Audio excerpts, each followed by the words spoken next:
That is faith in that artist. Faith in that artist. You found him online? Yeah. Yeah. And, my goodness. Well, what Tony's trying to say is Wolverine events leading up to Black Eyes because you're acting really normal to freak everybody out. Yeah, it's true. You're acting like you don't have black eyes. Well, I saw people doing it online about 12 years ago, and I was like, I'm going to wait 10 years and see how it works out for everyone. And then, yeah, went for it. You're an interesting guy, Dexter. Is there anything that might surprise us about you? You have such a cool style, all black and red. You have a Death Squad pin. You have long black hair, a full black beard, black fucking eyeballs. Is there anything that might surprise us about you? Like you love vanilla cupcakes or something like that? I'm a family entertainer. Wow, what does that mean, a family entertainer? I do demonstrations for like grandma when she gets off the cruise ship. Not my grandma, brother. What do you mean you do demonstrations for grandma when she gets up to her show? I'm a full-time glass blower, self-employed. So I do demonstrations right there in Galveston on the cruise ship.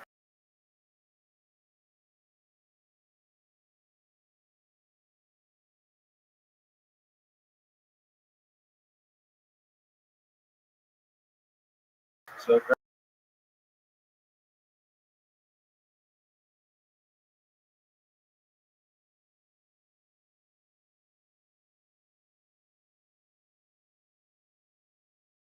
I do a blindfolded fire poi show where I spin fire poi blindfolded. Oh my god. Well, man, I wish you would have brought some of that shit with you tonight. I'd let you spin fire. If he likes anime, then I just got weird guy bingo.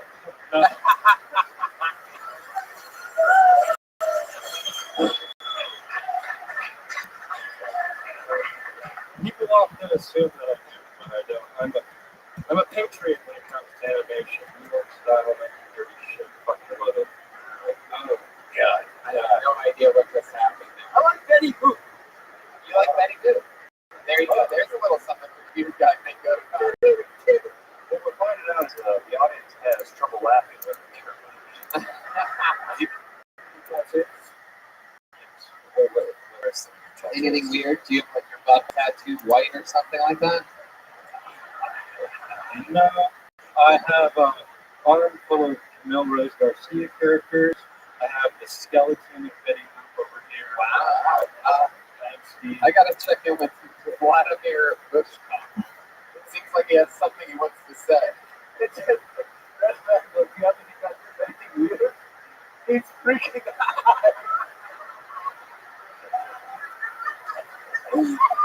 Vladimir, I have a pink skull tattoo. I guess we learned that when you turn 465, your mustache falls off out of nowhere. All right. Well, Dexter St. John. Dexter, by the way, Dexter flew in here on his own dime and stayed in Salt Lake City for the first time ever tonight, just to come here, just to be part of the show. And there's something that you want to plug. Go ahead, Dexter. Yes. Everybody, it's the Real Ass Podcast, May 27th. Yes, there you go. Yeah. One more time for Dexter St. John, everybody. Real Ass Podcast. Louis J. Gomez. Good friend Louis J. Gomez. I'm going to be hanging out with him at the end of June in New York City. What do you guys think? Back to the bucket we go, huh? Should we fucking do it? Should we find out who the fucking real killer here is in Salt Lake City? I thought he was going to say he had a Japanese tattoo that roughly translates to All right. Let's get back to someone that doesn't have black eyeballs. I guarantee you that. Put together for Brian Higgins, everyone. Everybody. Here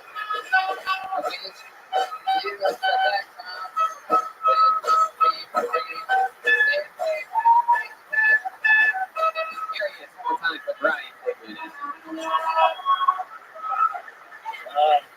So a lot of people are vaping nowadays. I don't really like vaping that much. You know, say what you will about smoking, at least it's kind of badass. You know, like if your dad walks out in your family from now on, you're not going to sound Carl talking. So, what up, Justin? You're just 5. We're not to get coconut there, the old people who never came back. That son of a bitch. Well, I remember Pops, he came on with one of his spoons. He took that e-cig and gently turned it off on my face.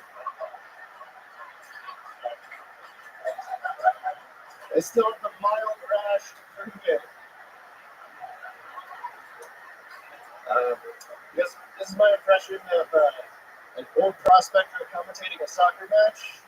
It's kind of weird.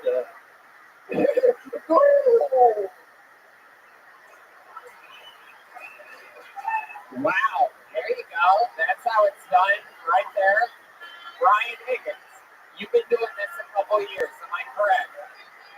Like 4.5. 4.5 years. Very fucking good. It shows. That's by far the crystal clear performance of the night right there. 4.5 years. All here in Salt Lake City? No, Connecticut, Boston. Well, I must heard of Connecticut. Cheshire, Connecticut. How did you fucking start in Connecticut? I did improv in college, and it was just a college of the drinks. Good for you, dude. Fucking. So, how do you go from Boston to? It seems like the common course would either be New York or Los Angeles. How do you end up in Salt Lake City? Well, I was kind of like super depressed in Boston and didn't do it that much. Right. Yeah. What's Boston? Yeah, Boston sucks. Super depressed because high school sweetheart cheated on you. No, you don't have to talk about it. But yeah, black basketball player, right? Yeah, it was Kyrie Irving. Yeah. But no, I moved back. You were just chemical depression, regular old. No, just like I graduated college and then just had a shitty retail job and then did like 2 open mics that did real bad, and then I was like, well, fuck. Yeah, let's get the fuck out of here. Yeah. And you clearly threw a dart on a map of America, and you're like, Salt Lake City it is. Yeah. It's like, what's wider than Connecticut? Yeah. You found it. What was the main reason stuff, you know? I moved out here to ski. You love skiing. I do, yeah. That's incredible. You do it a lot? Yeah. How long have you been here? Since last November. So 2017. Right. You have your own little place and everything? Yeah. I moved out here with that. Very cool. And what do you do for work now? You're not in the same retail job you were in Boston. No, I'm not a copywriter. So people come to you sort of like with ideas and whatnot, and you. I work for an outdoor retailer site, so I just describe products. Interesting. All right. So you describe products for me? Yes. Okay, could you tell me about that water bottle in the river? Yeah, how did you describe that? It's not very breathable. Man, you must be one of the best goddamn copywriters I've ever seen in my life. Yeah. Very funny set tonight. You get spots over at Wise Guys? Sometimes. Has Keith ever seen you before? Yeah. Keith there, right? Yeah, Keith. Yeah. He's a fucking awesome dude. Yeah, he really is. It's a great place. One of the best comedy clubs in the country. I go there at least once a year. Hell yeah, I heard there was just like our group. Yeah. Oh, yeah. No, it is. Yeah, it's a real hunk of shit. They've only got one light. Just put all the lights on there. We heard the complaints. Yeah. I love it. So, Brian, you have a girlfriend? No. When's the last date you went on? What was that? I went just to a brewery. Yeah. How'd that go for you? It was good. Yeah. I ordered aioli sauce with my fries, and I accidentally said areoli sauce. Wow. Yeah. That fucking Freudian slip there, huh? Aioli sauce. Areoli. Did she have big nips? Is that why? Yeah, You wanted to see those fucking nip nips? Oh, Tony. You wanted to see those Huffy babies. You wanted to see those fucking Salt Lake titties? You know what I mean? Those fucking... That's what I That's what I said. I said, sorry, I'm trying to see if Salt Lake City. Hey, you know what? Roll that beautiful bean footage. Wanted to see those old snow-capped mountains, huh? Last time I went on a date, girl wanted to offer steaks. And I was like, So you said Arioli. Did she notice? You guys have a laugh about that, or did it sort of make it awkward? We had a laugh. Okay, well that's good. How did the date end? You took her back to your place and fucking showed her the old fucking ski pole down there. No, Whoa, look at her place. but it was fun. Yeah, no, I know. I get gotta be that. Yeah. Why did I say that? That's when you went back to her place. What happened there? Sex stuff. Yeah, when it happens with you, hold on, let's check in the vampire. Yeah, this guy does product description. And you call it the sex stuff? Come on, man, we need details, brother. So how did it start? You guys are sitting on a couch, you're watching fucking old episodes of House of Cards, laughing about how Kevin Spacey ruined his life, and then what happens? Then tell us about it. Come on, literally describe after the brewery. How many drinks do you think you have? First of all, let's start there. 2.5. So there was a .05 legal limit here in Salt Lake City. Oh, And you know what? I'm going to cancel. I was going to call the cops on the fucking marijuana Mexican. But you know what? Now I got you on drunk driving. 2.5. You couldn't finish that third one. It was just too much for you. They were like big ones that we split 2 of them. Ooh, splitting beers on the first date. Look at you. Fuck yeah. Poor man is poor man. So you go back to, it's her idea? You want to go back to my place? Like, Yeah, it was good. Yeah, so that's how it went. Okay, so then you're at her place. What are you guys doing? She had to pack for a trip, and then she packed for the trip. Oh yeah, you packed her fucking baggies, dude. You fucking threw a goddamn tube sock in there, bro. You went from split beers to fucking split beers. Those legs, man. Did you come fast? Oh, yeah. Yeah, how fast are we talking about? How long until you heard the sound of your kidding? I guess like this. 45 seconds about. Yeah. Did you wear a condom with her? No. Definitely did. Definitely did. You ain't done my hound dog. It's a raw dog. And you pulled out, and where'd you finish at? I don't remember. Oh, come on. I don't believe that for a fucking second. It's like 2.5 years. Yeah. I don't believe that for a fucking second, Brian. Anyone who says they can't remember where they came, that means you came somewhere weird, like on the television screen or something like that. Her feet.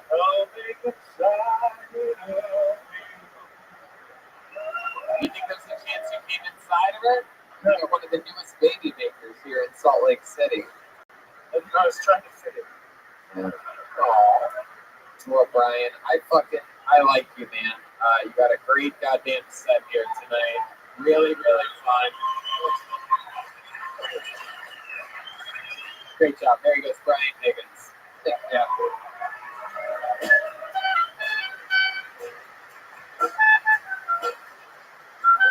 Hey, so what do you guys think? Should we go one more time? We can end it. Look, it's always good to end an episode on a high note. Brian was the comedian of the night. You guys sure you want to go back one more time? All right. Came all this way. We might as well give the people sort of what they want, right? Yeah. Okay. Ladies and gentlemen, the final comedian of the night goes by the name of Kevin Doughty. Kevin Doughty. Wow. The crowd goes crazy. Here comes Kevin. Oh, yeah. One more time for your final comedian of the night, Kevin Doughty, everybody. All right, I gotta tell you guys real quick why computers are gonna take over the world. I got my own theory about this. Now, first you gotta put yourself into the shoes of your everyday laptop. think about how they look at us. Probably the same way that I look at a hairless cat. Fucking gross. Or stewing stuff. And then imagine that same hairless cat sat in front of you, started jerking off. Not everybody jerks off responsibly. People come on computers.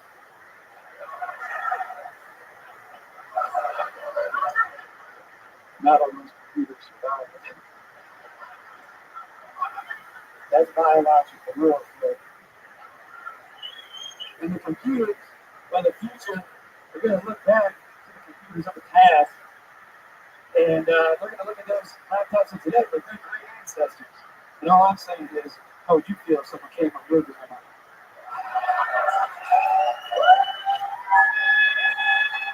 Very good. Thank you. My goodness. Kevin Doty. It's fucking incredible. You worked with Sprout to a frenzy. Look at you. You've been doing this a little while? A year and a half? Year and a half. Hell yeah. Look at you. Very good set. You fucking did it. I mean, maybe it was very, I didn't really like get it. I didn't understand the words. But Salt Lake City lost their fucking mind. Shit. They absolutely loved it. Coming on computers, I guess maybe I was just like on the wrong, being back here, like maybe I was just like, it just wasn't hitting me. Yeah. But I mean, I love it. Anybody who gets a reaction got a fucking reaction. That's what it's all about. You got fucking good hard laughs up here. This is great. You look like the entire cast of Forrest Gump pushed together. Mostly Lieutenant Dan, like 80% Lieutenant Dan. Operational legs, no wheelchair necessary. But you were on a roll with your jokes here tonight. Kevin, tell us more about you. What should we know about you? Before you were going to be a pro wrestler and then you hurt your ACL. Yeah, I was in the Navy for a while, but about 3 years ago. You were in the Navy, an American hero, ladies. Put your hands together for us. What did you do in the Navy? I was a bosun's mate, so we like did basic ship stuff. So what? What'd you say? A bosun's mate? It's the name of the job in the Navy. Drive ships, row boats, and more computers. Really simple stuff. Yes, the old famous sailing noise of it.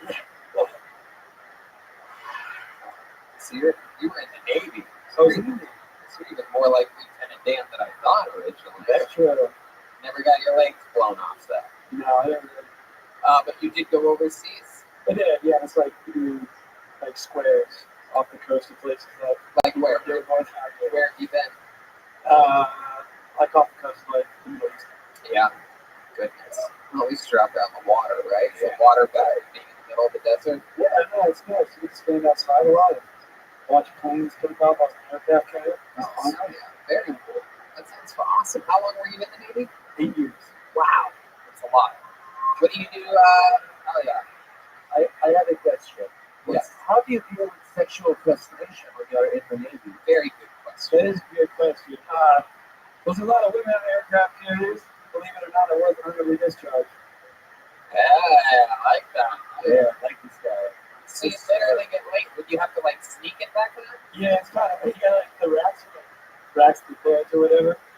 Yeah, they got racks on that. So you kind of got, it works for me actually with the smaller things. I don't need like a long foot. Wow, look at that. Yeah, you got right in the middle rack, bottom rack, top racks for the big ones. Yeah. Give it that dump pedestal. My goodness. So, sure, I guess so.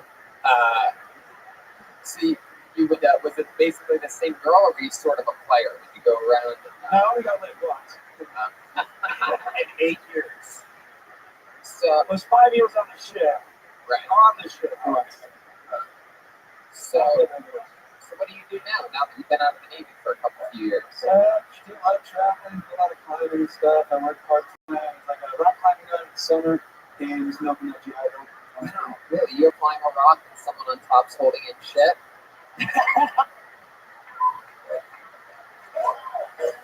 No, but I have shit on a rock. You have? Yeah. Your pants X down I there? don't hold. I shit. Yeah. Wow. Yeah. When you were climbing? I shit. Huh?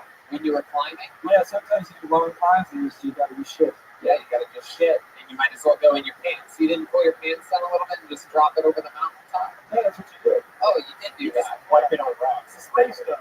Or wipe it on rock. Yeah, wipe it. Depending on what you want. The person climbing beneath you is like, Yeah. Man, so you work, that's what you do for a living. You help people climb mountains and shit. Yeah, that's what you have. You ever have a serious accident on your watch? No. Really? There was a little pause there. No. Real simple stuff. Real simple. Is it really? Yeah, what I do is basics. Nothing That's crazy. interesting. That's fucking it. What else? What do you do for fun? I mean, you already climb rocks for work. Well, for fun, I do drink a lot, even in Salt Lake. Yeah. It's a big drinking town. So Oh, yeah. Yeah, bars it's, close at 2 or it's very controversial. They make you guys have the bars stop starting at 1, right? And they have beer that has less alcohol in it, right? party animals. And they just lowered on top of all that. On top of that, like every beer company has to make beer special for Salt Lake City, correct? I don't know. I just moved there. You know, when you all talk at once, I can understand all of it. But yeah, they make special beers. Basically, Budweiser has a special Salt Lake City brew that has like what, half the alcohol. Still raising your hand. Sure. What? Has to be 3. Wow. Oh, that's interesting. But the liquor is still the same, right? You just Yeah. take shots and do so. Hell yeah. Oh, so liquor's liquor, but beer's just slow. Yeah, That's the dumbest shit I've ever heard. Yeah, no, the whole thing. Everything here is backwards. You go to Johnny's on site and a beer to shop for $4. And on top of all that, they controversially lowered the legal drinking limit, the drinking and driving 0.05, which is basically one normal drink. Or a 6-pack of your beer. Yeah. Wow. So, Kevin, what's your love life like? You seem like Good. really? Take one of that shit. You fucked a fat chick. Hey! Hell yeah. You really are a heavy drinker. How do you end up with this fat chick? He's getting drunk? Getting drunk and doing cocaine. Oh, yeah. Is the cocaine not the same strain? It's like, well, it's shot here. It's No, they have special cocaine that's brought in from little Mexican immigrant boys that fly here directly. They smuggle it in inside the peacocks. so you fuck a fat chick. That's pretty. It feels great, doesn't it? It's just buzzing. Yeah. Pussy is pussy, I guess. I have a saying like that too. Skinny pussy's better than fat pussy. I don't know, man. That is true. Fat pussy's pretty awesome. It feels like there's more boobs and stuff. Like it's just. I wouldn't want to do it again. So, And I think I'm actually going to take a break from drinking after that. really? Isn't it amazing what fat chicks can do for I needed it. I needed people's the health? help. Like, so, okay, so let's talk about this hookup. So, you're at a bar. Did you already know her? Is this like our old friend of yours? Yeah, I ran into it. I know you didn't meet her climbing rocks. No, absolutely not. No, I hosted open mic here, and she works in that bar, so I see her over the bar. And then you guys got drunk together. You were doing some cocaine, right? She didn't do cocaine. She didn't do cocaine. She was drunk. Right. She was gonna fuck you regardless. She didn't need to do cocaine. Exactly. She's been trying to fuck me for a while, Right. and I just got the right enough in me. So were you at her place, or was she at your place? Or were you In my place. Right. She's in your place. You guys are drinking, right? And then what happens? And we played a game of pool at the pool table at my house. And she was like, what's the wage on this game? And I was like, a fucking blue. Yeah. Wow. Love that. And then you beat the shit out of her in pool, right? Absolutely. And then you pulled your balls out of your pockets, and did she just blow you? She blew me. Started as a blow job, and then you're like, you know what? No, we did a blow job. We played another game or two. Woo! You had time to recharge and come again. Yeah. Oh, perfect. It was super. Like, good idea, man. Damn. That would have been so. What would have happened if she would have won the game of pool? I had to go down on her. Whoa! Then all of a sudden, the game starts and this Rocky's music hits. This is pure focus. Can't lose this fucking game. To see all your coaches from the past, all your naval sergeants, like, don't you fucking give up on me, Kevin. I will not let you drop down and eat this butcher's pussy. 8 years in the Middle East, you're going to have traumatic after all that you've seen 8 years in the Middle East, I will not let you eat this chick's pussy, Kevin. Save yourself, boy. Make that 8-ball. Put that one guy's eyeballs into the pocket. Woo! So you beat her in every game of pool, and then you fucked her. Yep. Now, did you sleep? Did she sleep over your place? That chicks are hard to get out. We all had it more ways than one. No, the night. Well, she stayed. We woke up the next morning and started drinking. She woke up the next morning and you guys started day drinking, and then what happened? Whoa! Damn! Yeah. Of course, she went up for seconds. My God. Fuck yeah. Well, you know what? We had a lot of fun with you tonight. I hope you get to fuck a fat chick again tonight. I hope not. Thank you, Tony. How about one more time for Kevin Gotti, ladies and gentlemen? And that's it. Anybody who wants a signed poster or pictures or whatever, a handshake or whatever you want, meet us in the front lobby in just a couple minutes. This has been the first ever Salt Lake City Kill Tony Live. We did it. Look at that. That's a goddamn standing ovation right there. That's respect. That's love. And that is how you get us to come back. How about one more time for the great and powerful Jeremiah Watkins, Vampire Illness.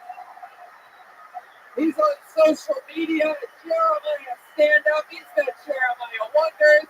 Reagan and Watkins, the new album coming out June 7th. You can pre-order it now. I pretty much just said everything. Is there anything else you want to say? Subscribe to my YouTube channel, youtube.com/Jeremiah. There you go. YouTube channel. Everybody's got one. How about one more time for Joel Jimenez? Join us on social media at Leslie Sorry. I'll bet you anything he's going to be at that Reagan Watkins pre-release party on June 6th at the Comedy Store. Album comes out June 7th. He's mostly sorry on social media. Anything else, Joel? Thanks for coming out. I think This was Joel's first time ever in Salt Lake City. I love Salt Lake City. I come back at least once a year every time to headline the amazing Wise Guys Comedy Club. I recognize a lot of your beautiful faces out in the audience. And the tour continues. You know what it is, all of you around the country. So make the drive, get tickets. We'll see you out there on the road. Brian Redband. Hey, man, some Death Squad pins with the poster and everything out there in the lobby. That's true. And I have Tony Hinchcliffe pins. I forgot to say pins with my face on them, everybody. Who doesn't know what that is for $10? Yeah, beat that. Jeremiah. There's posters, t-shirts, stickers and stuff. So come get some, guys. We'll be out there. How about one more time for Brian Redband, everybody? Thanks, guys. We love you guys. Thank you. Good night.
me live from Boise, Idaho. For Brand New episode of Cal Tony. Get up on Tony Hicksman. Boise, we're here. Make some fucking noise. Wow, look at this. It's Brian Redband, ladies and gentlemen. What's up, guys? Hell yeah. Welcome, welcome, welcome. We're excited. This is the first ever Cal Tony live in Boise, Idaho. You guys excited about this shit or what? I know I am. We are in the middle of a big crazy tour, Brian Redband. That's what brings us to Boise. Yes. We got our potato bucket, I see. We have the official Idaho potato fucking bucket of destiny here. This is very exciting. It went bad on 4/18/2019, but we're going to be pulling out of there anyway. I'm excited. There's actually a lot of signups tonight. It's a good amount. It's been a good turnout so far. We've been to Phoenix, Vegas, Salt Lake City yesterday.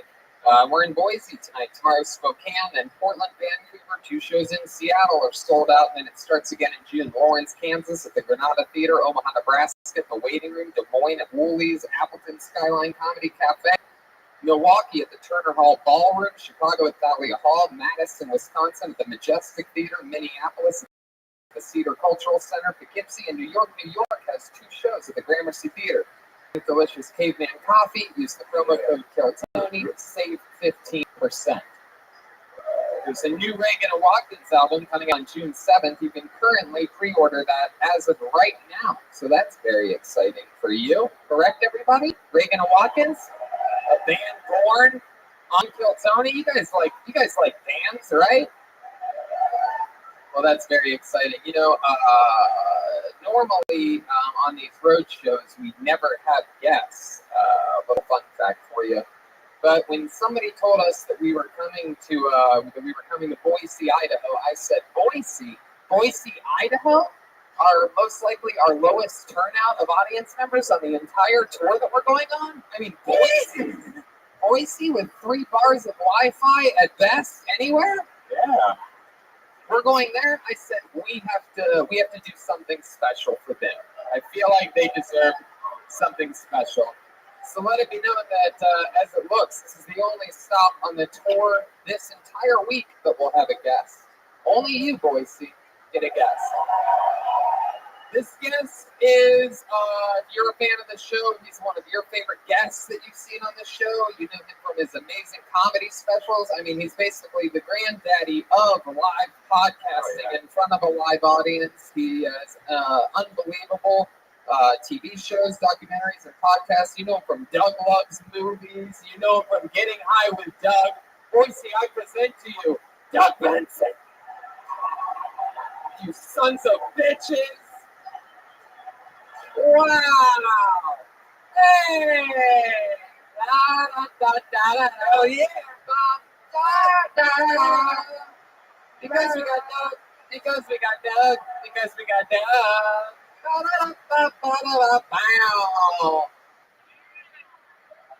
Doug Benson is here live in the flesh. Doug's got Doug Loves Movies. He's going absolutely everywhere on the road with it. It's very exciting times. You are going to, lost my fucking notes. Look at that. Oh, I can say it. I'll be in Madison, Wisconsin on May 25th at Comedy on State. That is correct. Oh, Yeah. there it is. Yes. May 25th. DougLovesMovies.com. Touring everywhere. Yeah. Welcome back, Doug. This is It's so so cool. good to be here. I love Boise. Yeah, you literally. I don't want to blow your cover of being such a great guy, Doug, or get this audience any more on your side because they seem like they already love you. But let it be known that Doug came here because he looked at our tour schedule and literally wanted to stop into Boise, Idaho. He really does think it's an amazing city. Honestly, I still need a little more convincing. I don't really. I'm not that big of a Boise guy yet. No, It's way better than Salt Lake City, Utah. yeah, that is true. There you go. Fuck you, Salt Lake City, and your hundreds and hundreds more audience members that turn out. Well, that is true. Yes, that is. But we're happy to be here. Doug's here. I mean, it doesn't get much cozier than this for me when it comes to this show. Sitting, I got clowns to the left of me, jokers to the right. I think we're only missing one thing, and that's a band. Here on this show, we have what I like to call damn band in the land. Every single episode, they commit to being different characters. I never know what they're going to be. We never know what they're going to be anything. Maybe it's the return of some of our favorite band characters of all time. Maybe it's a brand new character. Boise. I would expect maybe, I don't know. Anything can happen. Let's see what happens all together, shall we? Ladies and gentlemen, I present to you one of the greatest things in all of comedy. It's the Kill Tony Band. Jeremiah Watkins and Drover Joel Jimenez. Let's see what's happening there. Wait, what? What is happening? Oh my goodness. Wow. We were in Salt Lake City yesterday, and I'm guessing these are a couple Mormon guys. Is this what's happening? What exactly can you help us out? Target employee? Hi, team leader of Target, Zane Roberts. How's everybody doing? Team This leader. is a serious job. The team leader of Target. That's fucking cool. That's great. All right. And what do we got back here? What is this little oh my God. I mean, you look like this is what Donald Trump looks like without the I don't know what you're missing there. This is something's going on. Do you want to hear my name or Yeah, what? yeah. I'm Thomas Alfonso. I work in the stockroom here. You're what? Thomas Alfonso. I work in the stockroom here at Target. Watch your tone, mister. Thomas Alfonso, and one more time, Zane Roberts. Zane Roberts. All right, Zane. Well, I'm excited. This is definitely the first time we've had Target employees on the show, correct? Am I correct about that? Yes. This is the debut of the. Then we have Doug Benson. We have Brian Redband. It's very exciting. This brings me back to the amazing Idaho potato bucket of destiny that we have here. A bunch of people signed up for the show to get the opportunity to do 60 seconds of stand up on this stage and then talk with all of us about your lives. Maybe we find out something that you want to talk about too. Maybe we find out something that you don't want to talk about. You just answer the questions honestly and we'll take care of the rest. You know your 60 seconds of stand up is up and you hear the sound of a kitten. Aw, isn't that adorable? Did you hear that? Let's hear it one more time. There you go. It's louder now. That means wrap it up then, or else you're going to bring out the angry West Hollywood bear. Oh, I mean the angry balcony bar bear. Is that the right reference? Balcony bar? Balcony bar? Yeah. The balcony bar. Yeah, there was another one also. Yes, the runner-up for that was the Lucky Dog Tavern. There's a couple gay guys that know what I'm talking about. You lucky dogs. The staircase is a perfect name for a gay bar, right? Just easy conversation starter. Hey, you come here often, you lucky dog? Just butt fucking immediately afterwards. All right. Anyway, there's a staircase right here down the middle. Don't try to get on the stage any other way. Take your time being safe coming up and down. That is a real cement floor. So take care of yourselves and one another. And you people at the bottom there, catch them if they fall. Please, this big soft guy right here, please.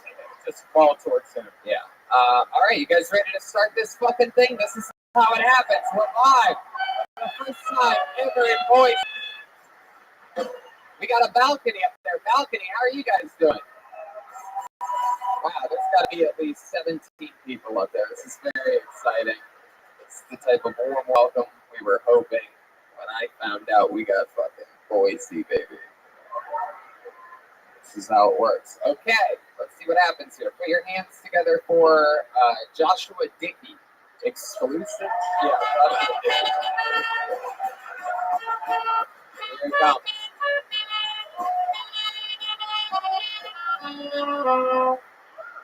One more time for Joshua Dickey, everybody.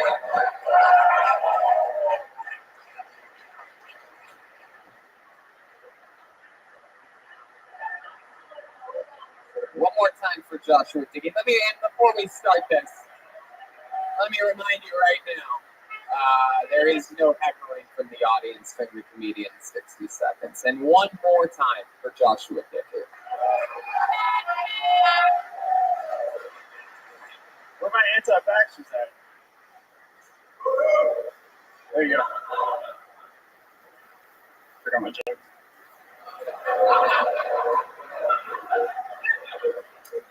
Where my dead kids at? Same guy.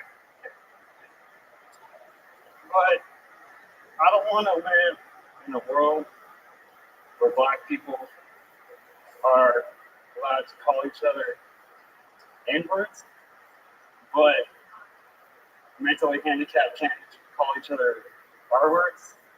They get one word. Yeah.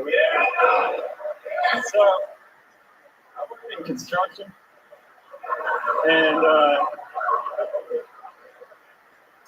we got to turn our music down when it gets too vulgar, you know. But the framers one house down just blast drug cartel music. Nobody understands it. So that's all I got. Thank you. There you go. That's all he's got. Joshua Dickey. I like your style, man. I've always wondered what my comedy would be like if I had a traumatic brain. This is good. You got a good smile, kid. I like your fucking bone structure, dude. Maybe one day when you're a little bit older, you can grow some of this manly facial hair that I ended up getting one day. How old are you, Joshua? 23. Is that your cell phone ringtone going off right now? No. Wowzers. All right. It's the joke truck backing up with some stuff for this guy. There you go. Absolutely. So Joshua, let's talk about it. First time ever doing stand-up? Yeah. Hell yeah. There you go. Pop in your cherry. And you wrote it all out on that piece of loose leaf paper?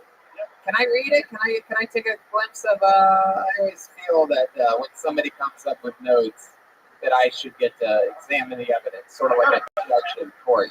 I mean, I got a bad memory too, obviously, but I mean, I think I could hold a minute of material in my head. Just the 1 minute. And they don't penalize you for going under. It's not Crayola. That's a good sign. So Is it better on the page or can I the tell way you you said it? Can I just tell you, there's one, he did everything word for word, right down the barrel, except one thing here is scratched out, and it might be my favorite joke out of the whole thing, of course. It says, my new neighbor's dog just got kennel pop. Now you guys are going after dogs now? That's it. It's perfect. It's got it. Did Seinfeld write that one for you? I know people don't take their dogs to dog parks anymore. Because of the anti-vaxxers. That's gotta be, right? Wait, dogs can get measles? I don't know. I don't get it. Wow. So Joshua, your first time doing stand-up, how old are you? 23 fucking years old. That's great. And you work in construction? Yeah. What do you do? The paperwork? Yes. I'd rather do the work, actually. How would you get Adi?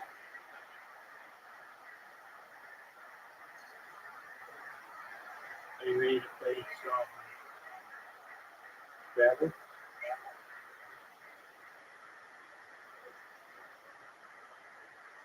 Okie dokie. There's a new film coming out tonight, which may not seem as exciting to you. I do quite enjoy it. The new ones have pretty big guest stars. Not anybody. Giant. Pretty big.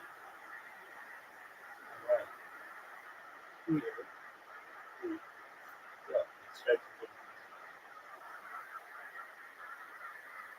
you know you're gonna meet me one of these days, and that day may be today.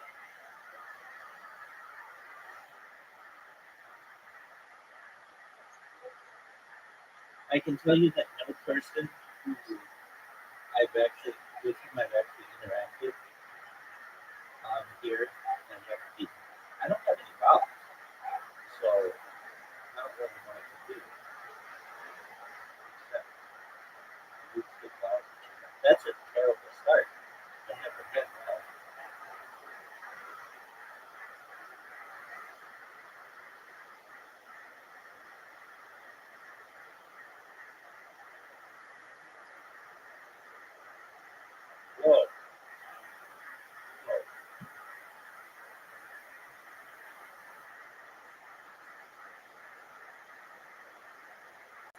startup like that. I feel like.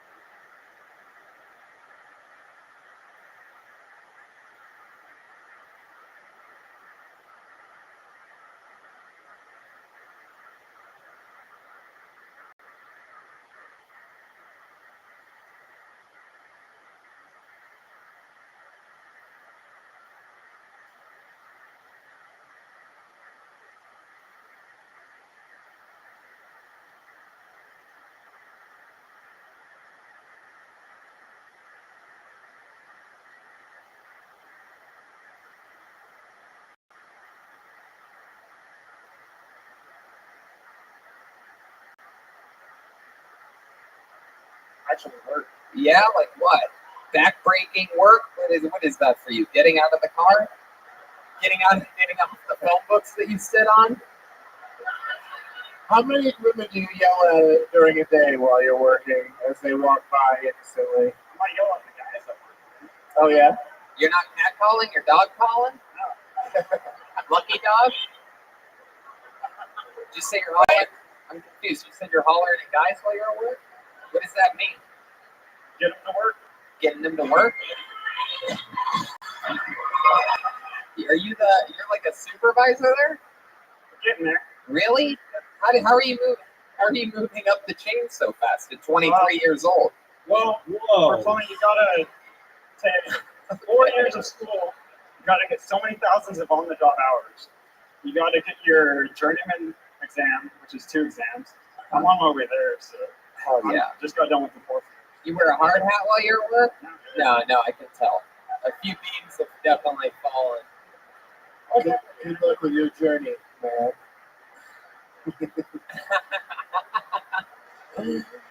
Joshua, tell us some more about you. What do you do when you're not working? What have you been doing with your life up until this point? Usually eat something and crash immediately. Eat something and you crash. You might want to check with the doctor about perhaps some food allergies. Dog food makes me sleepy. Dog food is in aisle 9. Hey. Zane. Tony, I like this guy. He's slim and shady. For sure. Joshua, what else about you? What do you do for fun? You love yourself in music. The moment you own it, you better never let it go. Hey, make them earn it, you fucking weirdos.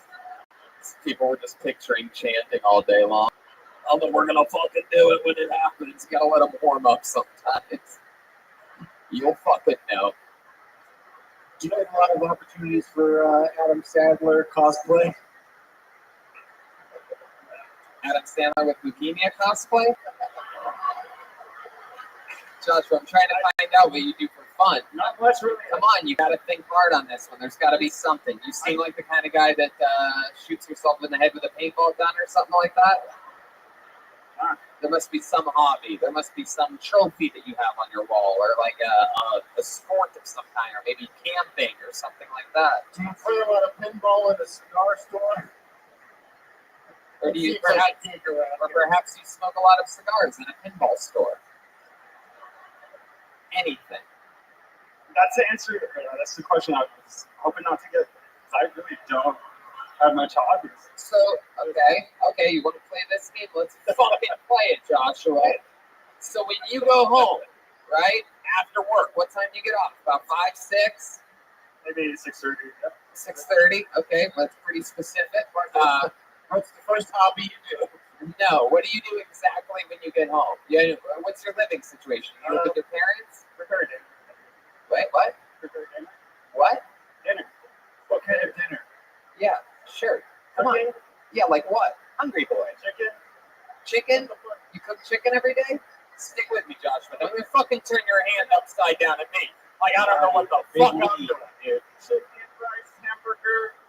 I do like your mic cord work your first time out. Yeah. It's impressive. Okay, so you cook some fucking chicken. Yeah. And then where do you eat the chicken? You sit at a table by yourself? Yeah. I live by myself. Yep. And then what? And then what trying do you to give me the same jerk off every day? No, Joshua. If that's something that you do every night when you get home, then we're gonna get there. We're gonna get there. Do you jerk off while eating your chicken? No, I clean my plate. Some fucking jerk chicken? Is that what we're talking about? So you eat your fucking chicken. Then what? You do your dish. You do your dish. Maybe a week later. You only got one dish. You do it then. You put it in the sink. No, I'll wait till I run out. Clean dishes and I clean. You wait till you run out of clean dishes, then you clean them. So you put it in the sink is the answer, right? Yeah, where are we getting at here? You put it in the sink. Yeah. Don't worry about where the fuck we're getting at. You answer the questions. Look at me. Stop looking around. Stop trying to memorize. This is a great Law and Order SVU. Stop trying to memorize your dreams, Josh. I'm living the dream. You put a dish on another dish, and then where do you walk to next? You do it. Let me remind you of this hard question. You do it every day. I sit down. Where? Crash in my life. Back at the table? I don't have a table. So you have a TV tray that you eat on. I You got eat your large chicken. chicken. Bar stool. I'm 30 getting to the road. I'm eating, but Yeah, I'm and then 30 what? getting And to then the what do road. you do? oh, I'm on Green YouTube Music a lot, like podcast app. Okie dokie. What are you expecting? I'm 23. Are you good at cooking Expecting chicken? something interesting? Or... Are you good at cooking? No. No? You just make yourself shit chicken? You jerk off on it? Maybe after I eat it. Because I was going to say that could be a hobby, the cooking, but he's not even This guy doesn't seem like he enjoys a fucking thing in the world. He just likes telling people what the fuck to do. When was your last girlfriend? Have you had a relationship lately? Like 2 years. 2 years. Why did it end?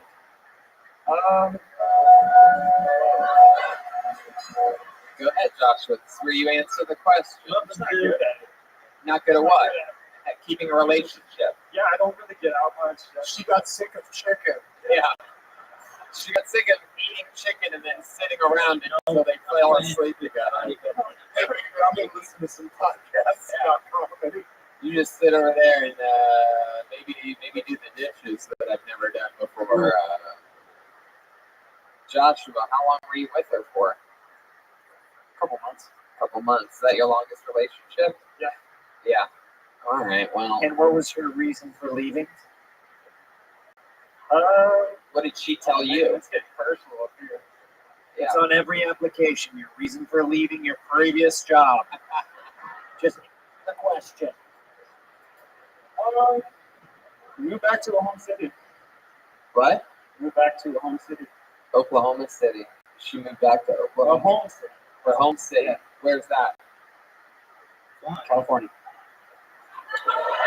All It's right. one of the best cities out there. Yeah, it really is. The city of California, if you guys get a chance to check it out. It's pretty big, but it's cool.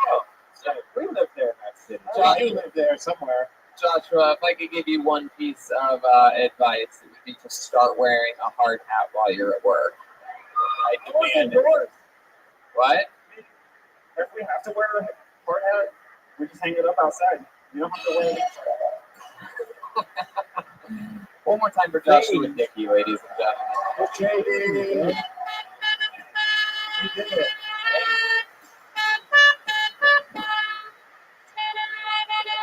Yeah, there you go. For construction work, you really had a hard time pulling out a microphone out of a little clip.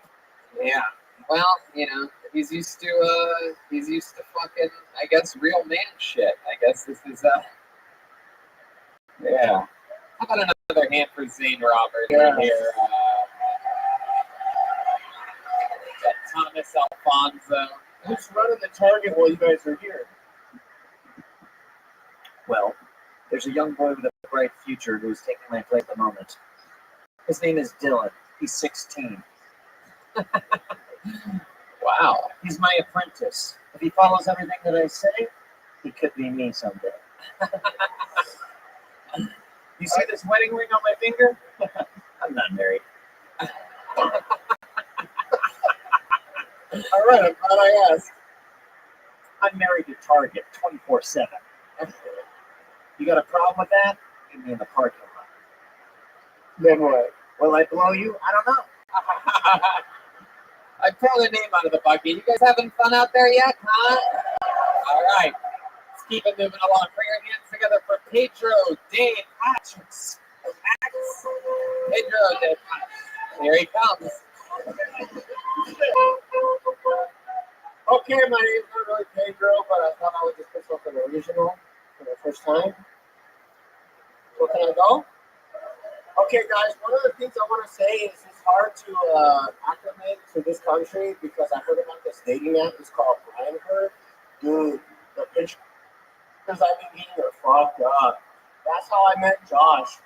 It's crazy. And then I tried out for the Olympics. Hey, bro, they disqualified me. They said I had an unfair advantage. I already made it over here. That's fucked up. It's bad. It's bad. Okay, let's go into another situation I had. They say this is a land of equal opportunity and it's fair for everybody.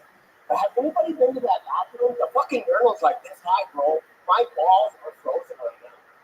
But the guy that was looking at me, I told him, hey, dude, it's cold. Trust me, it's much bigger when it's hot. You know what I'm saying? But, okay. Let's see. Uh-oh, here we go. There he is, Pedro.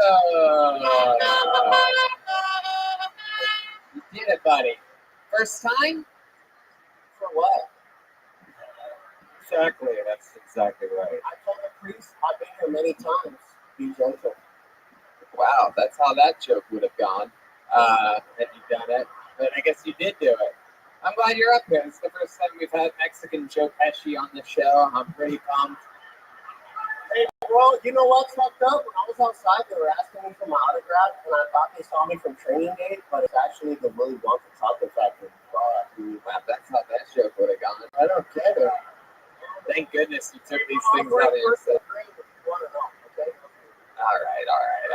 Yeah, Pedro, let's slow it down a little bit. So first time doing stand-up comedy tonight? Heck yeah, there you go. First time, see? Trying to get them to like you a little bit here. Very smooth for first time. For sure. Got the smooth. But that's just his head. That's how we blend in, bro. Heck yeah. That's how we take your job. Wow. Jesus. Hey, wait a second. I'm all right with you. God. That's because I cut his grass at a discount. All right. Hey, nobody cuts my grass. That's right. I keep all of my grass. Zane Roberts. Yes, this is like if Pedro from Napoleon Dynamite never got elected class president. Hey, bro, but you know what? I still got a backup plan. I'm on Fupa Hunters. You're on what? Fupa Hunters. That upper pussy area, we all know what it is. Wow. Surprise, bro. All right. Very good. Clean up the pussy area. I like your Don't you keep up with it, dude. You're going to get a job real soon.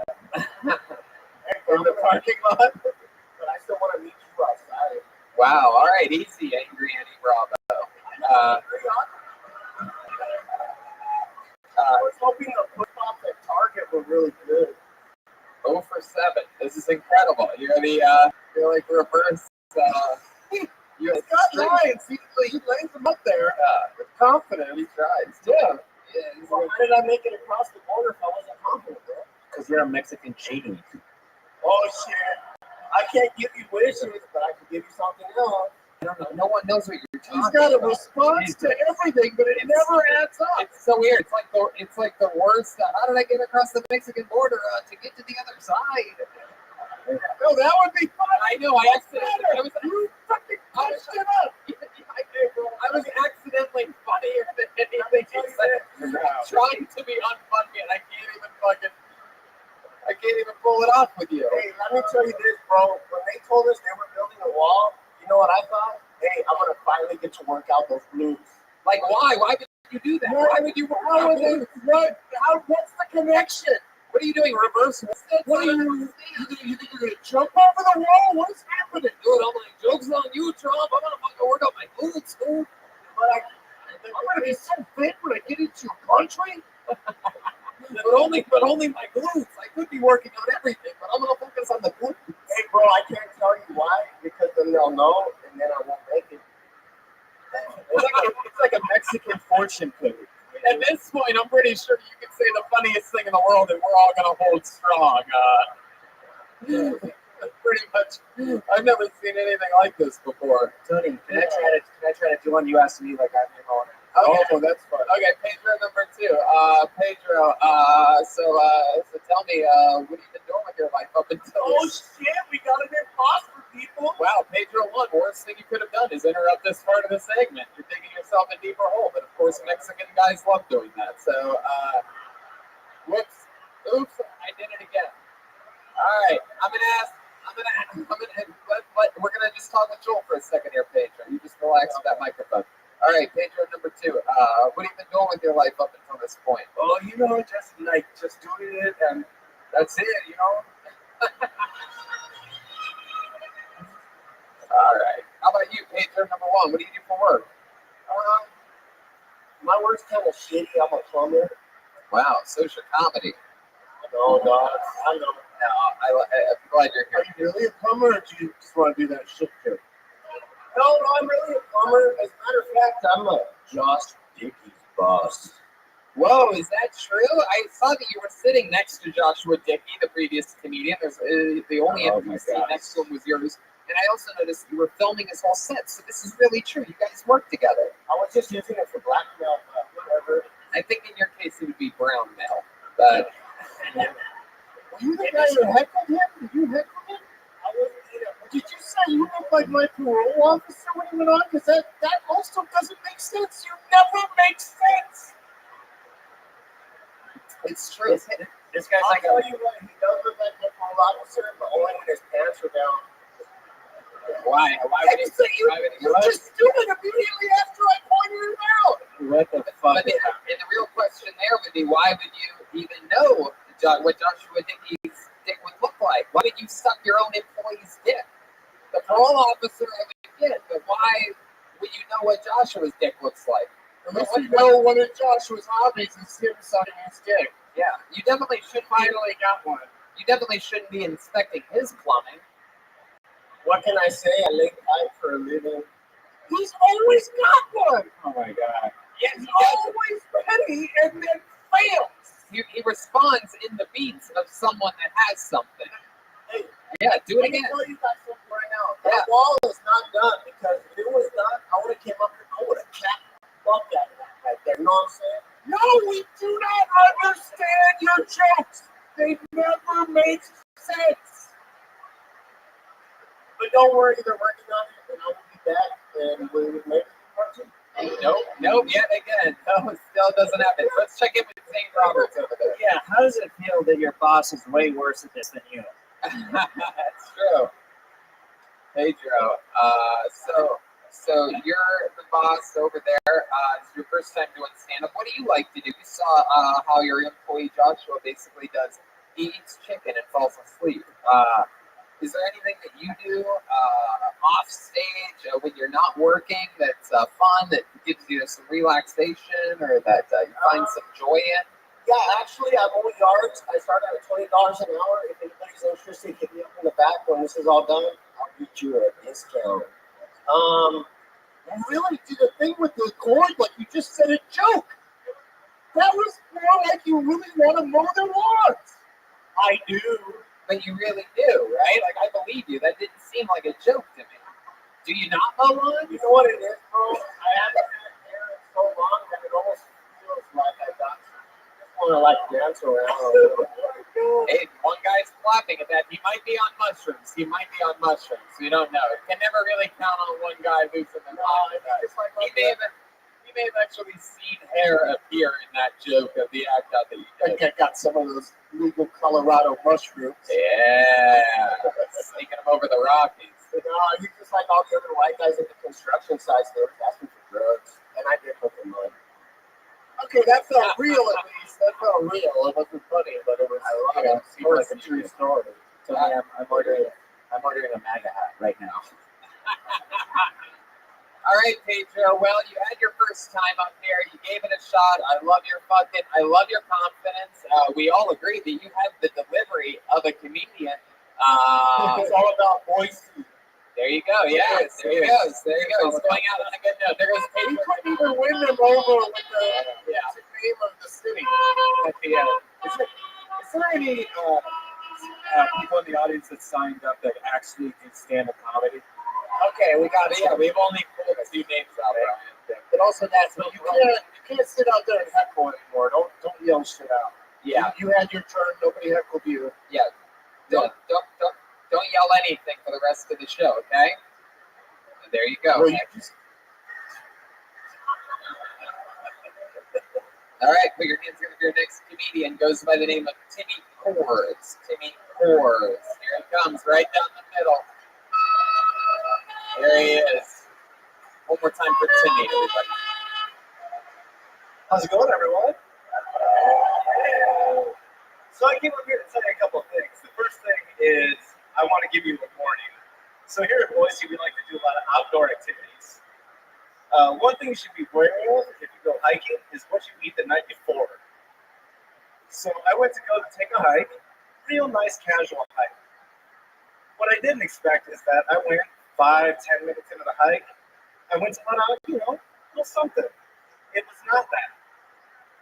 It was more than that. It was a little surprise that ruined my entire day.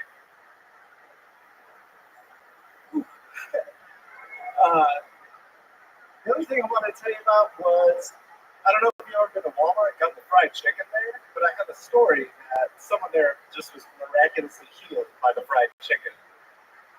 We were walking in, and this woman and her daughter came in. They dumped on these rascal scooters, immediately went to the deli, got fried chicken, and I saw them later in the store, and I saw the struggle. Go ahead. I saw the struggle, and she looked up and looked at the shelf, and she reached up to the top shelf, stood up, and I said, holy shit, it's a fucking miracle. I need some of that chicken. Thank you. All right, Timmy Kors. Now, you ate something the night before your hike. You said that you thought you were going to let out a little something, and then it wasn't that. I'm not exactly sure. Did a gerbil come out of your ass? I mean, it felt like it, because I trusted the partnership. So you shit yourself on the hike. Absolutely. It made me really think about how the fuck old I am. What kind of Diapers, aisle 11. were you wearing like tidy whities, or like what kind of underwear are we talking about? Boxers? Did it drop out? No, it was more of like jogger pants and boxers, and then it was a frantic panic to try to figure out what the hell I was going to do. Frantic Panic is one of my favorite bands I've ever seen in my entire life. But Shitty Pants opened for them the night that I saw them. So you had poop in your pants. How much longer did you have to hike? What part of the mountain were we at here? Luckily, it was just when we first started, so I think I got away lucky on that part. oh, because you got to do the whole hike with shit in your pants. No, What a break! no, it was only like 5-10 minutes into the actual hike, so I caught it, and then you go back, and then you go handle it right now. Oh, okay. Because that story just sort of moved on to something else right after shit was in your pants. And also, it was just like you were performing somewhere where you were told the word clean. So you didn't want to say the word shit in my pants. Right. Yeah. So your joke was you just shit yourself. That's it. Yeah, that's really it. It's Yeah. a true story. You thought you were going to fart, you pooped. It's happened to all of us. Wow. Do you work construction? I don't. What do you do for work? I'm a corporate trainer. Corporate trainer? What kind of what corporation? That's the fisherman company? No, I wish. I work for a time tracking company here in the Treasure Valley. A time tracking company. So that's tracking what? Packages or? No, so we do software that actually, just like when an employee needs to clock in or something like that, they clock into a job and tracks to make sure they're where they need to be. Wow. I like this guy. Yeah, it seems like this feels like some real corporate bullshit right here. Oh, I hear you. Yeah. And You look too cool to be involved in that kind of thing. Thanks. yeah, what do you do when you get there? How do you work in a corporate office? What do you do? Wear a ski mask and a suit? No, luckily, I'm able to wear just what I'm wearing right here. It's pretty casual. Okay, this job's great up. Time tracking. That's interesting. What were you talking about fried chicken? Have you ever eaten it with Josh before? I have not, but I'm really interested to see what his recipe is. Yeah, me too. I didn't really ask him. I get the feeling he doesn't cook it all the way through. It's like a gummy bear in the middle. What'd you do last night? Sat home alone eating raw chicken. I'll ask you the same thing I asked him. What do you like to do for fun? You definitely you know, in fact, you've been on one more hike than Joshua ever has. Yeah, that's factual. That's factual. What your hobby is? Yeah, of course. Building birdhouses. That's a good No, guess. that's a really good guess. Is It's it? not that handy. What is it? One of my favorite hobbies is I like doing like stand-up paddleboarding, or I like breaking clay pigeons and doing sporting clicks with my shotgun. Wow. Shotgun. It's a very Idaho thing. Yeah, no, I can tell. You ever shoot a potato before? I never have. That's the, if you do that, you become governor of Idaho. Is that how it works? Yeah, you have to shoot a potato with a shotgun, or else you don't have a chance. Welcome to Game of Thrones, Idaho, bitch. You gotta shoot it right in the eye. Target it. Right in that potato eye. Target shooting with a potato sounds actually fun. Just line up a bunch of potatoes. We don't mention target shooting. Yeah, sorry, guys. Yeah. So we might trigger them. That's such a. You guys don't sell potatoes, do you? Target shooting. We used to. Before the incident. The target shooting? Okay.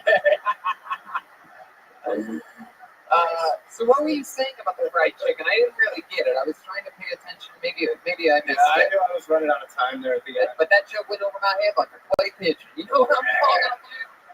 It's ironic that you were running out of time at the end when that's what you do for a living. Yeah. You thought That's you were. very true. Very true. I thought you would have been able to keep better track of it. So the fried chicken. What were you talking about? So when we went to the store and we were just going to go shopping, I saw a couple of people coming from like deep in the parking lot, walking by. Mm-hmm. So then when they got in, they got on these scooters, and I saw them kind of like scooting around throughout Walmart. And then I miraculously saw someone just stand up off of one of those scooters, grab something off the top shelf after they ate the fried chicken. After they ate the fried chicken. Oh, so they ate fried chicken from the hot department in a scooter, didn't pay for it, and then you saw them get something off the top shelf. Yes. All right. Well, I'll tell you this, Timmy. You're talking about things that are true, that have happened to you, that you've seen, that you've witnessed. You just gotta be a little bit more clear. You gotta hit it on its head. Don't be afraid to hit it on the nose, and then come up with something sort of funny about it. You know what I mean? That's good. Like instead of just saying, it's about what you ate the night before. I thought I was gonna fart. Instead, I fucking pooped. No worries. Luckily, I was still at the bottom of the mountain. I had to go change my underwear, and then I went back up, and I accomplished my goal of shitting myself twice.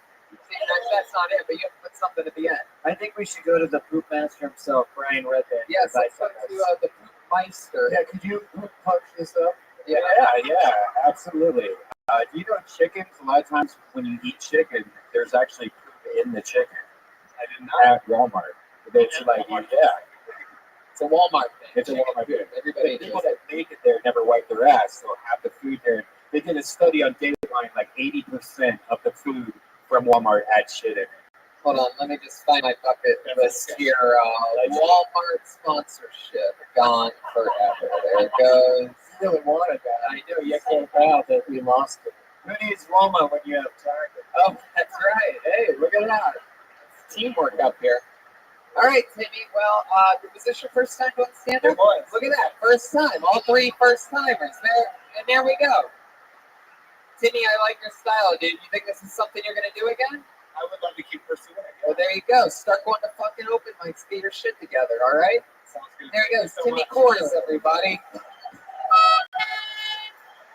Balls to sign up, telling true stories. Those first three guys combined, if they took each of their, strengths, you'd almost have a comedian. 100%. Or a joke. His honesty with Pedro's performance and beats, and with a little bit of Joshua's The sweetness yeah, of Joshua. sweetness. That's right. Joshua, you are one of the sweetest comedians we've ever had on this show. All right, let's see what happens next. Put your hands together for the one, the only Brandon Brewer, everybody. Brandon Brewer here. At least at the beginning, I think we have to think of it not different. I don't want to sound cocky because I am very cocky, but I'm not. I want somebody. I think you might be the one. You want to play again?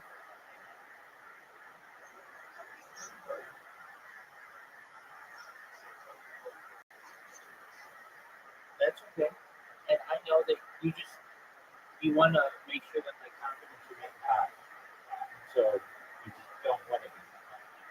Because if not, then I'm not upset. So you're a very good friend. Okay. And before we do this,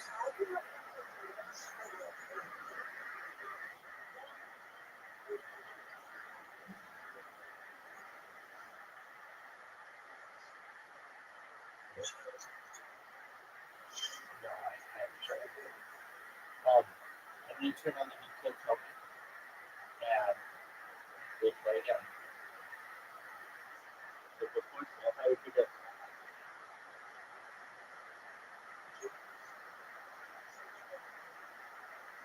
Very well. I'm going to just give you a little advice. You don't want to be using those words. You don't want to be saying something. I know what you mean.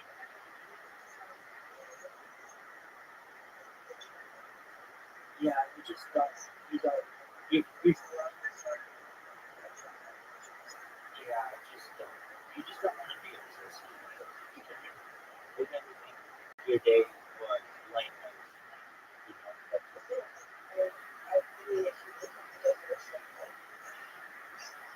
If I look up the definition, okay, maybe it would say joyful, happy. Okay, cool.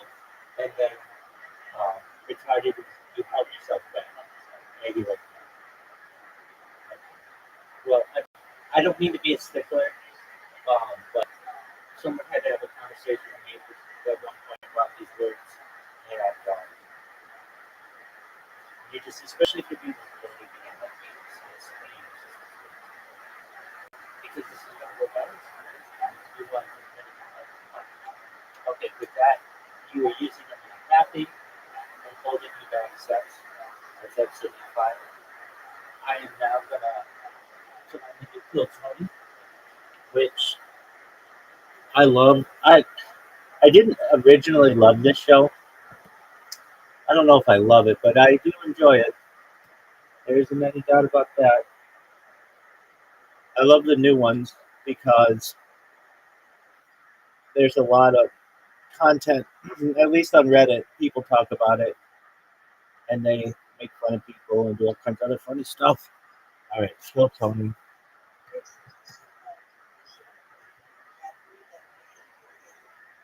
Now um you can say whatever you want. I'm just saying that the words that you use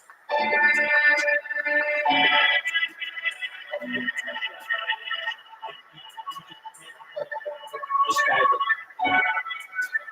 And maybe you do, but I know that's not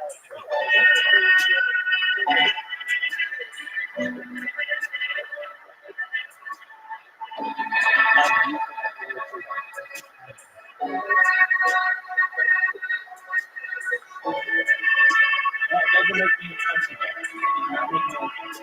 I just know that I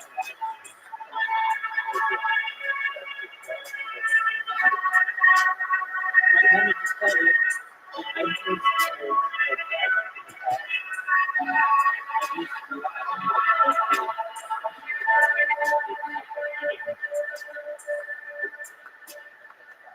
we have 4 seconds. We have a new Kill Tony starting Adam Ray, a Rick Ross. Hey y'all, the number one live podcast in the world is going back on our Rothschild. Here we go. I'm going to send you another invite.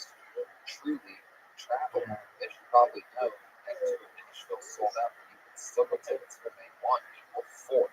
There is also the London Go-To Arena.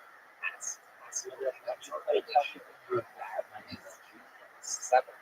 I'm doing stand-up comedy at some arenas like the Maverick Center just outside of Salt Lake City, Utah, April 18th, Reno, Nevada, the Grand Theater, the Honda Center in Anaheim, California. I can't believe it. Go all the way back to the West Coast to do stand-up in a legendary arena like that. In Anaheim, May 9th. Resorts World in Las Vegas, May 10th. Announcing this week, Connecticut, the Vegan Sun, doing stand-up on July 11th. Edmonton, Canada, July 18th. Vancouver, September 14th. And the wrestling fan will be hosting the Roast of WrestleMania Sunday night, 420, after night 2 of WrestleMania, right there in Vegas. Huge guests, huge surprises. Make sure you check out the Sunset Strip Comedy Club on 6th Street. And, of course, the Comedy Club show, which will be going on sale soon for another big Monday release. We love you. God bless you. Enjoy the show.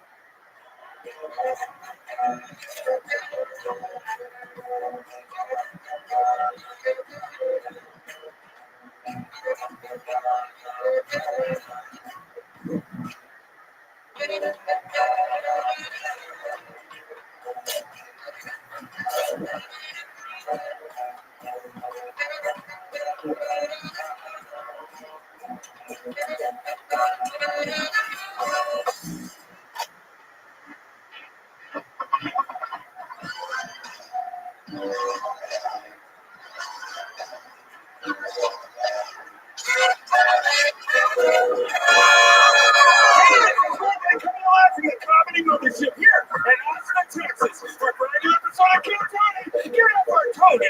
Let's go.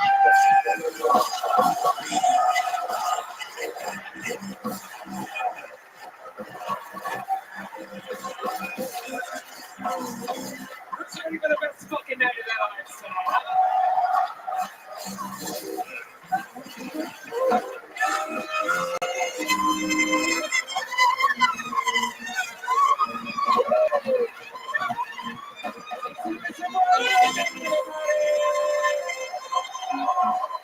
One more time for the best damn band in the land. Hot live in the flesh. Fernando Castillo, Raul Vallejo, Carlos Sosa, Michael Gonzalez, Nachos Valgrandes, sí, senor.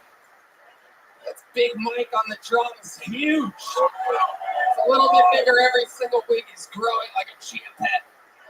Matt Mueling on the electric guitar, ladies and gentlemen. Drum D's on the keys. And this is indeed live in the flesh. D Madness on the bass guitar. Oh my God. How exciting is this? We have a hell of an episode ahead of us. Before we get started, here's a little bit more from the amazing sponsors that made it all possible.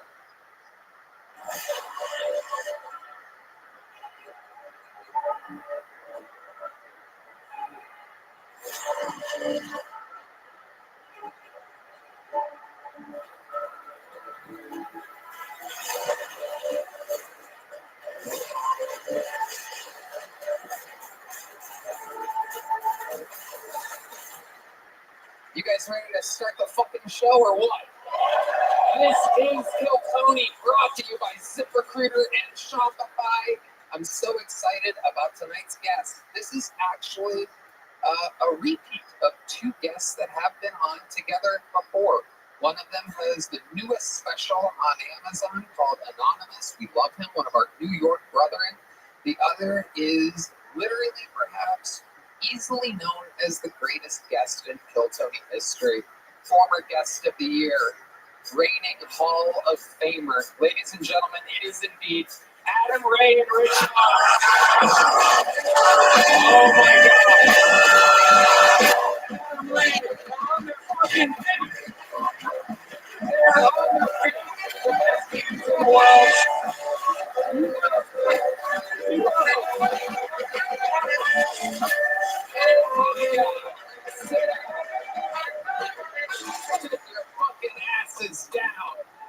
Rich Foss has the newest special on Amazon. It's called Anonymous. Welcome, Rich. Thank you for having me out there because I requested Adam. And thank you for coming, Adam. I'm telling you, this is great. It's good to be back. I love it, ladies and gentlemen. The man, the myth, the legend. A lot of people mention his name when they're on this show. Where do I even begin? The great Tony Caruso's favorite comedian. Dr. Phil's favorite comedian. Fucking Jeremy's favorite comedian. Some bitch girl. What's her name? Why am I? Elaine's favorite comedian.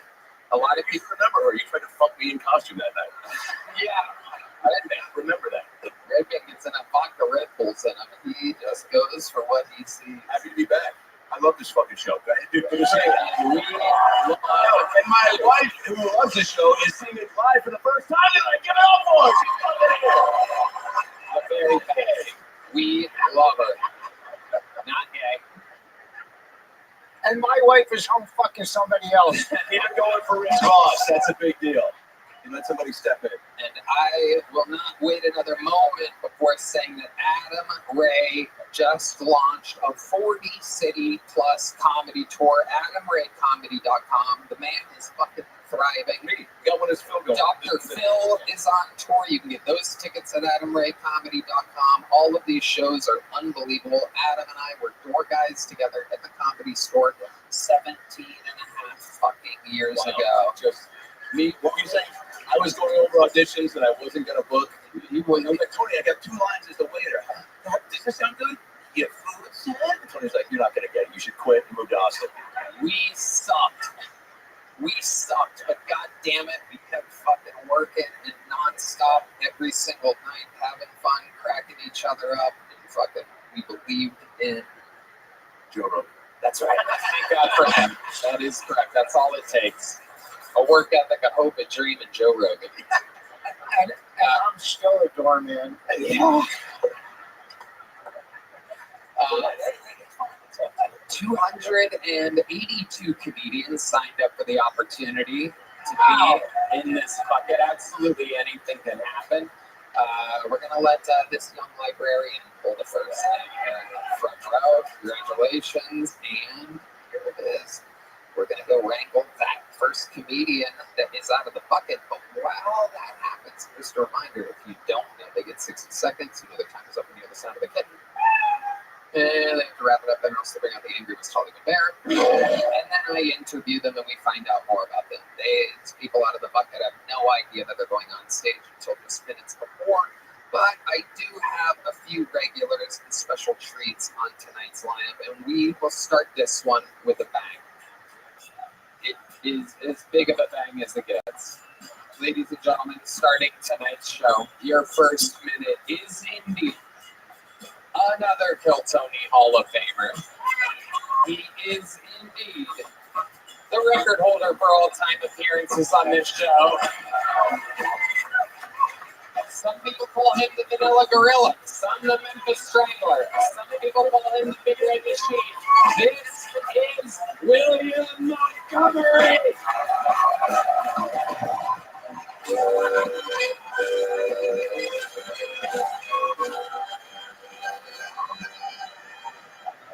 There's a new sexual identity that's becoming very popular. It's called self-partnered, but it's weird because when I was growing up, they just called that jacking off.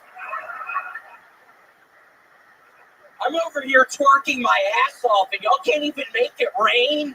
That is the disgruntled undercover cop in an all-black club. This next one is a gastroenterologist about to retire, but he finds out he has one last colonoscopy to perform. Man, I'm getting too old for this shit. Yeah, I was going for Danny Glover, Lethal Weapon on that one. Fuck. An Air India flight had to turn around to go back to the airport because it smelled so bad in the cabin, and people were surprised by that. Okay, that's my time. Thank you. Another minute from William Montgomery. Sounds low. What just happened there? Are you guys fucking with knobs like in between things? Sound guys? We good? I mean, seriously, he's fucking with the knob! I don't know why you would turn me down and then you're like, I'm going up first and I don't fuck with the knobs! You know, keep me up. You guys are. I gotta do this shit right now, dumbass! Keep my volume up. Tommy, even earlier than I'm Keep it up. They yell at them some more, brother. Yeah, I mean, seriously, don't fuck it up. This is a big thing. Your wife is watching for the first time. You'll fuck this up. Can you do it once as Danny Glover? Hey, what y'all doing with the sound back there? So Wow. For a second there, I closed my eyes and I thought Danny Glover was here. It's absolutely incredible. I had no idea you were a master of impressions. What other impressions can you do? Oh, what do you mean, Tony? Yikes. Leave it in, Yoni. Filipino. Oh, hello. Do you want to French fried rice. French fried rice, yes. A very popular treat in Filipino culture. What else do you got? That's still Danny Glover, by the way. Yeah. Tony. Okay. Who was that? I was going for like Antonio Banderas or something. Oh yeah. Tony, where's my horse, man? That wasn't as good. That's a spot. I'm doing an impression of a guy that uses air conditioner. What the fuck is that supposed to mean? Oh, because I don't have air? If that thing was any drier, it'd be my wife's pussy. You roasted you, him, and your wife at the same time. She's not here. That's a triple threat. That is absolutely incredible. That's like French fried rice or something like that. William, how's this week treating you? It's wonderful. I'm up to 80,000 meters with the road machine, Tony. I am not stopping. I'm doing it every day. I'm doing 10,000 fucking meters a day. Nobody's going to stop me doing this. Wow. I'm feeling as strong as ever. I went to the fucking doctor last week. My blood pressure was okay. Those giant blood pressure. What was it at? I think it was 150 over 140 or something. What is it? Is that good? It's good. It's great. It's all good. That's some of the best blood pressure I've ever heard. Yeah, that is incredible. 150 over 140.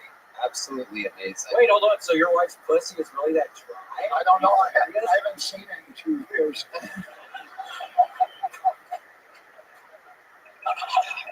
What is the self-partner thing that you mentioned? I've never heard of that before.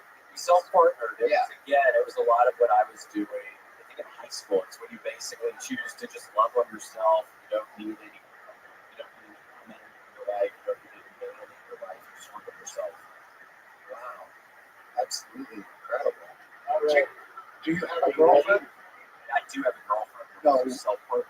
Really? So I'm working on myself, and I'm also in a relationship. So I'm doing two things. Wow, it's like a Self-partnering three. and I have a relationship. It's like a threesome. Yeah. Self-partnering and a girlfriend. I know, because I'm working on myself right now, and I'm also in a good relationship. So yeah, so I'm doing two different things. Do you ever role play in the bedroom? You ever do a little Danny Glover in there? Little Danny Lover? Bitch, get your ass on the. No, that's so good. Does she ever think she's having sex with a scallop? With a It's just because of how I look. scallop? No pigment. Yeah. They fucking laughed. He's helping, Tony. You're doing great, William. You're doing great. You're an international rock star. Everyone loves you. You've been rowing a lot. What do you listen to when you row? America's first album, the album with Horseman Donate One. The album's about 45 minutes long, and I wrote for about 42 minutes. Right? And all the songs, yeah, it's been America this past week. What do you do with the other 3 minutes that's remaining in the music? Is that what you listen to that? I get off of the row machine and I curl up in a roll. Yeah. Thinking I'm fucking dying, so I don't really listen to the last 3 minutes. Very good. Incredible. Red Band has been looking for a physical outlet. He needs to exercise. Would you be able to train him to row? I would love to if you would be willing, Red Band. Seriously, I try to talk to him about this all the time. But it's like you refuse to. I think you've gotten too used to being sedentary at your places where you live. I think you've gotten way too used to that. You're very still. Let the record show. I was picking bugs off of you before the show because bugs thought that you were a rock. You're 50, guys. That's Wow. How old are you, William? at 38. Wow. You are something else. You don't look at it. You don't look Older or younger? You literally look like you fought in the Confederate Army. It's absolutely incredible. He looks like a time in life Civil War chess set piece. General Montgomery. William, you look like the first guy that claimed he saw Bigfoot. That is true. I like that one. That's a compliment. Wait, how old do kids think you are when they meet you? Have you met kids? This is a weird question. I tell people I'm 29. When I meet them, I tell everybody I'm 29. Yeah. What do they say? me see your ID. Yeah, a lot of that. Yeah, I don't think people. Have you been around kids like nieces and nephews, or? Yeah, I have two little nieces. You strike me as someone who would be good with kids. I do that. Yeah, Because you're silly, right? yeah. Oh, I love my sweet little nieces. You ever go to the playground and just like stand there and stare at kids? No, Just to be funny. It's like you have a look. I can't. You have a look in which that would kind of be hilarious. It would be funny if you did that and like had like a prank show and videotape the parents around that are like watching you, watching the kids, and like. I don't know. I'll think about it. Okay, good. There you go. We have a pitch set up with Tubi, so we'd love to include that. Yeah. Yep. Deals are in place with Tubi. William, we love you. I gotta tell you, you look better than ever. You look healthier than ever. The real machine is doing you good. Your first comedian of the night, William Montgomery. The deal as it gets to start the show. And now we switch over to the bucket. We're gonna meet this person all together. Absolutely anything can happen. Every regular, every golden ticket winner, they were all found out of this very bucket with a little Undertaker watching. Anything can happen. Ladies and gentlemen, make some noise for Cameron Friss. Cameron Friss.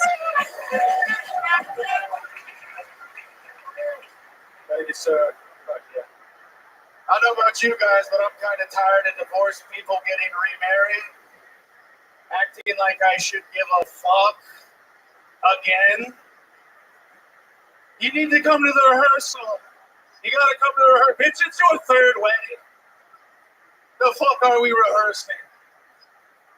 You've walked down the aisle to living on a prayer 3 times. Different group, same finger, figure it the fuck out. But Cameron, I know it's important. You gotta fit it into your schedule. You gotta fit it into your schedule. How about you fit into your first wedding dress? And I'll fit it into my schedule. Yeah, all those wedding cakes are adding up, Mom. You fat bitch.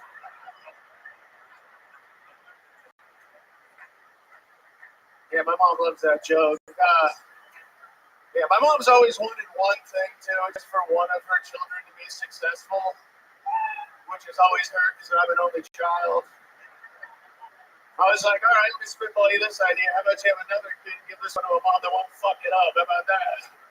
All right, I'm Cameron motherfucking Friss. Thank you, guys. Cameron Friss, a rare episode where we have 2 Confederate soldiers back to back. Absolutely incredible. The South has risen again. Do you know a lot of divorced people that are getting remarried? Yeah, I literally went to this girl's 3rd wedding. It's insane. It's white trash people love just fucking, I don't know, destroying vows with people. It's crazy. It's so wild. I've never heard of such a thing, Rich. Yeah, it's very funny, but when you came out like this, a little offensive. I apologize. You guys are so sensitive. What the fuck? You can't put your hands in the air a certain way around us anymore. Yeah, you better be autistic, man. Yeah. How long have you been doing stand-up? A year and 8 months. Let's go. Where are you from? I'm from Ojai, California. Oh. What's your fallback plan? Fallback, go back to doing construction, my God. You keep doing this, man. A year, 8 months is nothing. You just keep fucking doing it. And let me tell you something. You do it. Where have you been doing the year and 8 months? Mostly in Ojai? No, there's no stand-up in Ojai, so I was going to like Ventura and then driving to LA a bunch when I was Were you born and raised in Ojai? Yeah, They say it's a natural energy vortex. Do you feel that? absolutely not. That's some hippie boo. But you wouldn't even know that because you were born and raised there, right? Yeah. Do you feel a little bit slumpy and slouchy when you're in other places? No, you just go to Sedona and I feel better. No, not at all. You're kind of white trash, though, right? Because you know people that are getting remarried. One could say that you are. You drink PBR? Yeah, I drink a Yeah. PBR vibes from you. Certain people, I can just Should we do PBR, all the good stuff? Right, absolutely. What do you do for work? Well, now I'm a barista because I quit construction when I moved here. What? Toughest job in the world. Fuck you. This is what the baristas in California look like now? Holy shit. Trans lesbian. Wow. Do you work with a lot of LGBTQ? No, a lot of lesbians, but you've been there. There's hot women that work there. Wait, I've been to the coffee shop in Ojai? No, to the one in Austin where I work now. Prana. Oh, okay. My You bad. work here. Yeah, I know I do. I was a house cleaner for like 4 years. I moved here. Literally couldn't get a job doing anything. There's jobs everywhere. Couldn't get hired. And then that place was the only place I hired me. But your work background is, what are you good at? Construction, I guess. You were looking for a construction job in this city and you settled for barista? Yeah, Have you looked outside at all? I did. Literally cranes. I applied. It's crazy. I applied to Literally the fastest growing city, I think, in the country right now. I know. And you just, I guess. did you try? I did try. I applied to like 300 jobs. It's crazy. What's the dream job? Well, obviously this, but I don't know. Probably owning a contract business to build shit if this doesn't work out. You should just start that from scratch. You should do that, and you should hire people using ZipRecruiter and the promo code full-time. I use ZipRecruiter. They didn't work. Really? I mean, it worked for you 2 months. Yeah, I had too many offers. That was the problem. Do you meet any hot girls making coffee? There's so many hot girls. The town is full. Do you close any deals? No, I brought my girlfriend. I brought Sam. What the fuck is wrong? I don't know. What does your girlfriend do for a living? She works in tech, so she's crushing it. Wow. She works in construction tech. Yeah, I love it. She sells it, I build it. Okay. Do you think she's going to hold on to you? I hope so. Rich. How long have you lived in Austin? 6 months. 6 months. How long have you been with her? About 3 years. 3 years. How do you keep things interesting? How do you stay loyal and happy with one woman for 3 years? Well, don't cheat on her. That'll do it. Don't get married to her quite I'm yet. not asking. To keep things exciting. To keep things exciting, I don't know. She's badass. She's fun. I don't know. That's. If you made more money than her, what would your answer be? We'd be on a boat. We'd be doing funner things. I think. What do you do for fun? What do I do for fun? I skate. What kind of skating? Roller skating? No, it's not get a ton of dope. Skateboarding. You can roller skate and not be gay. Yeah. No, yes, you can. Where? Yes, you can. Yeah, you fucking can. Backwards. You can Yes. go backwards. Yes. You can go backwards all the time. Yep. Yeah, he's got a Yep, I do. I roller skate. 60-90 on wheels. Yeah. I You have roller. to watch your back if you are I roller skate backwards on construction sites, Yes. I will let your job. and all that I wear is a hard hat That. and a vest, of course, because safety first. Yeah. But goddamn it, if one more fucking hammer gets shoved up my ass, all right. Oh, I gotta learn how to roller skate. All right. You ever fuck up somebody's name on the coffee cup and they freak out? No, we don't even write their names on the coffee cups. Do you work the overnight shift? No, that's a different one. That's okay. I fucked up. That's a different. Now, when you're making coffee and construction guys come in, you know what I mean? Oh, yeah. You like to see what your life could have been. Yeah. It's like that movie Finding That Ridiculous Case. It's nice. My body doesn't hurt after the other day, but it is weird. Like now, everything's about sustenance because at first, like sustenance and fruit was getting when you're on the construction site. So it is weird being in like a pink apron, being like selling coffee now. You know how to paint walls inside of a house? Yeah, of course. Well, good news. Red Man is going to book you. I hire you to fix my wall. I would love to. There you go. There you go. Wow. There's a little Jacob. Sign up again sometime. There goes Cameron Frisk, ladies and gentlemen. And like that, the show has begun. And I would have a coffee from you tomorrow. To declare that game, Red Dead, local hero, anime, contributing to the economy. No hotel set. Yummy and delicious. This podcast is sponsored by Nick. Look, you heard us talk about Nick and taking tea pouches to the next level, and it's obvious. They're the only pouches Red Band and I use these days. I personally love citrus scents. Nick is a step above any other products as they use best ingredients for a cleaner, more refined experience. They make it natural, liquid, and vibrant instead of wood cut for smoother, more enjoyable experiences. Nick pouches have a different strength, hoping that that sweet spot 12, 6, and 3. With a range of refreshing mint, bold fruit, and things, there's always something to be satisfied. If you're on a journey to quit nicotine, it gives you full control of your experience. They're even launching a new 0 milligram option soon. Wow, something for whether you're trying to kick chewing tobacco or traditional smoking products or vape, Nick flavors it just right out your drink.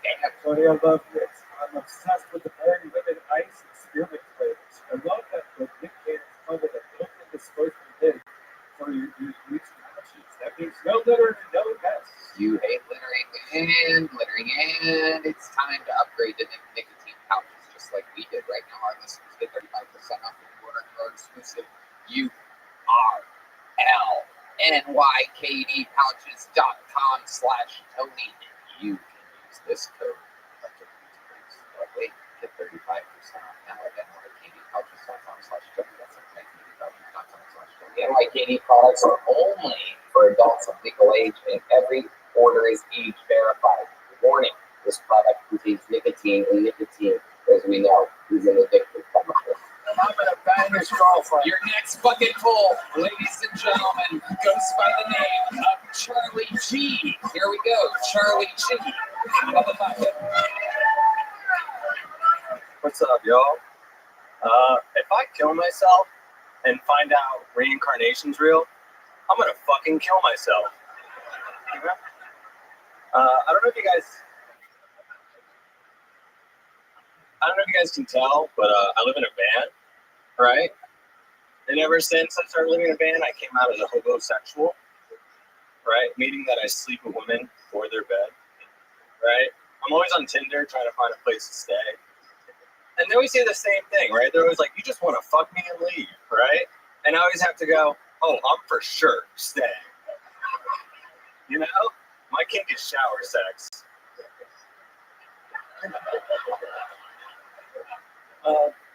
It is pretty like sketchy dating women like while living in a van, right? Like they never want to come back to it until they find out I have a cat, right? And that just flips the script, right? It goes straight to like, let's go to your van. I want to meet your cat, right? I guess they figure.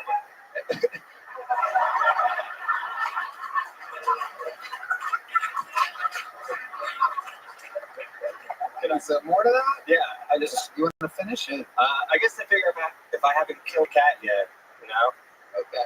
that's it. Yeah. Charlie G, ladies and gentlemen. You really live in a van? Yeah. Yeah. You're the first comedian tonight that looks like they don't live in a van. Yeah, I do. It's incredible. You have a good, you clean up your act. You're out there looking professional. You look like you sold the van to the guy. And you're like, I swear I didn't come in this thing. Right. I used to do real estate in New York, and then Incredible. You live in a van. It looks like you live in a hearse. no, I'm not Dylan Slaughter. When 3 people show up and they only have a table for 2, how do you handle it? Okay, you look like you may be deep. You are. Ready, fucking 6 for 6. Rich, relax. Just take a break. When it doesn't work, you don't have to tell. You don't have to say it didn't work, because they definitely know it didn't work.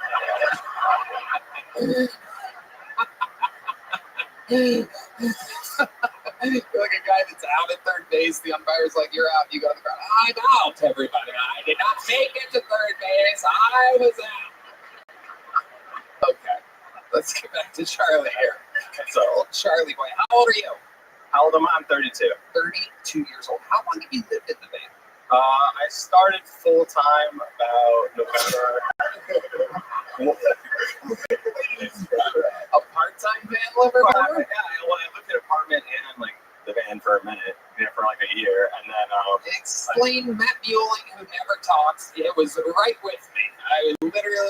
He had to say it because we're all thinking it. How does that work? Why would you live in an apartment and a van part-time? well, I had the apartment, and then like if I wanted to travel for the weekend, like or for like a week, like I had like no hotel to worry about. I could go anywhere. I lived in like New York City at the time, so like Jersey City, but so I would just go out and stay. Huge fucking difference. No, That might be the biggest difference ever. I mean, Whatever. that is absolutely unbelievable. The jump that just happened there. I'm living in a van, sorry, the sidewalk. But it's pretty much the same thing. Yeah, I mean, Now, with your van, do you have a fake cast and a couch? No, not at all. It's not that big. Thank you. wait. That's fucking one of the best jokes ever. What the fuck? What the hell happened here? No. You know what? I might want you to stay when the jokes don't work. After all, because that You don't get that joke? no. What's it from? The serial killer that had a fake fucking cast and a couch, and he had a van, and he would go to colleges. Go, hey, can you help me get the couch on the van? What year was this? The size of the Lance. No, I was what? What? Ted Bundy, right? That's what you're talking about? A serial killer from the 70s? Who thinks OJ did it?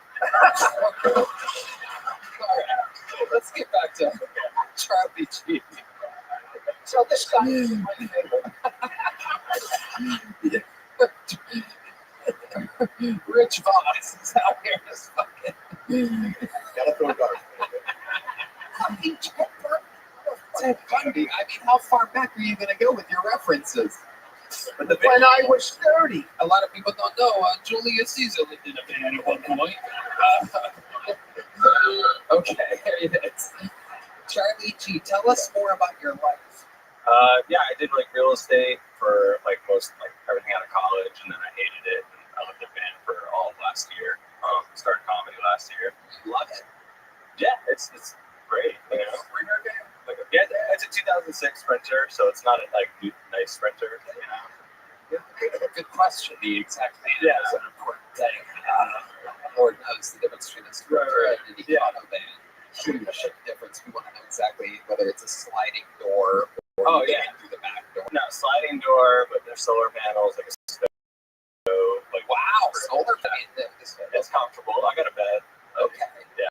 You got a bed. Yeah. Okay. Yeah, in 2020, how do you don't have to go, right? But back in the day. Yeah, how do you see the determinations when you're trying to live this in trying to come back? Like, what's the open lines? I mean, in Austin, I just go back to their place. Like that hobo section was actually. What if their place is like, my roommate's home and like, it would actually really be better if you went to your place? Like, Yeah, which it's not my. I'll give you a ride to my place. And if you pick up a homeless girl, you can drop her off anywhere. Oh my God, Rich, what's going on over here? I made fun of you for doing old jokes, and then you just did the oldest joke ever. And I wrote it.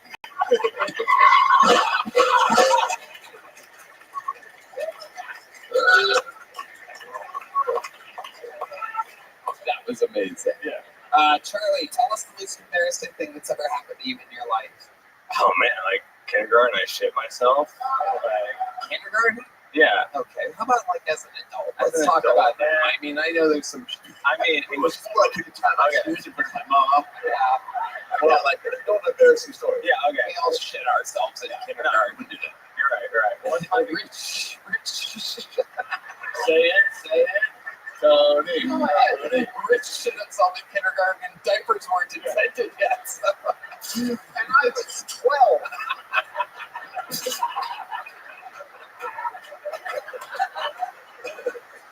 How about as an adult? As an adult, like one time in college, I shit myself. Wow. This guy just shits himself. Yeah. How many do you think I should make him shit himself right now in this story? How great is that? So, you see that red dot back there? Right. Yeah, see a little red dot? Right. I want you to stare right at it. We're losing deep madness. When you're blind, the smell of dung. You're right. All right, Charlie. Fun times. Congratulations. I really loved the kill myself joke. Yeah, That's a really, really, really good joke. Thank you. You know. Yeah. There you go. It also came out with confidence, as always. It's your first time on the show, right? Yeah. First time on the show. Came out, you had a game plan, that always matters. So good job. Yeah. Thank you. Appreciate it. Yeah. Good stuff. There he goes. Charlie G. Homosexual, kind of like, you know. He's better than that. If I kill myself, reincarnated, kill yourself is funny. All right, we having fun out there? Ladies and gentlemen, your next bucket pull goes by the name. Oh my God, I know what that noise is. The lovely Heidi, ladies and gentlemen. Look at that. The crowd goes wild. She barely does anything at all. It's unbelievable. She just lifted up the mic stand and sat it back down. Crowd goes nuts. You gotta love it. Ladies and gentlemen, your next goes by the name of Daniel Velasquez, everyone. Daniel Velasquez. Hey, I started stand-up a few years ago after my mom passed away. And the first thing my dad bought with the life insurance money was an orange pool table. Pretty cool purchase, but that was the first time I realized a smart parent died.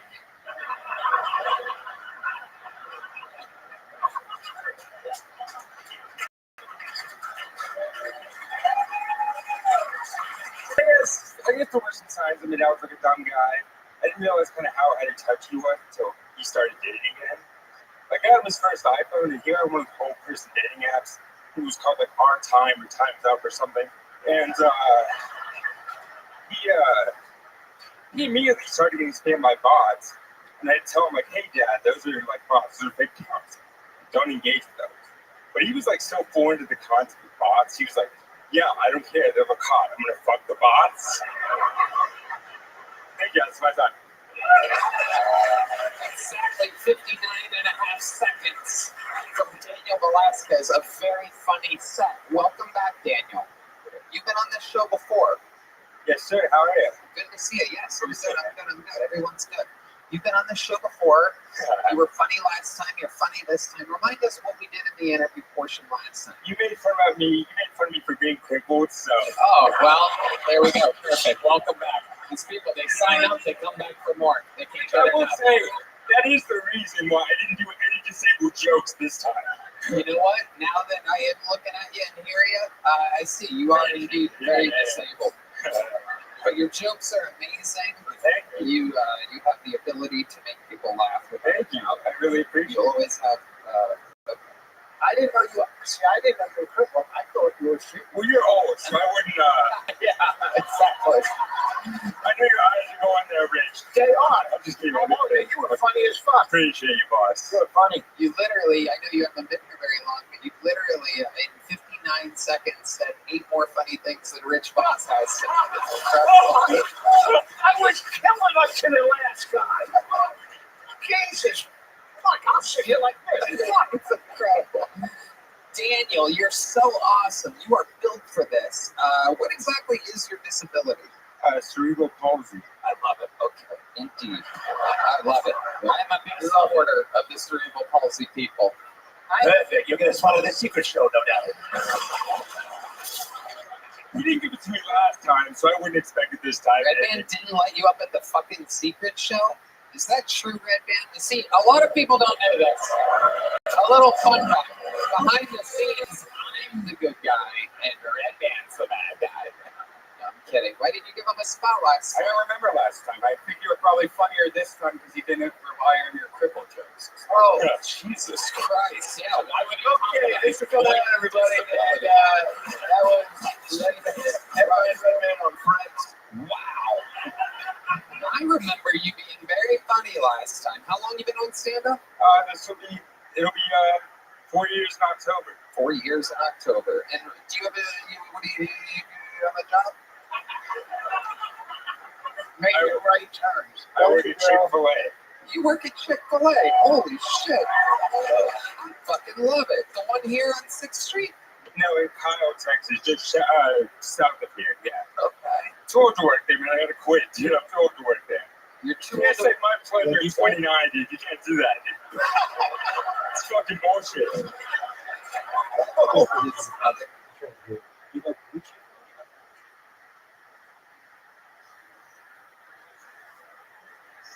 Oh, you were BBC. All right, well, a girl can dream, right?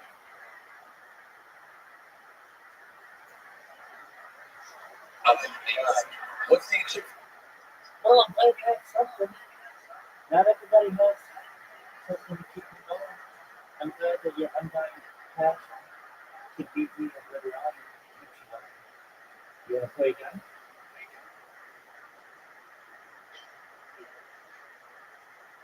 All right. I mean, we came close for that time. Do you want me to smack talk you or no? Oh, bro, you got down. Chick-fil-A uniform. Red polo, work slacks, lack of self-respect. Remember that time you accepted it? You know, So retarded. He's asking about his outfit, and then you hit the fucking chicken button. he goes, "Why would there be a chicken?" Okay. How often do you eat Chick-fil-A? Every day, that's my one free meal a day. Dude, what do you? Oh, bro, Absolutely. comic. What the fuck, dude? Absolutely incredible. How about what's the longest amount of time you've done? Like, I have like 20 minutes. Like, yeah. I think good guard. I'm back. Please read that T-shirt. You're You're losing. Destroys 8-0. Daniel, what's something we should know about you that we didn't learn You're about gonna the put out last some time you were on long the show? words. I kind of looking at Take these a two, but my short mom leave at the beginning. passed away a few years ago, and that's Thank you. why I started stand up. Okay, how did your mom pass away? Yeah, my mom died from COVID. Wow. Oh, that's what you're gonna do to me? That's what you think, bro. Which everybody was like really surprised because you have like a 2% chance of dying from that if you got it. But it's always surprising. Even less than that. Yeah, even less than that. Yeah. But it's always surprising you didn't know the percentage of people born with cerebral palsy. So that didn't really surprise me that much that she passed away. She did the double. Double whammy. Unlucky. That's why I passed out stand up. Honey, Like things can't get is much that the worse. thing Might as you well used swing to for the pick your fucking butt? fences, dude. The Absolutely. word Twitter Absolutely. is 19 points, Absolutely. which Were you- gives me a Were you working at 7.2. Chick-fil-A before she passed? No, I was not. I was. I think it was last time I was in the Paralympics before this, so I was Buddy, kind of everybody's doing great. that. What was your sport in the Paralympics? I was. Hacky sack. Yeah. What are we talking about? Your show? Remember that time you went and everybody celebrated it? What was your sport in the No, Paralympics? I was a sprinter. I was a sprinter. You were a sprinter? They got sprinters in the Paralympics? You'd be surprised. Holy shit, dude. What are you I want to see you and Rich Moss in a foot race so badly right now. Not even a word you know. I could do it, but I would dust Not it even a in. word you know it. This is throwing titles down at this point. You're gonna have to snap. You think hey, with Twitter. Mr. Rich trying his best, his hat flies up. Jada beats Rome in is terms of the proper camera now goes in time. the city. You're looking for like someone who walks around aimlessly. The most handicapped race of all time. Absolutely. All the names though. They're proper now. I know. I want to play this one day. It doesn't And they take have much. an You acronym. got threat by a And- Chick-fil-A cashier. That's good in the alley. It's been a rough episode for Rich. That's what happens. That's what you say. It's the most fun I've had in it. I'm saying that these are 2 years. I'll be opening for But him. unfortunately, that's not the game. Hey, Daniel, speaking of opening, I've got a Dr. Phil live at Bass Concert Hall on April 19th. You want to open the show? Yes, sir. You like that? Wow. Old school stuff like flood. Yeah. My honor to feel a legend like this, man. Rich Ross, guys, I'm here. Flowers, April 19th. Yes, sir, absolutely. Thank you so much. A huge venue, very exciting. Easy way. All you have to do is tap it in here, and man, the ball is right next to the cup. Do Just you know how to paint? No. where's your sound? Where's that fucking sound? I mean, that fucking sound. Oh, well, good job right there. Not a straight line. 4 points. I'm going to say on the secret show Thursday. Yes, sir. Fine. You already have That's how you a play it. right? You already got one of these, right? Yes, sir, I got one already. Perfect. I don't want to throw things at you. Daniel Velasquez, ladies and gentlemen. Hey, free panels time. Thank you, guys. I don't know what he said. I'm hoping he didn't say free Palestine. I'm just gonna pretend like that didn't happen.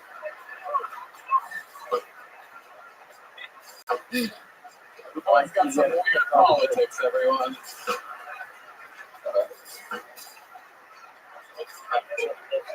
Yeah, he's gonna be great. All right. I mean, an amazing performance. How about one more time for Daniel Velasquez? Breaking news! Breaking news! Breaking news! Rabbi is up 62-39. Please continue. Your next comedian, ladies and gentlemen, is the brand newest golden ticket winner here on this show. This is indeed, in fact, his first time ever cashing in on his golden ticket. Ladies and gentlemen, make some noise for Colin Sledge, everyone. I'll watch them all together here. Colin Sledge. Thank you. I got fired from Chick-fil-A. Apparently, ladies didn't like the way the same my pleasure.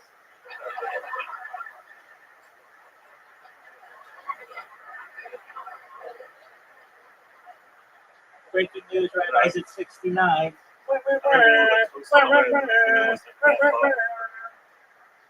Interesting, you know. It can make girls think. I make girls think stuff like, hey, is that guy following me? One time this girl getting into my car for a date, she agreed to. First thing she said was, just so you know, I have pepper spray in my purse. It's like, just so you know, you shouldn't tell me where it is.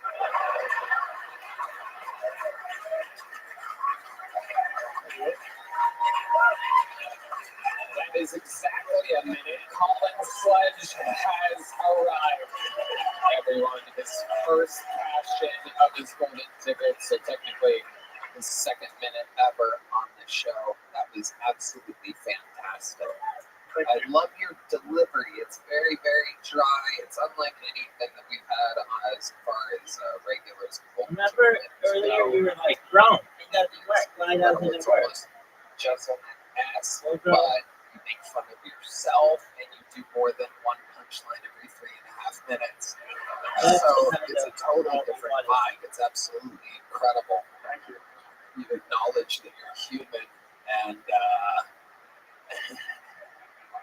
you make fun of yourself sometimes and real things, not just made up characters. And I love that. Colin, how's life been going for you? It's been pretty fun the last 2 weeks. I bet. Yeah, your life has officially changed. Tell us more about that, Colin. Well, so actually, literally the night I got the golden ticket, thanks, Colin, we almost got arrested going back to Houston. So I'm pretty sure the golden ticket got my friends out of jail. Oh, you're done, girl. You're done. Really? Is that true? Breaking news. Breaking news. Breaking news. Rabbi puts down the cue for Queen. 33 points. Keep calm and play on. Well, we got called over, and Two, pardon me, I couldn't hear you over your music. What were you saying?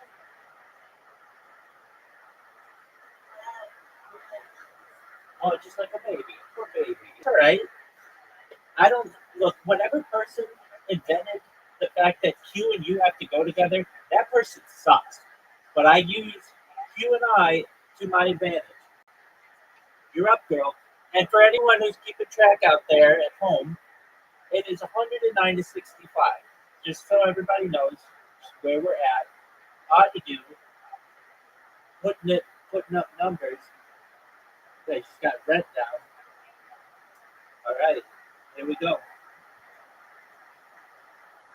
Two, one I can name, one will remain nameless, but they. You don't have to name any of them. Yeah. The question was how many people were in the car. Okay, two other people in the car, not your other personalities or anything. No, they were real. They're real. Two real units with hearts and lungs and brains. Yes, and they both had. Are you driving? I was driving, yes. Okay, what kind of car are you driving?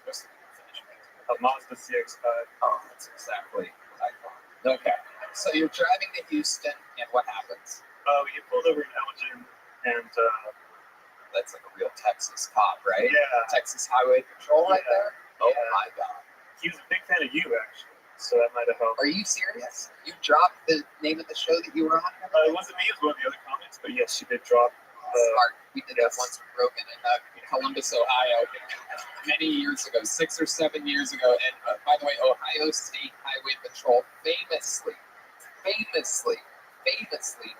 never gives warnings, never lets you off. If you go fucking 5 to 6 miles an hour over the speed limit in Ohio and you're pulled over by an Ohio State trooper, you get a fucking ticket. And was it you, right? Yeah, you fucking nailed it. Because I'm like, yeah, we're just working, we're doing a podcast. What'd you say? You're like, I don't remember. I think I was like, yeah, we're on JRE. Everybody's like, you nailed the line. You're literally like, yeah, I work with Joe Rogan sometimes. We're in the comedy business. It's like, Joe Rogan. Okay, go ahead. Well, she went on our IDs, and one of my friends lost her driver's license. She's from the mess. And we got a warning, by the way. She, thank you. For clarifying. Okay. She had her driver's license, but she had her passport, and so she gave the cop her passport. And she said, when they took the passport to the cop car, she said, I think they might be weak passport. Hell yeah. And I was like, what percent chance do you think? And she was like, 100%. Was it in like a baggie? No, it was just in the pages. Jesus fucking Christ. pockets. Yeah, that's crazy. Yeah. Look, I thought you were really funny. Hold on, Rich, you were in the middle of a thing here. go ahead, give your analysis, and then we'll just edit it out. No, because I thought, listen, I'm doing a firehouse now in town. Oh, good and if you want to open up it out. Okay, all right, very good. All right. Okay, so back to the story. She says that might be reading the passport, and he's in like the cop car at this point. It was a lady. It was a Latina lady cop who took the passport. You all watch this. Let's go. Kill Tony fucking nachos Belgrande fans. That's what's up. It's not just the Mexican dudes that get horny. She's not a fan. Oh, she wasn't a fan. No, it was another guy. Oh, okay, wow. It was a white guy. All right. Sorry about that. Almost had her. But yeah, she, well, I was in a good mood because obviously, and so I thought she's probably not even going to notice. And she came back and she let me notice the lead in the pages of the passport. And this is incredible. And again, this is a Texas state trooper. I don't know. Okay. Some cop. Okay. It may not even have been a cop at all. You may have gotten pulled over by an illegal immigrant wearing a fucking badge, and you stoners with weed in your passports are like, I'm so sorry. Other cops pulled up, and that's when I thought they were going to jail. Not me though, because I had illegal Delta 8 coming. They had. Okay. So then what happened? They searched. They frisked all of us and set us on the curb in the cold. And then they searched my car, and they found some more for weed, maybe. And then the other passenger, they found more weed, a fair amount of weed, and a scale and little baggies. Oh my God! So now it's an illegal drug dealing operation. Well, I think the scale. I'm gonna go with he has an eating disorder. Okay. That's hilarious. And then, By the way, I would love to see you on Family Feud. I'm gonna go with this guy's got an eating disorder. By the way, what's on your pants? You take Red Man's house? What is that? I spilled bleach. Okay, don't go with me. okay, so let's go back to the story that we're in the middle of, and then what happened? They set us on the curb, frisked us. They found the scale, or weed. And then what happened? And then they made her pour out all the weed for her passport and like step on it. And then, How much fucking weed did she have in a passport? I don't Was it know. shake? Which real weed? Like It it was- was nuts of weed. it was like full different pages. I don't know how much it was. This is absolute fucking insanity, by the way. I carried a lot of weed on me, and I have a passport. I understand Yeah, I the think she dynamics of a physical passport. She uses it to like roll joints or something. She like pours it from the passport. So retarded. She's That's like, literally the most retarded thing to roll joints on or with in the fucking world. It's like cutting coke with your license. she's Well, that would actually be better than rolling weed on a passport, because it could come off a license. It's plastic. The paper Yeah, will I retain do. it, and the THC I'm crystals trying to will say be all that. over it. Yeah. You can at least rinse off a fucking But it's license. just look Yeah, at she, punching down at she's sort of my number one advisor in comedy. Okay, so then what happened? Then they asked him, like, why do you have the scale and the baggies? And I think he just didn't answer, which is probably good. And then they made him stomp on all his weed with his collar boots and that scale. I think it was because we were talking about, like, where are you coming from? And he said, we're going from Austin back to Houston. I think he'll tell me, he said, you know, the white guy comes, like, did you get on? And then my friend was like, yeah, you got a golden ticket. He was like, oh, congrats. He's really nice. Wow! Yeah, that definitely worked. That's what it was. He's like, cool, you want to shoot this guy for no reason? I'm a big fan of KT. I thought about being like, you can have the joke book if you don't arrest my friends, but I think that would be bribing a police officer. You did everything just fine, so Yeah. nobody got in trouble. No, I got a warning. For what? What was the initial stop for? So my Mazda CX-5. That's a tail light that's out. No, well, yes. That's what happens. Yeah. So no, the headlights are always on. I can't turn them off, and so when the lights get switched off somehow, I don't notice because the headlights are always on. Absolutely unbelievable. I don't understand a single thing that you just said. Notice when your lights are on. Well, I know the lights are on because they're always, but the tires are behind me and I can't tell if they're not. Welcome to how you live in So we got a warning for that. They did get a warning for copious amounts of weed. I don't know what that's about, but All right, we have 15 pilots left, so not too many. And then I'm going to be both of your passes and calls.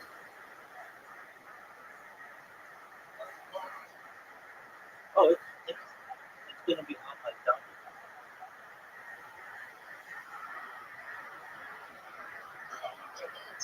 Okay, that sounds like that sounds cool, man. Dog, you're terrible at everything. So, dark should be no exception. I've won 31 straight games of Scrabble against 4 people. And I'm going for 32.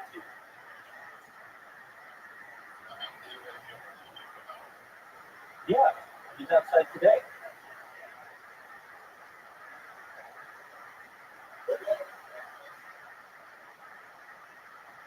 Instagram?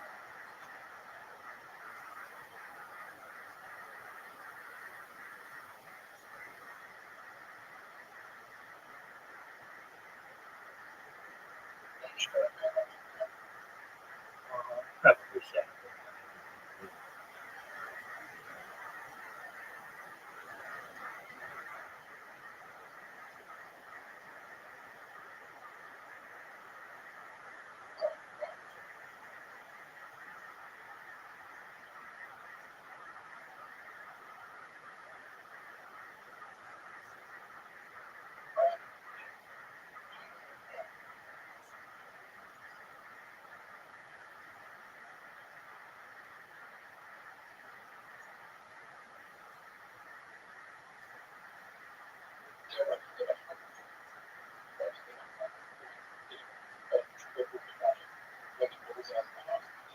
I've always wondered that myself. I don't understand. You shouldn't be going for the bullseye. You should be going for the first spot.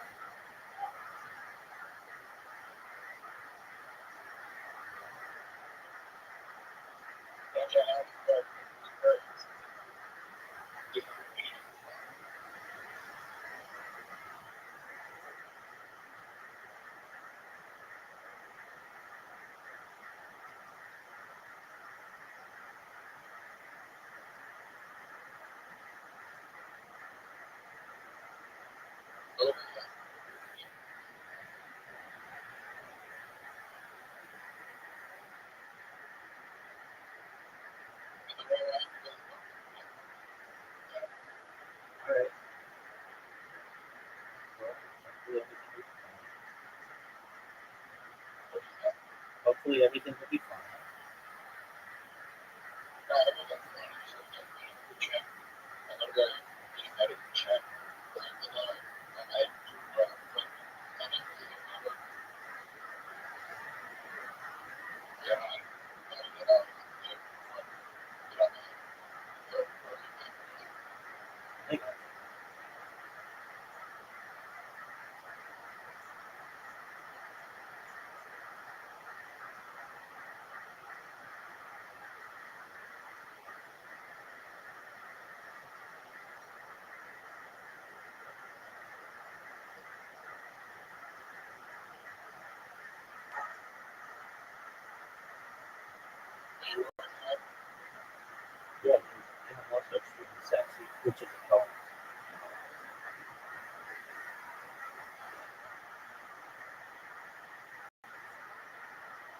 Yeah, I don't really think we have that in the United States unless you're like really fucked up.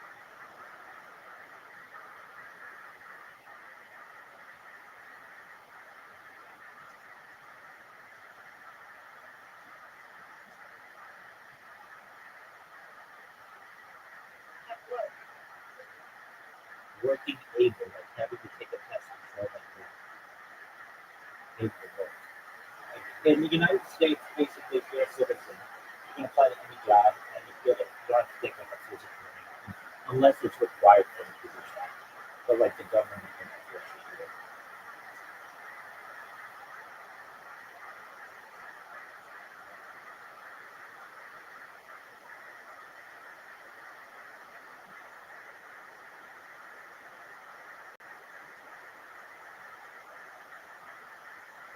Now, there's like a thing. I think if you want to get disability or something like that, it's really hard.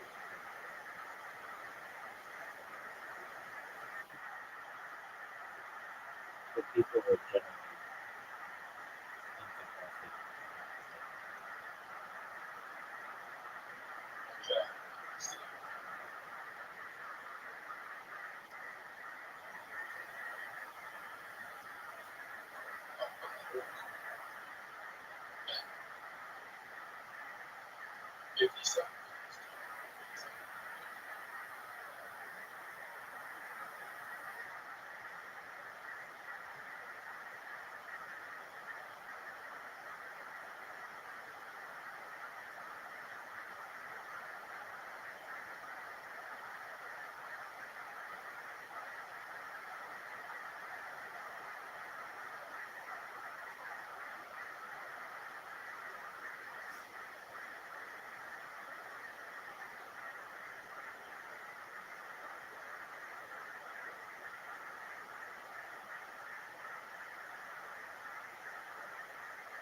Well, good job.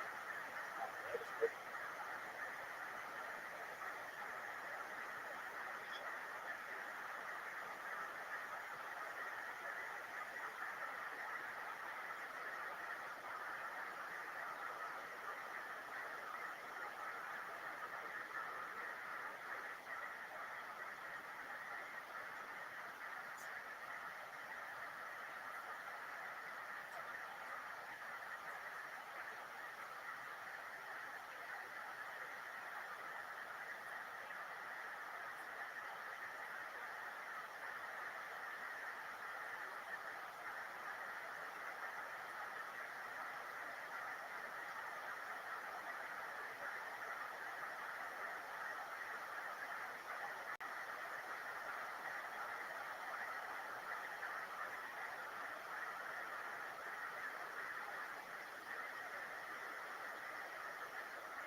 That's a good one.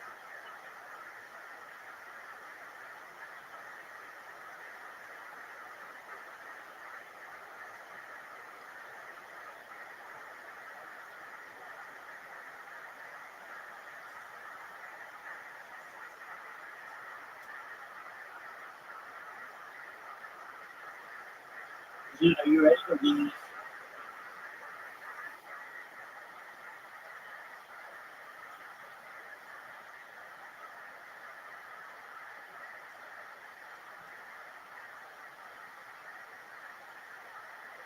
That's 33 wins. 33 straight wins on real people.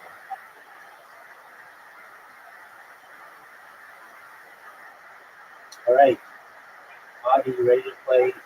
Well, dude, are you ready? Are you a big time loser?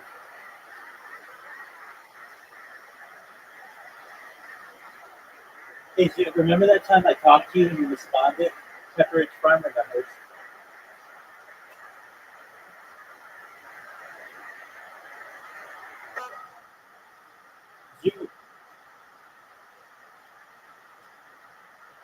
Did they teach you about communication in school?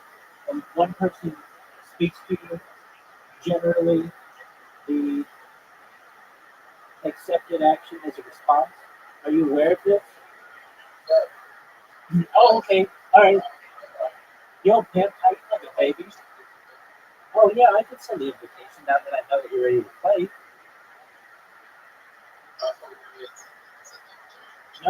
No, because if you're in the middle of some darts game, I got better things to do than twiddle my thumbs waiting for you.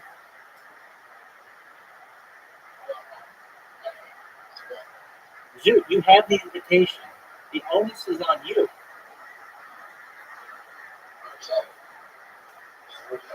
Yeah, we're still waiting on you, big dog. There you go, finally. Yeah, she knows. Dude, we're all gonna miss. You're not gonna make it on this show for sure. Dude, you can't make it. We all know that you can't make it, and it's an absolute joke that you think you can make it on the first shot. I haven't hit my first shot yet, and my first shot's better than both of yours. Because I don't have to go through the set.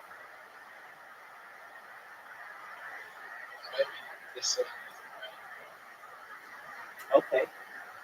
That's a nice little story you can tell yourself. That's a good shot, too. Dude, I think it's a good shot. No, maybe. It's got the angles. Well, how do you mess it up?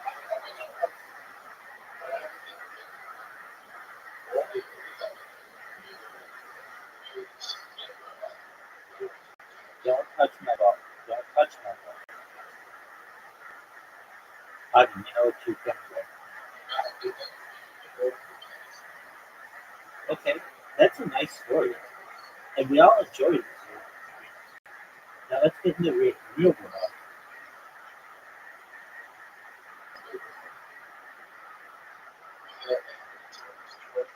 It'll be fine.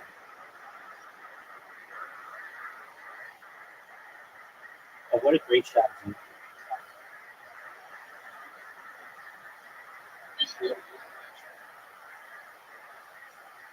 Oh, dude. Dude's doing well.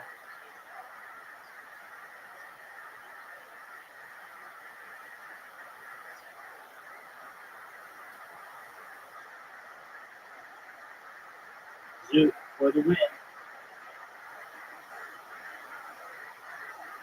Short. An incredibly short shot.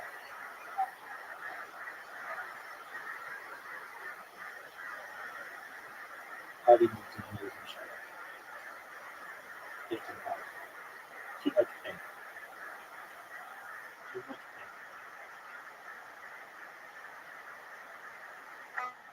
You gotta make the shot. Yeah. Dude, not only am I going to beat you, but I'm going to beat you back here again. 5 times. Look at this shot. Dude, did you like this shot? Dude, did you like this shot? Okay. Get ready to rate it a 10, son. Oh no. Hit the tree. Stop. Go. Somebody needs to take up.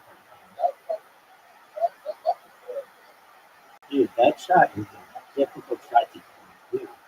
Oh, Zoo. Zoo hits an amazing shot.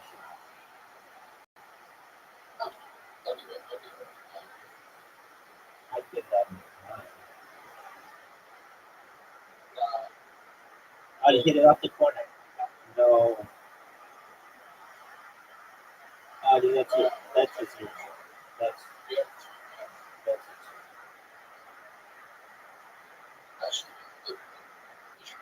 Yeah, but don't suck.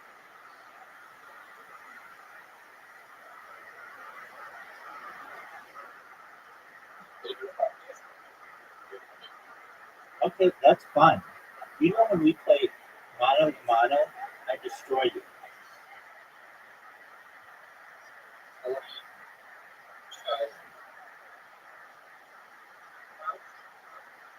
Mano to mano. That means hand to hand.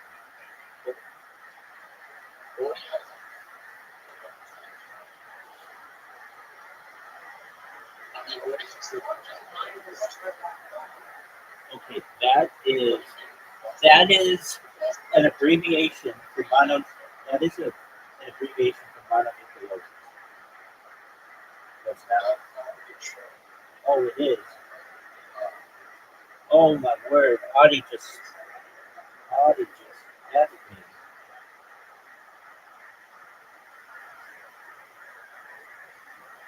Dude, that was awful. In the history of shots, that will go down. And this is one of the greatest shots we've seen today. Audie had one of the best shots I've seen on that.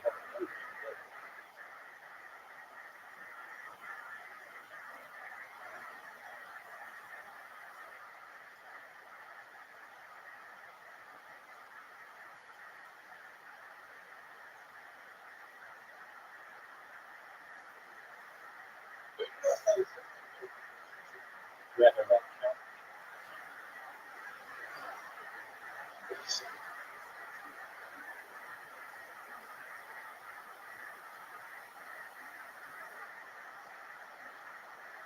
Oh, so you are fast.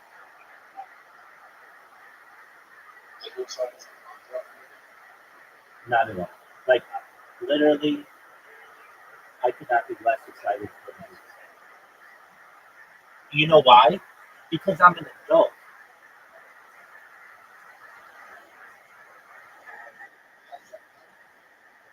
I'm even less excited about it.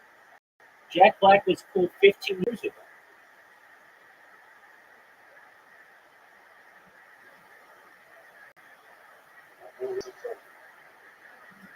In School of Rock is like his only good movie. All right.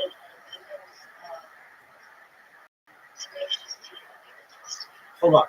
Tenacious D. If we're talking Jack Black as a musician, that's different. I like me some Tenacious D. Okay. I like his music. Oh, Kung Fu Panda. Dude, come on. Name something that like Met watch.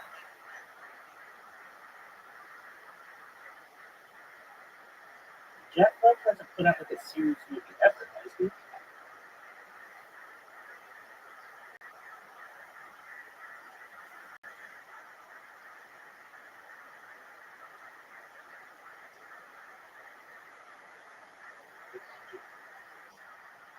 Yeah, but that was like not even the original Jumanji. Didn't he have a movie like Jungle?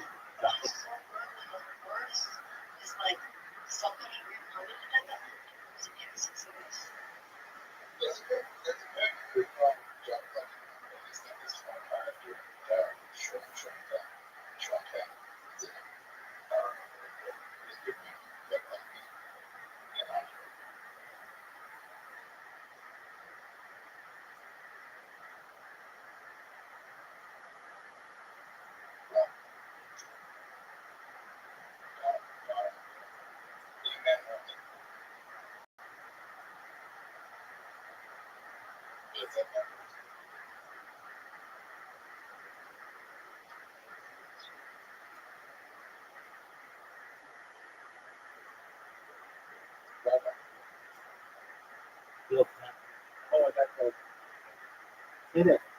Oh no! I mean, okay, that's a good movie. Maybe. I can't believe it. I never missed. But I was busy creating products. That is not what you want to do about this. We've made Zoot's life. Zoot. Okay.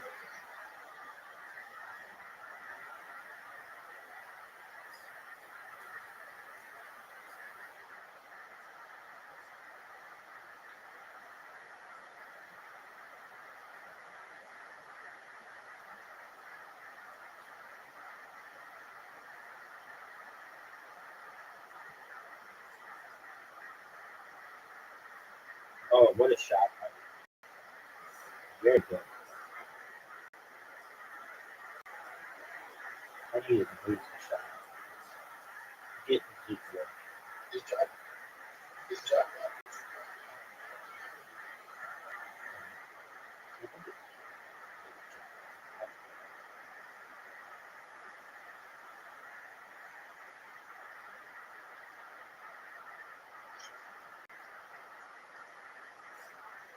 Good shot.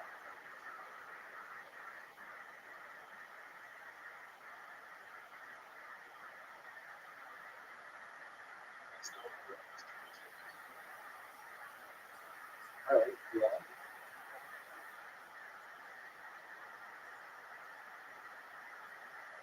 It was a good movie.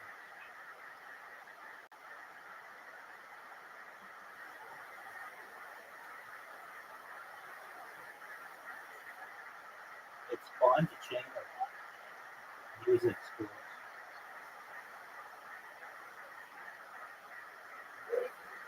Yeah, there's school rights.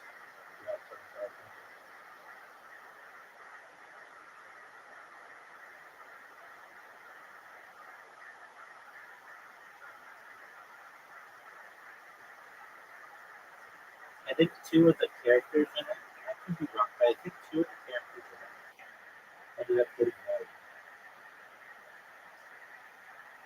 Recently.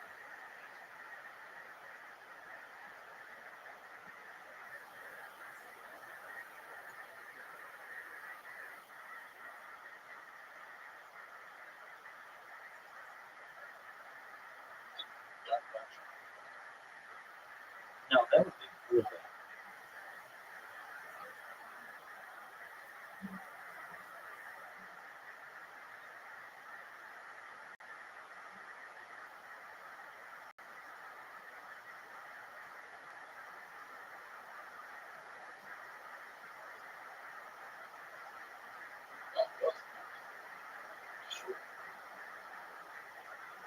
Right.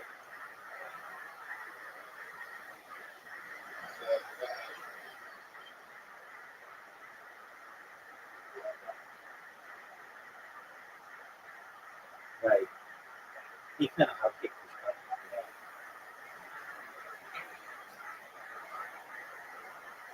Make it.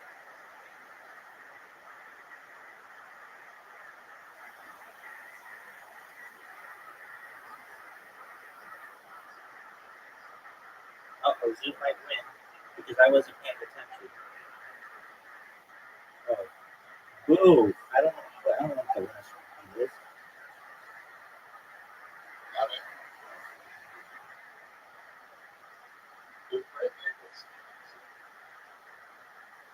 I agree.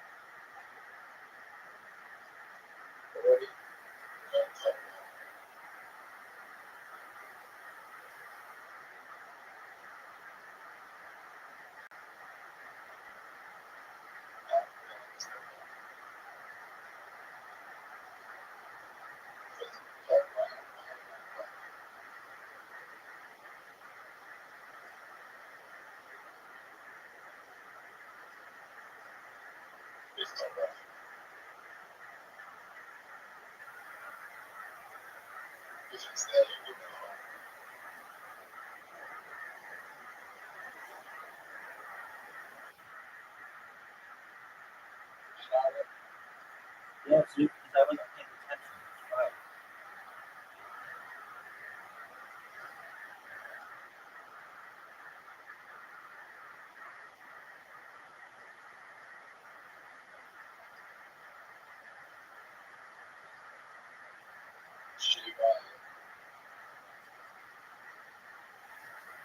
So you know what community stocks? Twitter.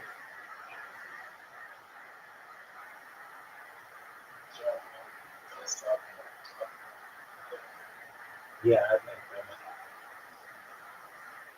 I am in the Telegram.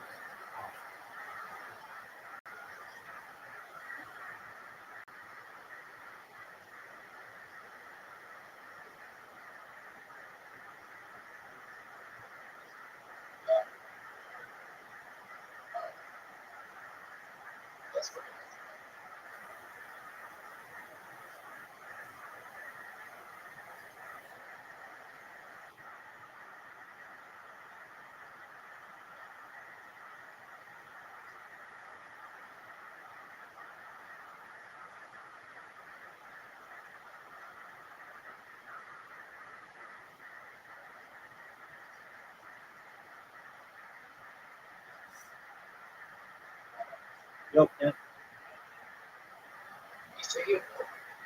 Yeah. No, I don't. What are you referencing? Hey, Zoo.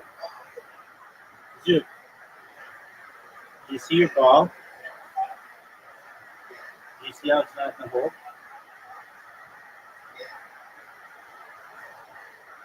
Do you see when I pay attention how I'm superior to you?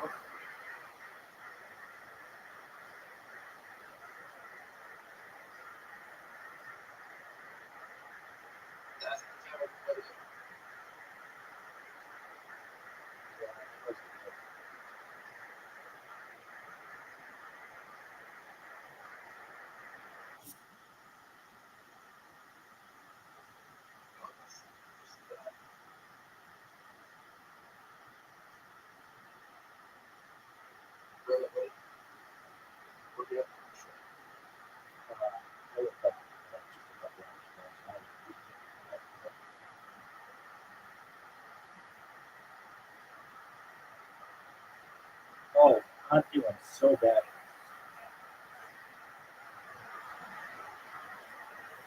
Dude, put us out of our misery.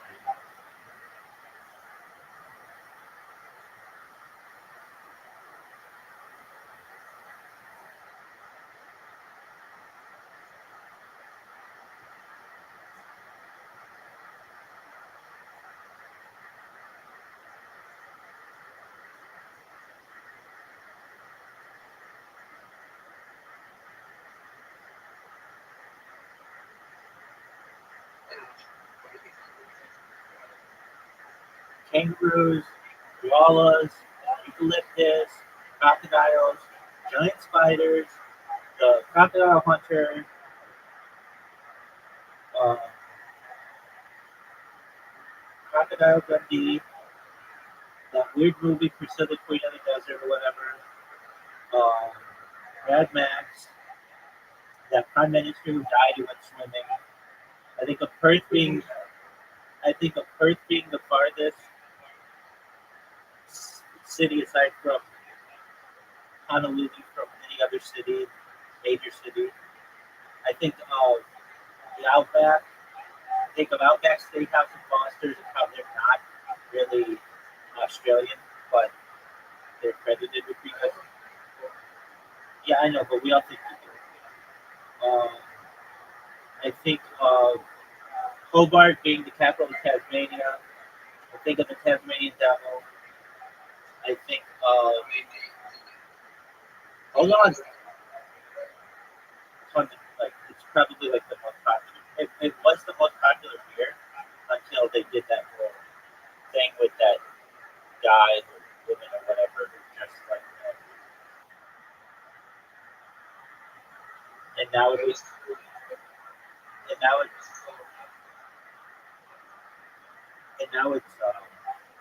Medela. It's the most popular. which is kind of wild. Modelo. I don't think I've ever had Modelo.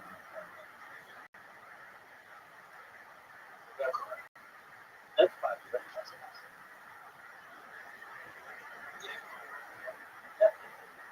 Corona is imported from White Plains, New York.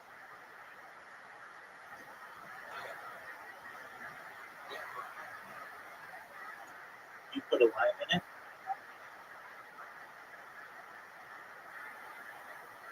Nice shot, Audie. Nice shot, Audie.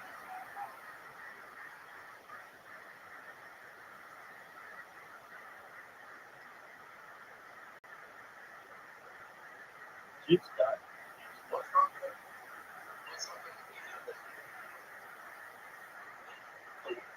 Koala.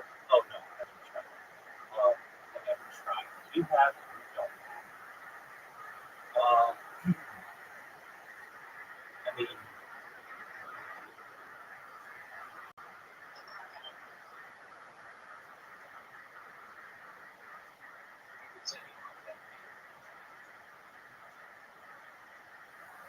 what did you have? You don't know. I don't know. Like, I've only heard bad things about Mexican.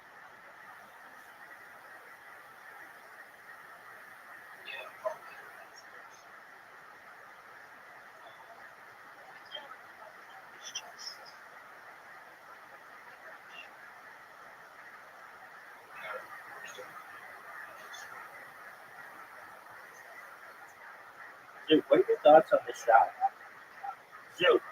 Zoo, what are your thoughts on this shot? Zoo. Thank you. That's what I like.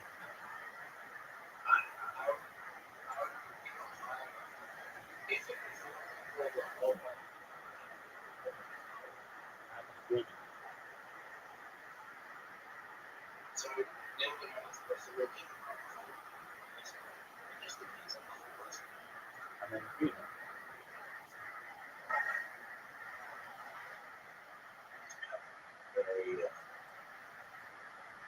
Oh, come on. No.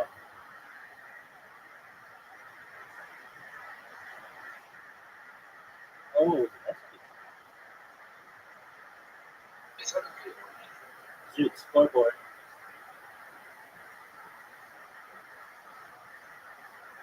All you can make this.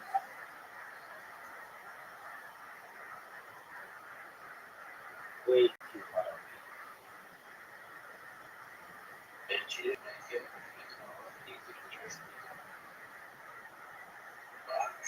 You are. If she makes it, you don't get hit.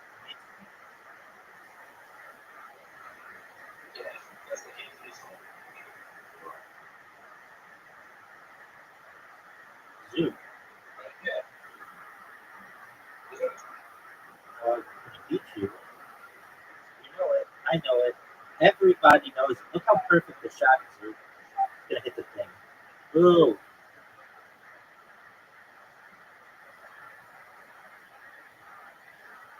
What does I don't know. I guess if like Hungry Jack's was kosher, I might eat Hungry Jack's just to see what it's like.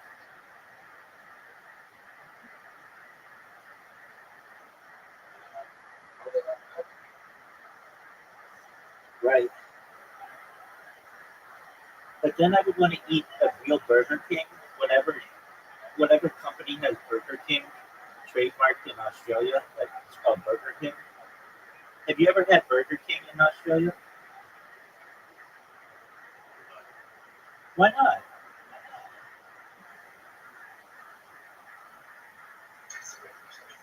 Yes, there is. That's why Hungry Jack's goes by Hungry Jack's and not by Burger King, because some other company has the trademark on Burger King in Australia.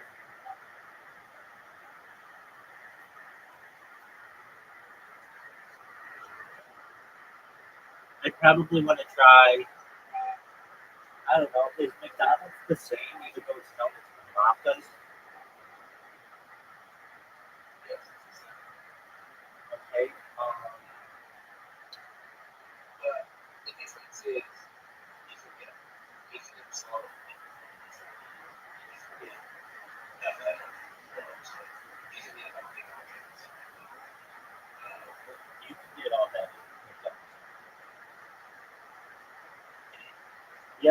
the McDonald's subreddits, the McDonald's employee subreddits.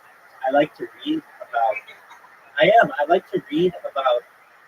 Even though I don't eat fast food, I like to read about all of the like how it all works. It's really fascinating to me. Like all of the drama that goes on, and I'm in like a bunch of I'm in like the Olive Garden one. It really teaches you about like corporate greed and like how these people are like really um, they're micromanaged and how apparently it didn't used to be like that. And I don't know, it's really interesting to me because if I go viral, if I go viral, if I go viral, I would very much like to make many of these options kosher. There are ways to do it, and so I want to learn about the behind the scenes ways of um, how to run these operations. Like they have kosher McDonald's in Israel, kosher McDonald's in Argentina, and I'd like to see one in West Los Angeles.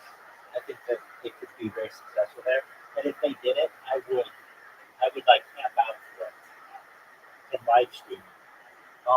But I'd like to see more options. Like currently, of the major um, companies, the only kosher ones are, well, people will say Dunkin' Donuts, but that's not really a West Coast thing.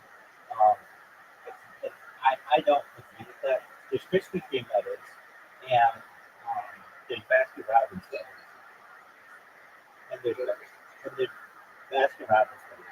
They used to have this, well, they still have the store. No, no, but you could make it kosher. It's not that hard because they serve ham.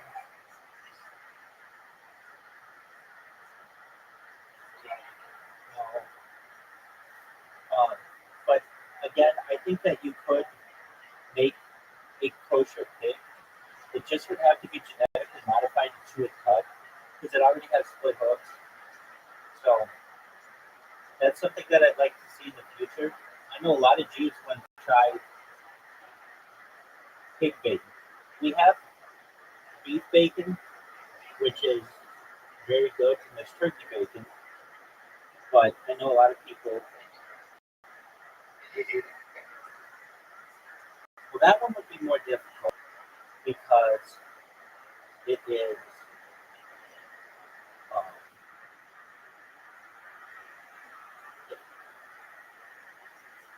it's not a kosher animal.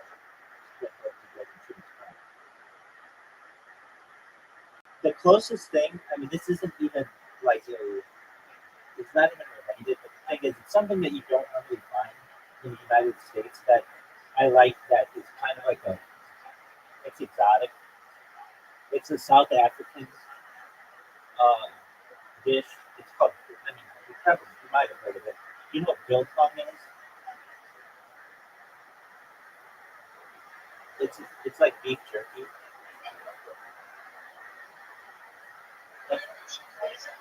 Biltong.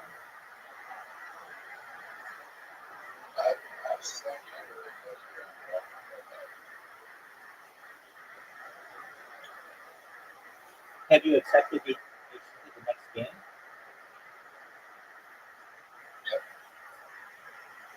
No, you haven't. There you go.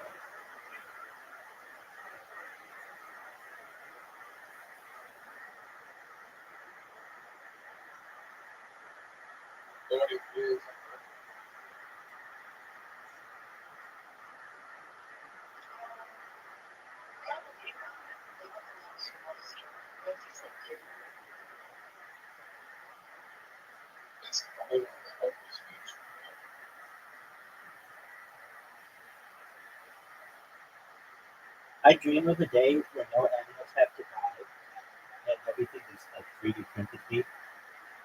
So in the future, I might want to have 3D printed kangaroos. I could do that. Dude, you know I'm an outside the box thinker, and that's something that they probably will have in the next 10 years.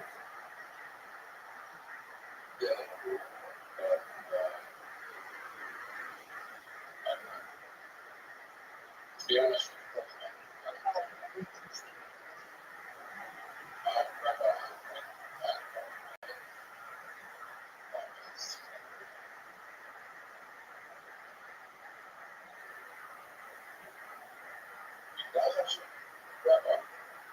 up, Dad?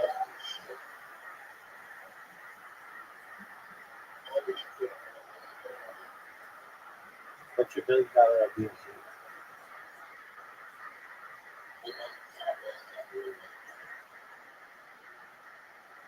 I'm down for that.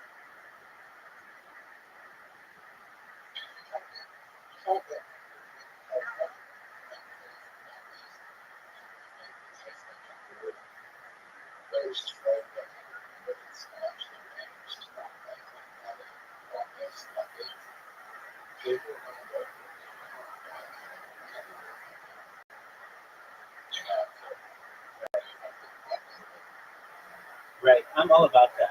I really would like to have plant-based cow meat, like that tastes like steak. That would be really enticing.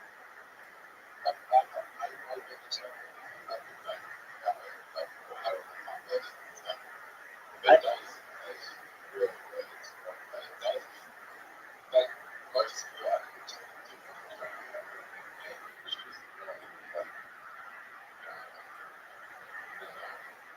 I have this well-made sausages that I like to have that are plant-based in Morning Star, and it's very good. I like it a lot.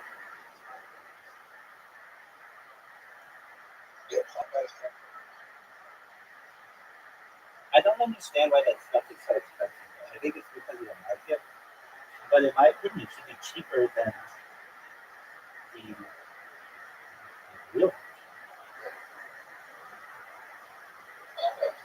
Yeah, I mean it's just plant. It's not like you have to raise it. You have to raise it.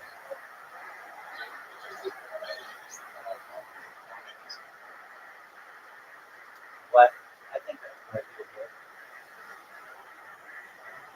because basically all meat eaters eat plants as well, but not all plant eaters.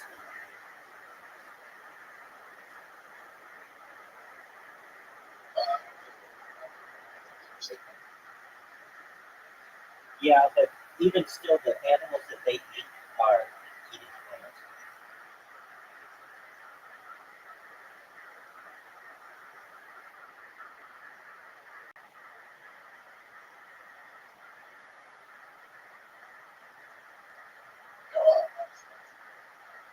What were you thinking the other day, too?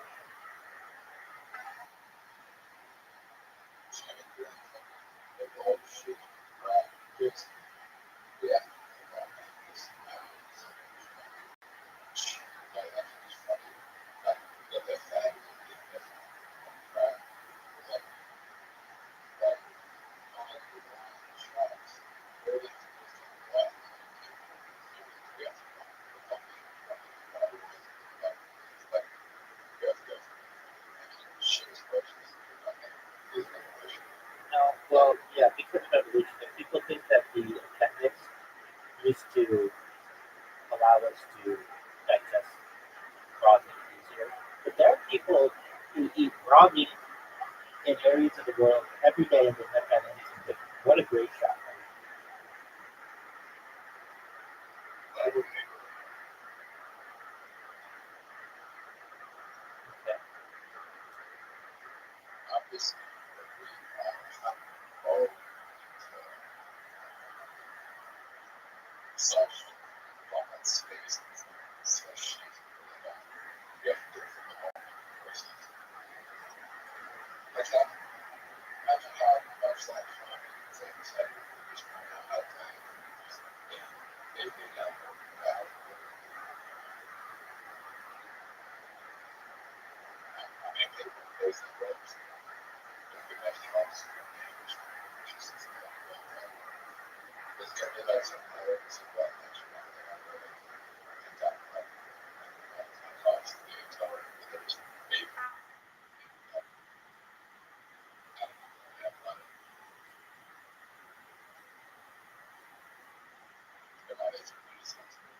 Zoot, did you know he lost his? I don't like this one.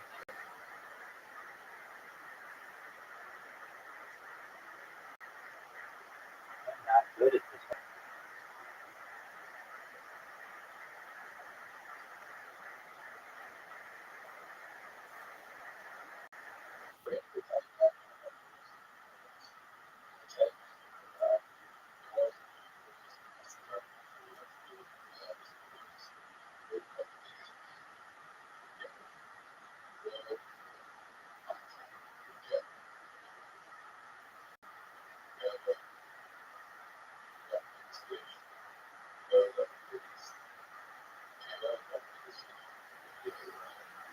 I disagree with that. I think it was probably who was the biggest person. Because the biggest person would be a threat to the other like beings. So the woman would want to be with the thing that made her feel safe.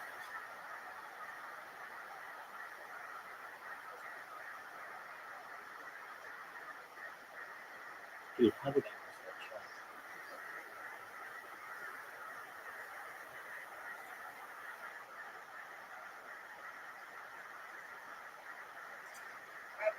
Yes, ma'am. There you go.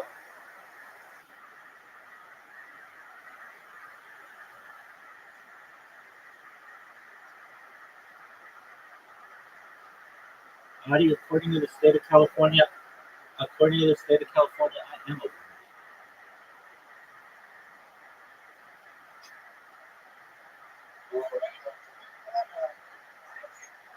Yeah, I was non-binary for a couple years, and then I became a woman in like January of 2024.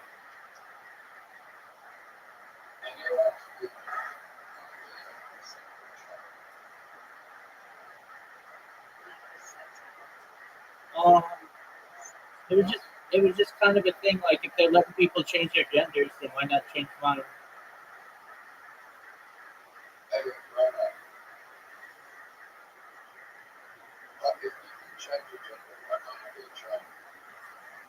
Dude, there's some people who say that you can.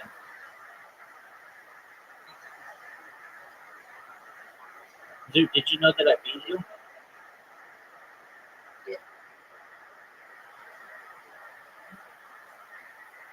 Dude, I wasn't even paying attention to you. How does that make you feel?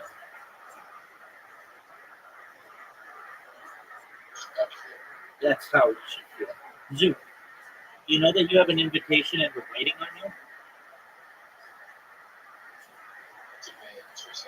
All right, well, Zoo, will you look up what Doge means? What's it mean?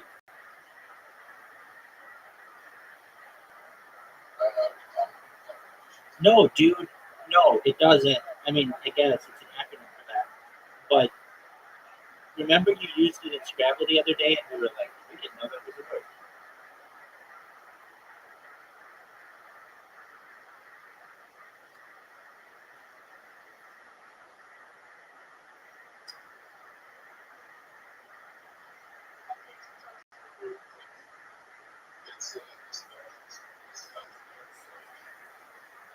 Uh,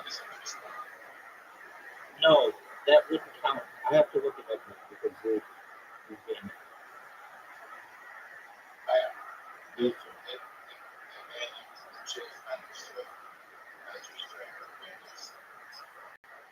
it. What are you talking about? It is not Venus, it's Venice or Genoa. It's the elected chief magistrate of the former Republic of Venice or Genoa.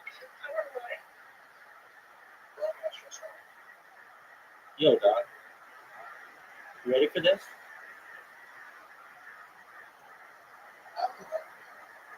That wasn't good. Dude, you recognize that I'm creating robot accounts right now as I'm beating them.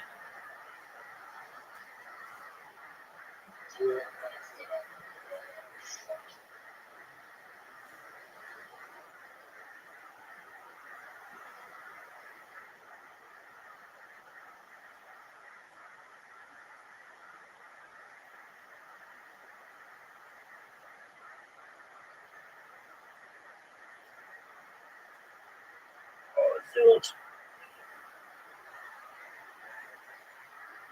Oh.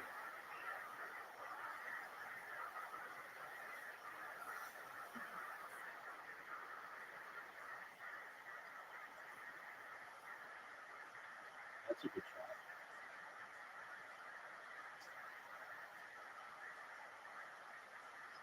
You ready for this? Get it.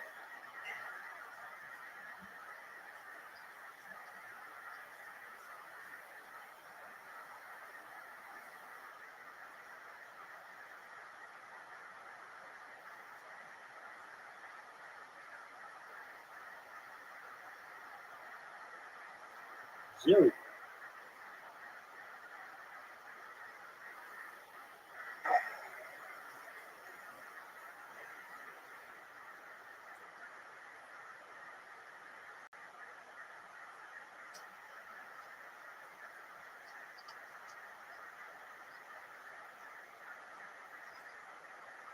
You ready for the shot?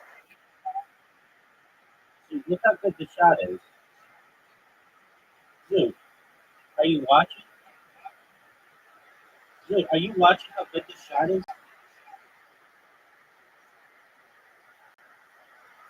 Zoo, rank it.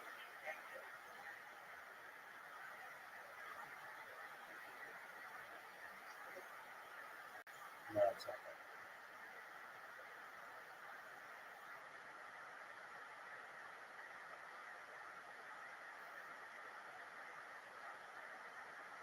Zoo, did you see Five Nights at Freddy's?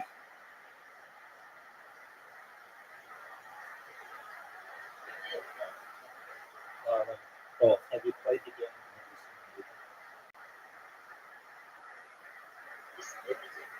I don't know. I haven't seen it. The whole thing.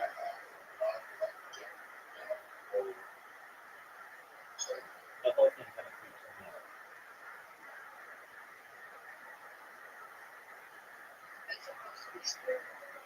Yeah, like a creepy Chuck E. Cheese.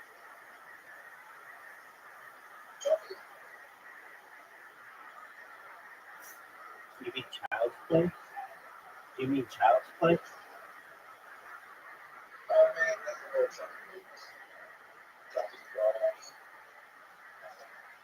You mean Bride of Chucky?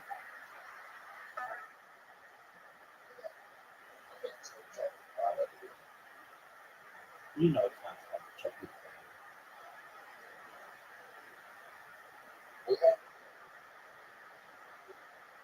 Okay, just like Hungry Jack.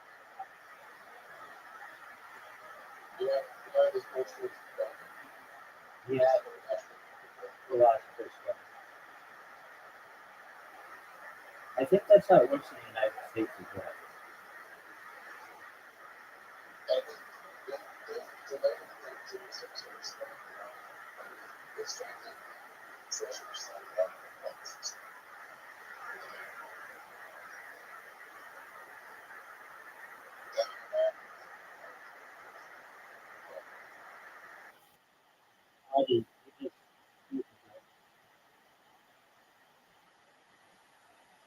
Hit my balls, dude.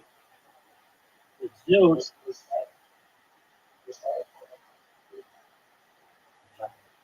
It's very part of the world. Universal Studios, which is in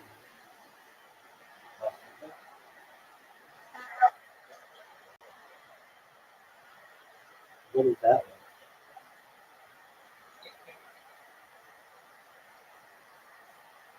Oh no! I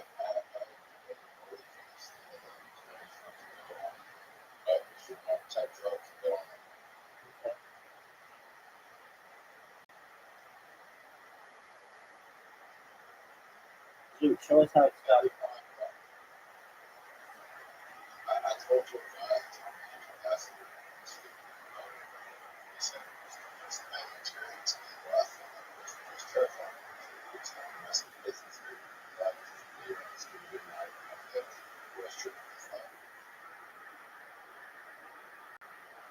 Did he shoot his shot faster than you shoot yours?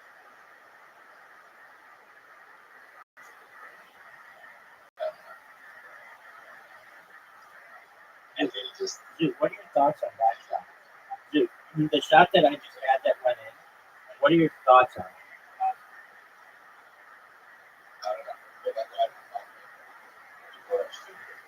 Okay.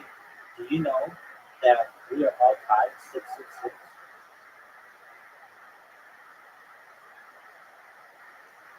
Oh, Zoo, you just missed it. Now, Audie could either make it or Audie's done. Turn out the lights. Audie's done.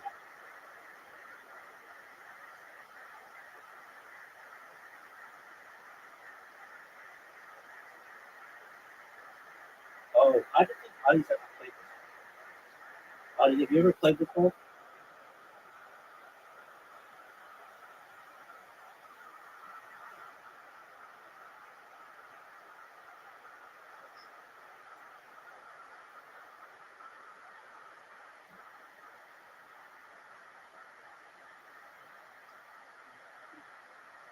Dude, you know that's a bad shot.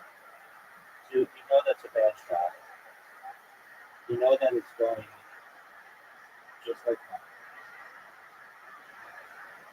Audie, make it.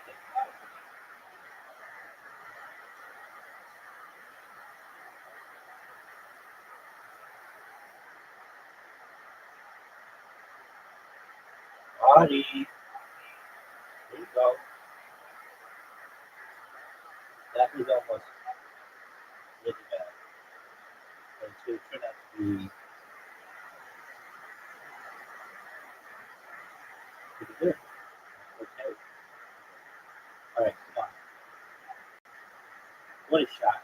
Dude, how'd you like that? Dude, I had a perfect game, dude. Dude, did you know that I had a perfect game? And Audie can beat you? Audie can beat you. No, too hard. Okay. Now Audie's like, what are you doing? Make it. Audie can still beat you. Audie can still beat you.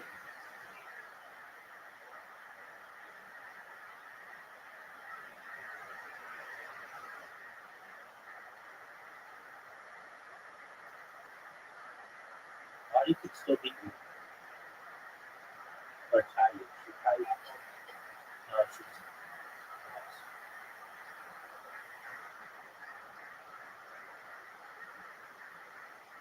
Dude, did they have Toys R Us in Australia?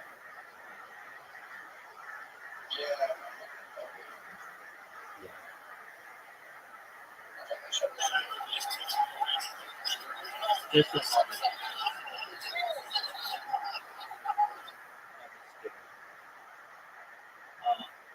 The one store that you have that we don't have anymore, that like no one knows how to. You will be right? Yeah, but you have Kmart.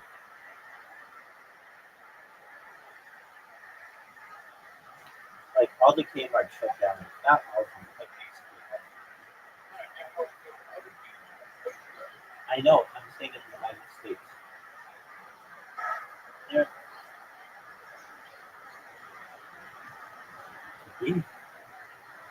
Audie, are you gonna accept the invite?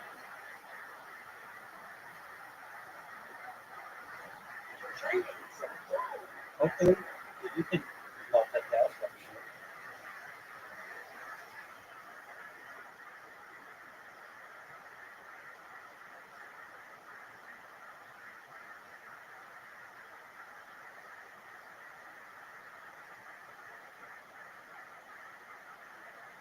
Dude, where would you rent your movie and that was the thing? What was it called? Okay, so you're Blockbuster.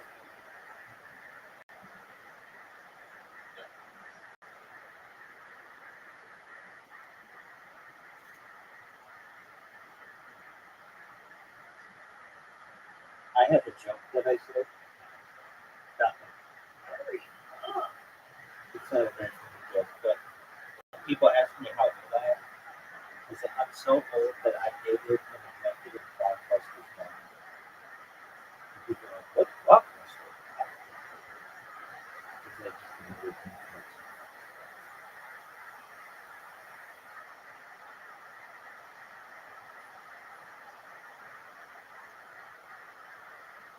There's still one Blockbuster in the United States. It's in Bend, Oregon.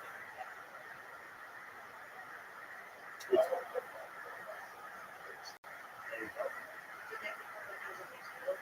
yeah, it's basically. I mean, you can still rent movies. I saw an interview with the lady.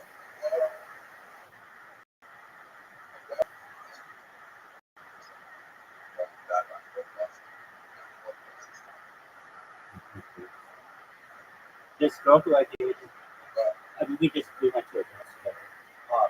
She's a friend of my roommate. Anyway, she had this card. This was super good. She was from England, and she had this card that anywhere in the world you could use it and get free movies.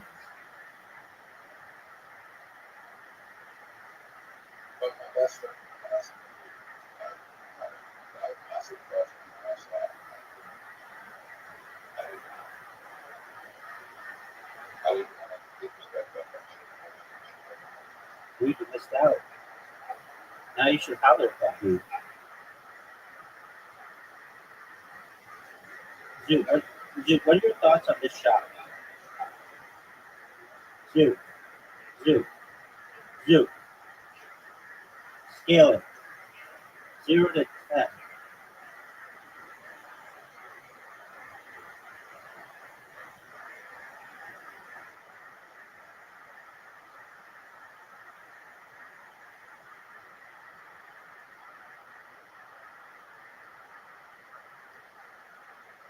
Both suit and body are bad shots. Just unfortunate shots. Oh, suit. Hurts body. Maybe.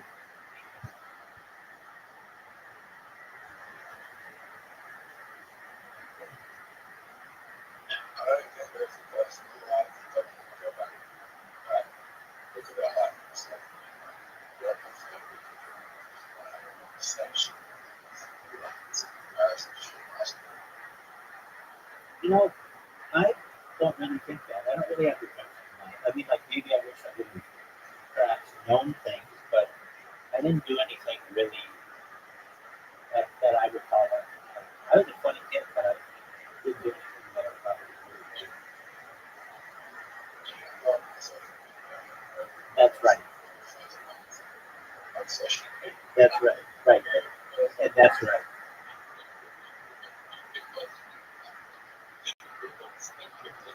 You're right. No, you're 100% right. There were no dick pics when I was a kid. I mean, I guess there were. This is a funny story that I have. I was at a baseball game with some friends, and this was the days when you had like disposable cameras, and I think my friend dared me to take a picture in my pants, and so I did. And it did, like you didn't see the picture right away, and it would eventually develop, and so some person out there had to take pictures. My friend's older sister's friend. We went to school together, but like I guess technically that would be like child pornography.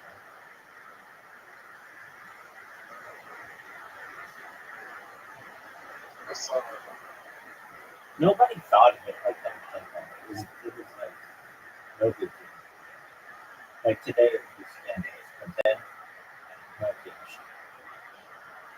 We just see it.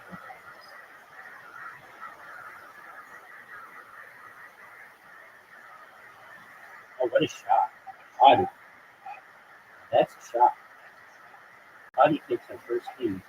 Oh, no. Oh, it's just, welcome up.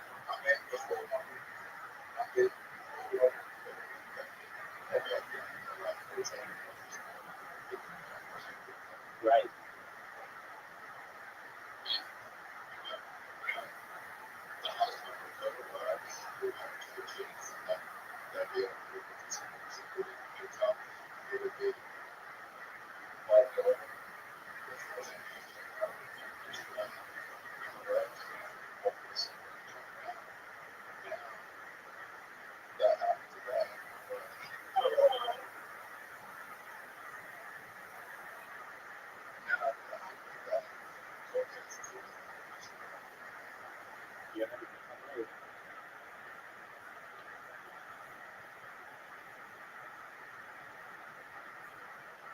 Oh, you're welcome, Zoo. You're welcome, Zoo.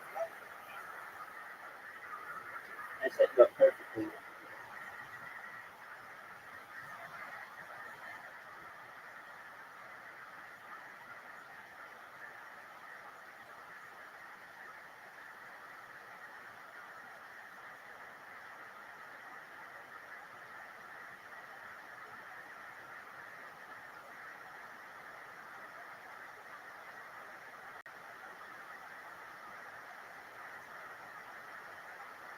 Oh, come on.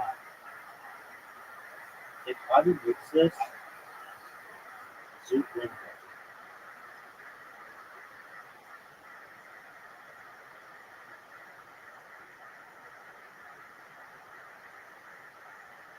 Way too much. Way too much.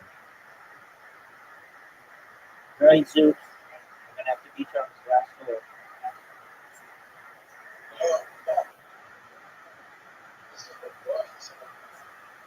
No, it's not. Find the one.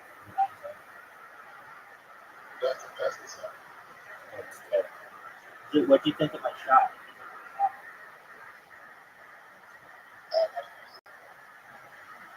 Oh,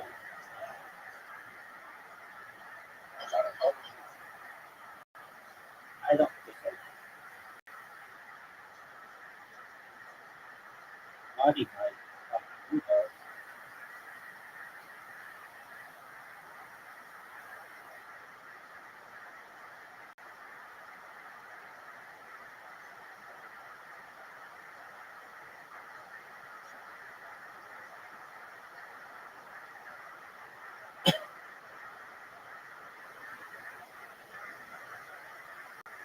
Oh, shoot, that was pretty good.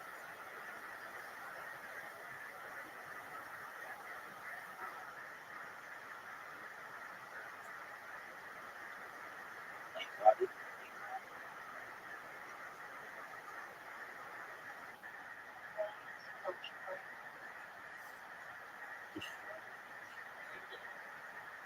Too hard.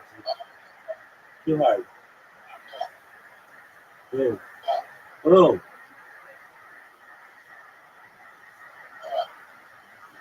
Ooh, okay, audience getting high.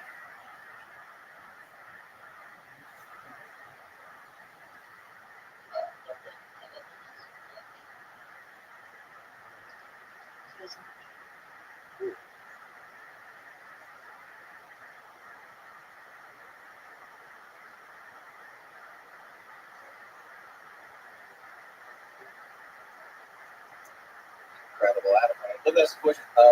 You smile, it's real warm, but you didn't smile.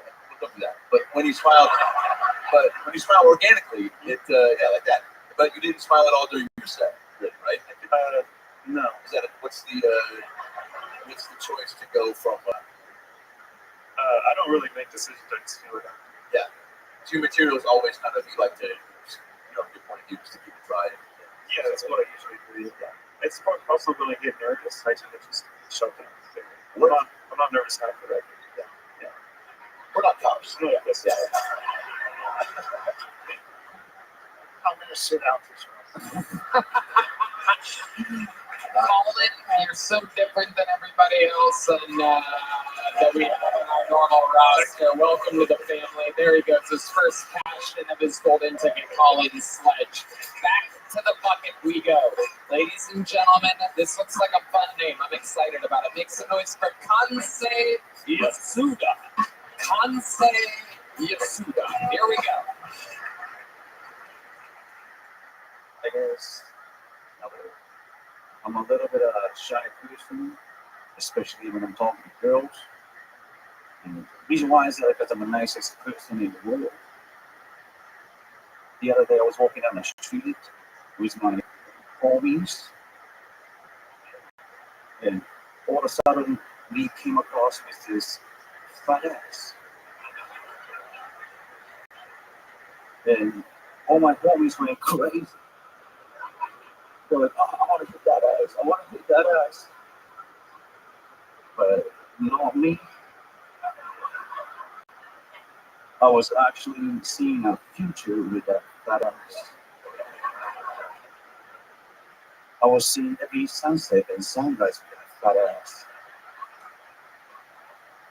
I was holding a fat ass child with that fat ass.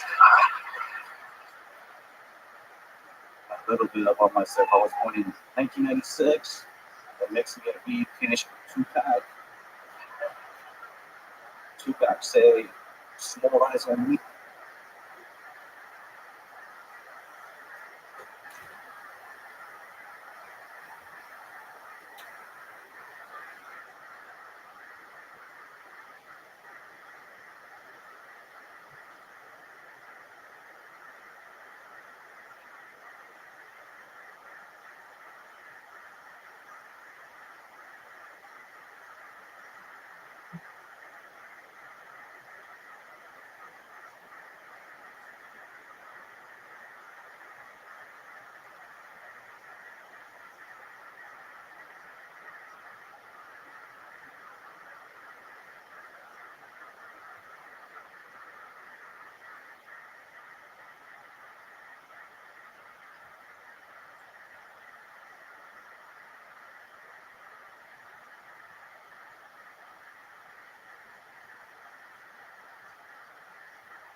Thank you. Wow. Concept. About myself. I was born in 1996. That makes me a be finished with two-pack. Two-pack say, small eyes on me. Thank you. Wow. Concept. Yasuda has arrived to kill Tony. I gotta tell you, man, I like your fucking style. You have such a command of the stage. So fun to listen to and to watch. Thank you, Tony. You're very welcome. You're welcome, Aaron. Thank you. I love it. Conce, how long have you been doing stand-up? 5 years. 5 years. Where at? That's Get it out of the way, Rabbi. Where have you done the 5 years at? Total 3 years and 2 years in Toronto. In Toronto? Yeah, in Toronto. Is that where you live now? Yeah, I live in Toronto. Toronto. Yeah. What made you move to Toronto? Why of all places did you pick that? Because I wanted to go as close to the United States. Yeah. Did you think about going to the United States at all? And don't send me away. Why would they do that? Because I don't have a visa. You don't need a visa to go to Canada? They have like a special kind of visa for me. What kind of visa is that? It's like a Asian Express. so yeah. This involve Asian people. How's your day?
Gosh, Rose, can you hear me?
There she is. Can you hear me?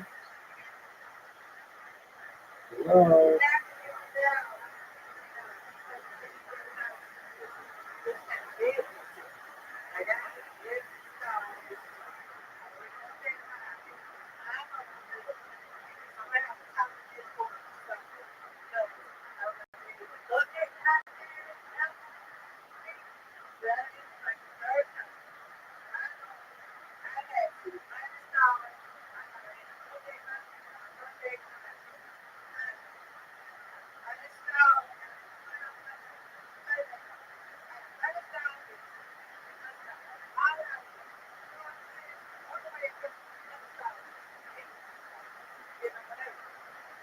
Well, that sounds like it's been very frustrating.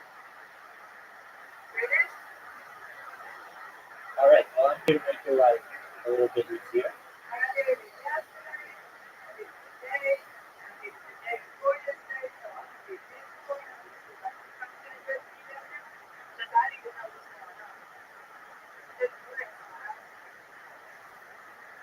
All right.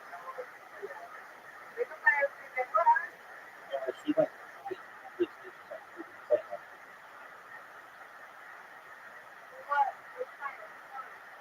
we played Scrabble and I won.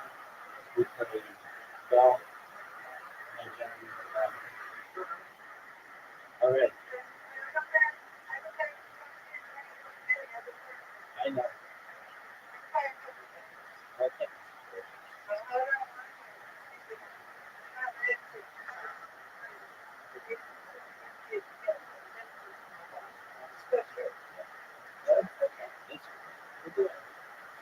One thing you should know, I don't know why, but like your profile picture doesn't show up.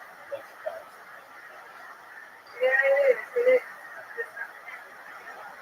oh, okay, that's why. There you go. Now it does. Here you go. You got it.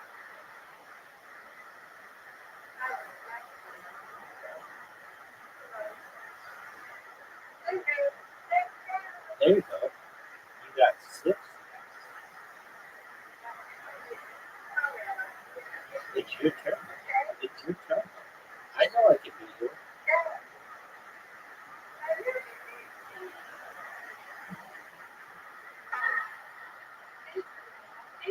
Oh, I'll do it. I'm good at these ones. I say that. When they're in the middle, I get a much better chance of doing it.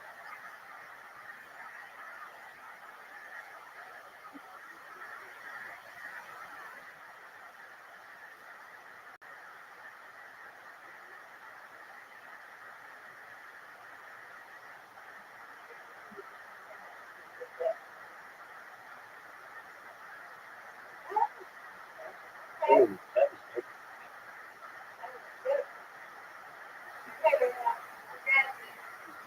Bingo, bango, bongo. Bingo, bango, bongo.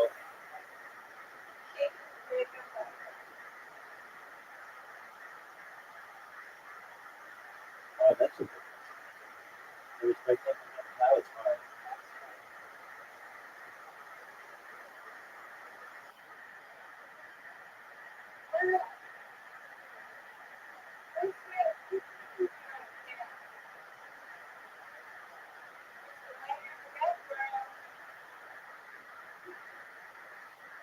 Two. That's 2.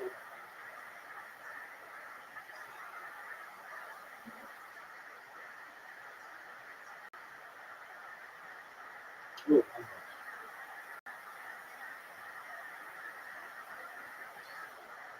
you can do it.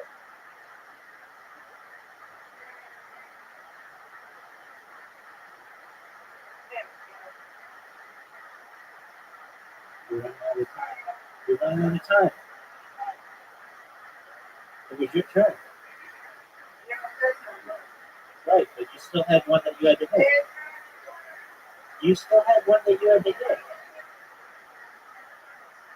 It was. I know. I know it's not.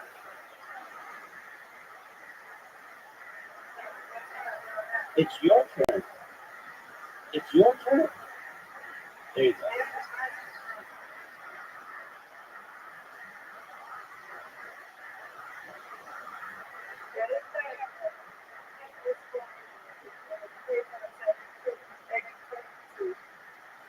Ooh, good spare.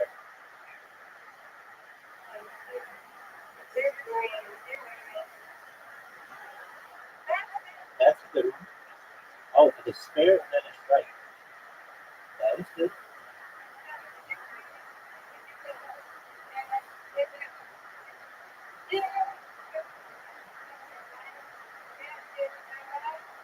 Get it. Oh, I missed it. Okay. So are you. There we go. All right, we have the invitation.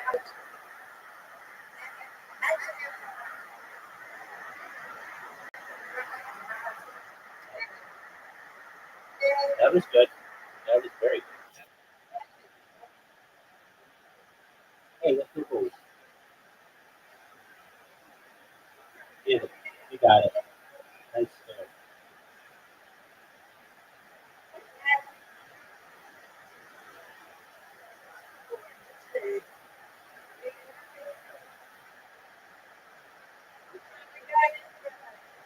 Missed it.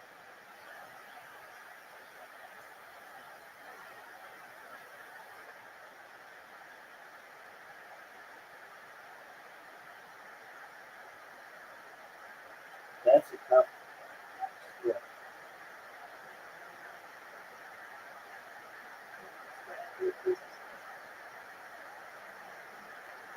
Oh, good job.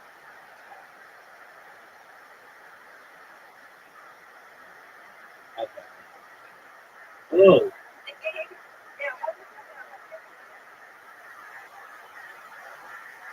Get it. Missed it again.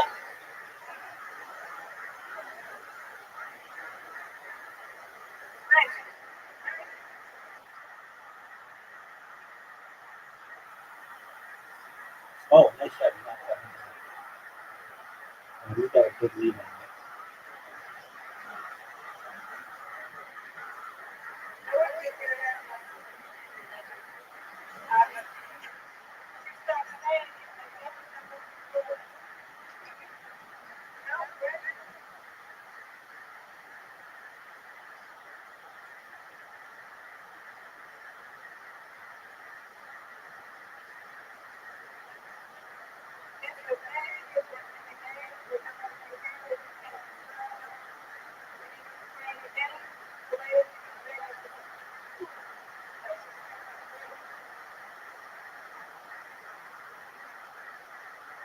That's fair.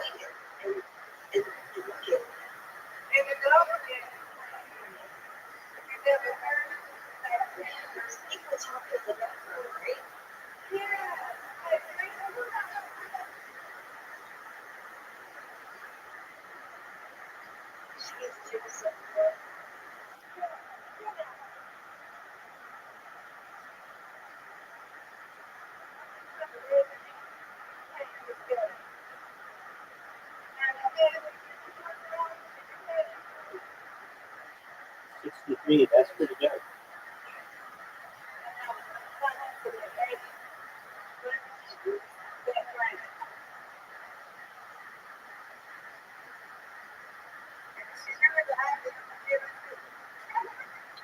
All right, are you ready for the invitation?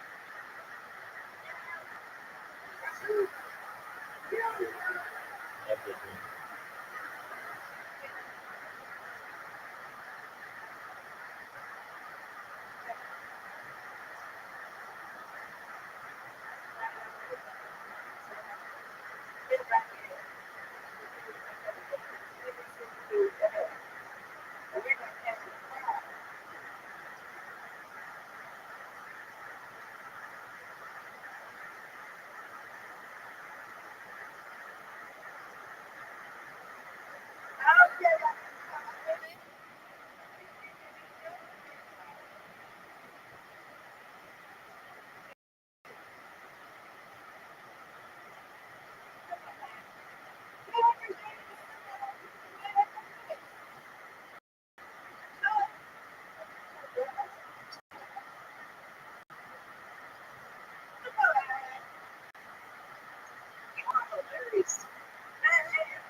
I know it hears them. I must have my sound. Good strike.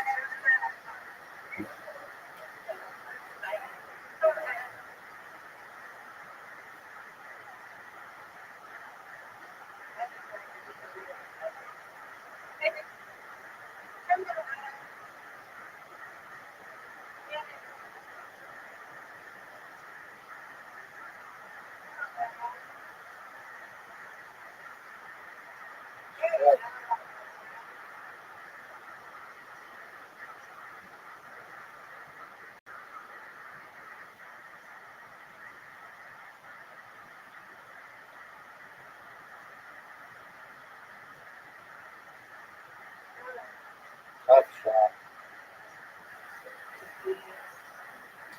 7-10 split.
Good.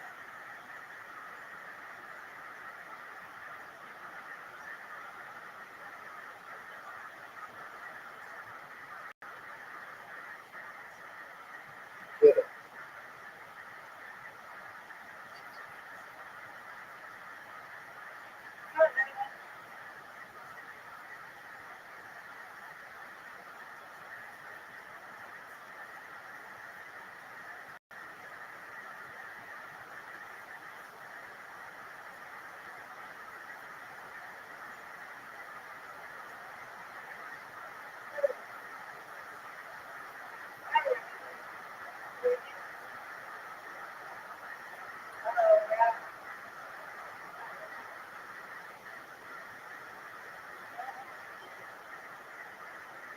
Bad.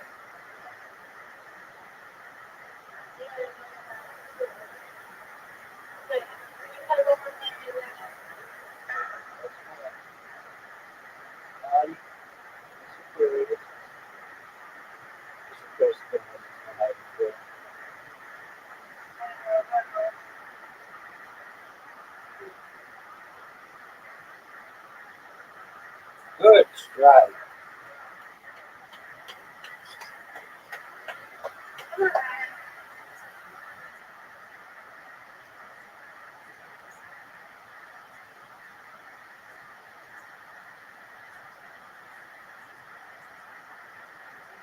Oh, she got this better.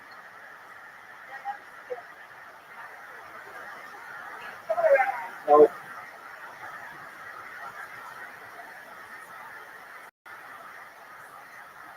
Got it. Got it. Spare. Not as good as you are. Strike.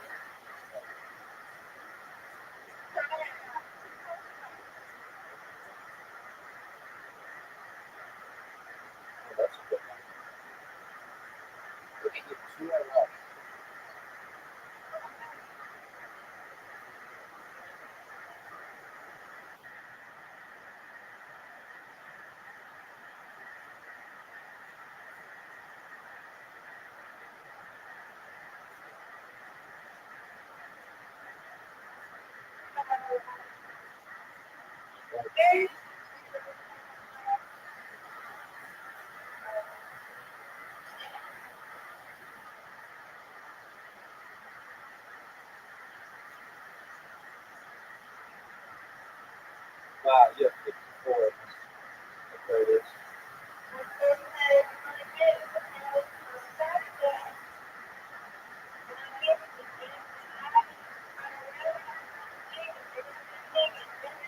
I did not mean to do that.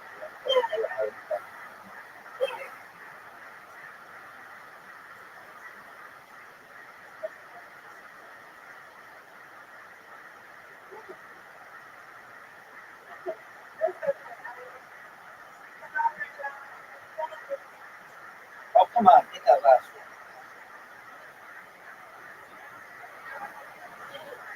Got it.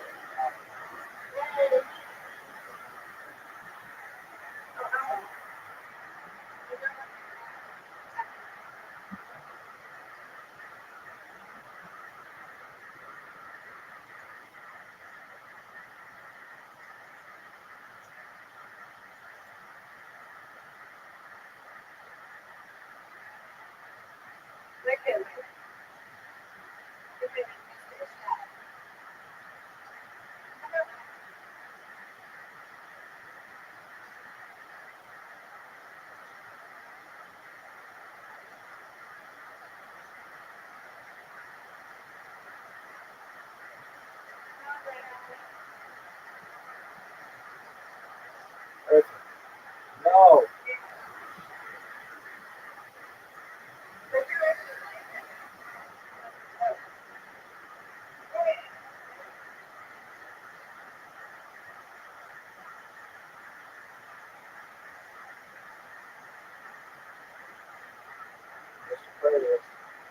Oh, it's good. Gotta get on.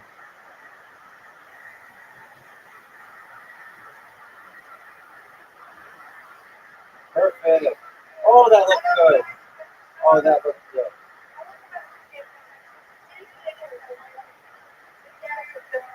Can you mute her? That's right.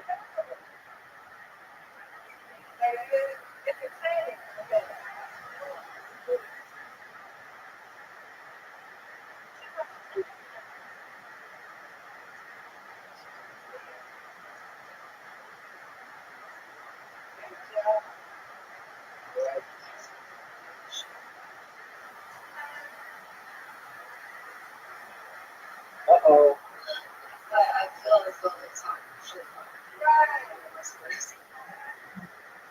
Get it. What a spare.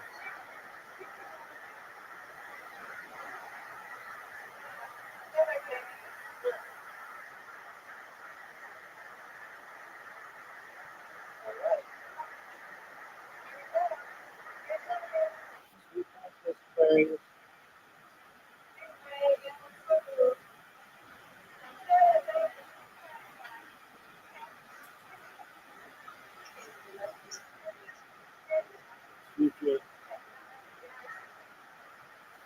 All right, how do you please grab them?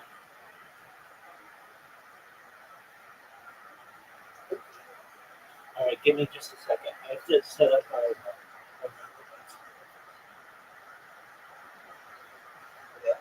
To Canada and they just let me work there for 2 years. Wow, that's I could listen to you talk about anything. This is incredible. This is absolutely amazing. So you're 100% Japanese? yeah, I'm half Korean. Oh, Yeah. Korean too. All right. Absolutely incredible. Your mom is South Korean? My mom is Japanese. Yeah, and And your dad is the Korean, and they met in Japan. yeah, they met in Japan, but my mom didn't know he was Korean.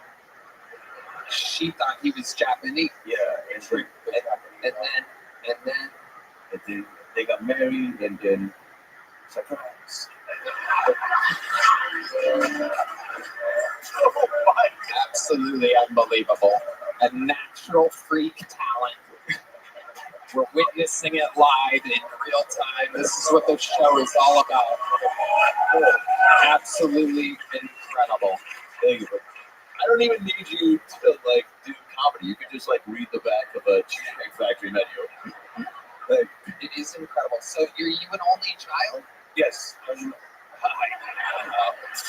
Because I think you're only allowed to have one of you over in Japan.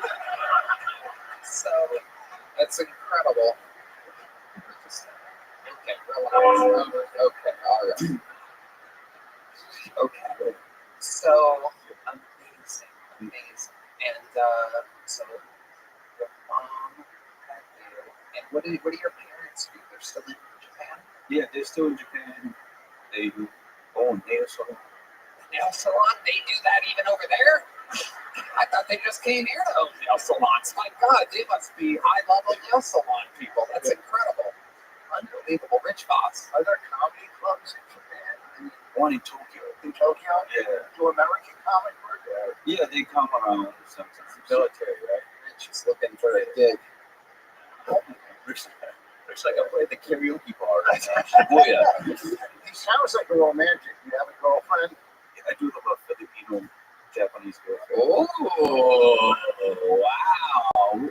Amazing. Is she in Toronto? Yes, I met her in Toronto like 2 months ago Amazing. Where did you meet her at? at the ramen shop. At the ramen shop. Absolutely. Isn't this the plot of Rush Hour? This is unbelievable. This is Everything you're saying, I feel like I've watched in a movie. we are in one of those moments right now where it's just amazing. You are just such a fun interview. This might never end. I might keep you up there all night. This is absolutely amazing. So what does she do for you? She works at the ramen shop. She works at the ramen shop. Oh my God. Absolutely incredible. Your delivery and cadence is so goddamn perfect. Everything you say, I feel like it's going to end with you handing a child a katana. You know what I'm saying? Like, the way that she works with the ramen, like, it's got so much, it's so soft but powerful. You know what I'm saying? But it's just facts about your life. Have you always been this calm, cool, collected? I think so.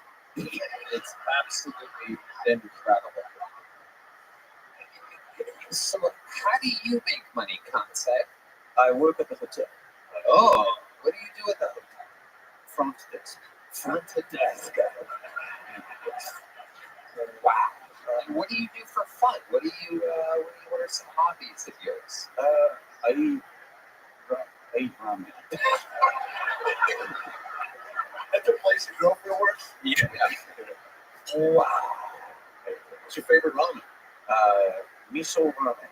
Wow. All right, you ready? Give me the name of your special, too. Yeah. Special miso ramen. Yep. So Kansei, Are you okay? this is incredible. And you are so funny. What made you come to Austin, Texas? To do comedy in Showtime. When did you get here? I got here a week ago. Okay. Did you sign up a week ago for the show? Yes. Okay. You didn't get up. You've been doing spots around town, just trying to do open mics and stuff. Yeah, I did open mics. And you've been doing a lot of spots. Yeah, I did just one shakes. How much longer are you in town for? I'll be here until like a week. Okay. One more week. Whatever it takes. Whatever. Absolutely. You're going to be leaving. What's your girlfriend's name? Miyuki. Oh, it's adorable. Adorable. Miyuki and Kansei. This is absolutely amazing. Kansei, I fucking love it. Adam Ray.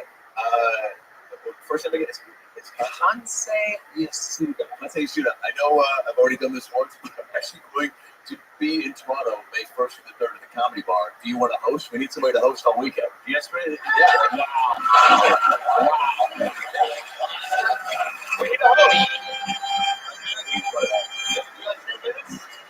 Yeah. Oh, 10 minutes. Yeah, 10 minutes. Yeah, for sure. Thursday, Friday, Saturday. Rich. Have you ever been to Allentown? Red man. I'd love to have you on a Secret Show Thursday.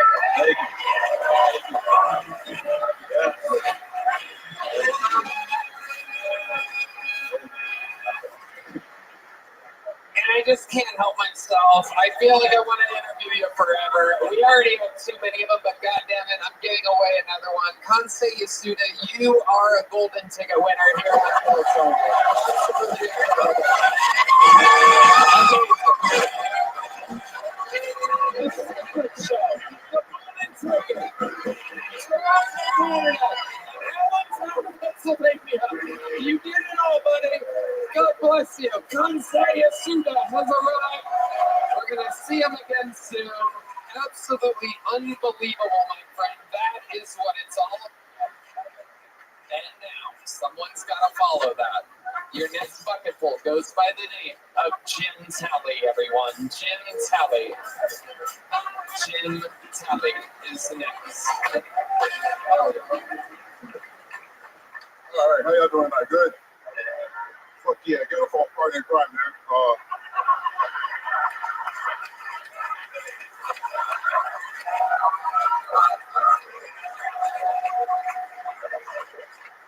Shit, let's see if this joke works too. All right,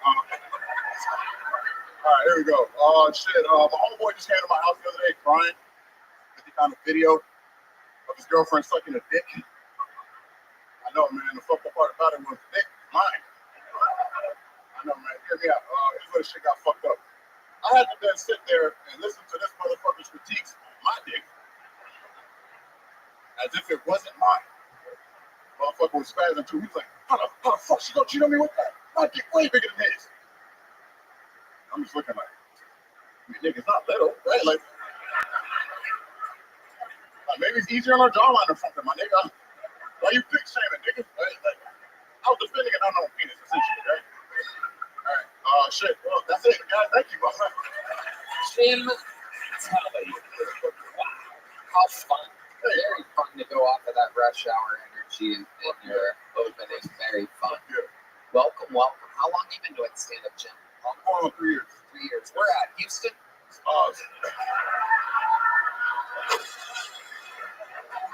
Atlanta? I'm getting close. That's what you're about.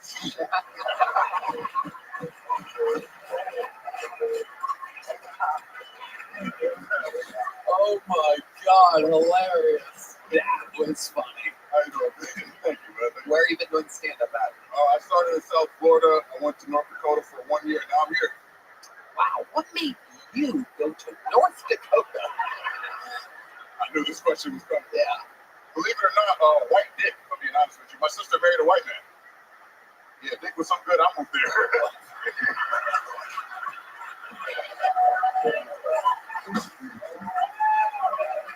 I think you just found your new catchphrase. Take us through that process. What made you follow your sister up to North Dakota? See, that's an interesting story. So, they met in South Florida on one vacation. I used to live in Africa, right? Yeah, just that happens to make that.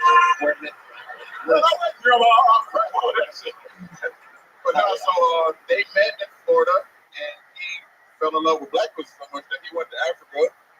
And then she moved back to North Dakota, and life was cheaper, and I was tired of Florida, and I was like, you know what, I want to go to North Dakota. He was in South Florida, and this guy, according to your exact words, loved black pussy so much that he left South Florida, a hot spot of black pussy, to go to the actual fucking North Pole of black pussy. Exactly. Africa. Exactly. Oh my God. I know. They're still married to this day, goddamn. Wow, that is incredible. Shout out, Justin.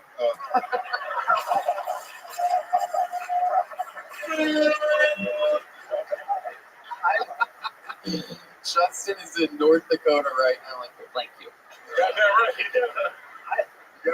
He looks like a white Pete Davidson, if I'm being honest with you. Well, Pete Davidson is a white Pete Davidson. So. Oh, I said, oops, yeah, my bad. Yeah, no, he is. I meant Vaughn, It's bad. It's all. I didn't think. Vaughn and White Central. Whoever does the casting at SNL also thought he was half black when they got him. So anyway, That's true. yeah. I didn't think Shane's liver had this much energy right here. What? Who? Shane. Oh, right. What? I got it. I'm black. I'm wearing all black and shit. Rich. Shane's liver. Oh, got it. All right, very good. You know what? I think Rich is just having mini stroke during this show. I said to him, I go, is this funny? He goes, you got to do it. This motherfucker.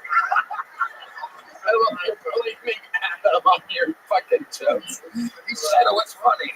No, it's weird. My oldest daughter married a black dude. I mean, so I heard their family. Really?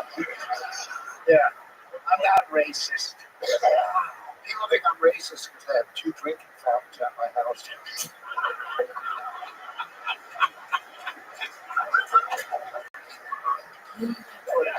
No signs above them. Jim, what did you do for work in North Dakota, Jim? I work for AT&T. Okay. Worked. And what do you do now? I am working for another company in sales. Okay. Very good. And do you have a steady girlfriend? I do. Yeah, she followed me up from down here. And now you live here in Austin, Texas. How long have you lived here for? I just got here December 31st. December 31st. And what made you want to move to Austin, Texas, of all places? Stand-up comedy. Right. And you love it. How old are you? I'm 31. 31. Wow. You're really young.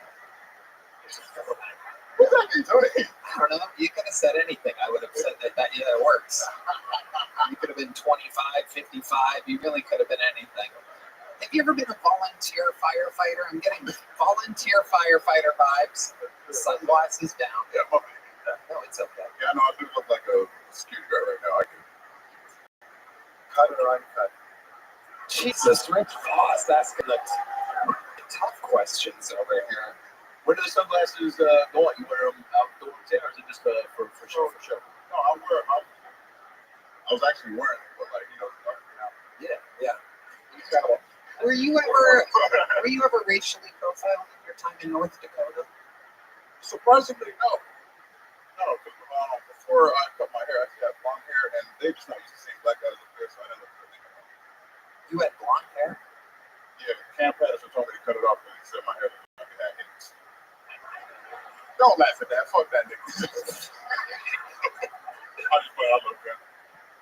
Jim, you're so funny. What's something else we should know about you before we let you go?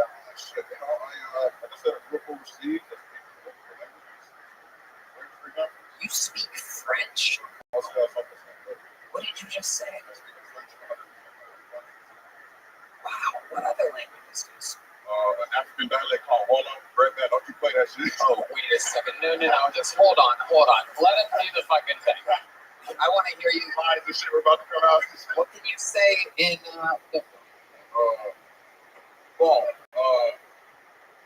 Assalamu alaikum, magnifique, Wakidoni, Malinidari.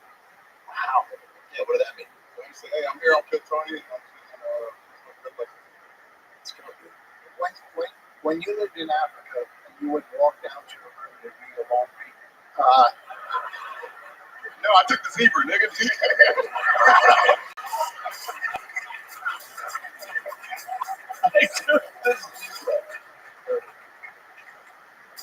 What else can you do? I know how to do nunchucks.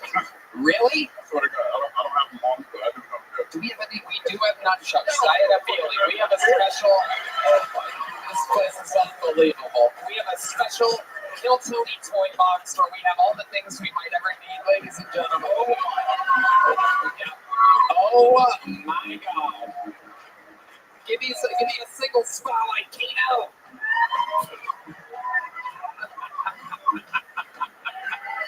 Wow!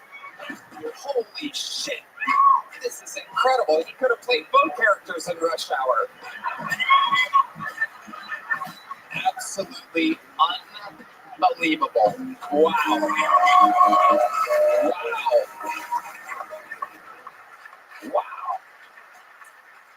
Well, yeah, you kind of did it. Yeah. Yeah, that's good. How long have you been doing that? About a year and a half now. Let's go. Does it ever come into play or come into, Well, I just use it for Kill Tony now. That's what you fucking did, yeah. Absolutely. Nunchuck there you are. Jim, wait, what? Rich? You would have thought the last guy would have done that. Yes. You would have Rich is literally doing a different podcast tonight. He's listening, but you can't see, but he has a little headphones in. What's the longest set you've ever done, Jim? I'll be honest, 36 minutes. 36. Okay, but you're on the secret show. Wow, ladies and gentlemen, absolutely unbelievable. Jim Telly has arrived. Here's a big joke of Jim. Thank you so much. Signs are beginning to come back. We need more Jim Kelly in our lives. It's so much fun. And now, ladies and gentlemen, I bring to the stage, coincidentally, the man that told Jim Kelly to cut his blonde hair, one of the greatest regulars in the history of the show. This is the one and only Cam Patterson.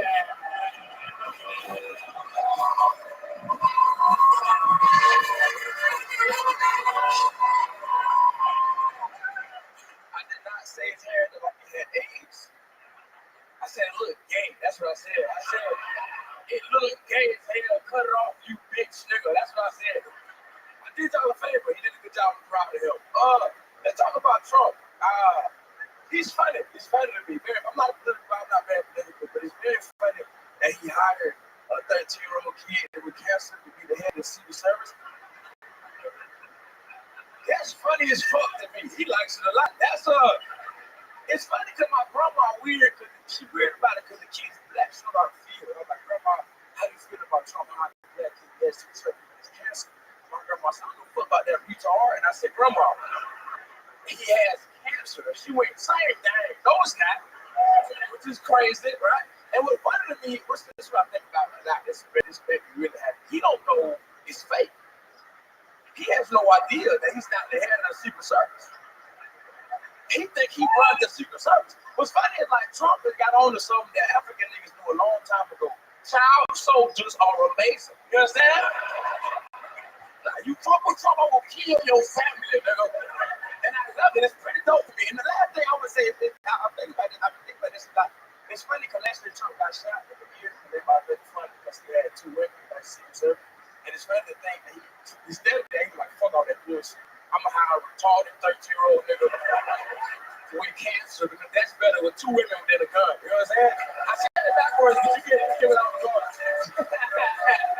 What can I say that I haven't said thousands of times before? Absolutely incredible, Cam Patterson.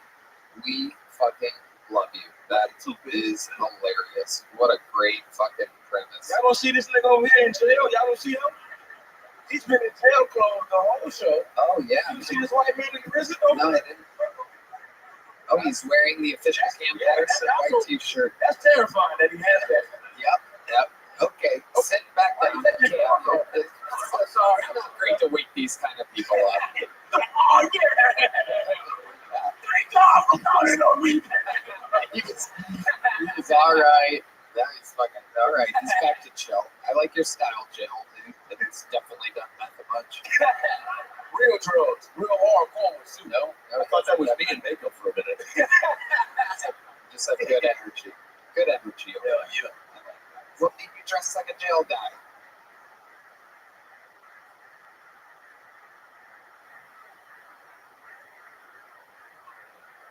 They show Kill Tony in prisons? Yes. With the right phone. You snuck a phone in prison and you watched Kill Tony? Right. He didn't have a phone at his house. Okay. Wow, I love it. Teaser. What a night. This is a wild night. There's guys that watch Kill Tony while in actual prison, wearing a prison outfit. This is absolutely incredible. For this guy too. It's amazing. Or he gonna stab all of us. Either way. What is doing? He humping something. That was scary. That's my son over here. Nigga, I was terrified. He humped the air over there. That was crazy. What brings Foss first, please? I don't know if it's a prison outfit. It's fucking cool-outs. You got shorts. That's a prison outfit. And the street continues.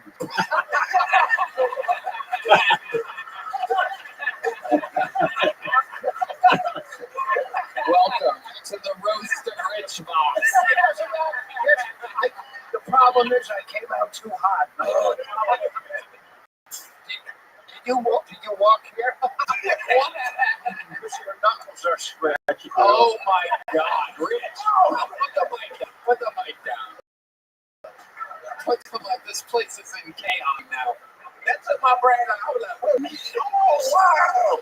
I've never seen Milwaukee, nigga. This is real bullshit. Hey, guys, with you. I guess the street's over, bitch. Oh my god, this party is out of control. I've never seen D. Magnus clench his fist before. He's back here ready to defend his sweet, sweet Cam Patterson. He fight a fuck the shit out of Adam Ray. He don't know what the fuck I'm saying. What the fuck that happened? I swear to God. You gotta be close, babe. You gotta be close. Oh my god. Holy shit. Cam, I mean, you've done it. We've done so many interviews. I gotta tell you, I fucking love that new joke. Absolutely incredible. Super topical. Right on the fucking dot. 13-year-old with cancer in the news all week. The fucking State of the Union and everything. You nailed it. Adam, anything? Yeah, great new big thing. I mean, actually, always said to myself, something. You're absolutely killing it. An unstoppable force. Rich Voss wants to say one more thing. This guy's got the fucking. I know how to put. He's gonna end up on SNL. I guarantee it. Rich. That's not even a thing anymore, Rich. Rich is like, I know it when I see it. He's gonna end up on Johnny Carson any day now. I swear to God, this guy, we need to get him on Star Search. He's gonna be Star Search. Oh, I swear to God, when Merv Griffin finds this guy, it's gonna be incredible. Oh, I swear to God, hey, I want to book you at the Last Supper. I swear to God, hey, you know what? You should perform at the Dinosaur Factory.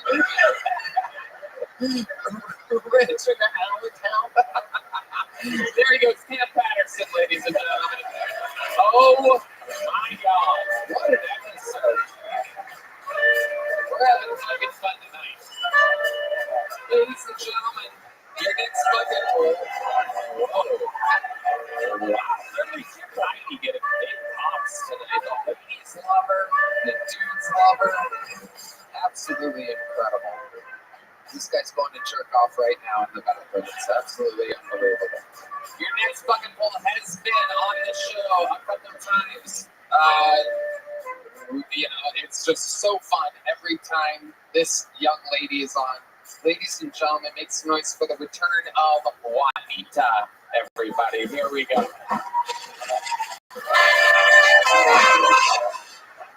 So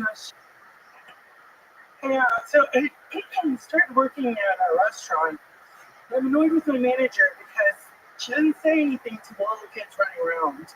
And I used to be a corporate manager, and I would lie. So I'd be like, hey you guys, we don't have the kids running around because we have some broken glass. Or, hey y'all, we just had a service dog eat a piece of Oreo cheesecake and diarrhea all over the main dining room. We're going to want to keep the kids right here. Hey y'all, our buster is a registered sex offender. And she's really horny. And your kids are super hot. So we're just going to want to keep them neatly stayed right here at the table. Anybody uncircumcised? Yeah, me too.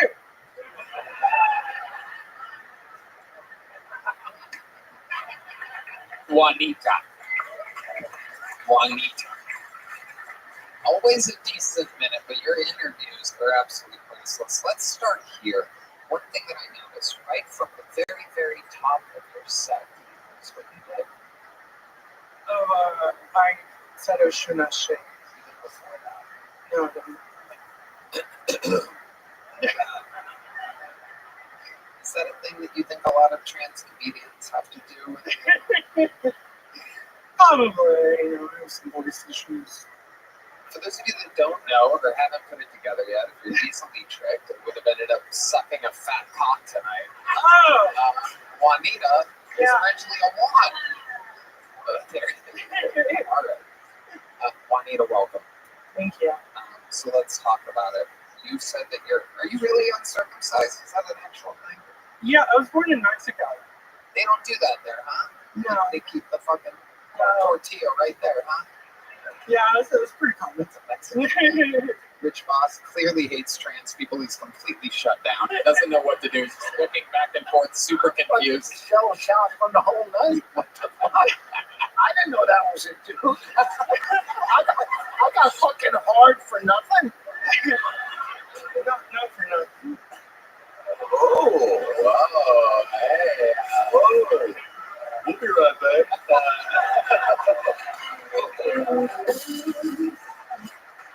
Yeah, Oh man. that's right. So, Juanita, how's life going? Remind us again, how long you been on stand-up? About 3 years. 3 years. What do you do for work? So right now I'm working at a restaurant. Actually, I'm working at a restaurant. What are you doing at the restaurant?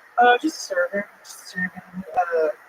rotisserie chicken that costs $36 at a restaurant called Fresco's. Oh, I actually like that place. Yeah, I love that place. Should I not love it? No, they're amazing. They're actually they feed us 3 times a day. They're amazing. They're very consistent, good. What were you saying there? Let's go to our own resident rotisserie chicken, Rich Voss, who's been spinning around all night, slowly and slowly. Like I said, 3 times a day. I just said no shit. It's like she's picking up double shifts. No, listen. Look, you're doing comedy. You're having fun. Do it all before you go to hell. That's right.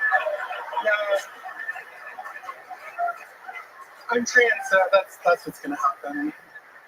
When did you know? When did you know to make the switch? I knew my whole life, but I didn't do it until I was 30. What? Why? Because I got a linguistics degree and I wanted to be an interpreter, and so I don't know, I didn't know how to navigate the professional, and then also being trans.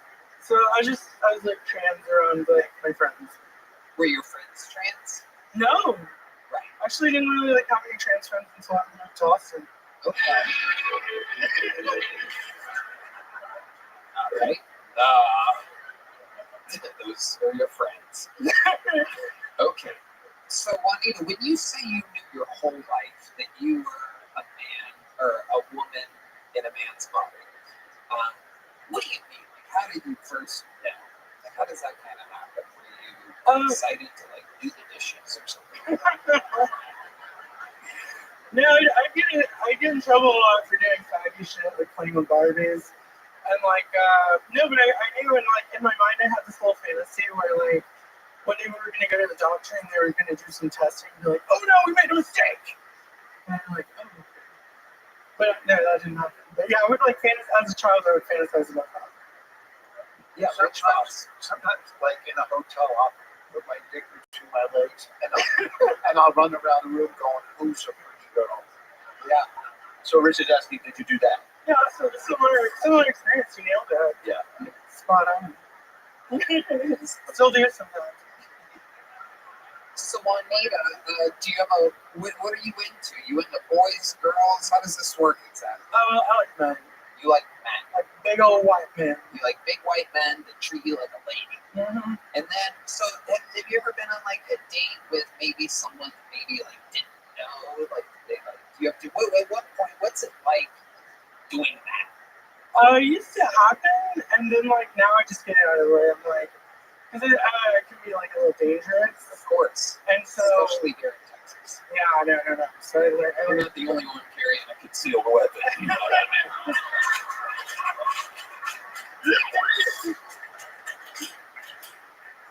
Yeah, no. That's definitely happened before. So you get it out of the way, right? You get it out of the way early. What was a close call? Was there ever one where you said? No, I think the only thing I can think of is just sometimes I can kind of I used to be able to tell when a guy was about to grab my crotch or something. I'm oh, before you do that. And then so what's the secret? What's the rate? Would you get that deep and say that? I don't think you can tell after that. I go full Jerry Springer. Yeah. The reason I brought you here, Quam, is I was born a man. Funny. So when you would have to do that, if it got to that point, if they were about to grab your crotch and you double made sure, like whatever, how, like, would they just keep going? Would it? No, yeah, they don't give a fuck. Right. Yeah. At that point, either they do or they're down for an adventure. No, yeah, it's usually like sometimes they get more excited. Right. They're like, oh fuck, like I got one. Yeah. And Yep. Come for the chicken, stay for the beef.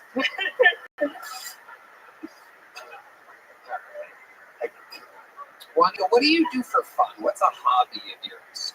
I like painting a lot, and then I like to. Uh-oh. I have so many walls. Put your political views aside for one night.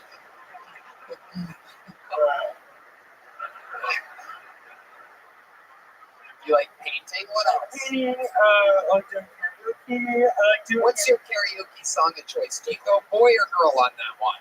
Are you doing fucking Celine Dion or Dion Celine?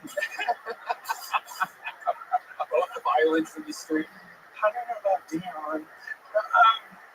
No, I go like Selena. Usually do Selena. Okay. All right. Can we get a little a taste of the Selena? Nacho Belgrande's been waiting for me to get a Selena song for years here. Here we go. Yo sé que tienes un nuevo amor. Y me dices tú. All right. I'm going to stop you there. That is amazing. That is amazing. Somehow you sound like Selena and you look like the lady that shot her at the same time. That's absolutely incredible. That is tonight's Doritos joke of the night. Oh my God. You already have a big joke, Bob? Yeah. Hell yeah. Ladies and gentlemen, make some noise for the return of Juanita, Can I do everybody. one thing? I don't know why you want to do anything. What's going on, Juanita? I want John Diaz for his golden ticket. No, that's not how it works, Juanita. That's not how it works. There goes Juanita, everybody. Thank you so much. Adorable. Adorable. The band came out at the end. I have to take her Diaz. Wow.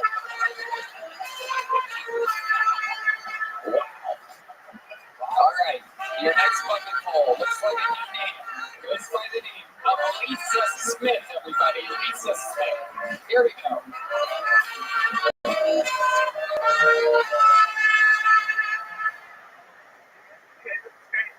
Where my white men at?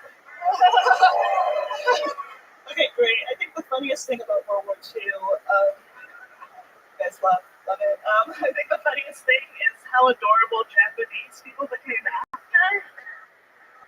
Like, these people used to be scary. They used to be like kamikaze pilots and samurais.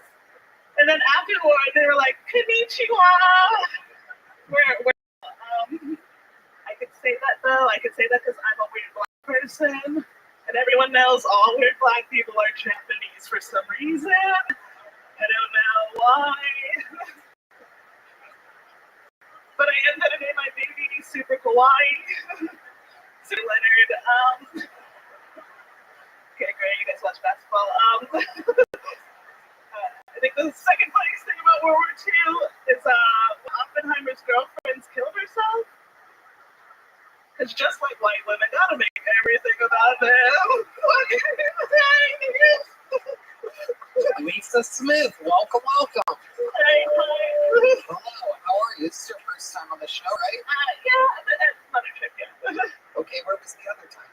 Okay, so it's been a few years. All right, awesome. How long have you been on stand-up? Like 9 years. 9 years. All of it here in Austin, Texas? No, Atlanta. Oh, well, that was my next guess. Yeah. Anyway, Atlanta, how long have you been in Austin? Like 3 years. 3 years. Absolutely perfect. What do you do for work? I serve tables at like a craft restaurant. At a craft restaurant. Honest servers. Yeah. Restaurant. And Your set was very funny, filled with punchlines. World War II. I would not have guessed that you would come out with a full minute of World War II material. Guns ablazing like that. Absolutely incredible. Tell us more about you, Lisa. Okay, I like scrawny dudes. I like anime. Okay, great. That was one of them. When you say scrawny dudes, it means scrawny black dudes or white dudes? It can be. Okay. It can be white and black is number 1 and 2, but I've fucked every race. I ever been to a Hampton Inn?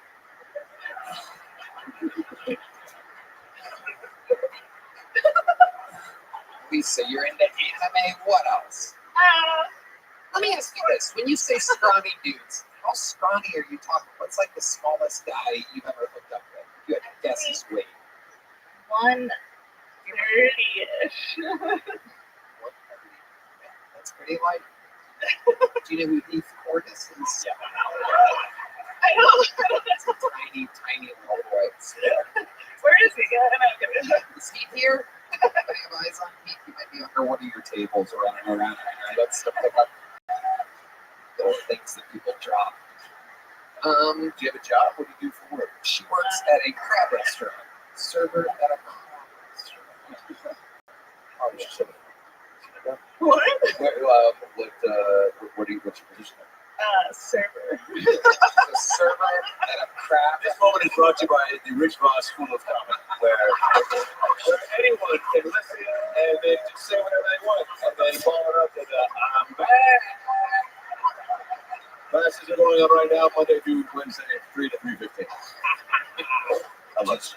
You're so likable. I could see you on SNL. They got like 4 of her on SNL already. That's exactly what SNL wants on SNL. There's a lot of me in New York, yeah. Yep, no doubt about it. Lisa, tell us something crazy about your life. Tell us something wild. What would surprise us about you? My whole family's crazy.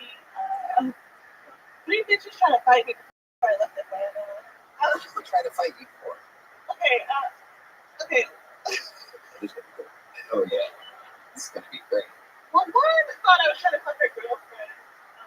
Do you do that sometimes? Do you hook up with chicks? No. I hear my voice. I know. I'm straight. And then one, I did fuck your boyfriend. And then the last one, I don't know. I think she thought I was better than her. Why would she think that you thought that she was better than her? I think my voice sounds fluid, but I'm bored. But I think that kind of gets flat. Black people. They don't. Is this true, black people? The black people look very confused. John D's. Are you the child of May Gray and Cam Patterson? It is. I was so proud. Yeah.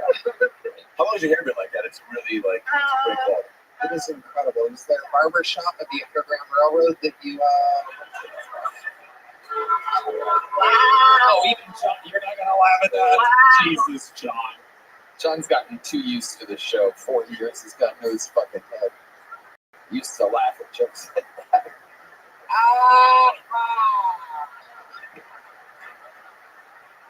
Can I touch your hair? Oh my god, Red Band, no. Let me answer that for you. You cannot touch her hair. Good one. You have a boyfriend now? Yeah. A comedian? You date a comedian? I used to do that.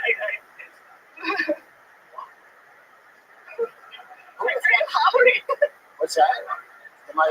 That means, are you trying to go on a date with her? Are you tolerating her? Oh, no, I couldn't handle that.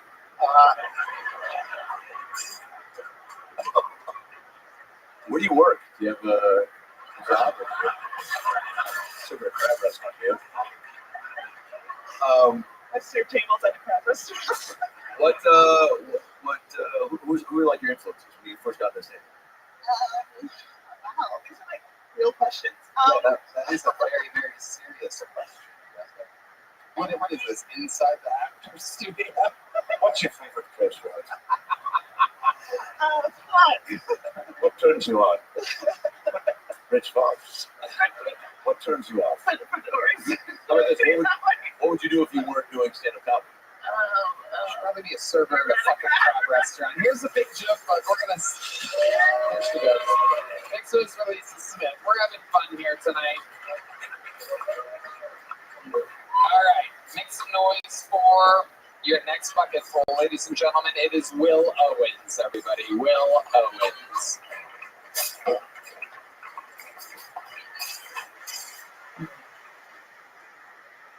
Shit, I hope all y'all doing well. I'm feeling great. My wife and I just finished adopting an at-risk youth. Yeah, we got a little crack baby at the crib and shit. Every morning before work, I pick them up, take a deep breath, get a little contact high and shit, better than coffee. I do have a question. I'm gonna ask this side of the room. Some of y'all look like y'all grew up in the system. What's the return policy on an orphan? Anybody know? Is it 30 days? Do I still need the receipt? At this point, I'll take store credit. This one there got to go. They told me he was refurbished, good as new. Yeah, he came out that box broken. All right.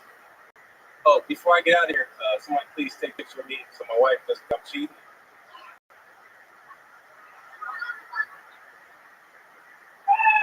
Will Owens.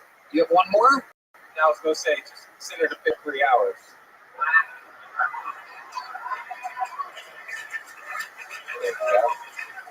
Will Owens. So you are married? Yeah, man. And you really have a kid? Yeah, it's not a crack baby, though. I mean, that was my next question. It was, when you say orphan, you adopted it? No, that's just a joke. I just write jokes. Okay, all right. Relax, Will. Jesus Christ almighty. That's why, all right. That's why I was here. Okay, relax, Will. You're doing okay. Relax. Relax. You're not in court right now. Relax, Will. It's okay. I'm going to take, I want this to go good for you too, Will. How long have you been doing stand-up? About 2.5 months. Where at? Houston. You're within 9 months of you? You know, everybody fucking grown earlier when I asked the black guy, Atlanta and then Houston. Just take note. Atlanta, Houston. I'm just saying. South Florida would be the third guess where the guy was from. All right, so well, Houston, Texas, 2.5 years. You still live there? Yeah, I'm not from Houston. I just live home here. Where are you originally from? San Bernardino, California. What made you move to Houston? It's cheaper. Okay. All right. Yeah, And what do you do for a living there? I'm a staffing agency recruiter. Okay. You like that job? Yeah, I love it. What do you do for fun, Will? Yeah. Everyone likes you, Will. Everybody likes you. You're laughing at my job. They're just laughing. They just think you're likable, Will. It's a good thing. You're doing good. Ready to turn on everybody real fast. Very defensive, Will. Yeah, you always that foot there. Yes. Yeah. As a joker, didn't but you kind of beat it back. Only to my friends. I can't be my true self to strangers. Oh, I think that's what Ted Bundy said. Yeah. Now it's good. Now it works. And you too can use a punchline like that if you take classes at the Rich Fox School of Comedy. Operators are standing by. Classes are $630. They take Venmo and cash. 3 to 3:15 Monday through Tuesday. That's your birthday, 6:30? Oh, thanks, Rich. That's a big part of the comedy show. Hey, you guessed my birthday. Just if you want to play that number. 6. I like your fucking cage. You look good, man. You know about? Do you know what J's are? I got 50 pairs. I'm a fucking headliner, bitch. Headliner. That's the closest. Headliner. I've never heard of such a. How do you get to be a By far, every good person I got. Good job. You did that. Are you proud of yourself?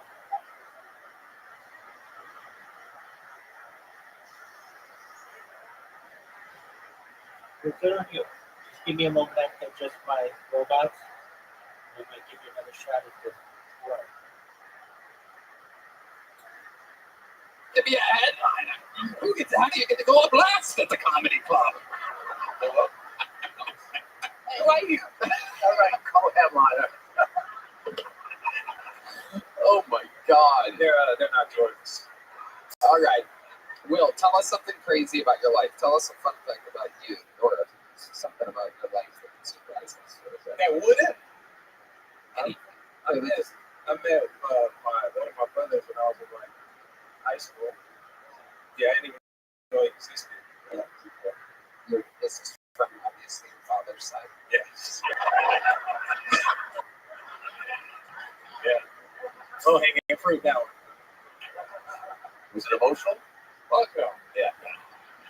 Shit was like a Get On Maury episode. Yeah. That happens. That's a thing. That happens to white people too. I'd be happy with this. That be where'd you meet him? Like so my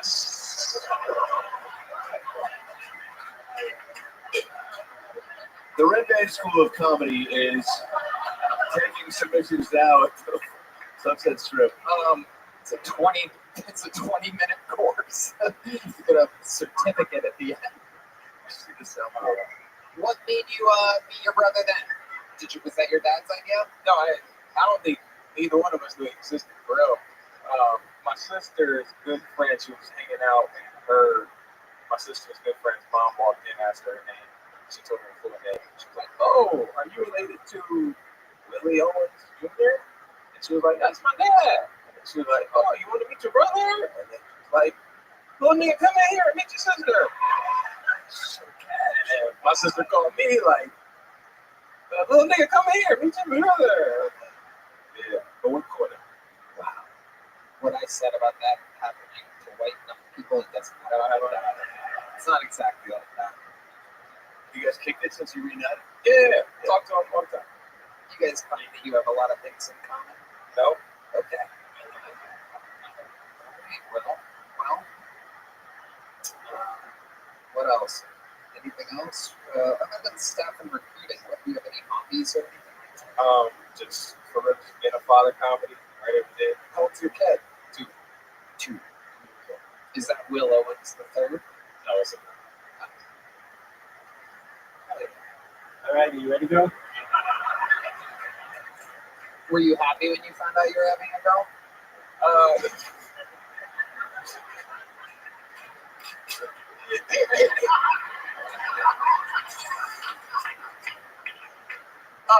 Yeah, I was happy. I would have been happy no matter what it was. Just wanted a healthy kid. What's the toughest part about being a dad? Toughest part about being a dad? Staying there. Yeah. No, not a black dad. Again, that number for the Rich Voss is 255. Will Owens, thank you so much. She's Kill Tony debut. It has happened. Will Owens. All right, we're going to speed through this next part of the show. I have another golden ticket winner, literally, famously, one of the greatest golden ticket winners in the history of the show. Ladies and gentlemen, make some noise for Martin Phillips, everybody. Here we go.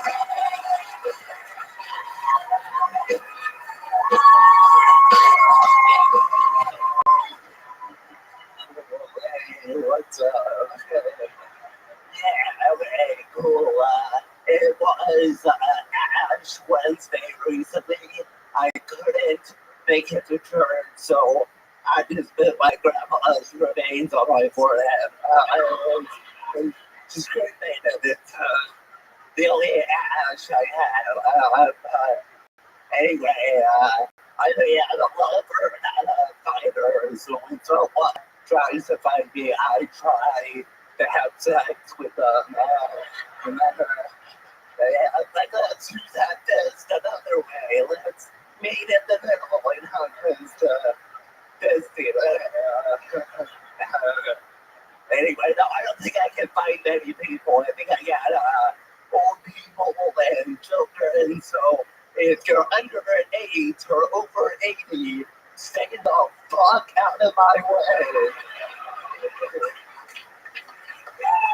59.5 seconds for Martin Phillips. These people are dialed in, super professional. They do 100% all-time batting average. That's Martin Phillips. How's life fun, Martin? You look fantastic. Oh, now he's corduroy. It's corduroy. Yeah. Now he's Friday, dude. Nothing better than a corduroy shirt on the first 85-degree day of the year. It was cold in the morning. Okay. Okay. Air it on in the morning. Yeah. You dress up in the morning, and then no matter what happens, I pick my outfit, okay? Okay. Stick with my fashion. Nice old black. Wow, dude. fuck yeah. Favorite colors. You colorblind or anything. Are you talking shit right now? What the fuck is going on exactly? Motherfucker, what's going on? Are you going into a funeral? You are so lucky I don't understand what you're saying. They look great. What is happening over here? Just because you fucking can't take the shirt off, right? Just because you can't unbutton your fucking buttons after you get all dressed in the morning. Come on, buddy. Oh, God. Oh, no. Oh, no. One other time. Oh, the Queen's going on.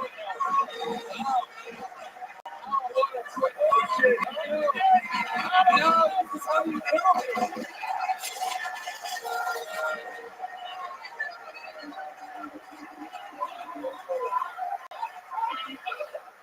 How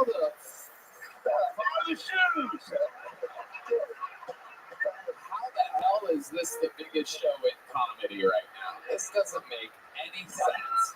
We have fucking dudes with cerebral palsy taking off their shirts to standing ovations, and Netflix is like, how do I get involved? This is absolutely incredible. The top part is going to be busted back up. Right. Yeah. It's going to be.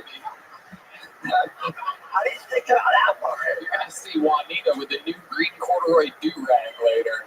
Just wrapped around her head. Or that could be your new clothes. Oh, yeah. I think it's true. Take off the pants. I do that sometimes. I do that with respect culture. I take off the pants. Hell yeah. Has anybody ever tried use wrestling? Oh, okay. The right spot.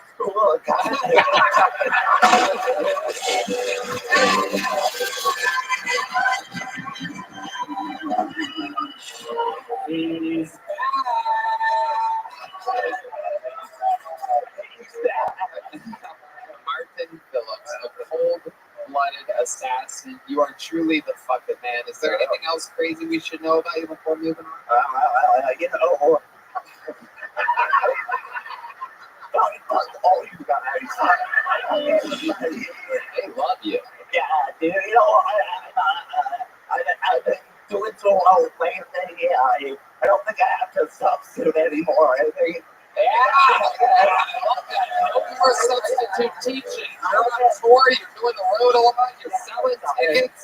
Yo, can I say this? Mark Films did a Dr. Phil live in Las Vegas in January, and he came out first, and the place, 4,100 people, went fucking nuts when he came out. Yeah, Dude. he's a superstar. He's a superstar. You're a beast, Mark. He's so nice and funny, man. A superstar. Yeah, so I said retire. Not substitute teaching.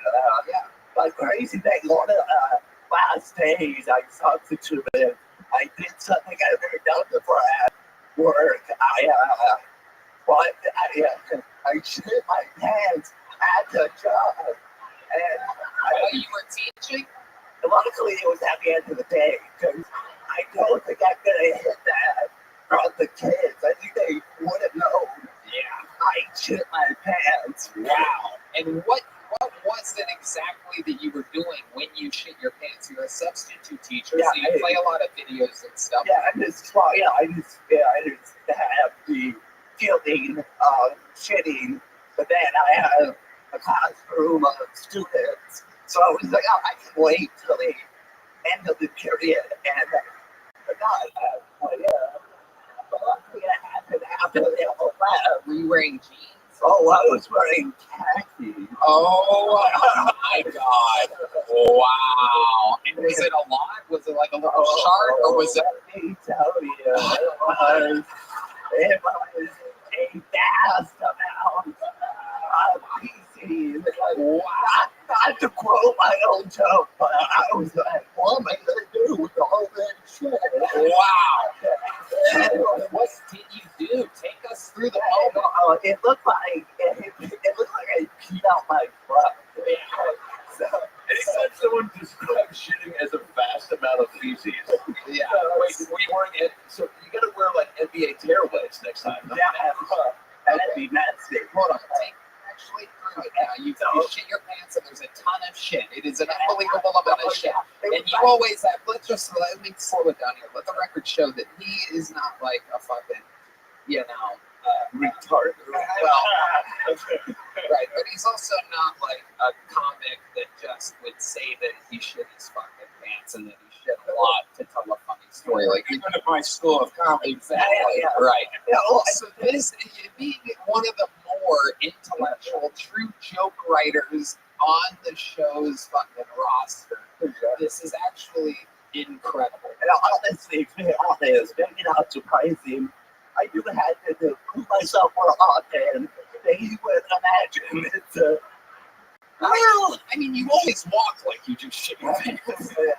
I have to go to a doctor. I have like IBS. It's always So let's go. okay. All right. What is it? The last period of the day? Last period. Right. Last period. Okay. And you like, and you're Bell rings, kids out, and I'm like, okay, let's go. Right. And I start to the door, and I'm like, oh,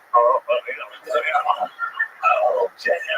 So how did you get out of there with all that shit in your pants? Well, okay, Was it running down your leg at all? I don't think I walked slowly. It's that I waited a few minutes for all the school buses to leave. Wait. You know there was one kid left behind who was like, Mr. Phillips, are you okay? And he was like, Fuck out of here, kid. So I just sat down and waited, and I sat down. It was squishy. I was like, I knew it was a vast amount. All that. But how do you get to your car? Don't you have to like clock out? What does substitute teachers do? You just bounce, dude. I guess. I don't know how it works. So what's funny was I sat in the teacher's chair. I waited. I got up. I left a wet mark on the teacher's chair. oh my god. You have to obey it from Home Alone. So he finds out it was a prank by a student. He probably didn't think it was by the guy who substituted for him that day. Right. But I had a life whole life. I tried to, I don't think I did not follow through the chair. So who knows what happened to it? But anyway, I think it's a sign that it would give up substitute. yeah. That's God telling you it's So, you left your mark on that school. Yeah. You left your mark in the community. I walked with my knees bent like that. Which isn't much different than normal. I got nothing. I think it helped the shit. So, luckily I have a seat protector on my car, so I can sit on the seat. Wow. Then I threw that out after I got home, and then I just went straight to the shower and threw everything away. And yeah, washed up, and nobody knows at that school. That's off the millions of Well, people. they don't They know. They don't know the middle school I was at. So, Incredible. Martin, what can I say? You fill our hearts every time you're on, just like you fill the backside of your pants. Yeah. We love you. You've done it again. Martin Phillips, ladies and gentlemen. All right. You know what I'm in the mood to do? I'm in the mood to do something fun here right now. And I know we're running late, and you people got here hours ago. You want to end it now? You think we should do something fun? Prison guy, what's your name? What is it? Officer. Oh, offender. Offender. Okay, I wanna, the guy in the green shirt, make a little space here. Make some noise for offender, everybody. A minute for offender. Come on, there you go. Get to the microphone. There you go. No, right there. Your time starts, offender. Come on. Hell, fuck yeah, dude. Oh my fucking God. I want to say this, I did my time like a man. That's right, take that, Brittany Griner. Couple things about prison you should know, in case you decide to go. Farting is considered for flirting. I had to learn that the hard way. And I let one rip. I heard a dude way down the way, he said, hey, I hear you calling my name down there. And if you didn't laugh at that joke, I guess that's one of those moments in life where you should have been there. Because that shit was funny, but I was scared. You know what I'm saying? I hated when guards make me strip down. Because they never tipped. I felt like that shit was rude as hell. There is one more thing I will say. Go right ahead. There is a sound. You've done your time, but we're sending you back for more. I appreciate it. There is one sound that haunts me to this day. It's not the sound of a man getting raped or two men enjoying it. What? Too many, what? Two men enjoying it. Two men enjoying it. Okay. Yeah. Oh, it's actually the sound changes when you walk. Yeah, it sounds like chink, chink, chink. Okay, offender. I give you a shot there. Yeah, that's the Rothschild School of Comedy is. That's actually, he actually is a double, he's got his, he went to both schools. Okay, offender. Let's talk about it real quick. How long were you in prison for? I did 13 months. 13 months. What did you get sentenced to prison for? I had 2 grams of pot, one of cocaine when I was 26. I was on the run for about 6 years. Okay. In Alabama, it's a felony. In Alabama, no yeah, doubt sorry, about my voice sounds so. You're okay. Don't worry about it. We got to fly through it. Okay. Yeah, go ahead. Okay. So, how long have you been? Did you find it in prison or before? Yes, sir. So I found it in prison, and luckily I was like a low-level offender. So I was able to go out into the free. I was in a work release camp after a certain amount of time, and I was able to go out. Thank you, Rabbi. Yeah, keep going. And I was able to go out every day into the free world, and I would work at this chicken plant, and I would listen to Kill Tony. I didn't even get to watch it. And Michael Later was actually the comedian that convinced me, like gave me the inspiration. Amazing. The late, great, one of my favorite humans ever, the great Michael Later. So, you did that, so you found it there. Was it somebody that recommended it to you? How'd you find it? I've actually believed that, to be honest with you, it was JRE. I think I'd seen you guys on there. You were talking about it, so you tried it out. This is way before you guys came to Texas. Have you ever done stand-up comedy before? So I've been doing stand-up now. I moved here 2.5 months ago, and I've been doing it every day for 3 to 5 nights a day since I've got here. That's how you do it. I love it. Sir. Yep. I went in 3 years. I live on my short bus. I dedicate my life to this. This is you live on a short bus? Yes, sir. I'm an Alabama, and it checks out. I love it. Yeah. I love it. And do you have a job? No, sir. Comedy is the career and passion that I'm choosing, so I'm dedicating all of my time. How do you survive, though? How do you make a little bit of money to survive? What are you just committing crimes? Oh, it's gonna be. No, come on. Tell us the truth. You know the show. You know it's better when you're honest. Tell the truth, yeah. So, I sell some of the best goddamn weed that I grew my motherfucking self. You're growing it in the short bus or outdoors? No, I used to live in Oregon. I was a professional pot grower. So when I went to go turn myself in, I drove my short bus across country. When I got done, I went back to Oregon. And I had to get my license. I had to do a lot of steps to move here to Austin to follow this stream. So I literally the past 3 years been dedicated to try to get. How old are you? I am 36. 36. You know what? I'm gonna have you paint Red Band's house. Hey, I'm more professional than that one. No, I love it. I'm just kidding. No one's letting you in their fucking house. Come on. Come on. Let me maybe. You get it. Come on. Maybe John Cena, if he's having a John Cena lookalike party. That's a compliment. Where do you get your material from? So like I honestly do have all of the prison material that I do, but I have my normal stuff as well, and I practice every day. I've been out on the street like literally barking for the past week, so I'm sorry my voice. Barking to get people into the comedy show so that you can do a spot. Is that what you're talking about? Or are you literally barking because you're on crystal meth? No. Okay. No meth. Right. Yeah, I mean that's. Do you still partake in things? Are you still kind of a party boy? No, sir, just marijuana. Just marijuana, 100%. You don't drink. PCA.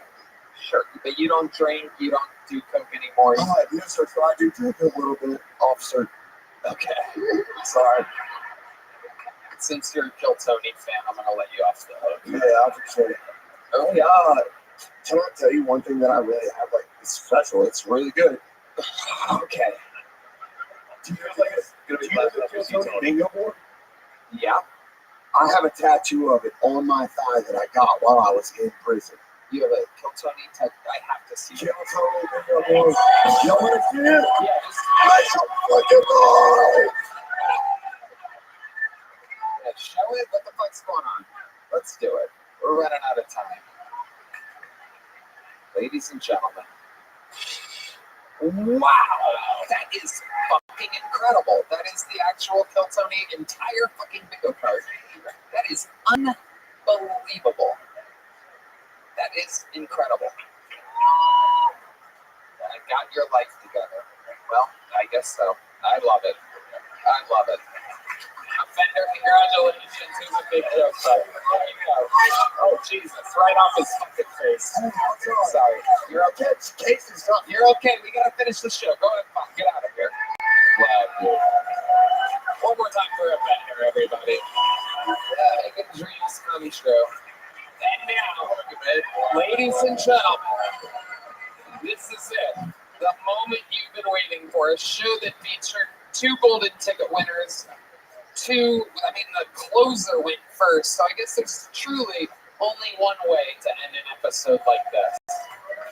And that is with, unlike Offender, a guy who's still trying to get his American citizenship. Ladies and gentlemen, this is the Estonian assassin, the one and only, the great and powerful Ari Matti.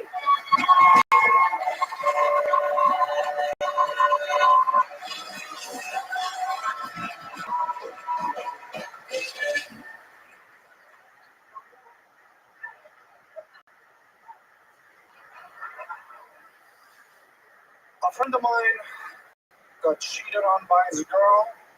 Very sad. And he found out that she cheated the only way men find out that they've been cheated on. She told him. Let's be honest, men ain't figuring shit out. We don't notice when you get a new haircut. You think I'm gonna notice a sparkle in your eyes? Whoa, good one. You think I'm gonna notice an overall glow about you? Dude, I can't imagine how easy it is to cheat on a guy. I could come home, the other guy's in the closet, smell of sperm is all across the apartment. I'll still be like, baby, what you cooking? Is that full? You could have the other guys come fall out of your pussy. I'll be like, holy shit, I'm killing it. I'll tell my friends my baby girl come white.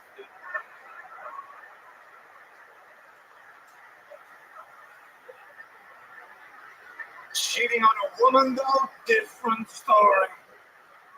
They can tell. Even if they don't have evidence, they'll just look at you. They'll just look at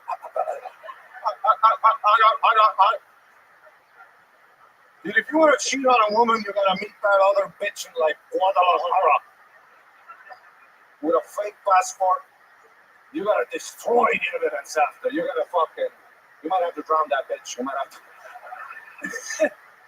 have to drown her in the lake. I'm sorry, mamacita.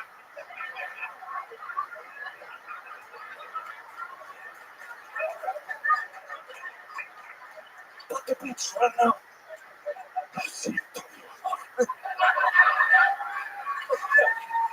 Thank you so much. Thank you so much. Fucking crazy. It's crazy. What's going on here is crazy. We are witnessing a great comedian become one of the truly, I really believe you're like one of the best in the world. It's crazy. We're watching it happen in real time in the public eye. It's pretty crazy. It is crazy. You're a superstar. Yeah, my life, dude. 12 fucking years. Nobody wanted me. The festivals didn't want me. Fuck JFL. I hope you fucking burn to hell. Yep. They did, by the way. But they went bankrupt. Somebody bought him. I hope he dies too. I've auditioned to every fucking festival. I've been to London, Melbourne. Fuck you. Nobody wanted me. And then I finally found this motherfucking hardcore comedy community. Yeah. That's it. You chased it down. Adam, you want to jump in? Yeah, Ari, when you work, do you have a job? What's do you Okay. All right. No, do you get recognized? Like you mentioned that, like you're obviously like. In Austin, yeah, but I think it's like the Tony fans. They're always so cool. You know, they want to be cool. You know, they want to run up to guys. Always weird. Yeah, what is your demo live? All men. It's all men. Yeah. Men always after shows in the corner. That was a great new tag. I noticed. That's a great new tag. I really like. Amazing all of three. It's a good compliment, though. That is an inside. Of course, it's like the best fans. Yeah. I'm gonna go off of. I'm gonna cover something here that I did notice this week, and Red Band has brought it up on the screen. The Estonian MP. What does that stand for? Main prime or something. I'm blanking what he's done. He's something with money. But he's in the government. No, he's in the fucking European whatever commission. The guy's haircut is fucking crazy. I know everybody's been sending me this fucking meme this whole week. Yeah. Have you guys seen this fucking haircut? I know people do this a lot in Estonia. I mean, in modern day politics, you gotta stand out. Yeah. He has a really hot girlfriend too. Really? Check out the girlfriend. I bet he does. He's got that kind of energy. He's got fucking party boy energy. I know. It is a crazy haircut. But if you're in front of a commission from a small country that nobody gives a fuck about, this is a great start. You gotta stand out. We're gonna put the picture of him over the screen in this part so that people can fucking fathom what the hell we're talking about. Because it is a goddamn absolute architectural. It's an architectural. Is that a word? Architectural? It's like the guy who farted at O'Fender. Yeah, just say your name again. Oh, this is the prisoner, right? Yeah, that's the guy. I thought, and yes, you are very prison. Ari, anything else we should you want to say before we put a ribbon on this episode? Killers of Kill Tony, amazing. You know? Yeah. Dude, we go out sometimes to party. Dude, you should check out the crew we go.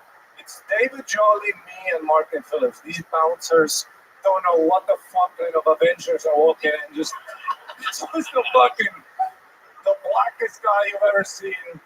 A fucking Nazi and a crippled. It's like a fucking anecdote when you walk into bars. Yeah. And I love the way they look at Martin from the distance. Like, what the fuck? How fucked up is this guy? And he's gotta be like, I'm not fucked up, I'm just like this.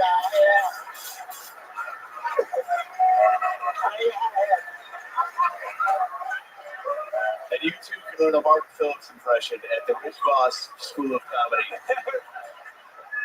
Absolutely fucking incredible. You do some impressions. It's usually in the fucking green room where I see him. What was the other one? I sleep them out sometimes. Yeah, I didn't realize it was the other one. You had another one. Maybe it's something to do with better. I don't know. You were doing one the other night. David Jolly. I know. I know that you're the David Jolly. God damn! Hell yeah! Sorry, you like. I mean, there's no. I mean, I could go on and on, so I'm not going to.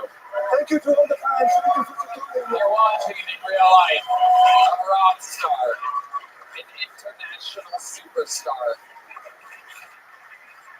How about one more time? Did you guys have fun tonight, huh? One more time here, reigning, defending Hall of Famer and 2023 Guest of the Year, Adam Ray, ladies and gentlemen. Dr. Phil is on tour. Adam Ray is on tour. You can get tickets for all those events, which are giant theaters. This guy is fucking thriving. AdamRayComedy.com. And, how about one more time for Rich Voss, ladies and gentlemen? His new special is on Amazon. It is called Anonymous. We absolutely love you guys. Thank you to ZipRecruiter and Shopify. The drawing for Ryan J. is in, and it's absolutely stunning. That is an incredible fucking drawing. How about one more time for the best damn man in the land?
Right now, potato one. Target shooting with the potato. That sounds actually fun. Just line up a bunch of potatoes. Hey, don't mention target shooting. Yeah, sorry, guys. Yeah. We might trigger that.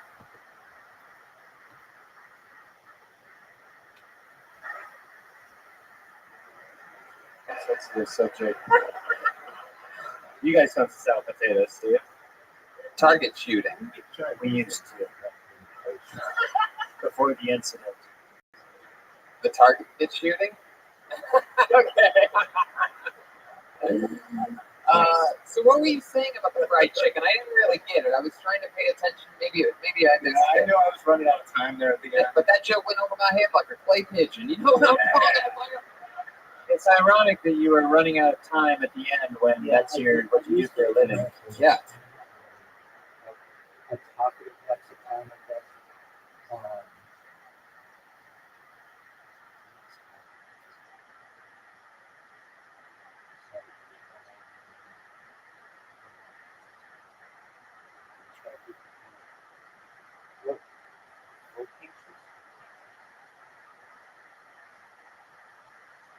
Look, I want to be a very not loquacious, which means talkative, but something that needs to get very loud vocabulary. That's not loquacious.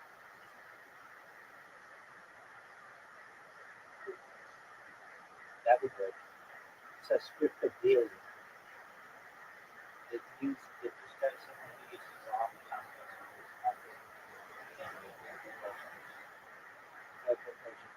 Specifically, okay.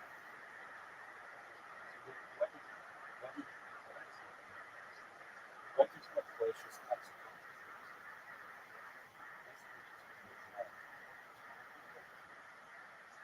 What would be the vocabulary of word terms that is very expansive? Oh, no, okay, it means what I mean. Or remote. It would loquacious means not include the person's language that we should together would describe someone who has a vast or detailed vocabulary and uses it frankly, frequently on the life. Okay, I thought I is that a but, my friend, are you ready to find out?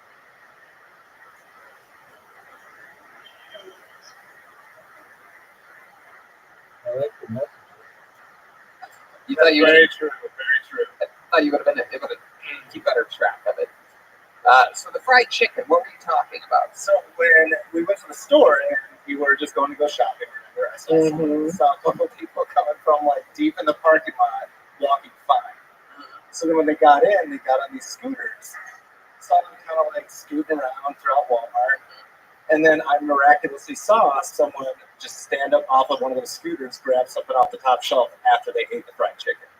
After they ate the fried chicken. Oh, so they ate fried chicken from the hot department in a scooter, didn't pay for it, and then you saw them get something off the top shelf. Yes. All right. Well, I'll tell you this, Timmy. You're talking about things that are true, that have happened to you, that you've seen, that you've witnessed. You just gotta be a little bit more clear. You gotta hit it on its head. Don't be afraid to hit it on the nose, and then come up with something sort of funny about it. You know what I mean? Like instead of just saying, it's about what you ate the night before. I thought I was gonna fart. Instead, I fucking pooped. No worries. Luckily, I was still at the bottom of the mountain. I had to go change my underwear, and then I went back up, and I accomplished my goal of shitting myself twice. See, that's not it, but you have to put something at the end. I think we should go to the poop master himself, Brian Redband. Yes, let's go to the poop meister. Yeah, could you poop punch this up? Yeah, absolutely. Do you know chickens? A lot of times when you eat chicken, there's actually poop in the chicken at Walmart. It's like, it's a Walmart thing. It's chicken a Walmart thing. Everybody people that make it there never wipe their ass, so half the food there. They did a study on Dateline, like 80% of the food from Walmart had shit in it. Hold on, let me just find my bucket list here. Walmart sponsorship gone forever. There it goes. Really wanted that. I know, you're so bad that we lost it. Who needs Walmart when you have Target? Oh, that's right. Hey, look at that. It's teamwork up here. All right, Timmy. Well, was this your first time doing stand-up? It was. Look at that. First time. All three first-timers. And there we go. Timmy, I like your style, dude. You think this is something you're going to do again? I would like to keep pursuing it. Well, there you go. Start going to fucking open mics. Get your shit together, all right? Sounds good. There you go. Timmy Corns, everybody. Get the balls to sign up, telling true stories. Those first three guys combined, if they took each of their, strengths, you'd almost have a comedian. 100%. His honesty with Pedro's performance and beats, and with a little bit of Joshua's sweetness of Joshua. That's right. Joshua, you are one of the sweetest comedians we've ever had on this show. All right, let's see what happens next. Put your hands together for the one, the only, Brandon Brewer, everybody. Brandon Brewer, here he comes, right down the middle. Hell yeah. Oh, this is a fun episode. Boise, Idaho.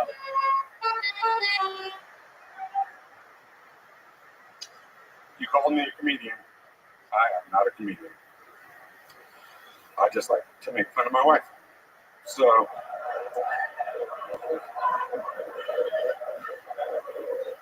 I came up here to talk shit about my own self.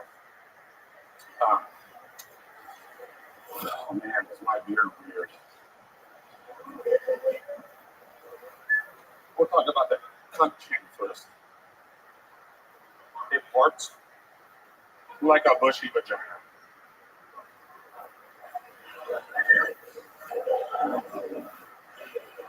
Indeed.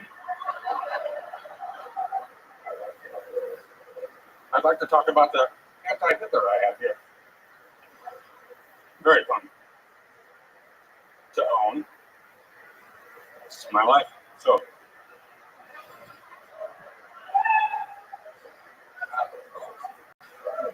There you go, Brandon Brewer. Wow, Brandon, how dare you? Everything. I'm going to start this off by checking in with good old St. Roberts. Yeah, how many strokes did you have during that set? Keep using the mic, dude, to talk to us. Podcast. No, you don't have to fill it out. You just talk into it. Hell yeah. What do you want? not enough. Really? Wow. Did you want whatever it is? I take it back what I said about Salt Lake City. All right. I like this. Wow. 2 walkouts. Oh, there they go. Wow. People just leaving, asking for their money back. Brandon, you are the first real life baked potato that's ever performed on the show. It's very exciting. You are like if Action Bronson drowned in a kiddie pool. You are. Do you really have a wife? Step up to the microphone. You don't need it. Why don't you just sort of like casually stay closer to the microphone? Have you ever seen a stage or a microphone before? You got this. I believe in you. Let me ask you something. all the time. I love it. How long have you been with your wife? 4 years. 4 years. Let me ask you something. You ever titty fuck your wife? Hell yeah. Has she ever titty fucked you?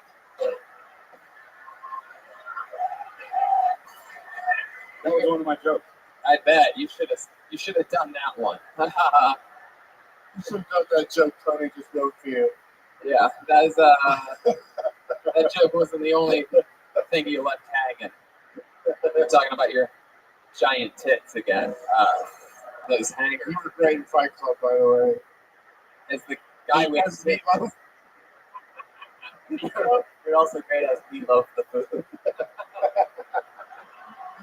Right on target. Right on target. Brandon, you said that you watch the show a lot, huh?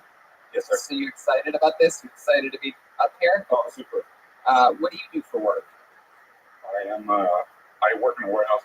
You work in a warehouse? Really? Oh, see, I knew something was up. Jesus, be careful on your way down the stairs. Yeah, don't fall. Anyway, and you know, I don't even believe you. I just think you're not doing that well and you're making excuses. So what do you do at the warehouse? I just move parts on. Yeah, I get the feeling that's how it's done.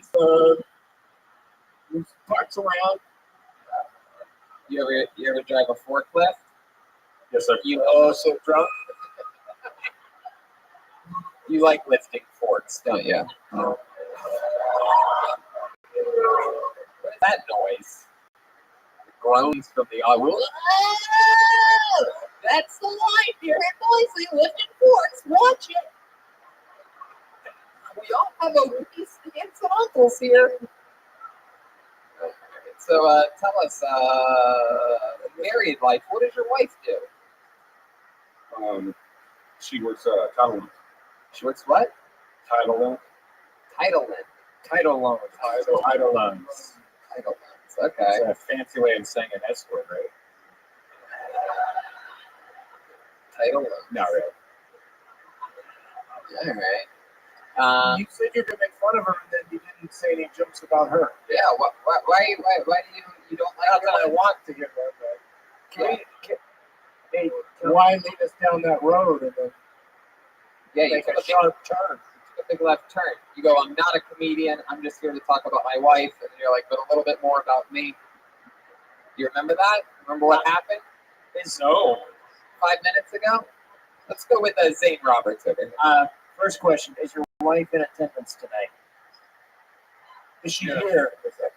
Perfect. What I think that we should have him do, it's only fair because he alluded to it so much, we should bring his wife up and you should have to make fun of her while she's on stage. You guys want that to happen? This innocent wife? All right, here she comes. I didn't even have to. Wow. Damn. Look at this. Damn. She's pretty fucking cute. What are you Wow. How'd you get that? How did that happen? Good Lord. What the fuck? What are you doing with this guy? Yeah, you don't need the mic anymore. Give it to her. She met him when he was in the Insane Clown Let's talk Posse. to her. Yeah, no, you're great. I loved you in 500 Days of Summer.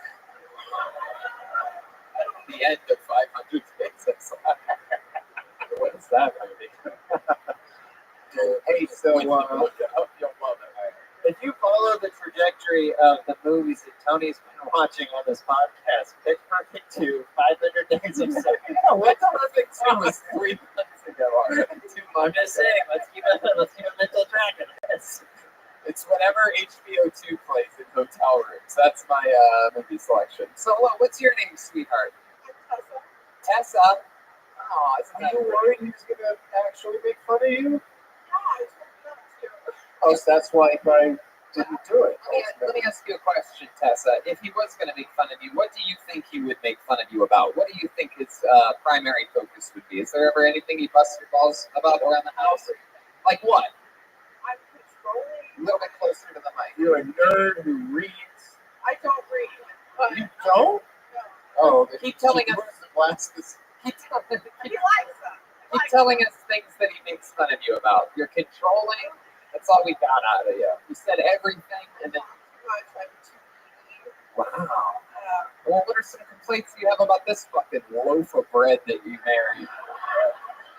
His eyes look like vaginas. Look at this fucking guy. He looks like a founding father up top, and the bottom half looks like a "Where's my father?" Never found his father. Yes, fucking Thomas Alfonso. You're needy and he's needy. Yeah. They both have. You can't hit the target every time. Tessa, can you tell us something weird about Brandon's penis that only you would know? Is it like him? Is it just one giant ball? Wow. Wow! Hell yeah. Who wants to see this growing dick right now? What? Zane. I don't know. Zane, I don't know. Please don't write me up. Please don't write me up. This is the third time this happened. Zane, I don't know how it works at Target. I'm sorry. I want to keep a team leader position here, and I apologize. My goodness. Can I just say I got a message sent to me specifically that there's no nudity allowed here. Oh, really? Yes. They sent it to you? Yes. Specifically. Yes. Have you ever been nude on the show? Not fully. Right. All right. Well, perfect. Then we have nothing to worry about. Okay, back to you, Tony. Thank you. Hell yeah. So, what was I going to say? Oh, you said shower. It's a grower, not a shower. Right. And it's, is she a grower, not a shower, as well? Like, he doesn't understand the question, and nor do I. yeah. Who are you talking to, Zane? I usually have to translate for him, So basically, a grower, not a shower for ladies is like if it's all like deformed and stuff like that No, down not there. But then like blood starts to flow and then it's like, hello, Rabbi. There is that something? An extended labia? No. All right, now we're just saying random words that have nothing to do with what we're talking about. Let's do a little reset here. What do you do, Tessa? I'm a manager for a title loan company. Oh, that's right. Fucking title loans. How could I possibly forget? What is your favorite thing about Brandon?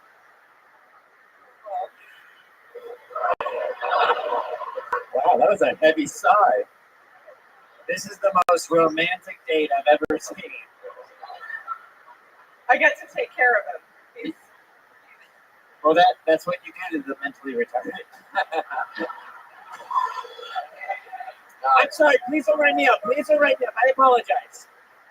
Wow. So he says you're controlling, but basically you're his nurse. I'm like his mom, but better. Yeah, but better?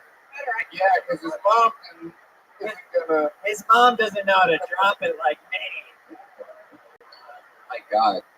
You guys get along with each other's parents? Whoa, man, this is like a real life episode of Roseanne going on out there right now. If it was a little bit more white trashy than the original Roseanne. True that. True that. What's the white trashiest thing about you guys? What do you guys have, like champagne bottles of Capris and cargo shorts. Okay, just go whenever you want, Zane. Very good. Just talk whenever. I don't know. We shoot guns all the time. Is that it? I don't know. Consider white trash, I guess. I get that's pretty I good. don't watch you. I don't know who you are. Jesus, I don't watch you either, lady. My God. I only That's the most white trash thing I've ever heard. Whoa. Whoa, whoa. Way to turn on me. Take it easy, lady. My God. Right, I don't know who the fuck you are either. By the way, that's the meanest thing you can say to Tony. Yeah. I don't know who you are. You'd I've never rather heard be of you. killed than be treated with indifference. Yes, because I think The that name of the show is Kill I'm Him. super famous. You know me, super. Right, I completely agree. Well, Tony's a preeminent magician, Yes, as his facial hair will tell you. yes, exactly. You got shot on the lip, right in the middle, so no hair grows there anymore. Very good. Yes, absolutely. It's a more common thing than okie dokie. Trying it again. I'm gonna clean up this stage a little bit. I thank you guys for coming up. Congratulations for getting pulled, and you did it. There you go. Thank you so much. There goes Brandon and Tessa. All right. Here we go. This is interesting. Look at that. Look at them helping each other. I'm glad you guys did good on this stairway at the exact same time, by the way. All right. There they go. That's how about one more time for that happy couple there, huh? This is so interesting. Come on, they had to pay for 4 seats here tonight. One more time for them. Come on. I don't know who you are. I don't listen to you. Oh, why he make fun of me? She loans out titles and she couldn't even call you famous.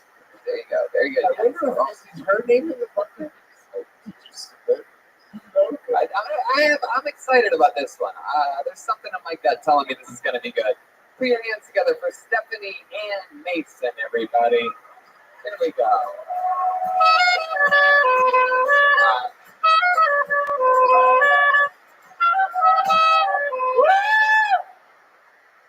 I like to start off every show of mine with a toast. So raise your glasses with me, if you will. True greatness comes from truly great struggles. So here's to getting through true struggles and reaching out for greatness. Cheers! Woo! I've known a lot of fucking struggles. My greatest strength is my greatest struggle. I have the gift to gab or shut the fuck up. Yeah. And I snort, which is like the greatest cock block ever. I once snorted in the middle of a blowjob. I had to ask how I felt, instead of like you snorted on my dick. No.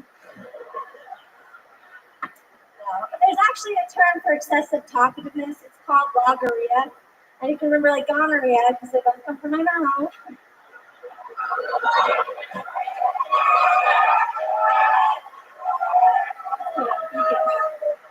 I'll be here all week. Listen. Anyways, yeah.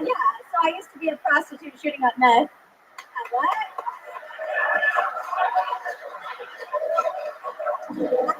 There you go. Stephanie and Mason, everybody. Hi, Stephanie. How are you? I've known you for a while. I've known Tony since he's started. Yeah. You were in LA, indeed, at the Comedy Store back Yeah, I'm back in Boise. 2007, 2008, 2009, around then. And now you live here? I'm back in Boise, yeah. This is where you're originally from. How long have you been back here? About 7 years. How long have you been doing stand-up comedy? 13. 13 years. How about that?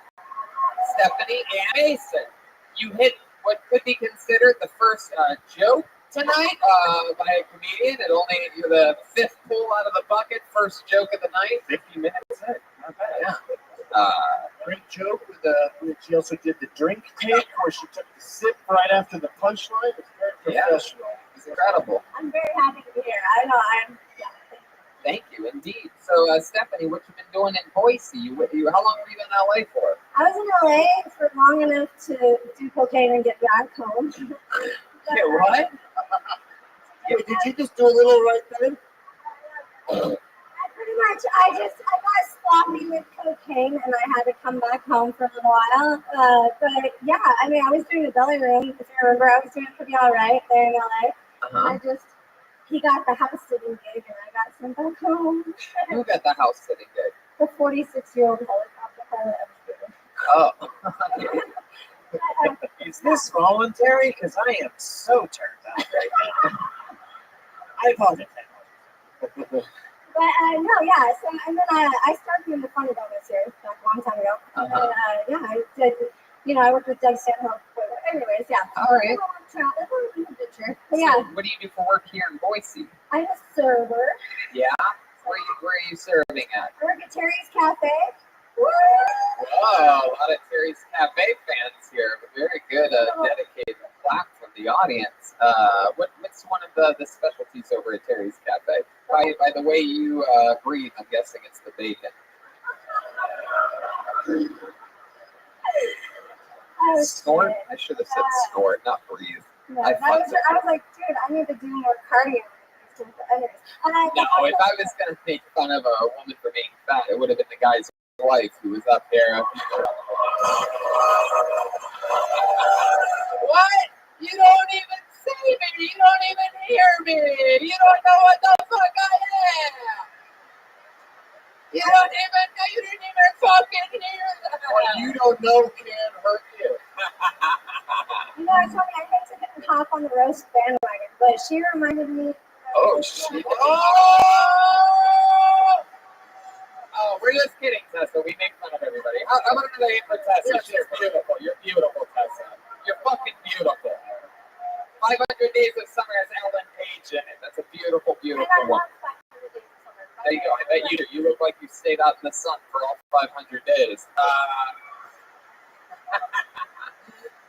So tell us more about you, Stephanie. You're recovering what? Heroin? You were a prostitute for real? Yeah, so I came back from LA and I became a prostitute shooting up men. Wow. How much did you charge? Like 40 for like hand jobs?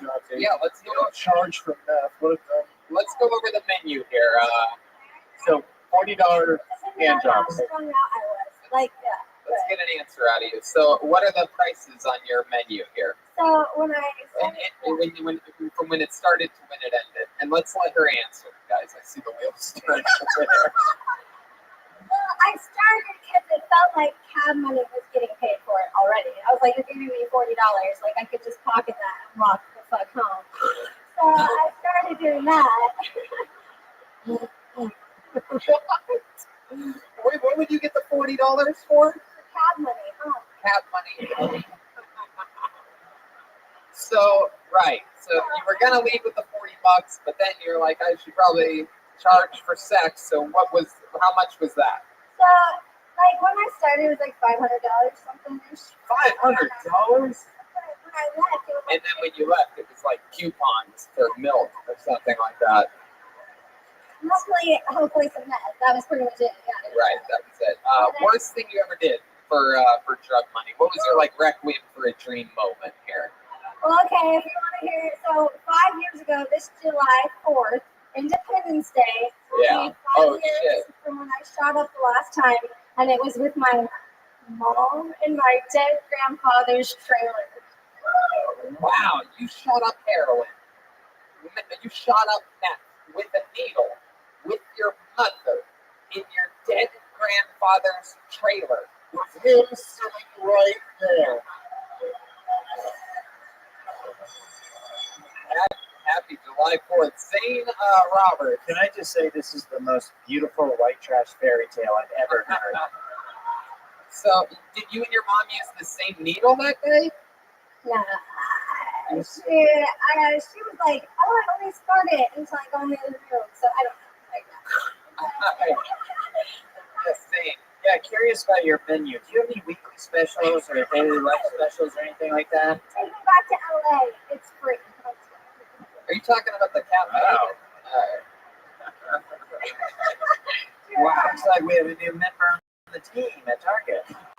How about so that's during so your July 4th will be 5 years of sobriety for you. How about a hand for that? That's so cool. When you hear fireworks, do you ever Jones for another hit of that sweet, sweet fucking? I was horrible. You can only imagine how much I talk now. Like I had meth. I'd be like, I just need a focus. Is this funny something you had your whole life, or is that something like did like knock something loose? I wish that shit was fake. I love when people are like, you start on purpose. Like, No, but when you were younger, you did also. it's not, Really? A lot younger?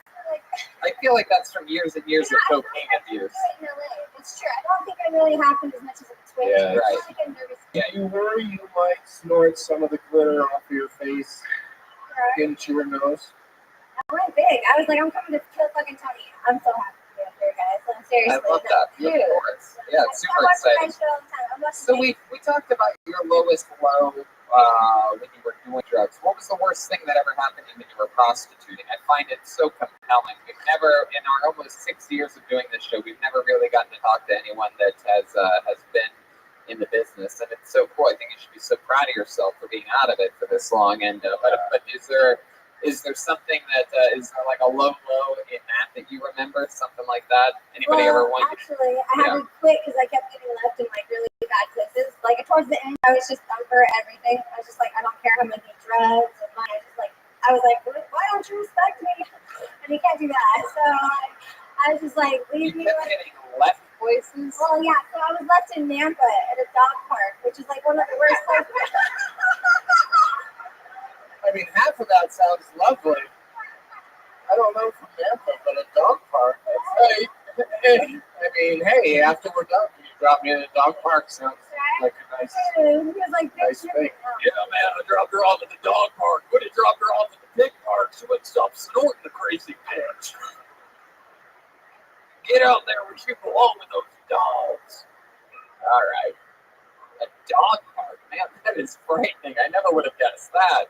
So what did you do? Did you run around, play? Did you fetch? Bring it back. Good girl. I got a bone.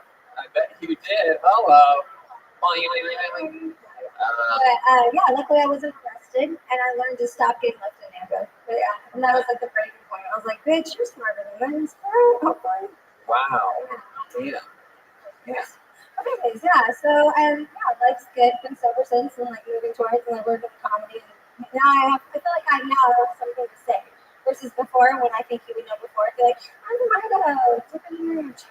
Right. But yeah, now I have something to say, which is what I hope. Stephanie, you are charismatic, you are adorable, you are a bright, shining star. I mean, it's just so cool, and it's amazing to hear your honest, incredible, compelling story. Take note, Joshua, so that one day when you're talking in a few years about being a recovering heroin addict, you could talk about it with confidence and swagger. And so far, I mean, you're my favorite so far. There she goes, Stephanie Ann Mason, everybody.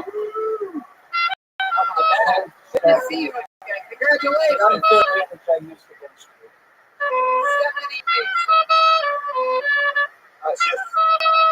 Just give me your number. Yeah. Your sleep number? Just kidding. She doesn't have a mattress, guys. I love it. Oh.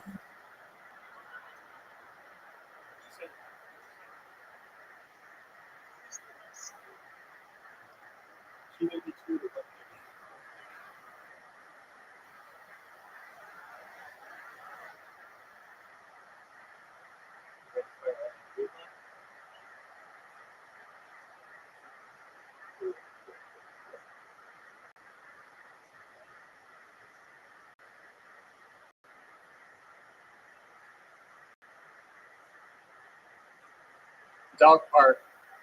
Okay. All right. Pull another name out of the bucket. One word name. Put your hands together for Pinky. Pinky. Ah, here comes Pinky. Right down the middle. Come on, Boise. Let's make some fucking noise in here.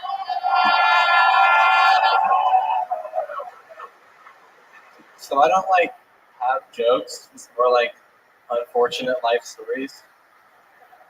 So like I've grown up in Idaho. I've got 5 brothers. We're not like Mormon or anything, but my parents don't know what condoms are. So my mom homeschooled us. So that was fun.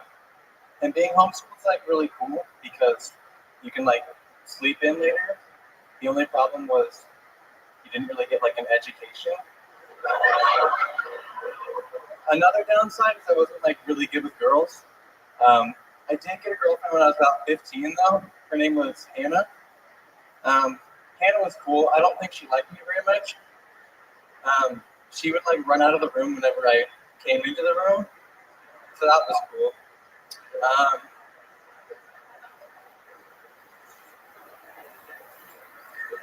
Shoot. I rehearsed like 50 times. The punchline is Hannah's a cat. I dated a cat. You dated a cat? Yeah, basically. You dated a cat? Yeah. Why did you date a cat? You know, I was homeschooled, so I thought you were getting a lot of girls. You like girls? I do. Is that what you just said? I like girls? No, not a lot of girls. Oh, not a lot of. So the options are limited. Okay, let's check in with Zane Roberts. I thought you were going to say you got a girlfriend when you were 15 years old. Her name was Mother. Because she's homeschooled. No, she rejected me, actually. All right, let's talk about it. That's funny. That's funny. You tried to hook up with your mom before? You tried to go back inside of her? Well, I didn't go that far quite yet. I was going to work up to it, like hold her hand, hopefully, and see where we go from there. So you have 5 brothers, all older than you? Is that what you said? No. You're in the middle? I am the second oldest. Second oldest. And what did you say about Hannah? That you were 15? I was. And how old are you now? I'm 19. 19 years old. Holy shit. Is that your time doing stand-up? Yeah. Wow. Congratulations. Thank you. 19 is a good age to start. You have a good look too. You have a silly looking face. You sort of look like a young Quentin Tarantino. Yeah. I've gotten that a lot. You look good. You look goofy. Yeah. I was soft. Wow, what's that thing you're doing with your hand? Are you sure you like girls, dude? What's going on? It's that deep. I'm trying new things out. I mean, it's okay if is girls your thing, or you a little bit more experimental? You in the closet out? Is it okay to come out here in Boise? Will you survive? I heard that there's there you go. I heard that there's a battalion of biker bars around here that might not like to find out there's a 19-year-old what walking around here. I saw a guy do one of those things the other day. And he wasn't shooting a jump shot. What Tony's trying to ask, were you homeschooled or were you homo-schooled? Well, I was homeschooled, and I kind of lean more towards girls, but I'm willing to experiment. Oh, you're gay as fuck. Okay. Cool. Oh, I got it. Heck yeah. This guy has a russet potato in his ass right now. Just talking to us like it's nothing. You know what girls really want is to be leaned towards. They want to be in the game. They want to have a shot. I have a question for him. And this is totally hypothetical, but what would you do with a target team leader if you had one night with him? Probably talk about my feelings. And then stock his shells. Oh yeah. My guess is he would shoot his load right on your bullseye. It's a target joke. Hey Pete, you're 19 years old. Do any of your brothers or any of your family know that you might be a little bit gay? They probably assume. Yeah. Are your other brothers a little bit like tougher, like a little bit more like, hey, why aren't you playing sports, dude? No, they're actually worse. They're a little bit more feminine. Yeah, my next youngest brother has a man bun, and he wears a tie-dye t-shirt around the house with like unicorn ice cream leggings. Oh, he's just stoned, dude. He just found pop before the rest of you guys did. I used to be that guy myself. Not really the unicorn leggings, but and not really the man bun either. And I never owned a tie-dye t-shirt. I'm just lying right now. But I started smoking pot at a young age. You ever smoke pot? No, actually. No, you I'll help you out.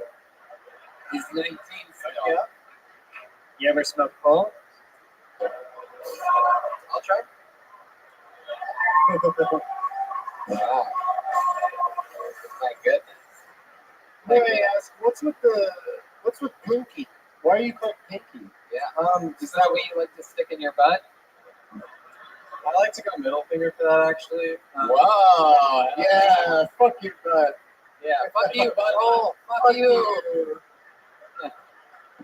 But Pinky, I didn't really have imaginary friends when I was a kid. Like, I was that low. I had imaginary enemies, and Pinky was my imaginary enemy. So, what would you say to your imaginary? It would be something that, like a everyday conversation that you would have. I didn't really talk to him. I mostly tried to avoid him. Yeah, that's how I feel about enemy Pinky. Yeah. And it's interesting. You look more like the brain. Narf. Okay. Well, that's interesting. You study, going to school, or working, or? I'm just starting a job at a moving company. I don't go to school right now. I graduated last year. A moving company. Now, when you guys are moving stuff, like say, like up the, like you're going up the stairs, and are you in the front or the back? Are you like a top or a bottom? I like to think I'm like a power bottom. Hey, there you go. Fuck yeah. Back that ass up. My goodness, Pinky, I'm excited for you, dude. You're 19 years old and you're fucking trying things. You're out and about fucking talking about real shit, your actual feelings. Anything else for Pinky, guys? You think you can get him a job at Target or something? Oh, absolutely. Oh. Zane, it seems like you might like this guy a little bit, huh? Off the record? Yeah. Story. You kiss Jeremiah. Oh, you and Jeremiah. I mean, what's his name? What were you just about to say? Sorry. I had an orientation at Target, so I almost worked there. Sexual orientation. Maybe. But then I didn't work there, and I worked in a homeless shelter instead. You worked at a what shelter? Homeless shelter. Oh, so you worked at Walmart. Very funny. All right, Pinky. Well, you had your first time up here. You're 19 years old. You have a huge jump start on everybody else, and keep talking about real shit. Talk about shit that you want to talk about, that you love. Go to open mics. Keep doing it. Another hand for Pinky, everybody. There he goes. I'm not actually gay. Love you, Mom. This guy's. I would have thought if Pinky was going to plug something up here, it would have been his butt. Oh, one more quick tip, Pinky. Don't open your set with "I don't have any jokes." Yeah. It's probably Yeah. But otherwise, you're on your way. Yeah. Have a little bit of goddamn swagger at the top end. There you go. One more time for Pinky, everybody. Sweet guy. He might be. I'm gonna go up on a limb here and say, earlier I said Joshua Dickey was the sweetest comedian so far. I might give Pinky the sweetest comedian so far award. Quite a little gentleman. Put another name out. Put your hands together for Nick Daniels. Nick Daniels. You got a big pop from the audience. I'm excited about this. One more time for Nick Daniels. Hey! It's Adam and Eve, not Adam and Steve. That's my impression of my uncle telling me where to buy a dildo. I really hope I didn't offend anyone with that joke. I'm not really a fighter. I've only ever been in one fight. This kid, he pushed me over. I got up, punched him in the head, and that was it. I won, which was honestly surprising even to me, because he was this big, fat fifth grader, and I was just a normal, regular-sized drunk guy. It wasn't even really a fight, you know? Like, neither was the one later that night when his dad beat the fuck out of me. Something good came out of it, though, you know? I quit drinking on jungle gyms during school hours because my weekends are mine. You know what I mean?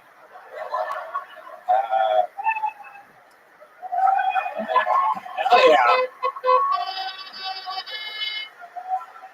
Nick Daniels. Fuck yeah. Welcome to the show, dude. That was great. Thank you. Hell yeah. We better hurry this up before you complete turning into a werewolf. I guess I just really didn't understand the first joke. Adam and Eve. It's Adam and Eve, not Adam and Steve. That's my uncle telling me where to buy a dildo. Adam and Eve is the sex shop. Oh. So buy it there. Don't buy it at Adam and Steve. Their dildos are terrible. Right. Because if you were going to use the dildo, it would be for your butt. Yeah. Or it would be for your butt or for pinkies. Have you ever seen Pinky before? Have you ever seen him at Adam and Steve? I haven't, no. Anyway, why would your uncle help you buy a dildo, though? I'm a little confused. See, he's a nice guy. Yeah? He's helpful. I like that. How long have you been doing stand-up? About a year. About a year. All here in Boise? Yep.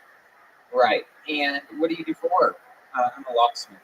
A locksmith? Yeah. A real-life locksmith? That's true. Man, you help people in crazy situations. That's interesting. What are some of the crazier things that you've seen or anything like that? Ever anybody ever lock all their kids in a trailer accidentally or something like that? Or no trailers yet. you ever walk in on a mom and daughter doing meth together on 4th of July?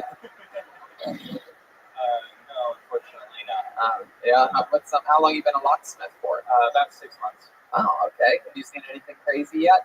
One time, this guy hired us to get into his house for him, and we unlocked his garage door, and his wife was on the phone with the police, thinking that someone was breaking in. Oh shit! Yeah, it wasn't great. She was all sad. You say you didn't try to the doorbell first or something like that? Well, he didn't tell us that there was anyone in there. Did he know there was someone in there? Yeah, she didn't like him. Oh, yeah.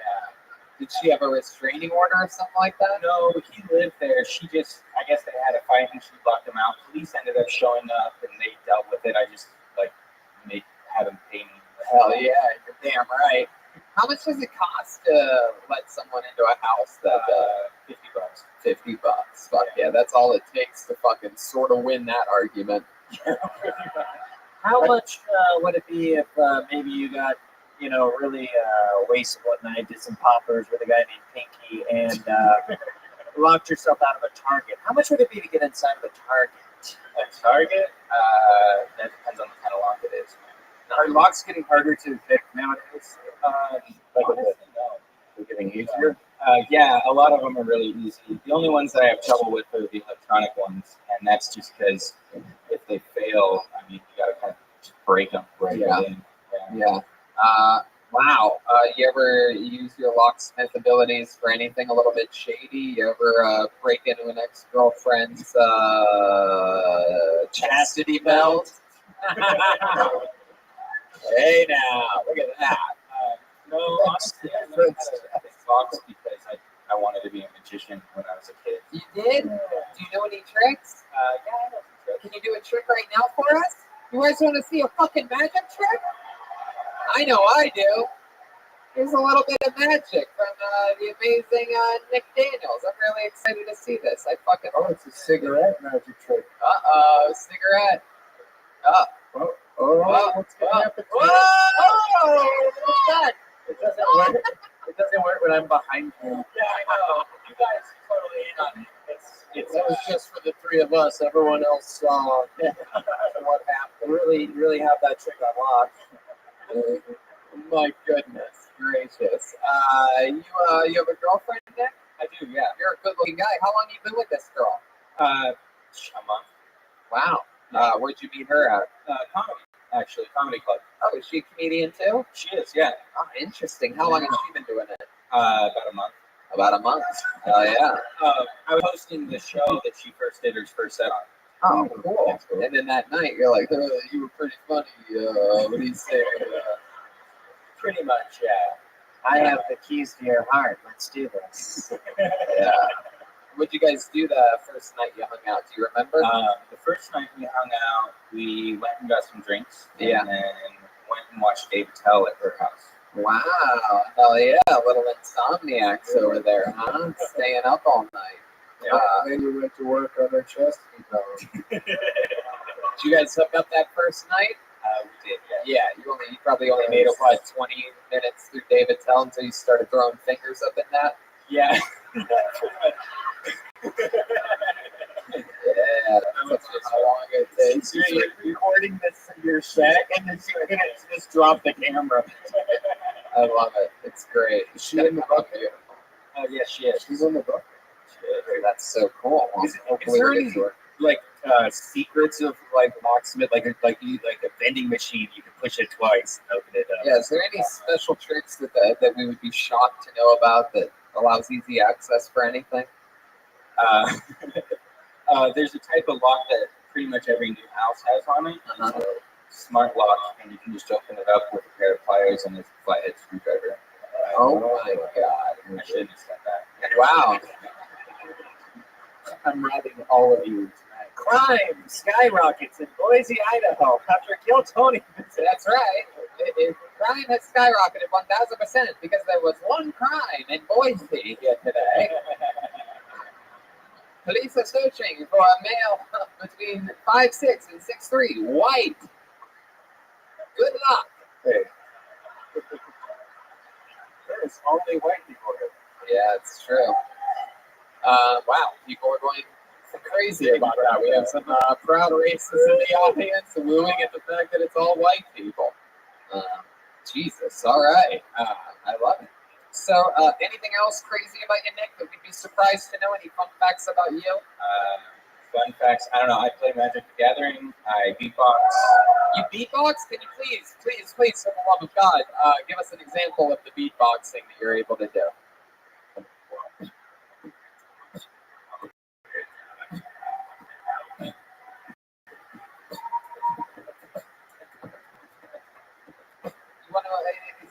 Doug actually mentioned a good idea. I don't want to throw too much pressure on you, Zane. I know you're just a supervisor over at Target, but Doug had an idea. He wanted to hear if maybe you could rap over some of. Do you have any Target raps or anything? I guess I could rap about Target. Yeah, probably. Right? Would you like to hear that?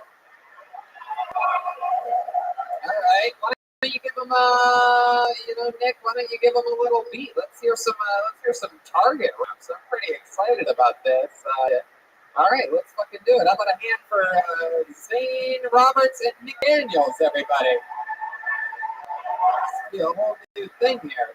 Fucking Target raps.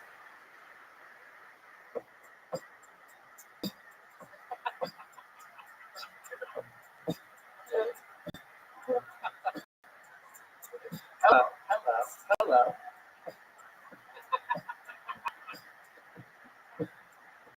Unlike Target, stocking shelves, unlike Santa with a lot of elves, helping people every day, greeting them around. I say what's up, and they're like, I'm like down, suck your dick in the parking lot. Let's go there and all beat box low. Pinky's come in too. It's threesome with 3 white dudes. Let's go.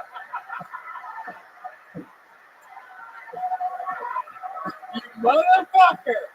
I knew you had it in you, Zane. I knew you would summon the fucking devil. Of course he could do it. How about one more time for Zane Roberts? How about another hand for Nick Daniels? Let's get back to this bucket. Back to the bucket we go. It's a fun episode. I like this. What happened, Thomas Alfonso? Have a little bit too much pepperoni pizza before the show? Maybe a little. Shout out to, I believe it's Gino's Pizza here in Boise. Is that a place? Guido's? It is? Guido's. Yeah, Guido's Pizza. Very good. Very good. Better pizza than we had last night in Salt Lake City. Yeah.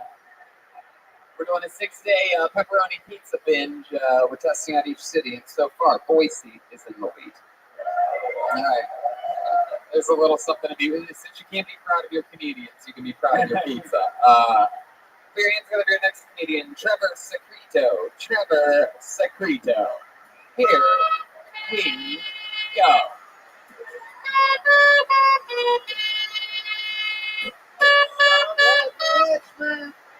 Hey, one more time for Trevor Secreto.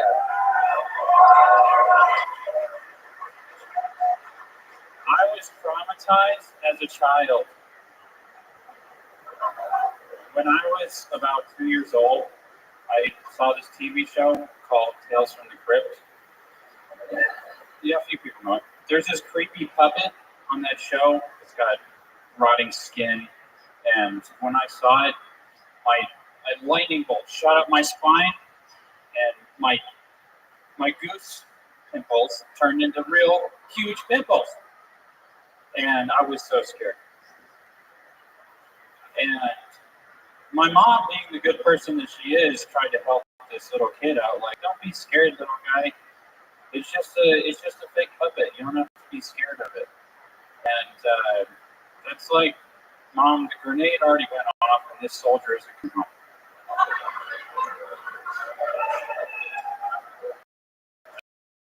That was quick. One more time for Trevor Secreto. Did you have anything else? Did you want to finish it or something? I got a little kid.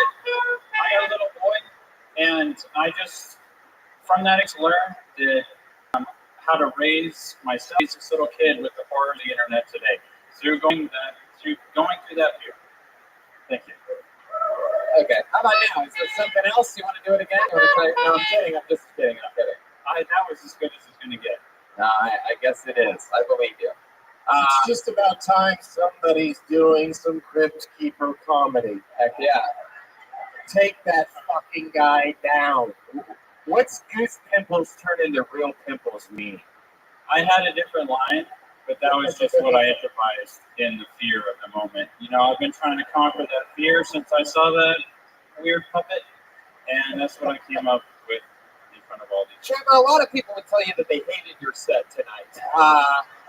I wouldn't. I think it was amazing. I've always wondered what it would be like if Jeffrey Dahmer and Timothy McVeigh had a baby that became a nurse, and a nurse that injected poison slowly into his patients without them knowing. No, I'm just kidding. You're a good-looking guy. You look like someone mushed together all the cast members of Big Bang Theory. If you're wondering what I was trying to think of that whole time, that's what it was. I saw you noticing. Anyway. I have social, what's that word? Social anxiety? Asperger's. Yeah, all that. Plus, hey, don't knock Asperger's until you beat them. Yeah, they make people stand up out of rascal scooters. So, Trevor, how old are you? 25. 25. First ever time doing stand-up? Yes, sir. Hey, how about a hand for that? There you go, Trevor. It's good. That's better than, whatever you did up here was better than 90% of people that starts. I just started. Hell yeah. So, is this something you've always wanted to do? You love comedy? Yes, sir. You seem more like a drama guy. I always envied the drama kids, but I was in welding class trying to be a tough guy. You were in what? Welding class. Welding. Yeah. This is literally the beginning of a dramatic film. You think you'd do well at drama because you already have a huge part.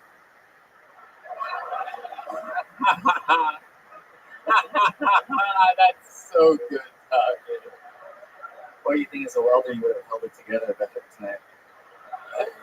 Sorry. You do have a huge. Doug covered something really, really interesting there. You have one of the most aggressive parts we've ever had on this show, hairstyle-wise. Have you ever thought about taking it 1 inch further and just combing your left ear over to your right side of your head? Yeah, a little bit extreme with it. With the what? I'm extreme with it. I like to take it over the edge. There's nothing like a guy with plenty of hair doing a comb over. Yeah. So, Trevor, what do you do for work? Welder. Oh, you are a welder. Oh, okay. Are you also a flash dancer? Guys, respect your welders. What do you weld one thing in particular, or do you specialize in different metals? Trailers. What is it? Trailers. Trailers. Mild steel.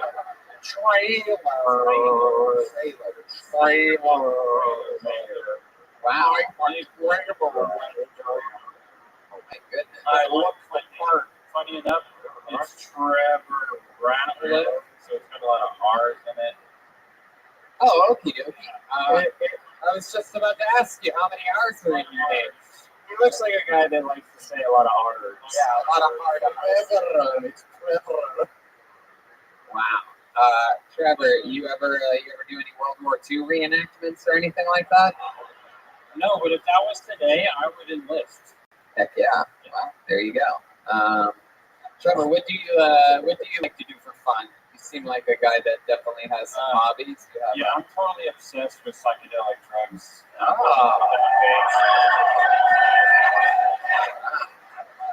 It's my obsession right now. Well, we all play our very, very large part in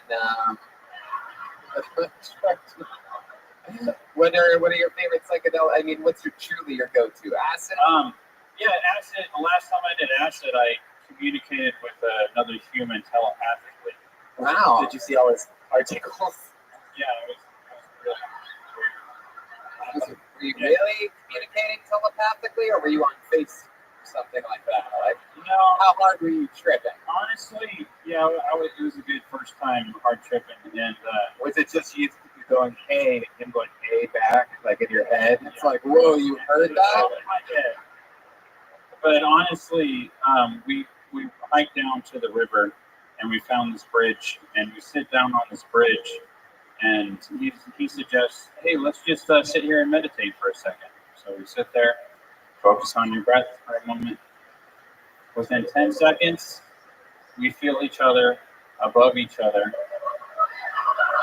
Wow. Wait a second. Is this a story about the time that you sucked Pinky's dick? Good to see you again. Sitting on a bridge, dude. Let's just, you know what, Trevor, why don't you just sit there and meditate? I'm not going to do anything. You just sit there and open your mouth and close your eyes. That's all. You'll feel something on your tongue. Now that's the acid. I want you to fuck me in my acid.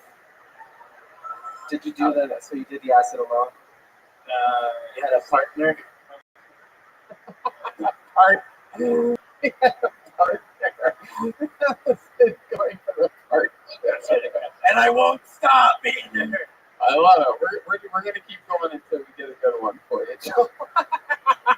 2 hours later. What's that? Fuck. Anyway, his favorite movie, The Departed. Hey, part goes the weasel. The weasel goes part. So, Trevor, what else? Other than psychedelic drugs, what else are we talking about here? What kind of cars? Cars?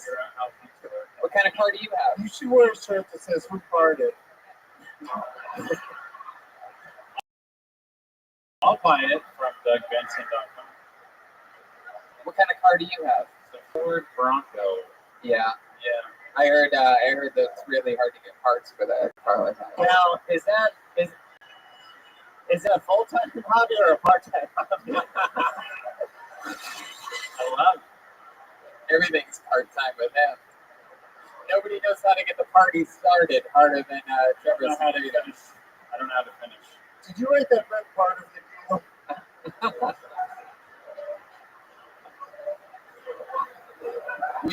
Which part of the book have you read? All right. No, I didn't finish. Did you have an exhibit in town at the Park Museum?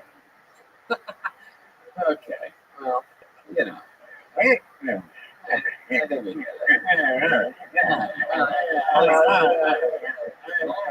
Tony, is it time for us to part? No, it's not. It's almost is, but not quite yet. What's that? Jesus, what are you gonna do? What are you gonna do? Kill yourself? What are you talking about? Yeah, I thought. Jesus, This is a real Gerard Depardieu. Yeah. Well, too sweaty. I like your style, Trevor. First time doing stand-up. I'm excited for you. I had no idea what you were talking about, the Tales from the Crypt thing at all. But you know what? For a first time, you covered one subject and you stuck with it. You didn't jump around a bunch. You committed, and you're a reasonable human on stage. Thank you. So keep working at it. Same thing I told everybody. Got to do it more. A lot of first timers here, but there's open mics in Boise.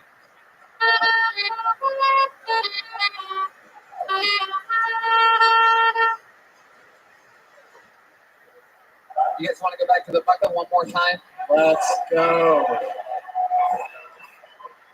One more time.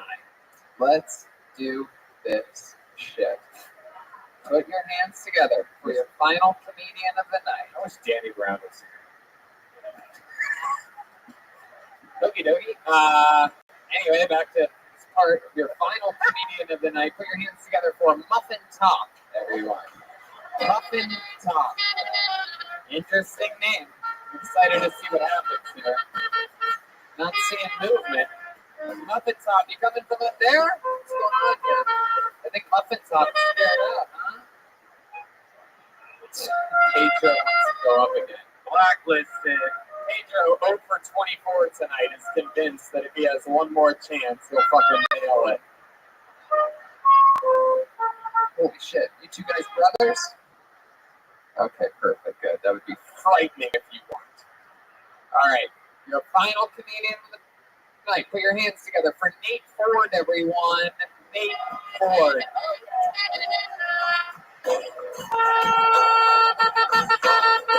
Hey, look at this guy. Come on, it's your final comedian of the night, Nate Ford.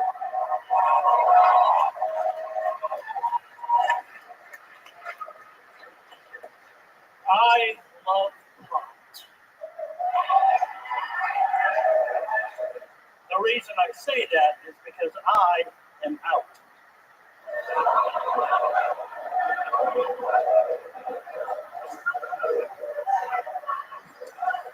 I love strip clubs too. I love strip clubs, man. I think a great name for a strip club should be called Sorry, Dad. What do you have, like a mumbly announcer? On the stage now, disappointment. Give her $1, make her inner child smile.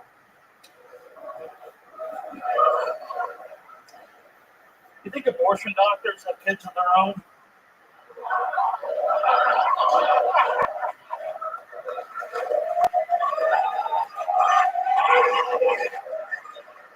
You sure, honey? It's real easy to do it myself.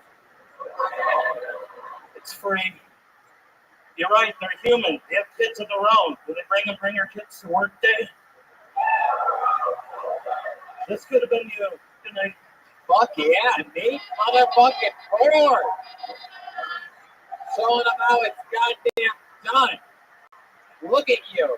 Look at you, big fucking baby bear, you. Aren't you the most adorable goddamn thing we've ever had on this show? You fucking, you look at you, little cutie pie, you. It's like a grown-up Ewok. Yeah. If he never went for an Ewok in his life. Nate Ford, I believe you. Everything that you said, great jokes, the strip club, the abortion, everything. You really love pot? I do. Pot of what? Chili? Cake batter? What are we talking about? Yes. Yeah. You've been smoking pot a long time? For a while. Yeah. What do you do for a living? What sitting job do you do for a living where you sit down? I currently do stand-up comedy for a living. Really? Full time? How long have you been doing it for? Since 1999. Wow! Holy shit! I love it, dude. You all the experience you have made up for all these other fucking names I pulled out of this bucket tonight. All these goddamn first timers, and it shows. You have great fucking jokes.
Bronx. Yeah. Beard Bronx. It's Hell what they yeah. have there. Absolutely. Absolutely. So then when do you come back to Boise? 4 weeks ago. 4 weeks ago. You moved from Milwaukee back to Boise. Well, I'm turning 40 in June, so I thought my mom could use a new roommate. So Right. There. That makes sense. What's the comedy scene like out here? Because, we've seen some of the most amazing talent today. There's actually quite a few talented comedians in the local The scene. Funny One's still here? It's called Liquid Laughs, but it's in the same location as the old Funny Bone. Hey, it's not the Funny Bone, it's Big Bone. Yes. Okie dokie. Hell yeah. So you do stand up full time. Are you still going to be able to survive doing it here in Boise? I do traveling too, so Right. It's the home base right here. Yeah, you do the road a lot. Yeah. A lot of tough grinding gigs. You drive a lot. Dive bars, the theaters, and everything between. But you drive to a lot of the gigs. Mhm. What kind of car do you have? I have a Honda Civic. Honda Civic, fucking perfect. The hatchback with the hunchback. Yep. I love it. I love a new CD. What's one of your favorite cities to go to? You do the road a lot. We're in the middle of a crazy tour. What are some of your favorites and why? South Dakota. Why is that? Watertown, South Dakota. Watertown, South Dakota. I'm gonna write that down, and you tell me why. Less white people than Boise. More white people than Boise, really. Just great people, salt of the earth. Got to work. Salt of the earth. You think you need more salt? So yeah, cocksucker. Salt. What do you mean by Watertown? Well, tell me more about Watertown. What does that mean, salt of the earth? Just friendly people. Like you think Minneapolis is a nice place, but no, it's South Dakota has the nicest people in the world. Oh my god! Is this guy a really nice racist? I can't put my finger on it. He's like, no, there's even more white people there. It's paradise. It's fantastic. I can walk the streets without being about. You can walk the streets. Oh. You can walk the streets without what? Breathing heavy?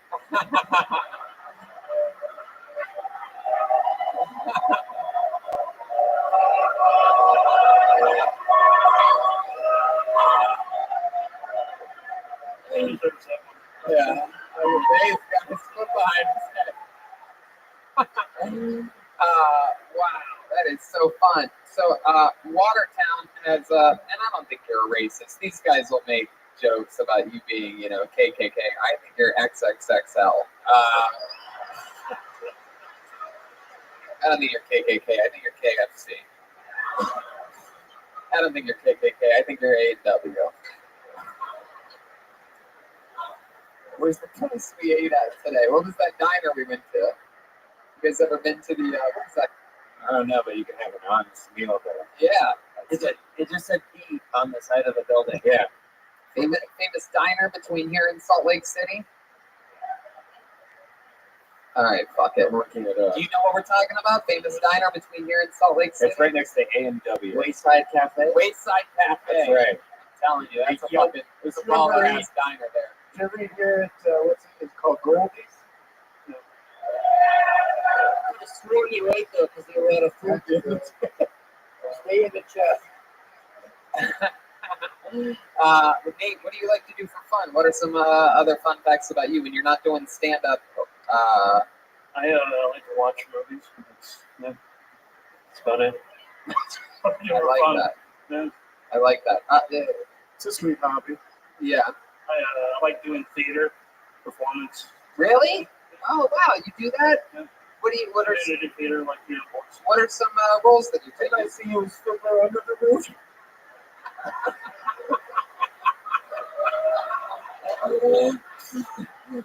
Fiddler breaks the roof.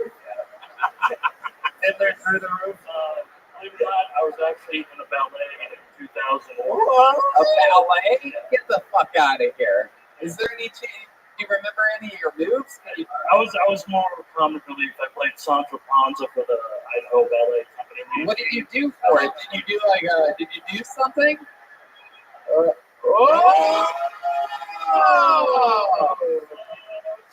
That was a play. Did you know how to like catch somebody and like anything like no, that? but they took a big sheet and they threw me up in the air quite a few times. Wait, did you wear the sheet before they threw you up in the air? Nope, I just landed in the middle like a trampoline type of thing. And How big were these people that could throw you up in the air? My goodness. Were you this big back then? probably bigger. Wow, damn, look at you. That's pretty fucking good, man. And by good man, I mean John Goodman. Yeah, I thought the only rolls he did were dinner rolls. All right. You got that? Yeah. We'll ask. Hello, sweetheart. How are you? What do you know this young lady? You're the reason why you're sitting. Why are you on? Oh, Do you know him? You just thought you don't know her? So you're just a crazy woman that's sitting on stairs. I'm Nate. Nice to meet you. Wow. What's your name? Molly. Great Yeah. security there. You're about to. He didn't ask you what are you on. Prices start at $300. Wow. Look at this. Nate Molly looks a little bit more like Mike and Molly. You know what I mean? I love it when you laugh. That gun goes fucking ballistic. That's a beautiful thing you got going on there. All right, Nate. Well, I mean, anything else? Any other fun facts that we'd be surprised to know about other than ballet? Anything cool? How old's your mom? She is 65. 65. And who do you think's going to die first out of the two of you? There's bets going on right now with the rest of the family. Yeah. Really? What's It's an above ground death pool.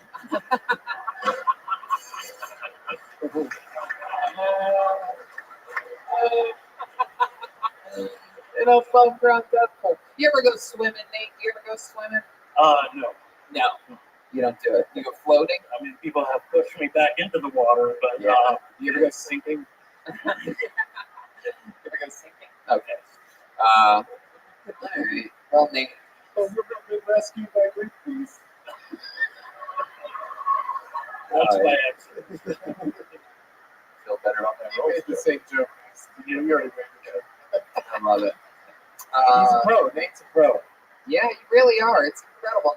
1999. So, did you ever think about moving to like a big city? Did you ever think about moving to LA or New York or anything I like thought about it. I just wanted to kind of work the road and work on my craft first, and then once I have something to bring to the table, instead of just going out there and. I know you love taking things to a table. That's for sure. Exactly. Yeah. Well, I mean, Nate, I love it. I'm so glad. One of the cool things about this show, I've always said this, is to me the mishmash of different people that sign up. So many first timers tonight, and then out of nowhere, a home run hitter that's been in the game since '99, started in Boise, is clearly ending his career in Boise.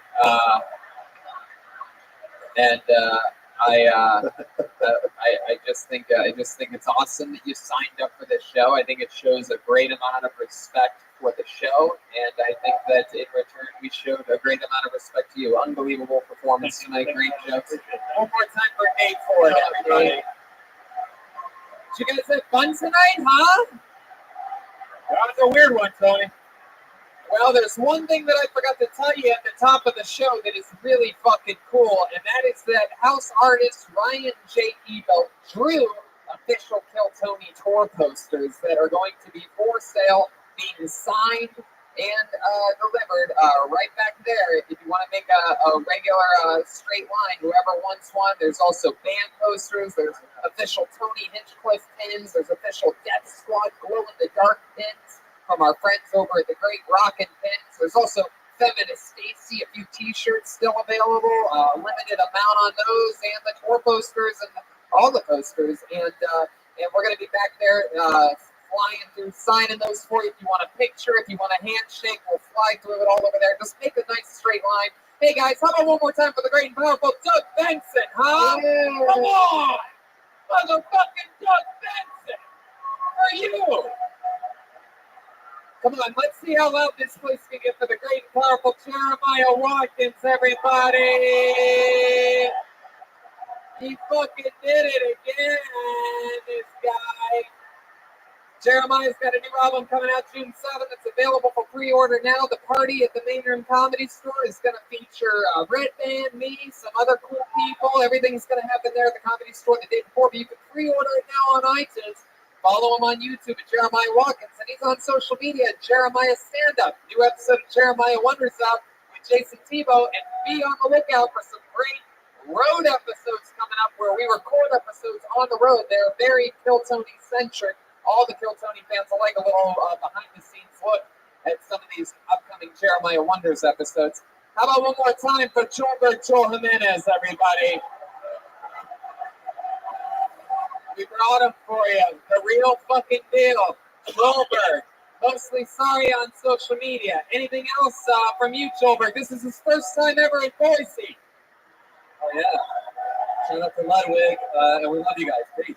We love Joelberg. We love Ludwig. Everything's moving along smoothly. We're going to see you guys in the back for posters and pictures and pins. How about another hand for the one, the only, the guy that rolls with me single episode for almost 6 years, Brian Redband. Thanks a lot, guys. We love you, Boise. We'll see you soon. Good night. Thank you.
Hey, this is Rabbi coming to you live from Spokane, Washington at the Spokane Comedy Club for a brand new episode of Kill Tony. Get up for Tony Hinchcliffe. Spokane, Washington, we have arrived. Brian Redband's here, everybody. What is up, everyone? You guys excited? You're at the #1 live fucking podcast in the world. It even stops through Spokane. That's how big of a fucking tour this is. This is a micro deal. So it is. Very small stage. Very tiny stage. Everybody's going to be very tight up here. If you're wondering how much I like it, not at all. Like 30 minutes. You know, of all the stages to be small, of all the cities that we go to on this tour, I didn't realize that I would be within a spittoon's reach of a Spokane resident. Yeah. And I mean, might get a little chewing tobacco. Yeah. That's what we call tobacco for short. It's such a big club. It's such a really small stage. It's adorable. Look at it. It really is. You know, it's one of those things to where, you know what they say in Spokane? Fucking pack it in tight. Look at this fucking guy. Oh, it's a security guard. How's it going? I thought you were any trooper. What's the opposite? Here to keep us safe. We got fucking big tough fucking truckers around here. excited about this. We are in Spokane. For those of you listening to the podcast, the tour continues. It goes on and on. The rest of these dates are pretty much sold out. Yeah, tomorrow Portland, Vancouver, two shows in Seattle on Sunday. Then we go back for the Comedy Store every single Monday. The guest this Monday is going to be Doug Benson at the Comedy Store. And June 10th, we have Jeffrey Ross. And I'll announce it right now. June 17th, for the very first time ever in the history of the show. Do your research if you don't know the name. The great and powerful Brian Holtzman will be a guest on This is huge. This is one of the kings of late night at the Comedy Store, a monster comedian, highly respected by everybody, a comics comic, the type of guest that Kill Tony fans will love as a guest. Yeah, he's trying for almost 6 years to get him. We finally got him. He's going to be an instant classic for Kill Tony. You guys are going to know sure. He'll be back again soon. And then we go back on the rest of the tour. Lawrence, Kansas, at the Granada Theater, Omaha, at the Waiting Room, Des Moines, Iowa, at Wooley's, Appleton, at Skyline Comedy, Milwaukee, at Turner Hall Ballroom, Chicago, at Thalia Hall, Madison, at the Majestic Theater, Minneapolis, at the Cedar Cultural Center, Poughkeepsie, and then New York, 2 shows at the Gramercy Theater. A second show has been added to the already sold out New York City motherfucking Gramercy Theater. And that is the summer tour. Make sure you drink Caveman coffee. Save 15% by using the promo code KILLTONY. And after the show, I'll let you know right now that we have amazing Ryan J. Ebeld prints of the summer tour. Your city's name is on it. The name of this comedy club is on it. And we even have pins. Me and you have a. You have a pin, and I have a pin from RockingPins.com. Our friends over at Rockin' Pins. You can get a official Tony Hinchcliffe pin, or you can get an awesome Death Squad pin. They glow in the dark. Those are only $10. The posters are only $20. We're going to be selling those after the show. We'll sign them. We'll take a picture with you, whatever you want. If you have the energy. This is a late show. We're getting started on late here. This is one of the latest shows we've ever started in Kill Tony history. 10:33. The cool thing is, I'll say this on the air, is that, I think this date was added a little bit maybe late in the schedule, and they put it on top of another show. The guy that was headlining here before us, how cool is this? Drew Lynch from America's Got Talent fame was pulled out of the bucket on this show 5 years ago. Yeah. Before ever being on AGT. We told him he's a killer, and we told him he's got the fucking talent first, and look at him now. He's fucking filling up. He has 6 sold-out shows at this fucking club. It's unbelievable. How cool is that? So this and that, and we are live. It's very exciting to be here. We bared through the rain, and we got it. We even have we have everything we need. It's going to be tight tonight, but I will let you know that we did bring a band.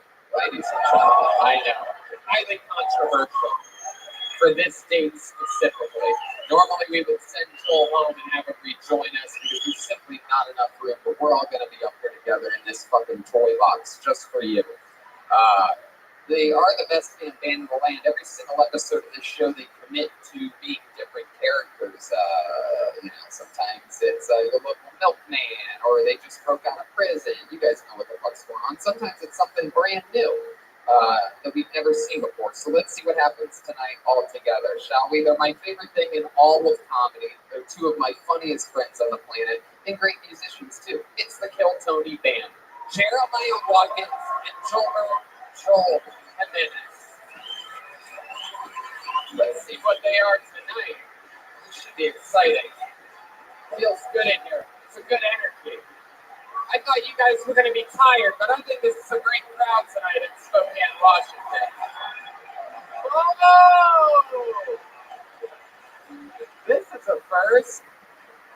Wow, wow, these look like new characters to me. What are you guys from Eastern Washington?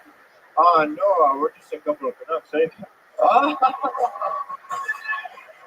Canadians, huh? Yeah, getting ready for our Vancouver trip. Wow, we've never had Canadians on the show, is that correct? It's a darn shame there. Wow, look at that, Spokane. You get a debut character, the first ever time we're joined by Canadians. Clearly we have Jeremiah, who it looks more like a grumpy young man instead of a grumpy old man. All right. Yeah, and back here we have a cute little fucking Eskimo in transition. This is exciting. Yeah, my name is Beanie, and what's your name over there? Timothy Poutine. Timothy Poutine. And one more time your name? Beanie. Deanie. Oh, Deanie. Like Jimmy Dean, the sausage, but Deanie. Deanie. Okay. And Tim Poutine. All right. Well, we got Deanie, we got Tim Poutine, we got Red Band, we got the soundboard, and I have this right here, the Picture of Destiny. Here in Spokane, you get a cloudy picture. A bunch of people signed their names earlier in this on pieces of paper, and they have the chance to perform tonight. Reminder, no heckling during any of the people's 60-second sets. We don't interrupt them, neither should you. They signed up for this opportunity. At the end of their 60 seconds, feel free to call them a piece of shit if you want. We'll probably already beat you to it. But given that time, they get 60 seconds on this stage uninterrupted. You know your time's up, you signed up, and you get pulled up when you hear the sound of a kitty. Oh, isn't that adorable? You can barely hear the damn thing. Yeah, that's what it sounds like, except that's not actually the noise, so don't listen for that noise, listen for that noise. There you go.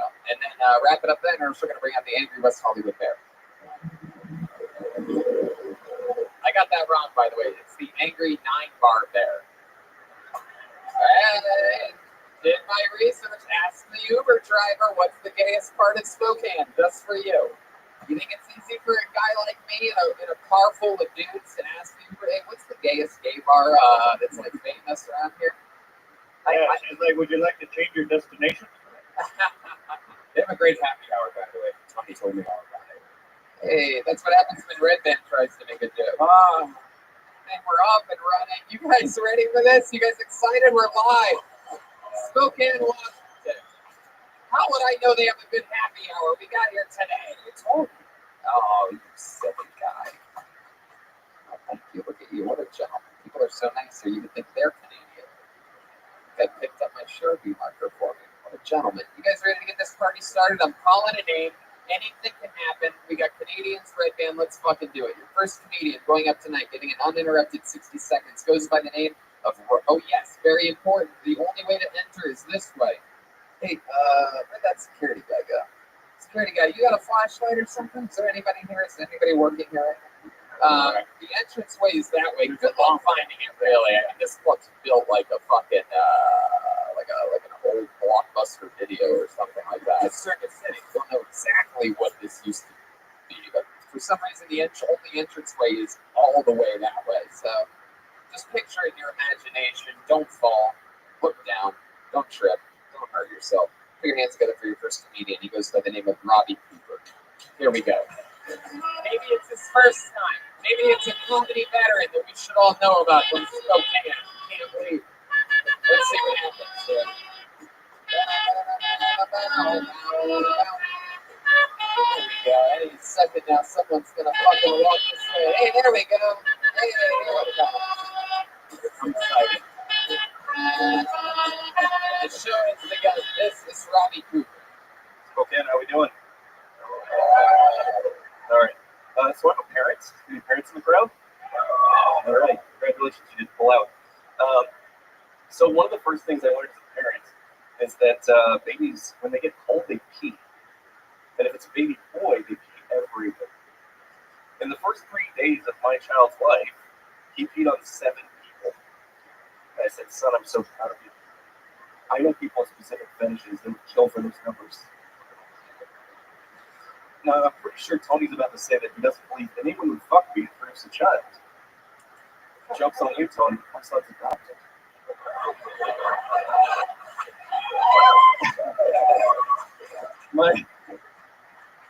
My wife and I are not the same age, but I believe in the rule that it's okay to be with somebody who is half your age plus 7.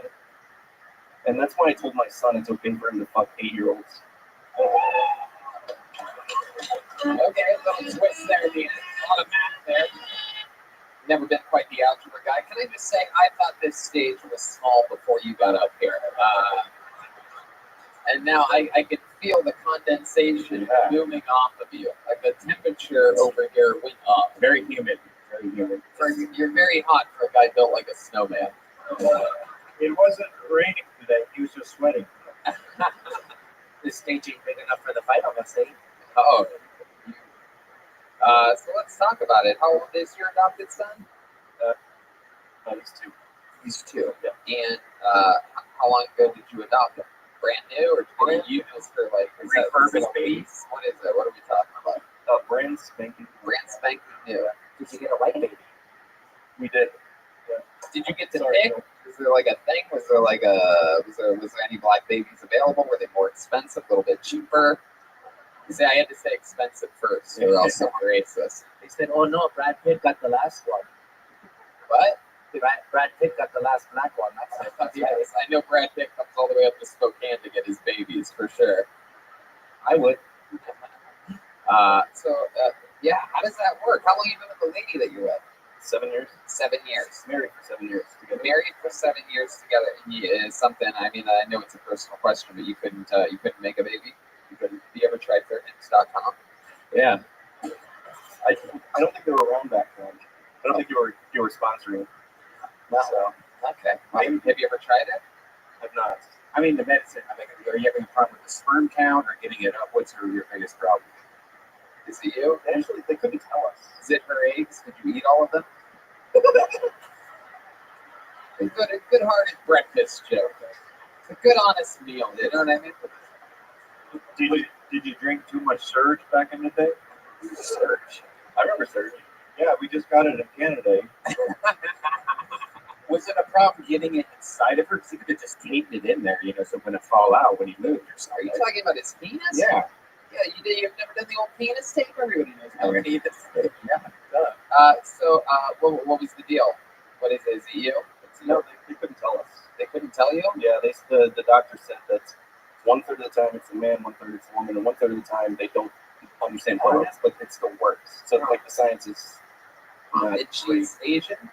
She's not. She's a white lady. Oh, she's a white lady. Oh. Is that the man? No, I don't know. I thought I heard something about age. Oh, half age.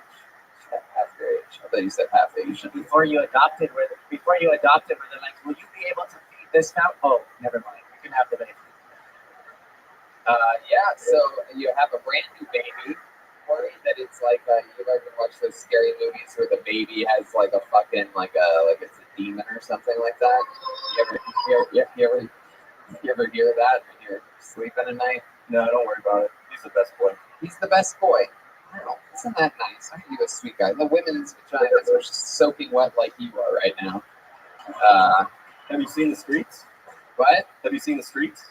The streets. Yeah. Yes, the streets are wet. What are you, the fucking weather guy?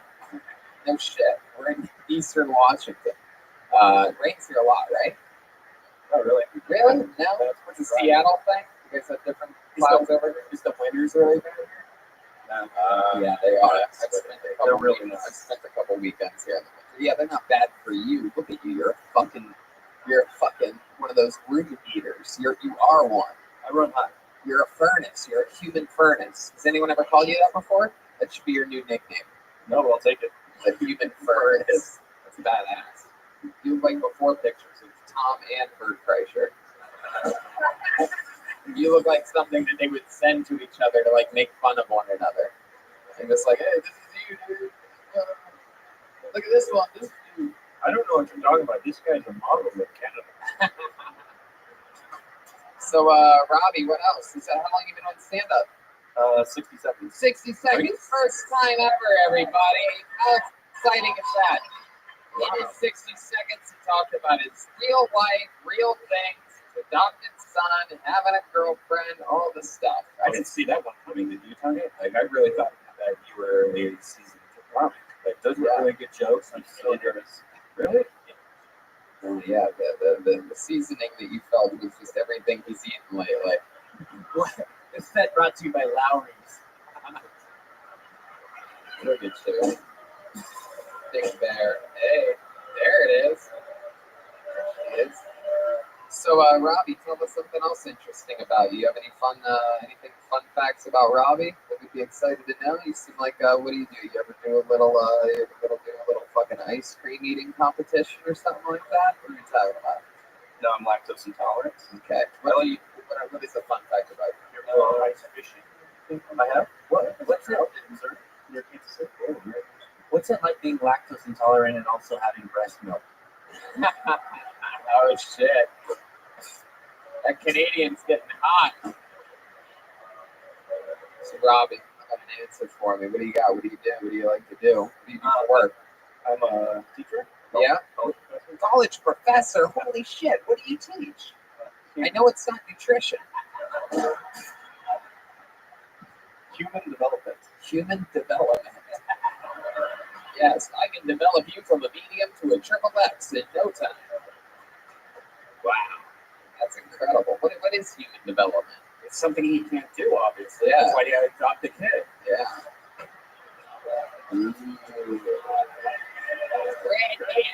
You're gonna hurt his big heart. You're gonna break his enlarged heart. It's about who knows. My goodness, human development at college. So what is that? What is human development? It's the study of how humans develop. Oh, okay. Evolve or just grow? Like, what do you mean? Through the lifespan from prenatal development all the way till death, how people develop. Oh, What they learn and learn social skills. fucking interesting. Can you give us a little fun fact that probably none of us know that sort of is like really interesting that you teach in a course throughout a year? Like one little fun fact, like, when you're 75, your fucking like veins turn yellow or something like that. So one thing is the majority of older adults, like 70 plus, still have sex, and older adults who still have sex live longer. And so I always tell my students that if they love their grandparents, call them and tell them to have sex. Hell yeah! Wow, that's interesting. That's a good little fun fact. You're never going to be elderly, Robbie, so you're never going to have to worry about that. So have all the sex you can now. Anyway, Robbie, incredible set especially for your first time, man. You did it all right. You're talking about real shit that only you can talk about. Incredible. Way to get the party started tonight, Robbie. Thank you so much. There he goes, Robbie Cooper, everyone. We're off and running. Yeah, amazing. So cool. It's amazing because, he was better than everybody on last night's show in Idaho. Wow. Every city, Every single person put together was not as good as him. so far, every city we go to, you shit on the city that we were at before. I don't know. Do you think those people aren't going to listen to the podcast if they care? All these cities are like, well, fuck you guys. All right. Somehow this name looks familiar. We're going to see what happens here, though. I can't imagine us seeing this guy before. Maybe it's someone with the same name as someone that we've seen before. Put your hands together for Graham Cox, everyone. Graham Cox. Maybe it's just a porno guy.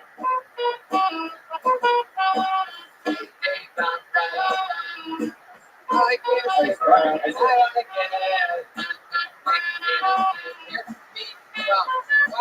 excited. One more time for Graham Cox, everybody. Woo! Yeah, like Tony said, my name is Graham Cox, not C-O-C-K-S, but C-O-X. My mom's maiden name is Dixon, and my middle name is Richard.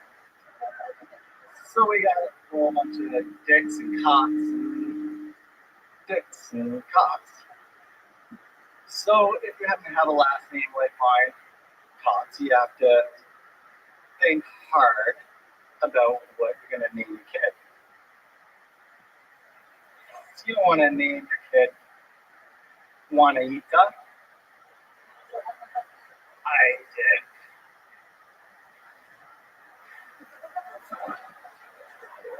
Okay.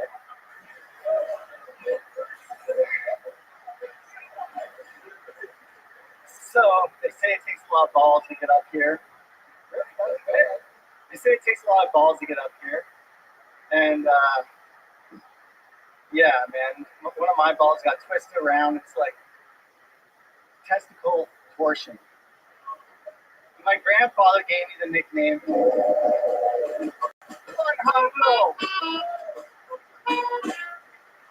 Wow. Fuck yeah. I mean, pretty exciting, Graham. First time doing stand-up? Yeah. Wow, that's so cool. This is very exciting. I've always wondered what it would look like if Chuck Norris fucked Pocahontas. So, she's all... Can you turn around real quick? I just want to know what I'm about to make fun of. All right, cool. All right, face that way. I'll just tell you everything. He looks like the father of the Wendy's girl. You mean Dave Thomas? go. Let the laughs breathe, everybody. He looks like Dog the Bounty Hunter's lawyer.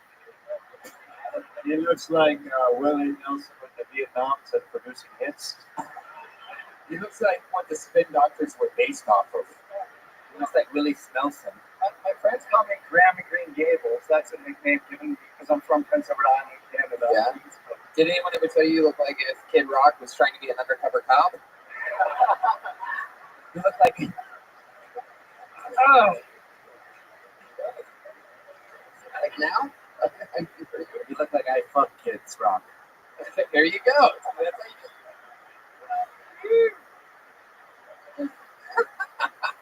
So let's talk about it, Grant. This is clearly your first time. Yes. Yes, just wondering how long have you had full-blown braids? I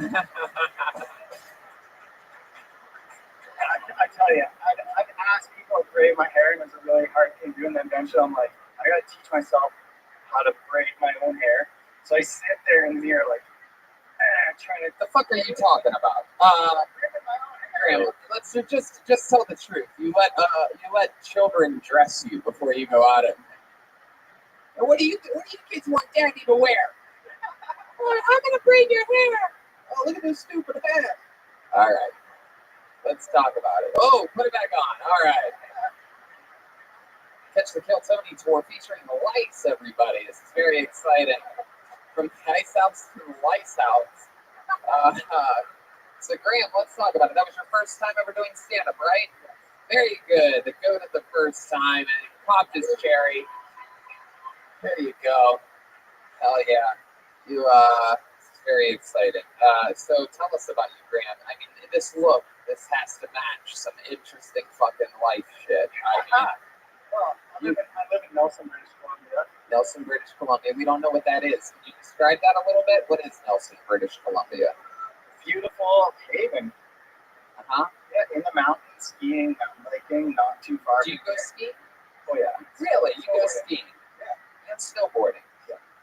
Fuck yeah, dude. I can't even picture that. Well, let me tell you, looking like this getting across the border was its own story today. Like, we thought they were bringing in the dogs. They just pulled over, and my girlfriend and I are looking at each other like, oh. Right, both of your braids flopping in the air. Hitting each other. And they came back and like, you guys have fun tonight. And I was just like, woo! So stoked to be here. What kind of car do you drive? Like a PF Cruiser? Like, what are we looking at? PF Cruiser. Redman is thinking of PF Chang's, and he picks PF Chang's and PT Cruiser. Just to let you know where Redman's head is at. He's on Can I take a guess at this? I'm gonna take a two-pronged guess. I'm gonna say it's either an old school sort of minivan. I'm picturing a minivan, or it's a Honda Accord. It's a Honda Element. That's the PF Cruiser of Honda. It is. One of your best. Your girlfriend drive a minivan? No, she doesn't. She does not. I see a minivan in your past. I really want a motorbike so bad. It's like, I love motorbikes. Yeah.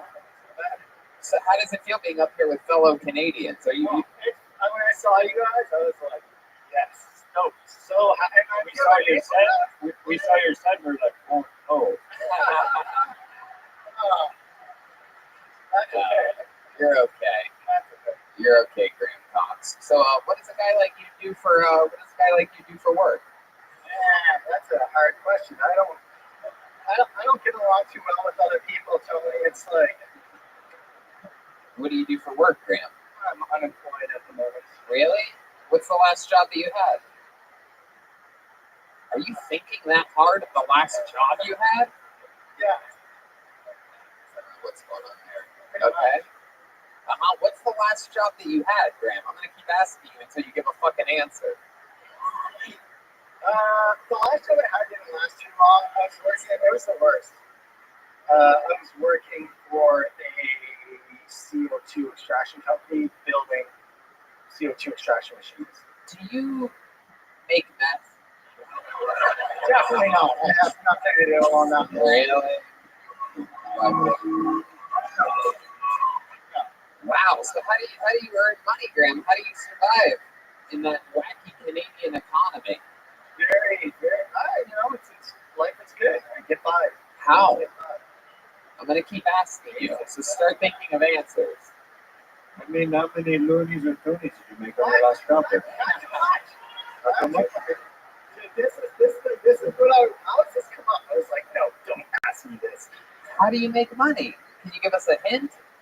I got a call today for working for a low voltage putting in security cameras. Security cameras. You're the guy putting in the security cameras?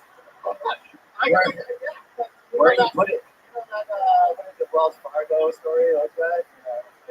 Where are you putting the cameras? In the toilets? You put cameras in at Wells Fargo, so No, I just listened to a podcast and they're talking about those guys who did that whole job. the fuck are you talking What's about going again? Sometimes you just answer questions we didn't even ask. Yeah, Jeremiah. Over here.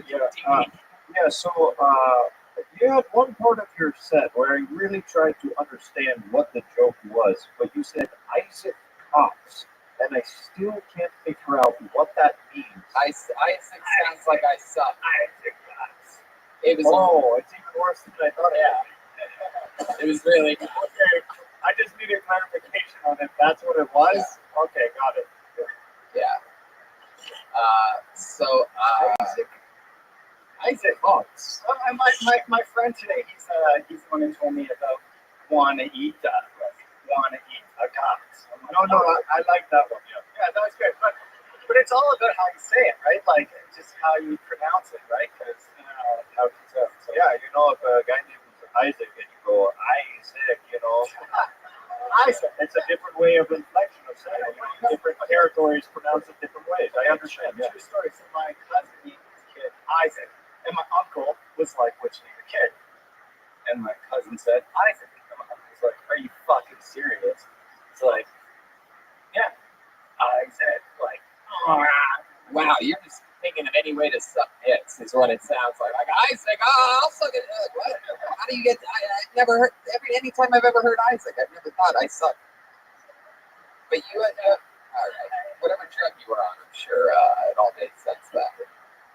Tell us about you, dude. What do you do for fun? You won't tell us what you do for work. So, other than skiing and snowboarding, what makes you? I started skateboarding again, and so I go skateboard park and in the mornings. And, you live the life of a 12-year-old.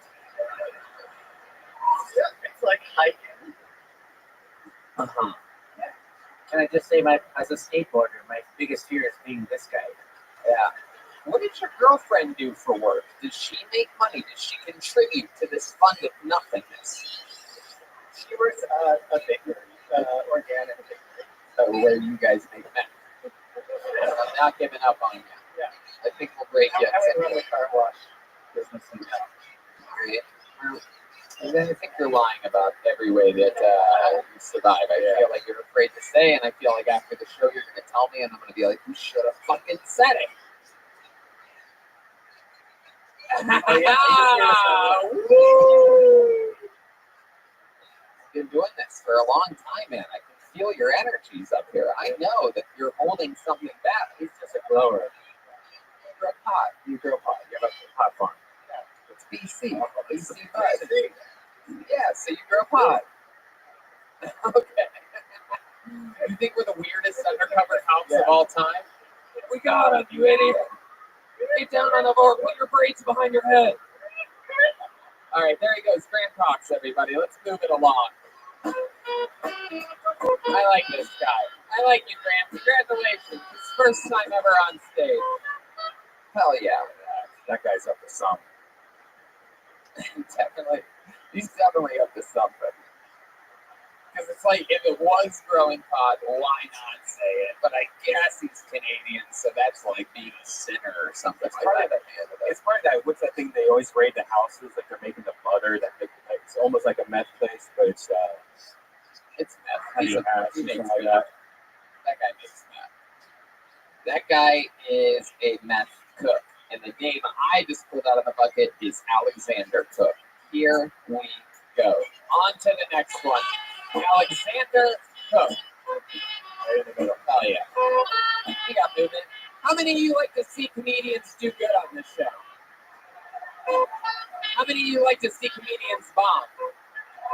Wow. There we go. A little bit of evil from Spokane, Washington. A little bit darker than light. Here he comes, your third comedian of the night. You guys having fun out there? Alexander Cook.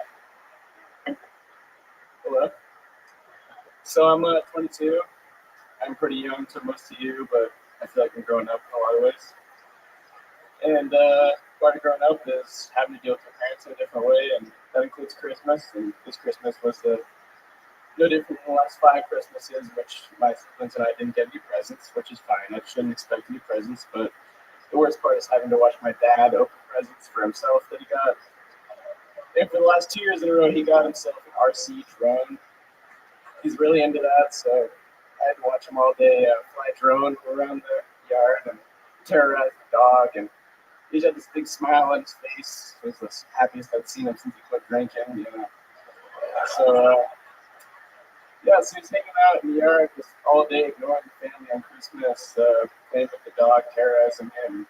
Finally comes back into the house, and the dog was really scared and looking up and really, really scared. And it reminded me of like those CNN see of like the Syrian children. It's like, when am I going to see a drone again? You know, like I don't know. So. Fuck yeah! All right, he's done. Alexander Cook. Fucking adorable. Look at you. What are you? What are you? Step up to the microphone. Look at you, you little fucking little bull like you. I'm not speaking that. What are you? Where are you from? I'm from Montana. I'm from Missoula. Ooh, Missoula. That's a little bit of a drive, isn't it? Oh, not for only 3 hours. Actually. 3 hours. And you came here for this. You're in Spokane one night only? We're staying a couple nights because we got a buddy who lives here. So. Oh, okay. That's fun. You've been doing stand-up in Montana? Nope. My first time. This is your first time. All first-timers so far. It's fucking fun. Is that true? How old are you? I'm 22. 22 years old. So do you still expect presents at Christmas? You still live with your parents? No, I've accepted that. It's been, like I said, it's been like 5 years since I've got presents. Right. I go to their house for Christmas. But you live by yourself. I live with my girlfriend who's here and travel with me. Very cool. Happy lesbian couple indeed. That is so exciting. That is so cool. You guys ever scissor? It's the only thing we can do. So. How long you been with your girlfriend? What is it, 3 years? I don't know. Wow. 7 years? Wow, good response. Oh, wow. Is that her? Wow, she's annoying as fuck. My goodness. You should break up with her. We should have our first ever on-stage breakup with your girlfriend right now. It's going to be an awkward drive home. No, I'm kidding, guys. I'm kidding. Just joking. So tell us about you. What's your story, Alexander? What you been doing with your life? 22? Did you go to school? I did for a little bit. Yeah, you went to Montana school. Would you master in bear fighting? I did get my mask. Yeah. What'd you learn? I went to music school for a little bit. What'd you study musically? I was a singer. Really? Oh wow! Can you sing us a little opera right now, just a cappella style? You have to. If you're wondering, you have to. No one gives a fuck. This is what you do when you're in front of an audience. You fucking sing it. You don't need a beat for opera. Come on. Or you can't like German leader. That's like what I was singing in the car today. Whatever the fuck you want to sing, dude. Absolutely. German, African, I don't give a fuck. Oh wow! Look at this. He actually did get a degree in music. He's all of a sudden. Give him a little more. Why are you teasing us? That was very small. I like rap bands more. I mean, all right. Clearly, this is your first time in front of an audience or in show business or anything like that. These people wanted you to fucking belt out something. You just got buried by Red Band.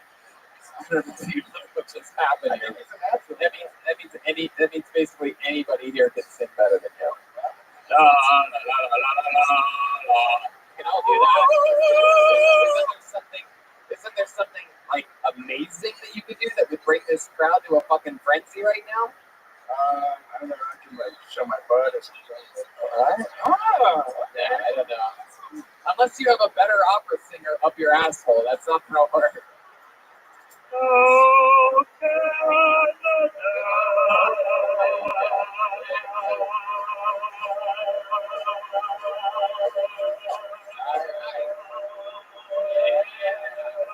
See that? Listen to that crowd. See how they're happy? They're satisfied, right? There you go. What did we learn here tonight? I didn't even have to show my butt. So, Alexander, what do you do now? What do you work? I work in the cafe, serve tables. Serve tables at a cafe in Missoula. You serve food there? Serve food. Yep. Hey. How long you been doing that for? Just a couple weeks. Some engineering job. So Yeah. What'd you do before that? same kind of shit. Same kind of shit. So what's the goal? You have a music degree? You're waiting tables? What are you? Yeah, probably gonna move out of town and finish my degree somewhere else. Yeah. Where are you gonna go? Hopefully down south somewhere. We'll just see. Down south. Isn't like everywhere south of Montana? Unless you're going to hang out with these fucking guys and the goddamn meth head. By the way, I've never heard anybody say hopefully down south.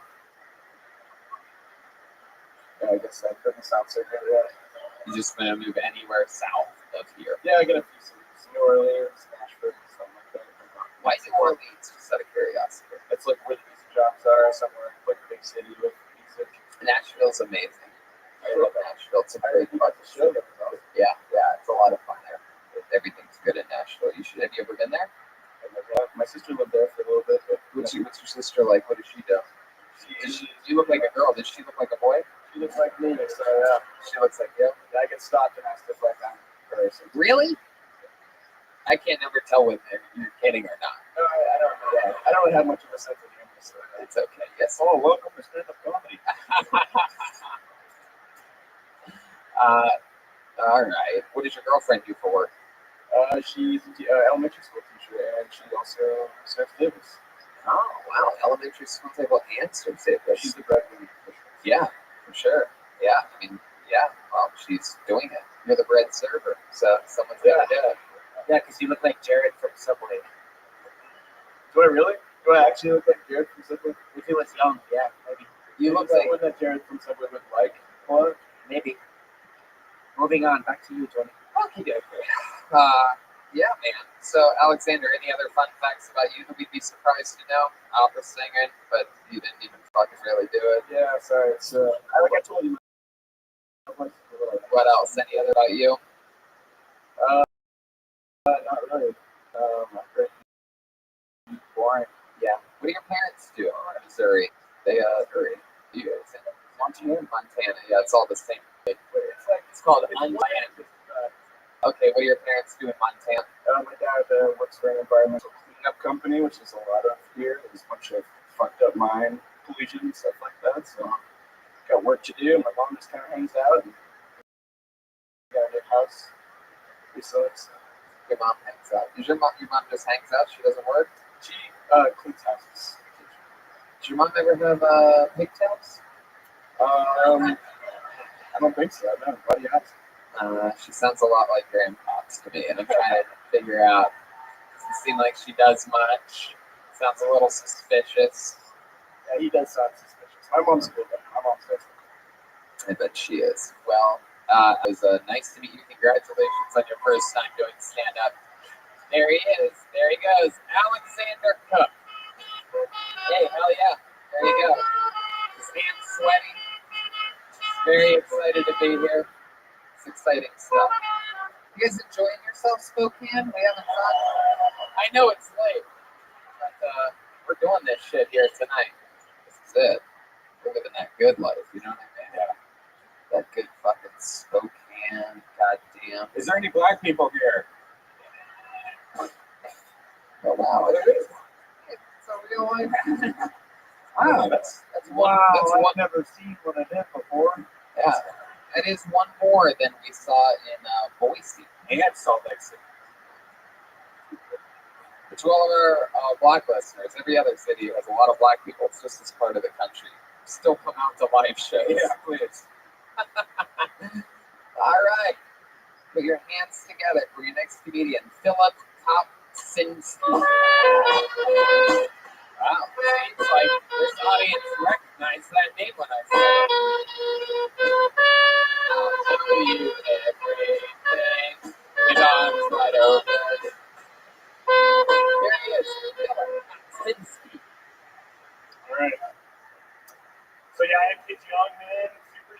I grew up when my wife brought home that breast pump.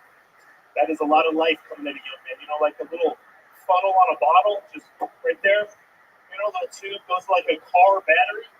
Whole thing sounds like emphysema. Just... They had like an old school model, looked like a defibrillator. You know, we plug it into the wall, the lights would just start dimming. And my buddies and their kids are coming over, just like, what's happening at your house? Like, it's just my wife in the next room milking herself.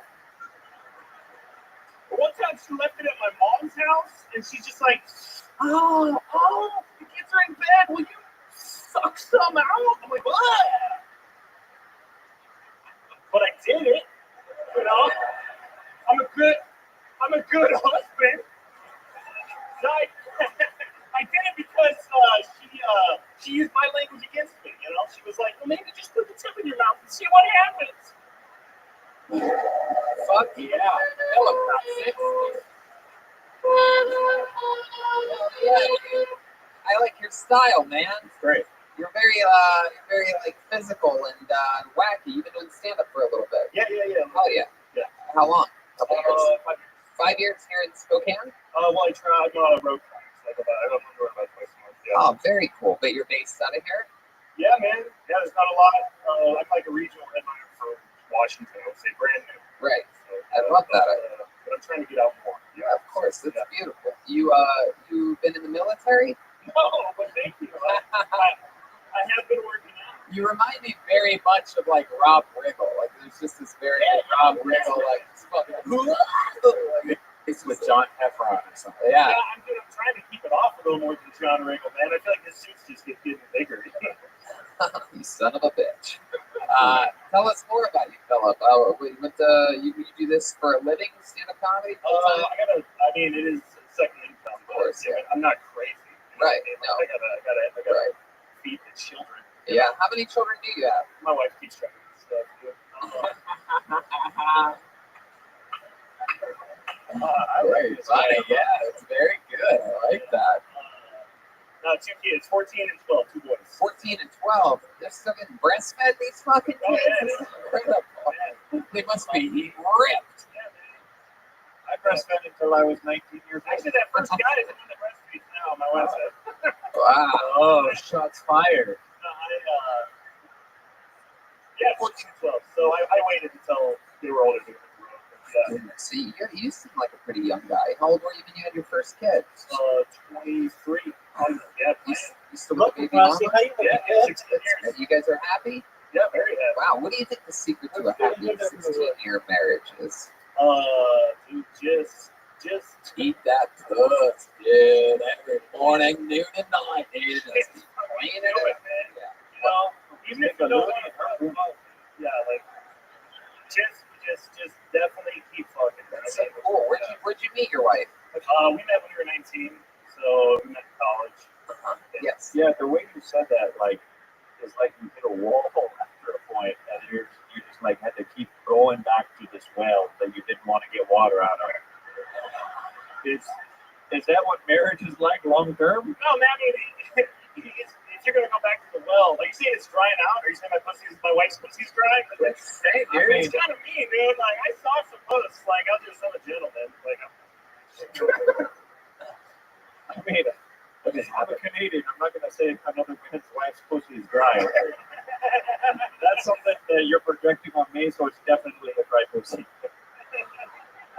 Might be dry to you. It might be Canada dry. Yeah.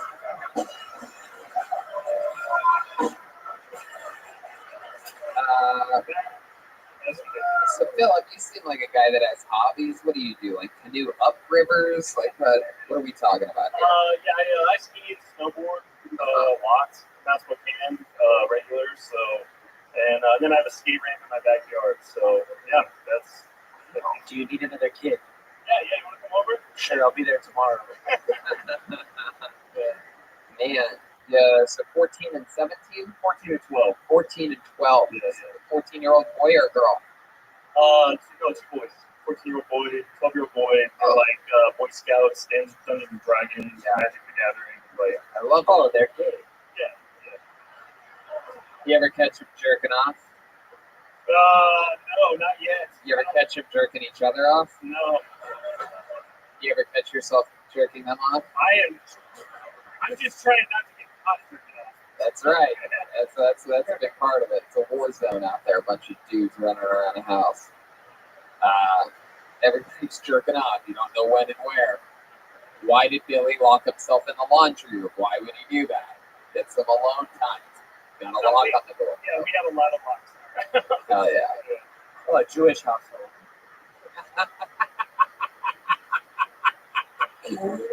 Oh, it's so funny.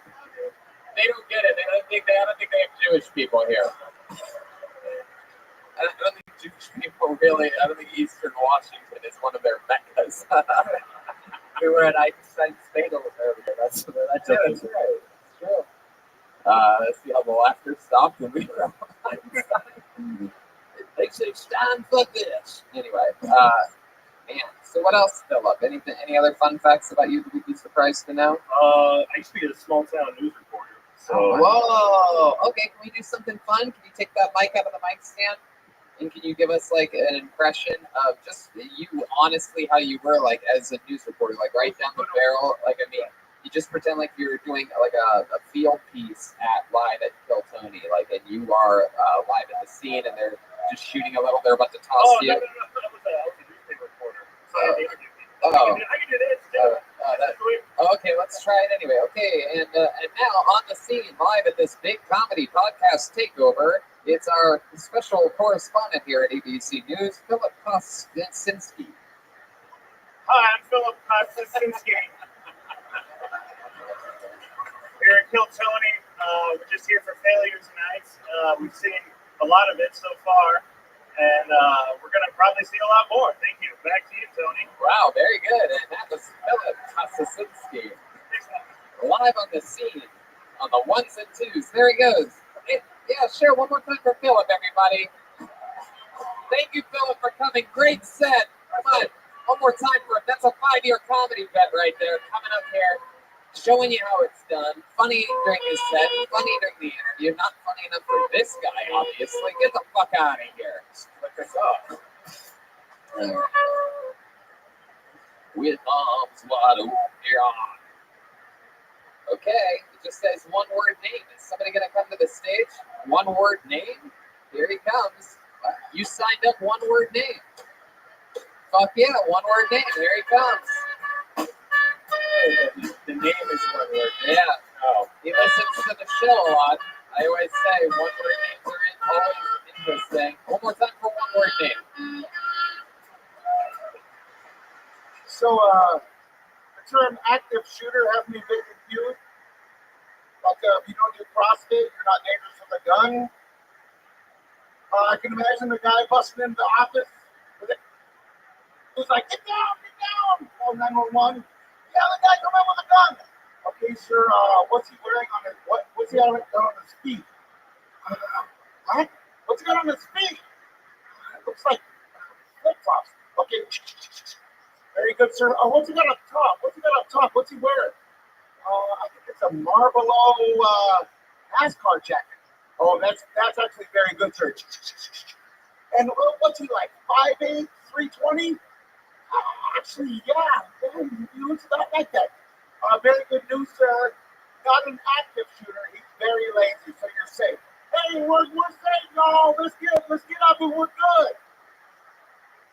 Right? He's not active.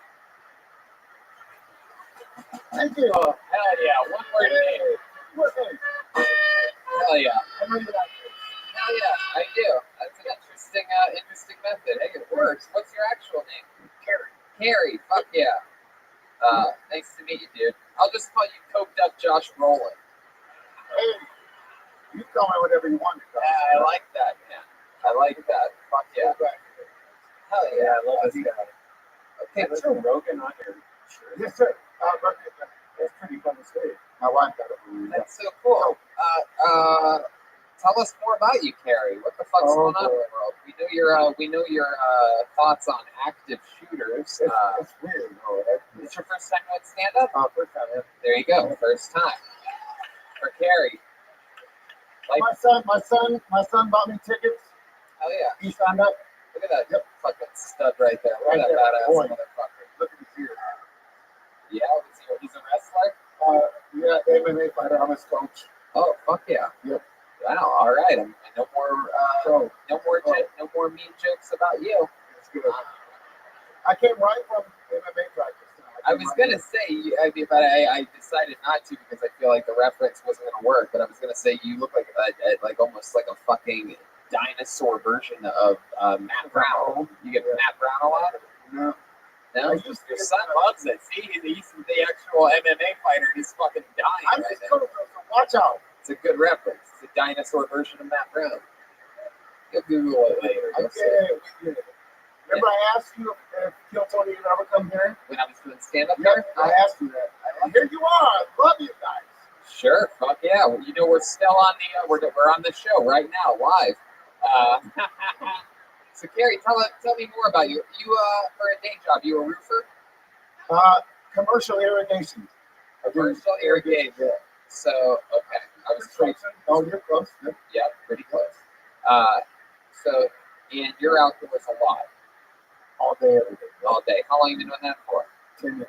Wow, 10 fucking years. You do like the digging, or is it more like what Run machines. Yep. Run machines? What kind of machines? Excavators, bobcats, skid steers. Yeah. Oh yeah. My God. You work with bobcats. That's like a fucking bulldozer, right? Yep. That's so fucking like manly. You have like a lunchbox, like one of those hard shell lunch boxes. You take it to work. Intermittent fasting, so I don't take lunch to work. Whoa, that's so badass. I learned it from this guy. Oh yeah, absolutely. That's so fucking cool. We're gonna check in with the Canadian Deanie over here. I've never met a person that I like more and been more terrified of at the same time. You ever have to use any of your? I mean, you are for you podcast listeners. Like I said, this is a real fucking man right here. This guy's got a man head. I'm a pastry chef too, though. So I don't Really? make wedding cakes. Yeah. Wow, you make fucking wedding cakes? Yeah. Holy with like rifles and rear naked chokeholds. And I do the national anthem for all of the local amateur teams. You sing it? Yeah, in all the cage fights, I sing that anthem before. Can you give us like an example of like your final your big part of the song, like the land of the free and the home of the brave, like the big part of it? Come on, I'll just sing a little bit. Yeah. Oh, see, can you see the dawn surely light? Fuck yeah, I'm ready to fight right now. That's how you fucking do it. You just go into the damn shit. Where's that 22-year-old opera singer watching this motherfucker? Little fucking kid thinks he's a little smarty pants. You just got out-thought by an irrigation MMA coach. Fuck yeah. What else about you, Carrie? How's your son over there? He seems like a grown-ass man. He just turned 22, but he thinks he has a minute that's better than mine. Really? Is that true? Really? That's what he said. Wow. You guys want to see a father-son battle? What's his name? Bear. Bear? Yeah.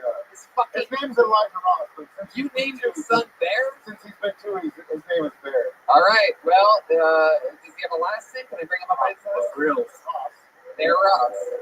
Yeah. For real though. Look at his ears. It's no joke. If your son loses, as an MMA coach, you have the right to choke him out on stage here. All right. Let's see what happens.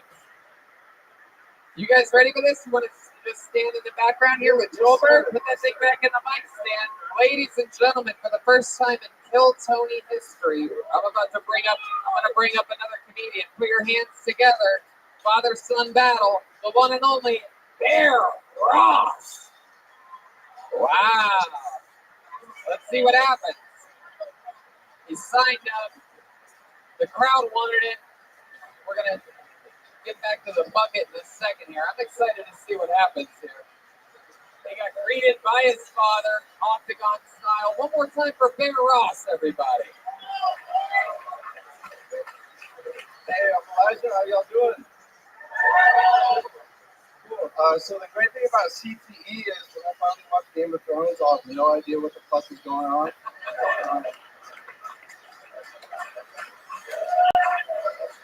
Yeah, holy shit. Stevie Wonder would have a lot better luck doing this. He'd have no stage fright. I think Stephen Hawking's last words were low battery.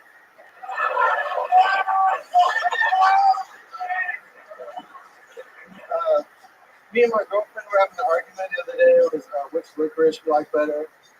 She said red vine, I said Twizzler. And, after different, fucking flavor, textures and shit, the only thing we could come to the conclusion on was black.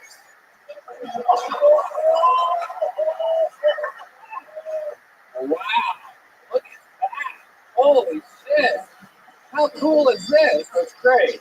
That was unbelievable. That's I think one of the most heartfelt moments in the history of this show. Yeah.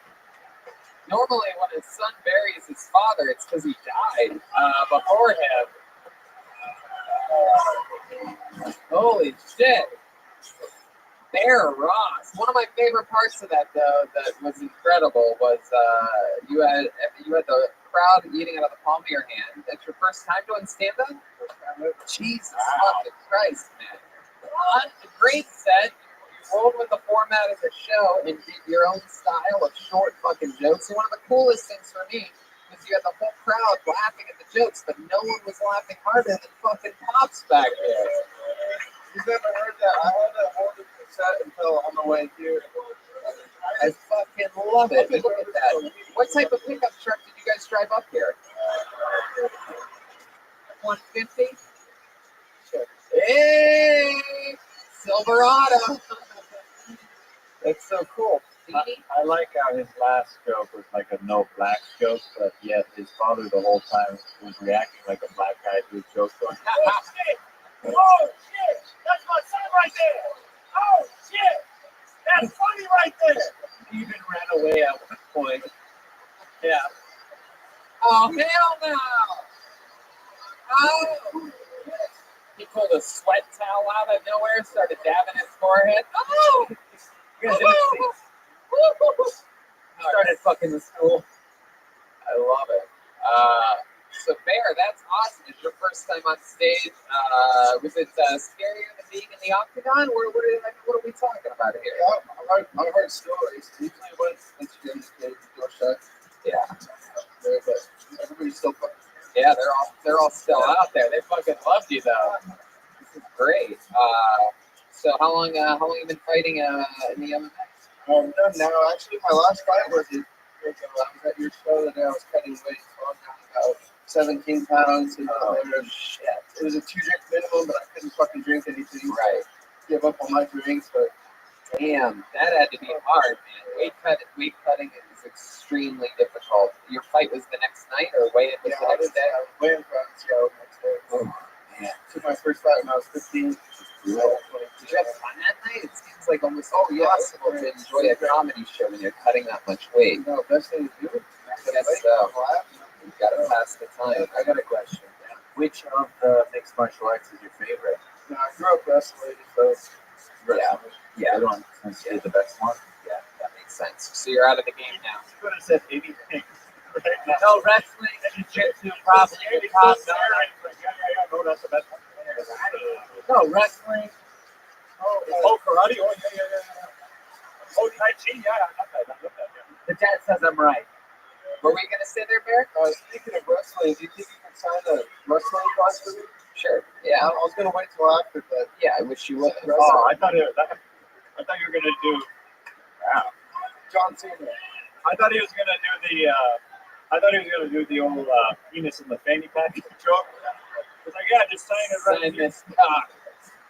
Wow. Bear, so now that you're out of MMA, what are you going to do to survive? What are you going to do? Just fucking jump people, beat them up? Oh, no, my dad. I've been working with them since I was in high school, 16 at work, and I started doing some house remodeling stuff on the off season. So fuck yeah, look at that. Awesome. I love it, man. And unbelievable performance up here. You stayed in the pocket and you fucking did it. Now, the one thing that Steenie over there had a great idea. Whoever has the best set should choke the other one out. So what do you say? You guys want to see this son choke out his dad? Hey, it's nothing new. We took that on the monkey. But not with his cock, though. All right. I don't know. We don't want to do that. Or maybe it's not a good idea, right? Really? You want him to choke you out? He's saying no. Barry is saying no. Don't do it. Not out. Real quick, what happens when you get choked out? You wake up like 5 seconds later. you wake up super baked and everything's kind of spinning. Not out, but let's let him get his dad to tap. Can you just do it till he taps? Yeah, not out. That he can do. Put the mic back in the mic stand. This is our first ever rear naked choke. We'll call it a rear naked choke since it's on Kill Tony. Oh shit. Oh shit. Okay. That's so scary. Let's see how loud this place can get for this father and son duo. I mean, just incredible. There, you fucking killed it. Congratulations. Something else you want to say? I've been wanting to do this for like a year, and I told everybody the first time I won these camps was on Kill Tony, and I was planning to go out to California, but y'all came here, I got called up, so I love that. Congratulations, Bear. Thanks, buddy. Yeah, and anybody that's here interested in training with these badasses, go to 823 MMA here in Spokane, Washington. There's a little plug. There they go, the fucking Rosses, ladies and gentlemen. One more time. That was great. Heartwarming. That was amazing. That was fucking scary yet heartfelt at the same time. The range of emotions going on there. Have you been choked out before? You train jiu-jitsu. Not fully out, but it's scary. Yeah. Yeah, it was. I don't want anybody to pass out on stage. You don't have the medical attention for that. One of my favorite things back in the day was when Roddy, the great Roddy Piper would hang out at the Comedy Store a few years back before he passed away. And his finishing move was the sleeper hold. But he was a WWE guy, but he's still fucking. It's the same thing. The sleeper hold is a rear naked choke. And one of the comedians one night asked if he could get choked out by Roddy Piper, and we were all sort of sitting in the back. It was late at night. We're wondering if Roddy Piper was actually going to choke him all the way out. And not only did he choke him out, but when he went out, and they were both standing, he just dropped him and then walked over his body like that. It was amazing. It was literally the coolest thing I've ever seen in my life. And the other dude got up like 6 seconds later, like, what the fuck, man? What happened? Didn't you do it? He didn't even realize it had already happened. It was crazy. Put your hands together for your next comedian, Shmar Mameni Mixmala. Shmar Mameni Mixmala. No way, right? That can't be a real person. Not a real person. Yeah. Somebody just wanted to check and see if it really happens. He's coming? Where is he coming from? What? Oh, here. Oh, here we go. Put your hands together. For Shmar Mameni Mixmala.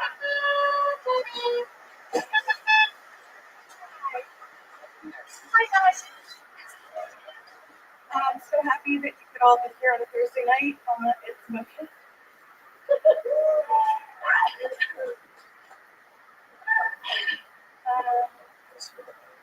I didn't think I was going to call that, so I'm like very nervous. But I also want to say that I hate PT Cruisers, so your comment earlier was it hit me real hard. So, in the winter, I am super depressed here. I feel terrible, and I hate everything. And then in springtime, I'm just kind of like, oh my god, life is a musical. It's wonderful, and I can't believe it. And I don't know. It's been raining all day, and I can't get over it. And yeah, okay.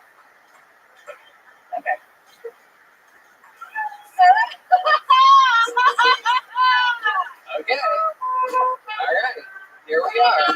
Schmarmini. Am I saying that right? Schmarmini. Isn't that Michael? Schmarmini. Yeah. So, Schmarmini, when you signed up here, Wait, that's a real name? Charmini. In Charmini, when you signed up here tonight, Charmini. okay, yes. Is that it? Are we going to commit to it? You going to change it again? Charmini? Schmarmini. Is that what you want it to be? Schmarmini? Okay, Schmarmini.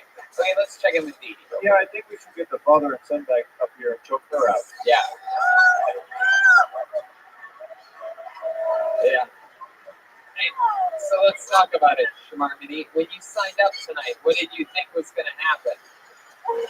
I didn't think that I was going to get called. And like, I know that's So, but what if you did get called? What was going to happen? But then I was kind of like running up here and I was like, I was so depressed this winter and like I felt like that was really funny.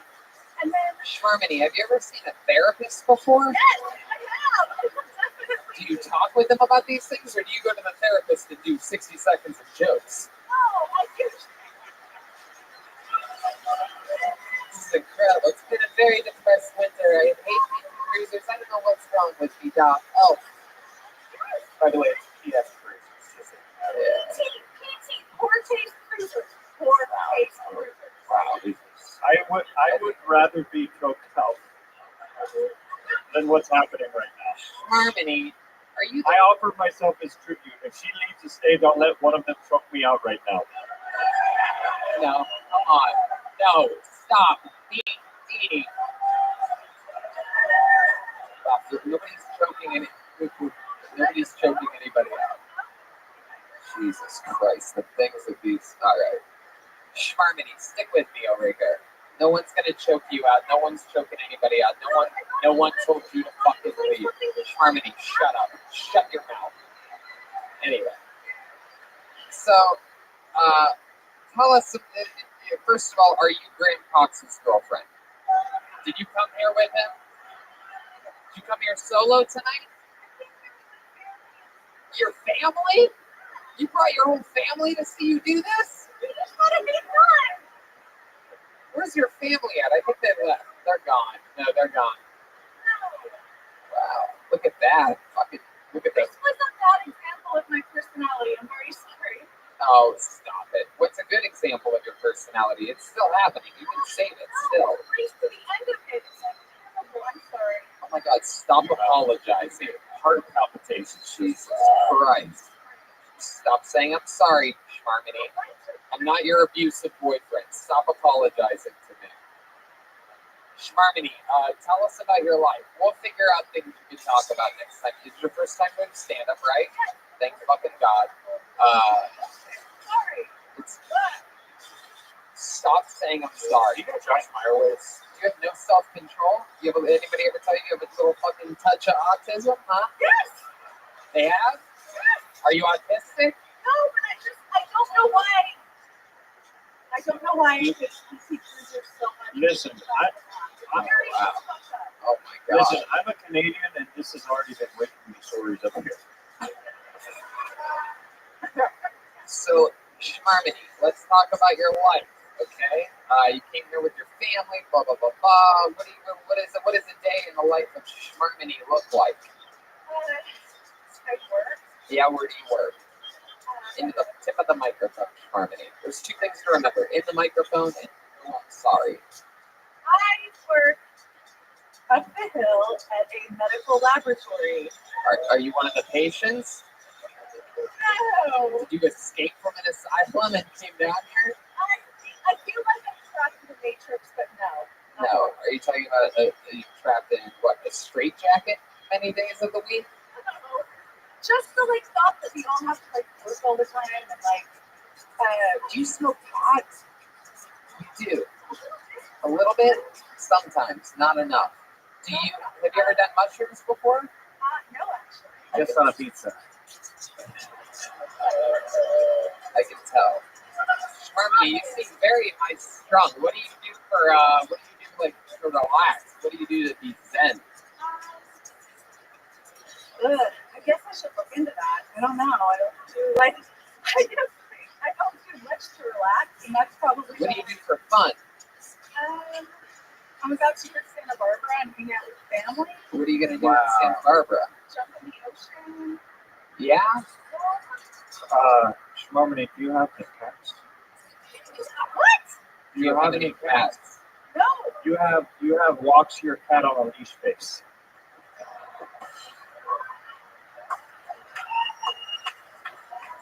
Do you have a dog? 3 dogs. 3 dogs. 3 dog night. Okay. So, Shmarmini. Tony, Yes. real Dean. quick. It just got pointed out. She actually walks her cat on a leash. This lady right here.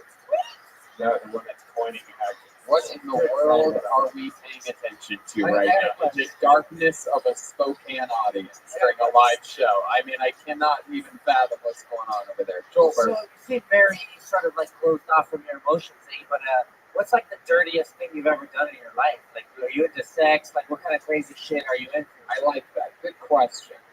Shmarmini, right into the tip of that microphone. Like butt stuff or like other creeps, feet? I feel like I'm just like into monogamy and very Yeah, but when you're monogamous, how dirty do you get? Yeah. not dirty at all. What's something wild about you? What's something that would fucking surprise us, Shmarmini? You ever been titty fucked?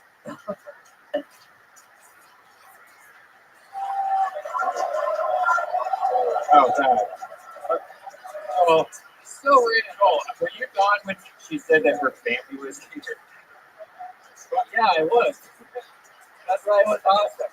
Have you ever?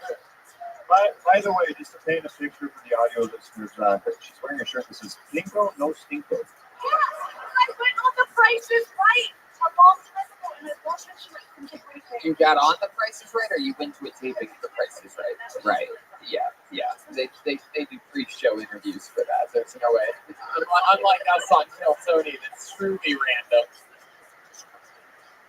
Oh my god. Yeah.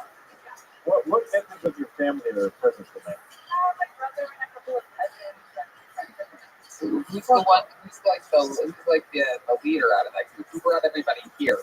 I actually messaged my friend, my cousin Seth, and I was like, I got tickets to Kill Tony, and he was like, so did I. And he bought 4 and I bought 5, and then we couldn't find it. Well, we found people a ton, but like, no one wanted to fucking come out on a Thursday night at 10 p.m. Right. We know. That's why we did it at this venue. Right. Yeah.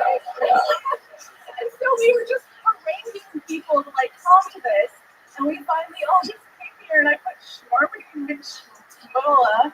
Right. Oh, what a good. Yeah. Really. Hilarious.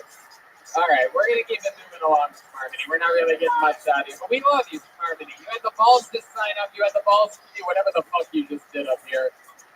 I mean, that was just his. I know that. Anyway, let's just forget it. Yeah, it's just like, I don't want you to be mean, but my God, Would have been better if she got titty fucked. I mean, that's just really. Hey, watch your mouth back there, all right? Booty fuck. Thank you. I mean, it's always so interesting to me when the people that listen to the show and watch the show, and then they come here and they sign up. Even if the 60 seconds goes bad, legends were born in the interview portion of this show. It almost says the 60 seconds is just us getting to sort of meet you and how you talked and sort of a little bit about you. But, to give up and self-destruct in the interview portion, of course, she started bombing the second she signed her name as Shmarmini McShmulla. So, she, not only did the interview go bad, her sign-up went bad. That's very fair. Okay, pulled another name out of the bucket. You guys ready to cleanse your fucking palates or what, huh? Put your hands together for Brian Hood. Here we go. Brian Hood. Hey! Here he is, Brian Hood, everybody. All right, so I'm sure most of you guys are very familiar with what the herd is, right? I had a different idea for the herds. I wondered, what if it were possible for every male in the world to ejaculate at the exact same time? What if that were possible? Because you know that for the next 6 minutes to an hour, there'd be true peace in the world, right? Like the sun will be shining, the birds will be chirping, there'd be calm across the universe. But then, of course, there'd be the cleanup. I mean, that's a lot of tissues, towels, and roommates' t-shirts, is all I'm saying. So, but on a different note, like I'm sure, like a shared experience you guys have, like you'll be driving down the road, right? You know, and you look in your rear view mirror, and you're like, oh shit, that's a cop. That's definitely a cop. It's cool, you know, 10 and 2, the speed limit, you know. And then it gets a little bit closer, and you actually realize it's like a minivan or something. You're actually pissed off. You're like, how dare you be a minivan? Are you serious? All right, there was more. Is that the end of it? Go ahead. And then you hear the screams from the trunk. You're like, you shut your mouth. I will pull this car over right now, and I will slit your throat. I'm not kidding. Big dog. Big dog in the house. How you living, Pip? All right. What?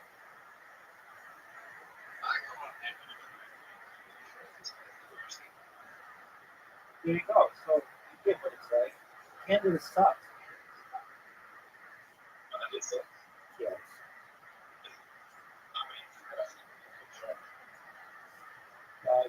The grass is like.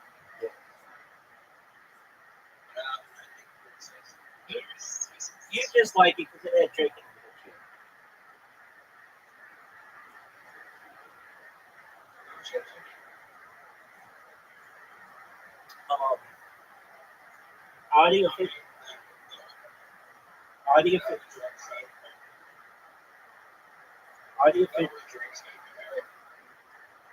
Audie officially got closer to beating me, and this today she came into 12.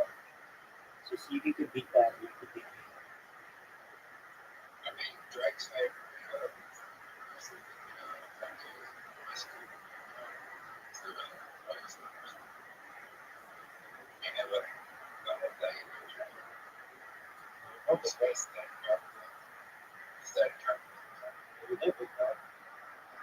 You think you can make it within 12 of me? Audie got almost beat me. She got within 12 of Peter.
His family is in town, so I'm not getting too much shit.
honors.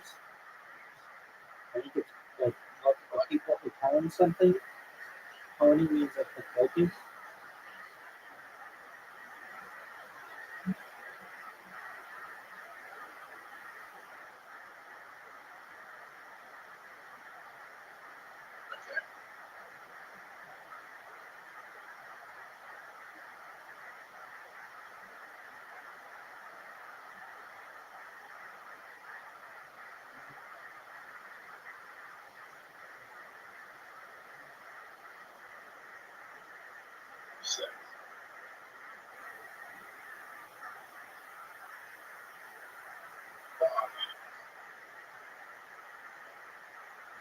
That's a word.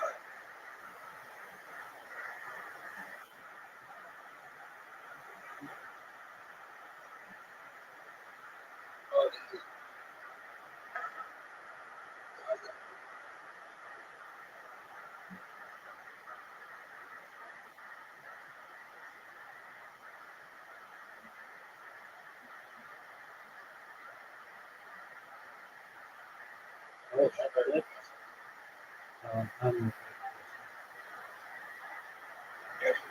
That's a little bit narcissistic. Oh, for sure, Dad. I'm gonna give you that. But have you met me? You got anywhere?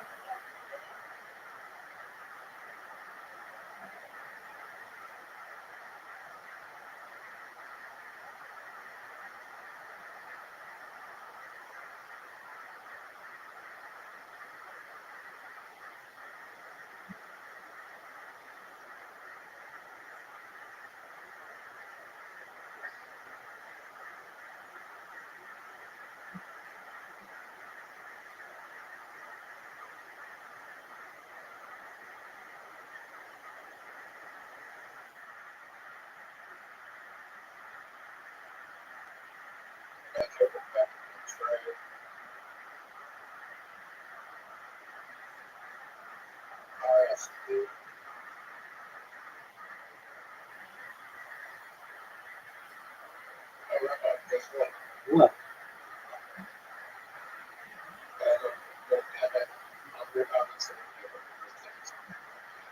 Very good.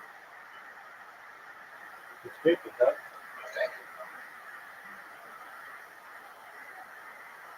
Unfortunately, I didn't very much.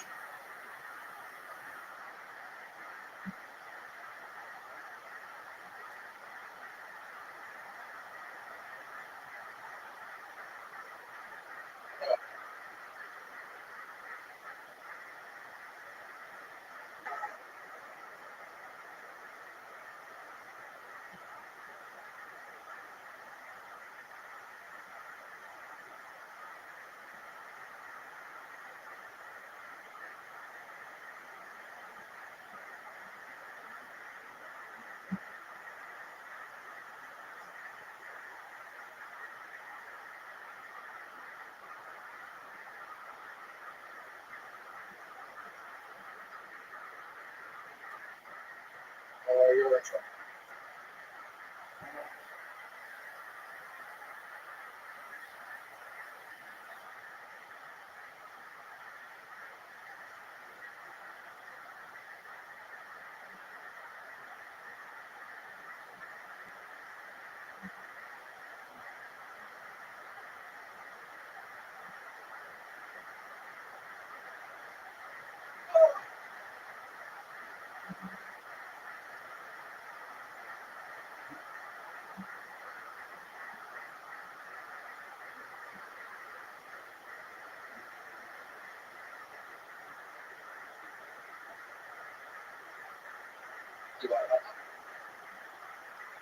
Which is why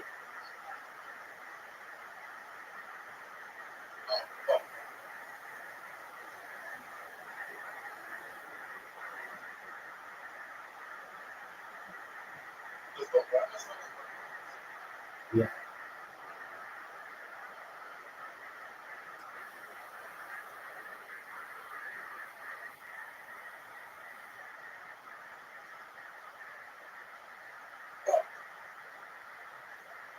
Dude, you're getting spanked.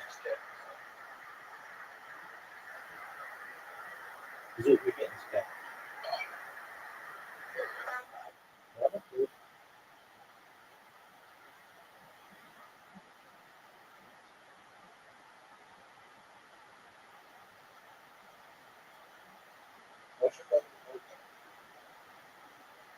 This, Rothschild, the game of world domination. Yeah, they do. It's called like Conquer or something like that. I've never played it on here.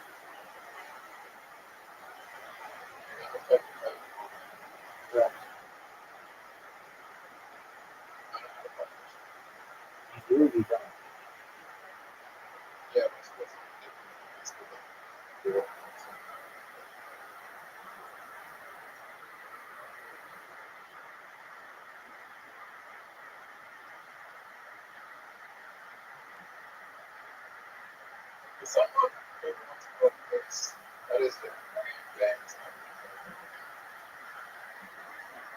Oh, God.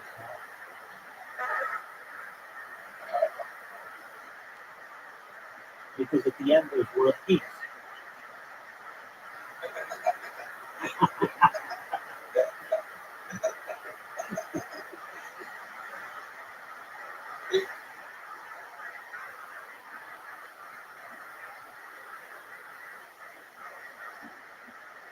That's pretty funny. Even I just did that when I got a good one. It was cute.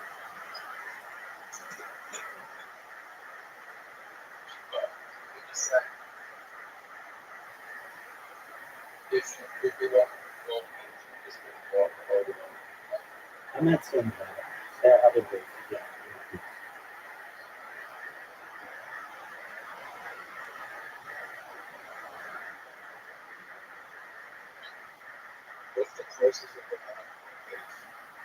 Probably like before civilization started.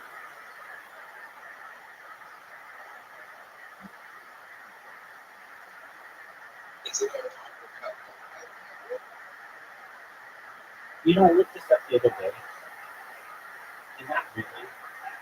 There's like been perpetual war, especially if you have like developing nations. Like, oh, for sure. Well, we're become to humans, then almost for sure.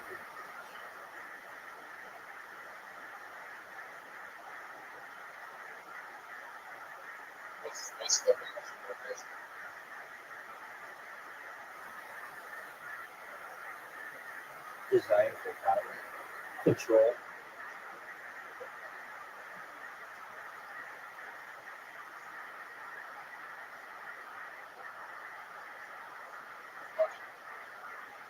I mean, that's good. Money doesn't really have any influence. It's about power. But with money, you get.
Of those, The Hobbit, my favorite book ever.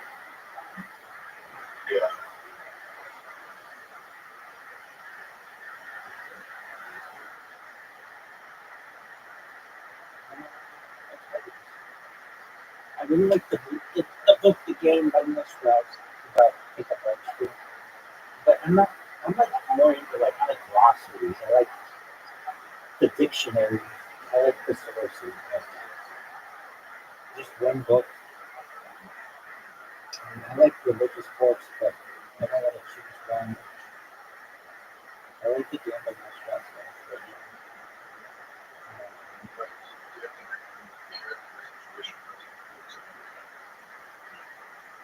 I have read other just books where I listen to them. That's the thing too. My eyes get very sore when I read and write things, so I like to listen to things.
You know what else is scary? That was that you yeah, he lives in badly, dude.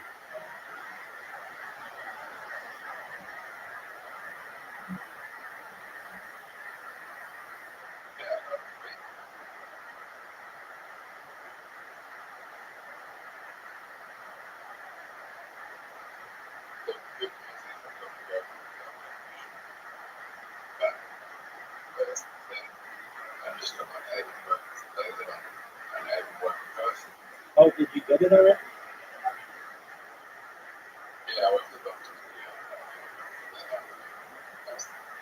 Oh, that's tight.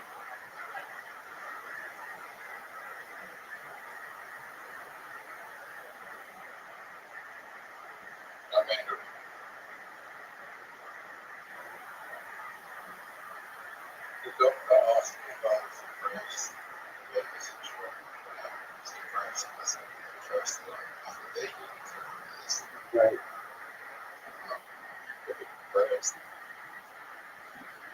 Did you tell him that you're depressed because you have a baby in Scrabble?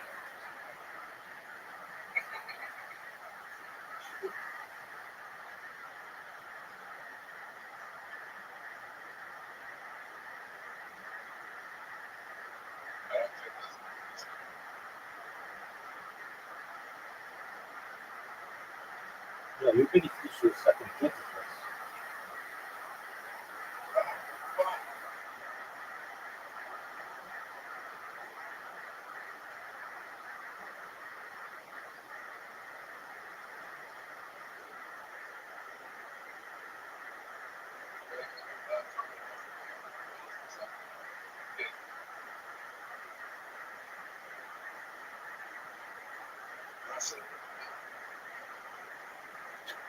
Like a chick?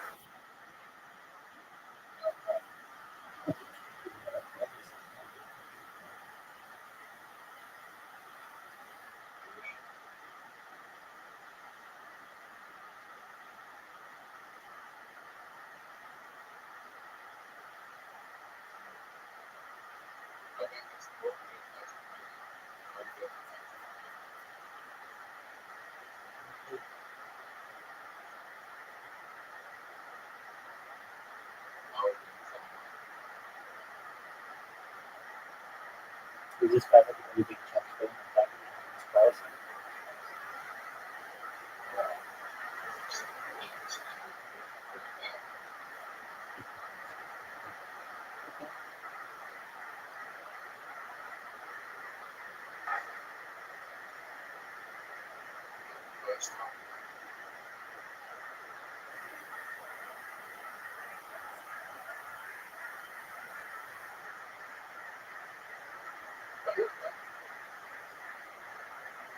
Wow, sweet. That was good.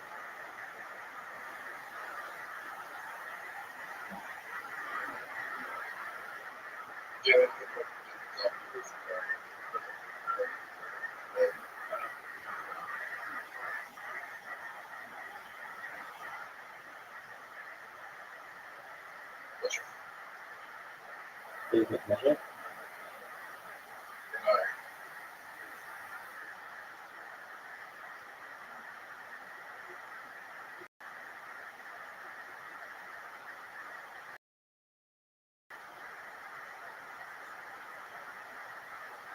What's your favorite measure?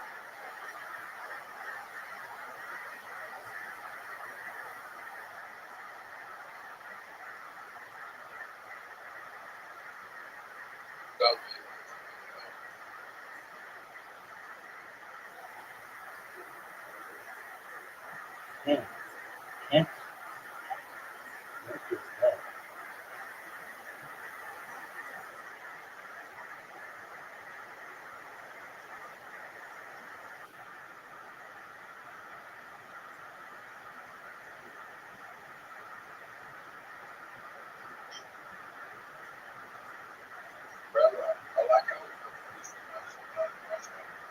Oh, it's so hard to get over.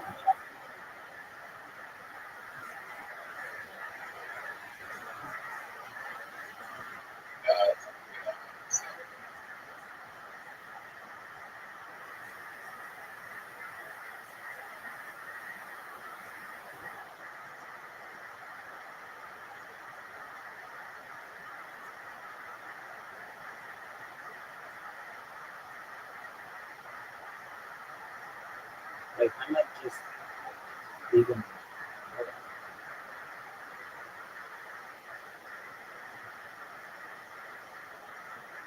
just to have a place to put some clothes.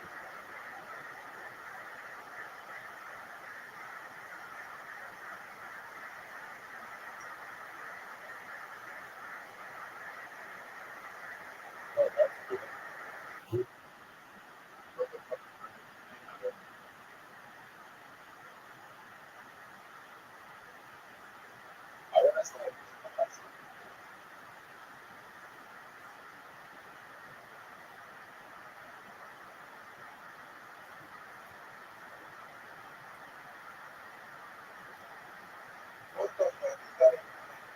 It's Gator, baby. Don't you know it's Gator me?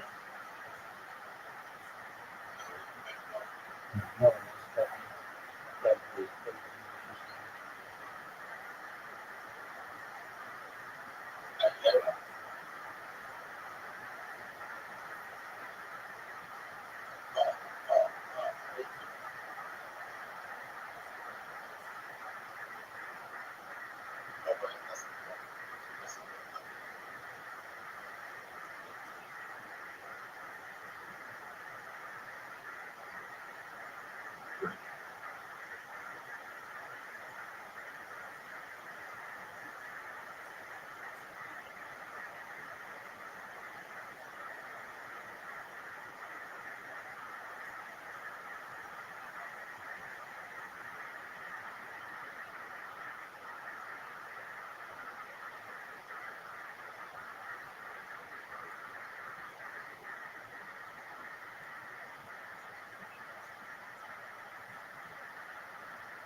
Yeah. That's all.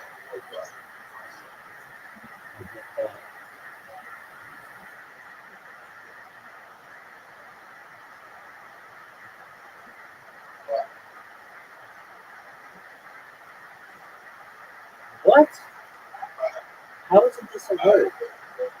How isn't this a word? I don't want to say it.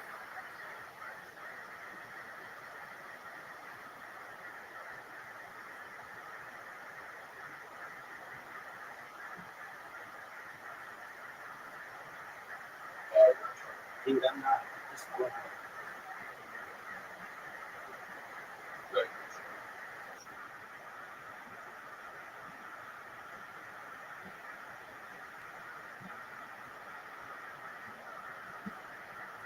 That's good.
Dude, you know sand is not a word?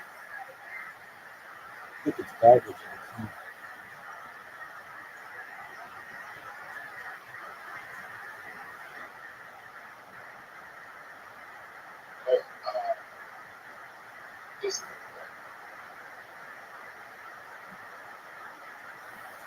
There you go.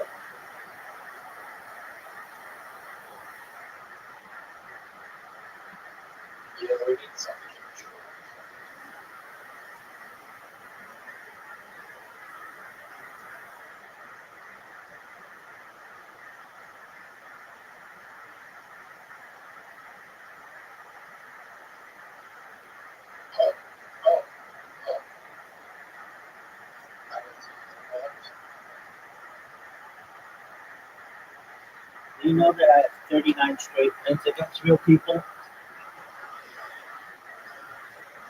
I'm undefeated against real people.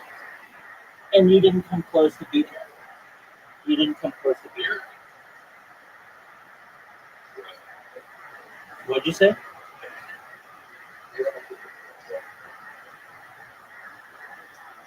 You lost by 15?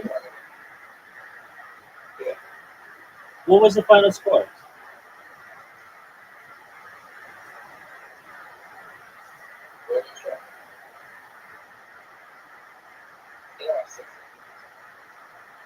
Dude, I think it was only 16 points. Are you sure? That's incredible. Wow, you made a really good comeback. Are you ready to play again?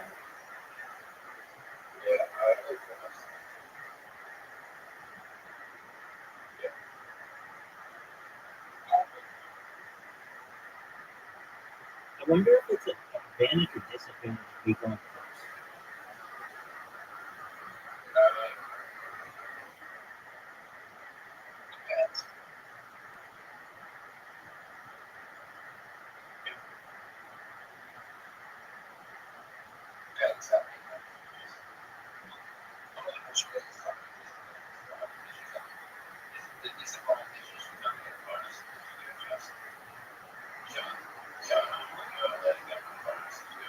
Yeah, you can.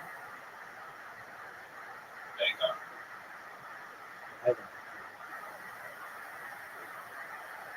She got fresh company lines and runners.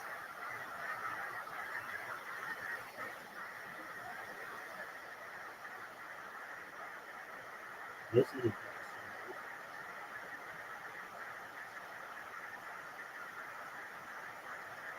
No, you can't do that. You have to start with this. That's what I mean. But better than runners. Yeah, of course not.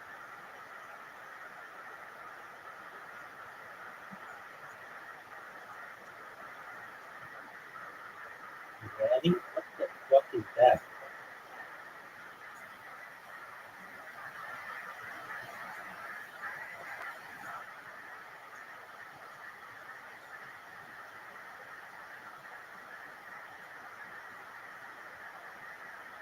All right, let me check first.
Every show, to the caching, yeah.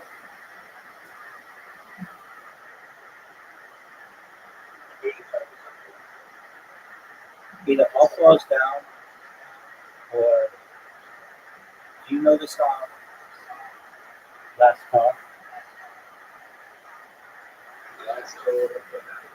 Word. Whatever. I listened to it yesterday.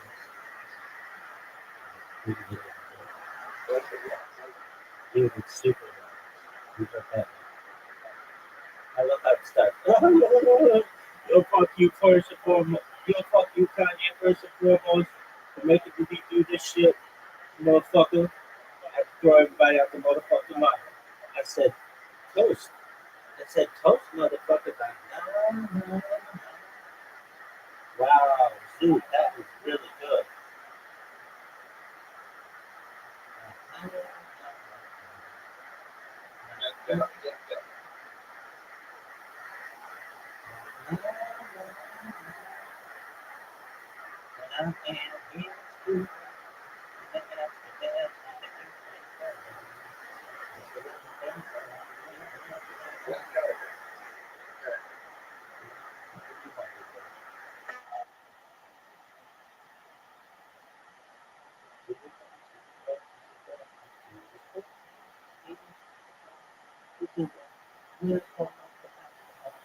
Oh wow, dude, you did really well. Yes, you did. In a big way.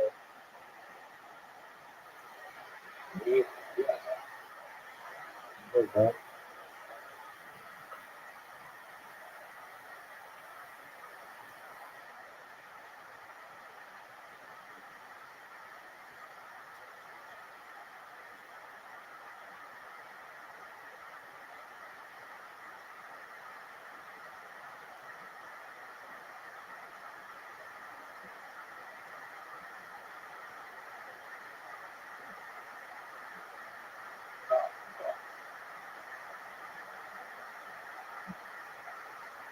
Wow. Damn.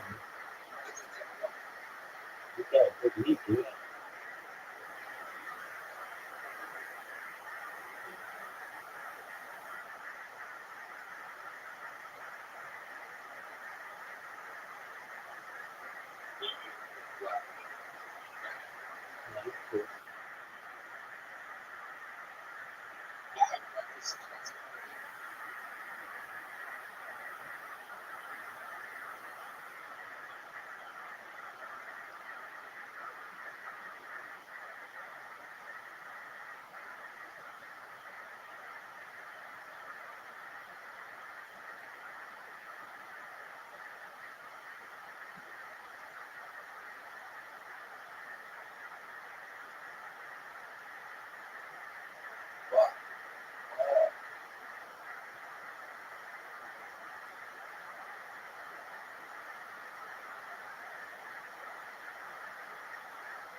Good stuff.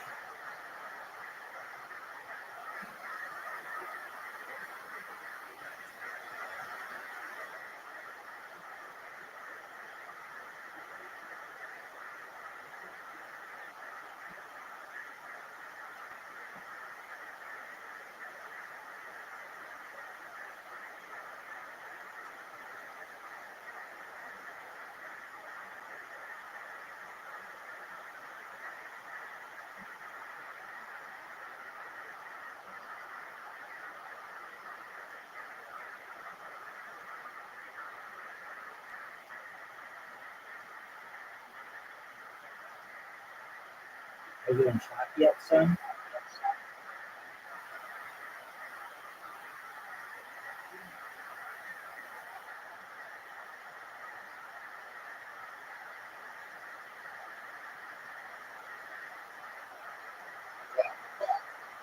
What's our fault?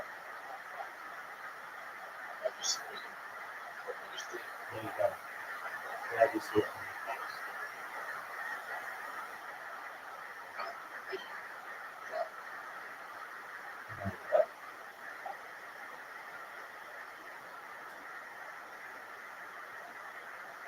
You try. What do you mean?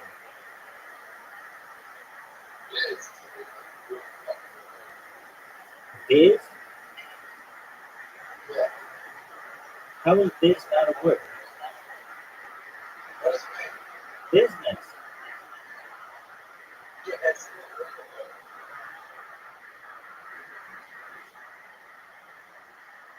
I don't know why you don't think it's a real word.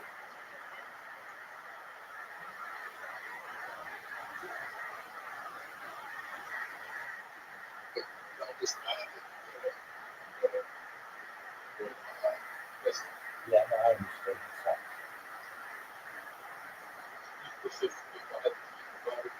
Oh, I'd be so pissed. I'd be talking about how you got quiz that one time.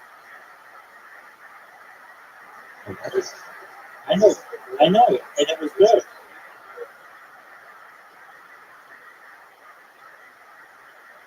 I don't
know.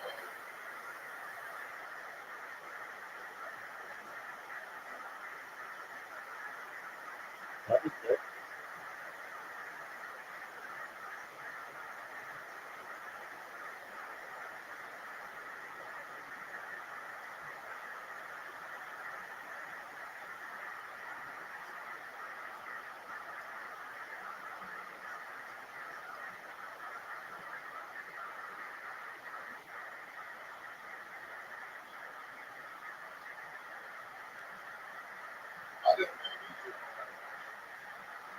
Yeah, not good.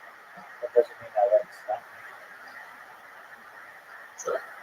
Yeah, I mean, really, anything that has a woman singing in it because it can cause sexual desire or certainly pornography. Those kind of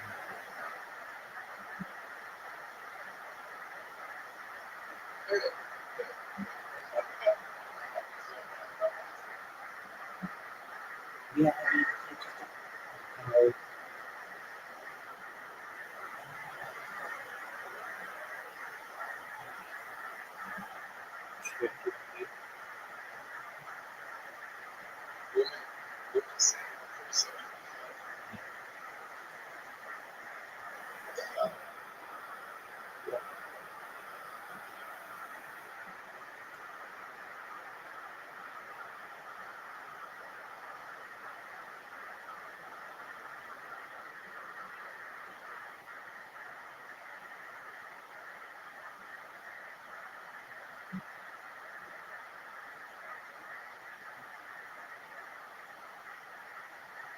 do you think you can recognize me?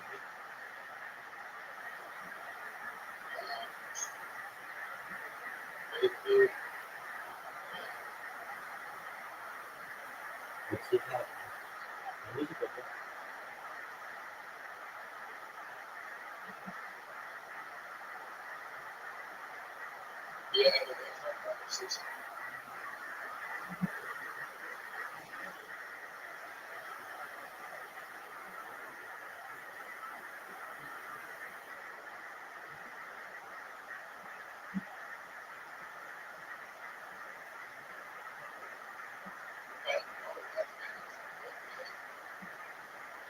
Video feed.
Yep.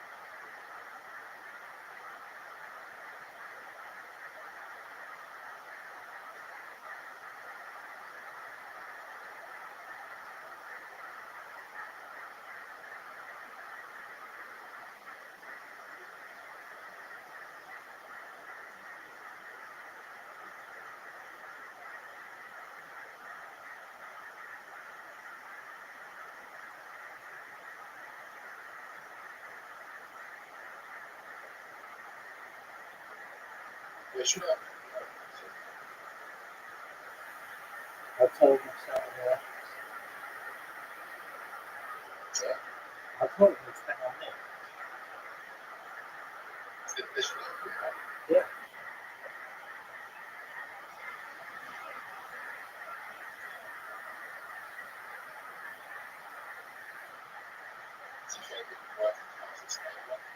They could make it.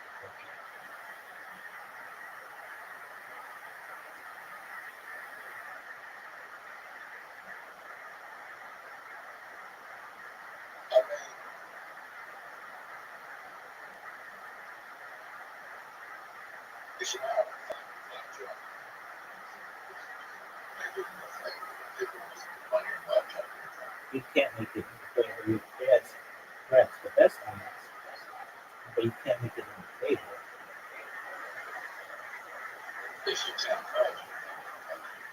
Okay, sure.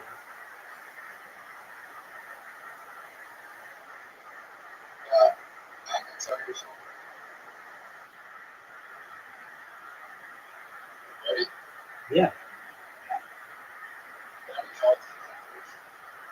Okay.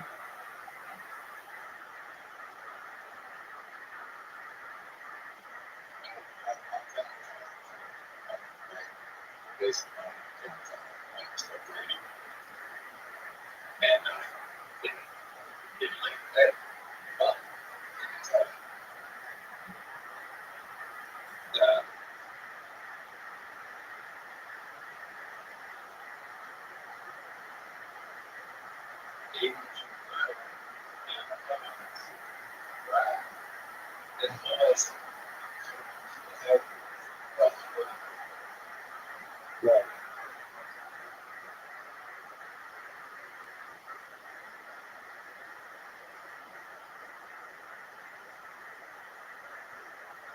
In terms of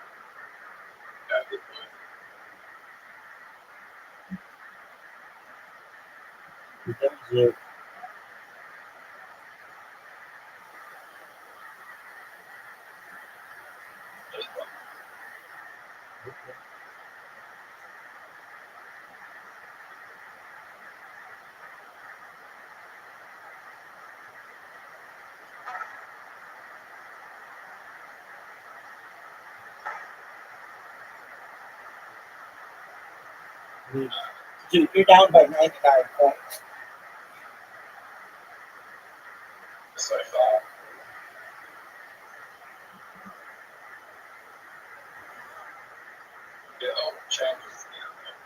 Okay. I'm gonna be.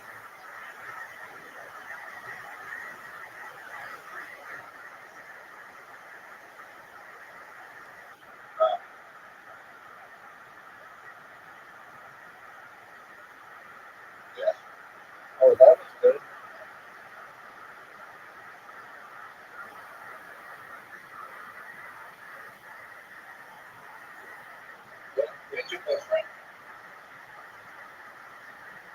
I'm my own best friend. With Riser? I hope not. He has family. I don't know. I hope not.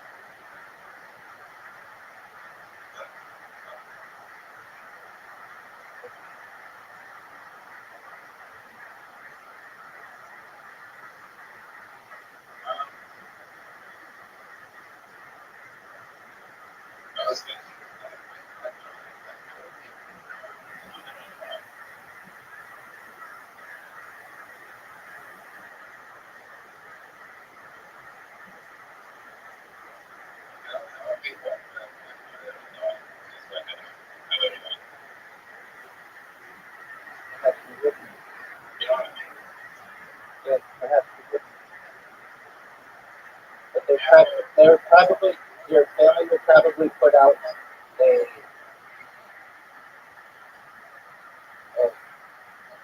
obituary.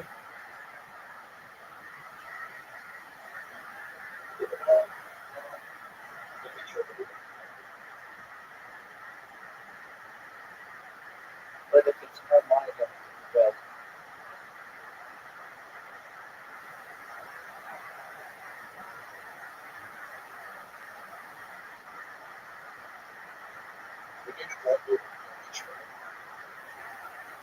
I work on it.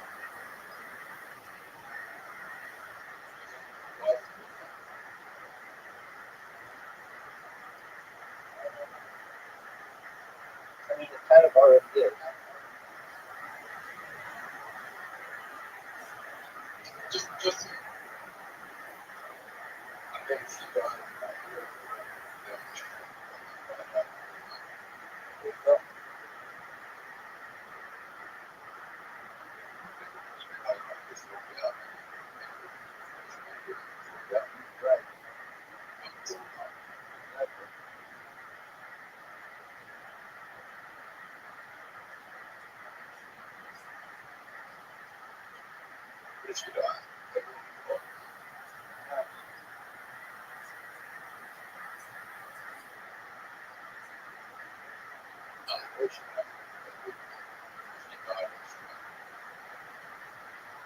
Probably dying right now.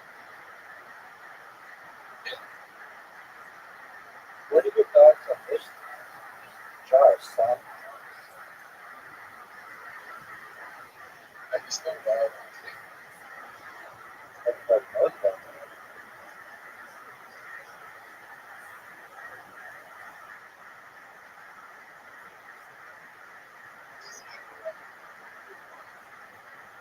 It's not like something strange.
Did you know that you're being yeah,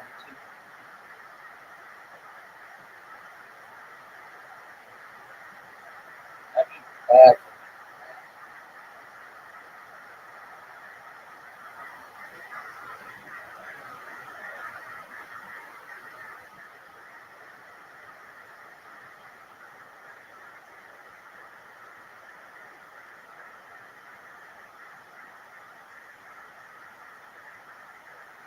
when are you gonna make it?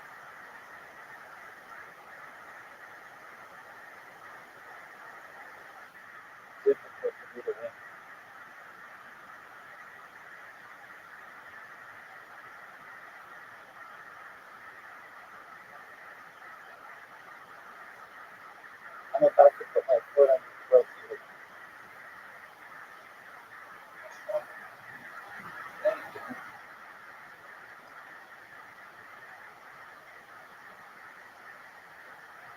You're done, son. You are done. You're done.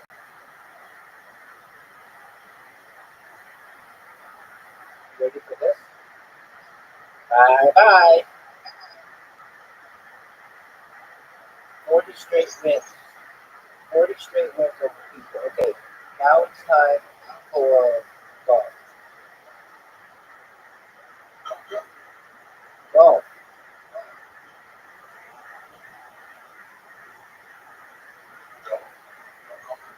Good.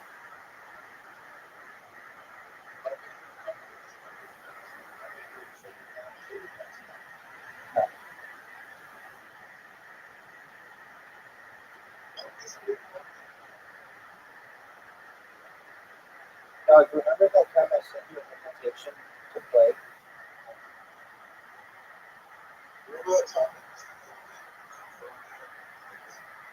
There's something like that.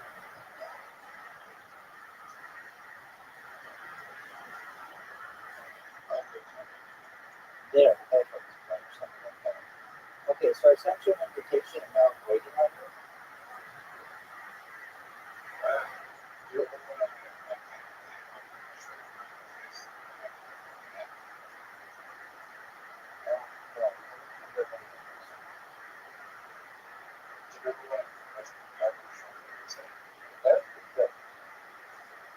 Better than mine.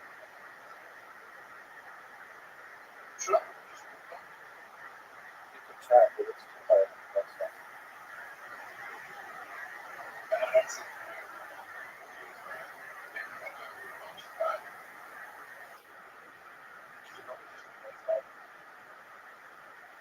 But I just helped you out. Yeah? Yeah. What do you want me to do about it? Oh, that was terrible. So was that.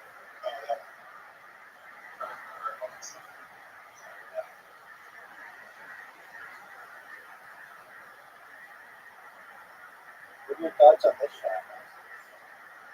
You have to make it through. I know I can get through something. First hand, not hit it too hard. All right, sir. Oh, shoot, I missed. You have a chance to take the lead. You have a chance to take the lead. And you missed the throw. Yeah, 100%.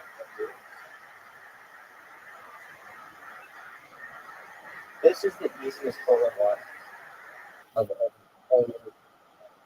whoa, you got it. Oh,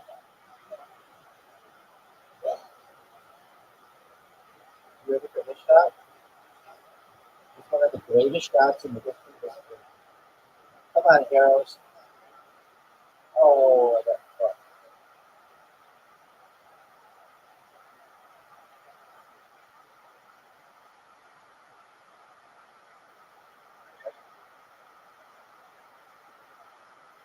Hit my ball.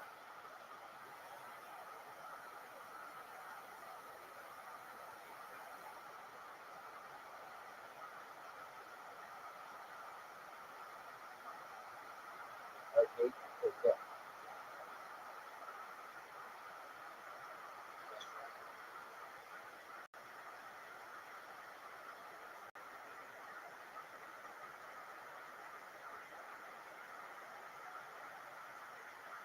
Oh, I just helped you.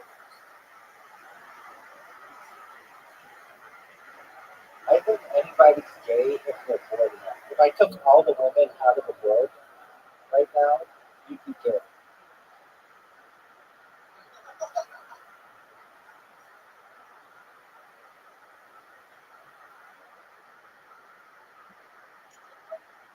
Yeah, I'm certain of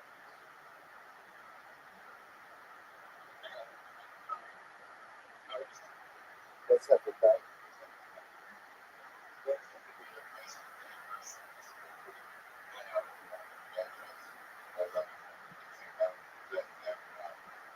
Heterosexual, yeah.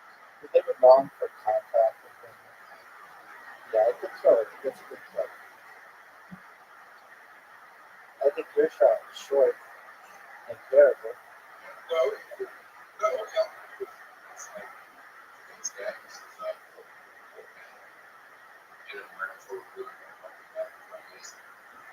Yeah, but I mean, that's a punishment.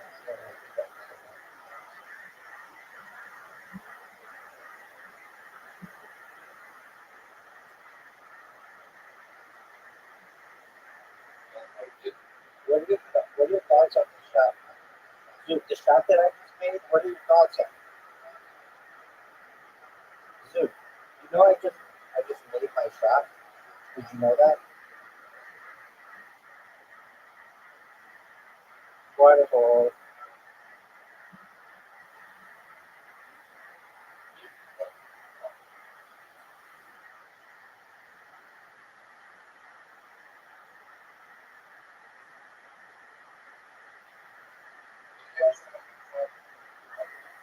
Yeah.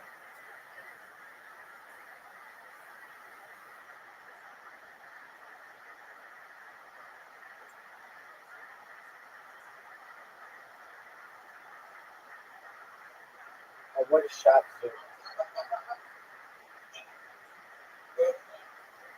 That's the first time I've seen someone make it like that. Good job, dude. But I still won. Now I won. You won as well, but I won.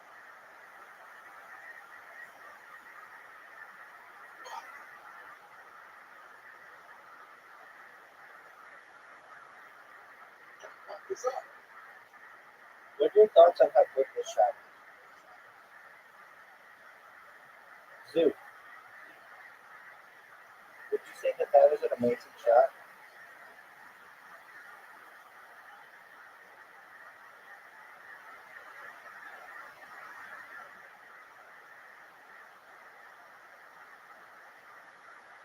Zoo,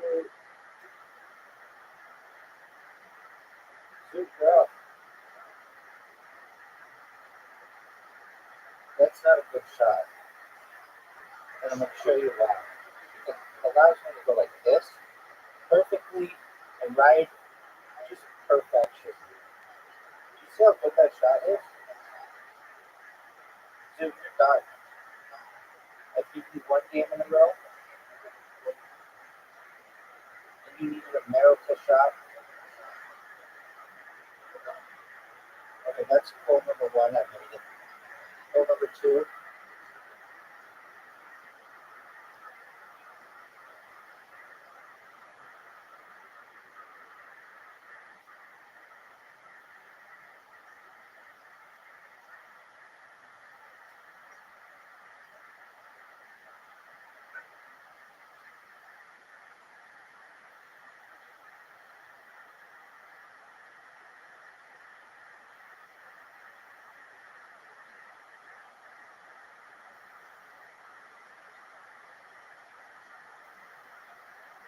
Dude, what are your thoughts on me making that shot?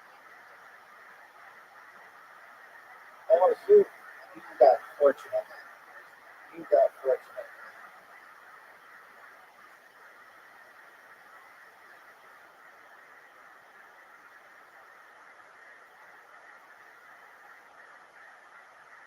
Dude, look at this shot. What are your thoughts on that shot? That's not a good shot. Not a good shot at all, dude. In fact, it's a bad shot. It's a very bad shot. Now you're fucked. Dude, do you see how you're fucked? Dude, you want to make it in the hole. You don't want to put the other ball in the hole. Did you not know that? Dude, you got 3 holes to 1.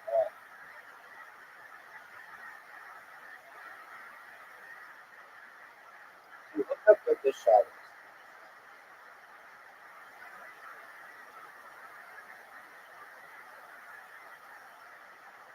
Are you gonna do your move? That's not it. You have to hit all 3 trees. 1, 2, hit it.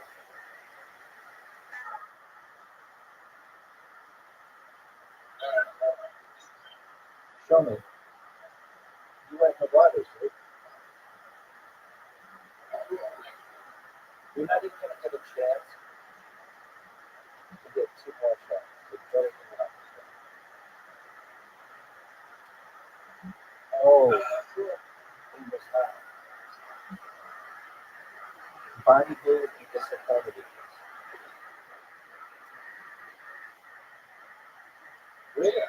We haven't. You are in love with that guy.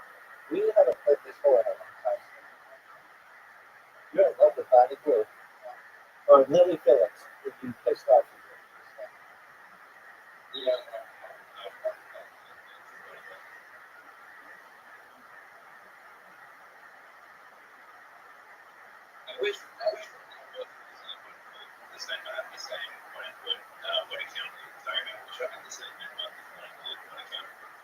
We have only need to make 1,000.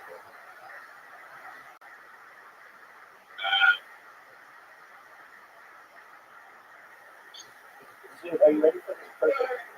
Zoo, are you ready for this perfect? Are you ready for this perfect game?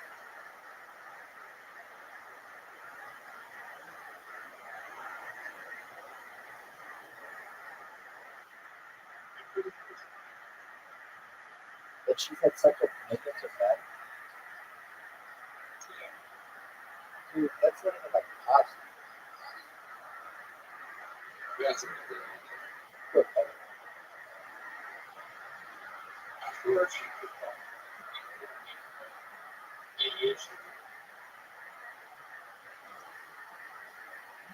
do you think she would drink all their piss out of a condom?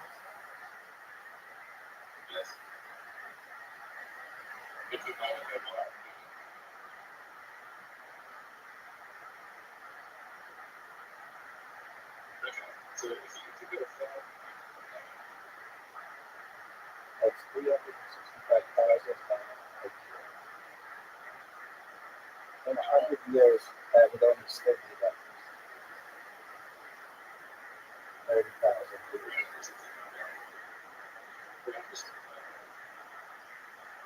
No, that's 1,000.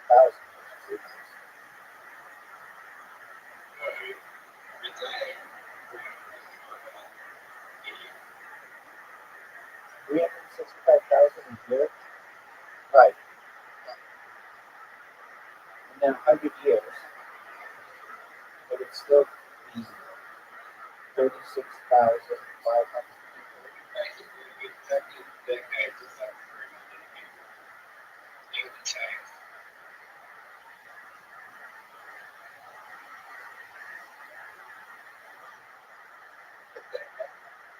Hold on, what am I talking about?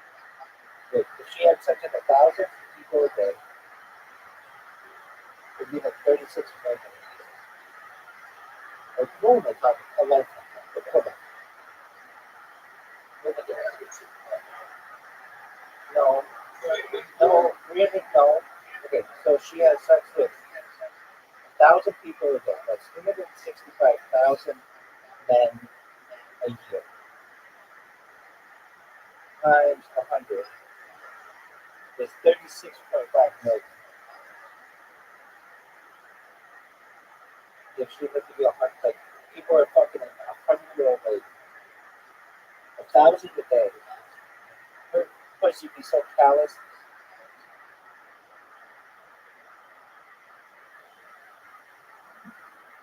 Zoo, remember that time I sent you an invitation and you accepted, and then I beat your ass raw?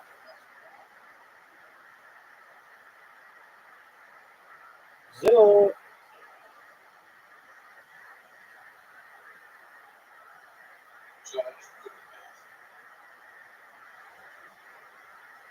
Did you do the math and did it tell you that you had a very bad shot?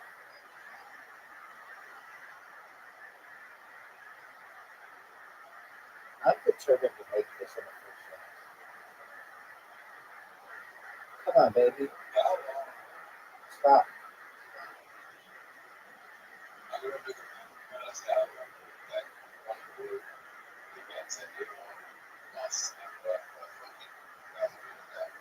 That's enough.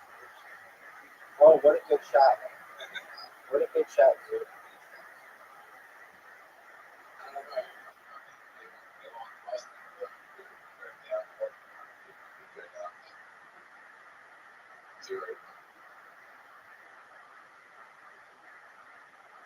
Zook, what are your thoughts on my shot? Rank it.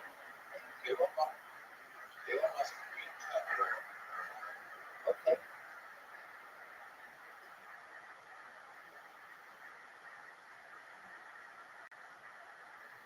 To my knowledge, he doesn't have a house. He sold all his houses.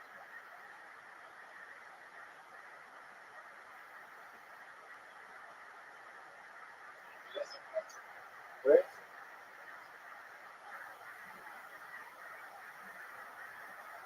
The thought he sold it. He said on Joe Rogan. This is a few years ago, but he said he sold all his houses.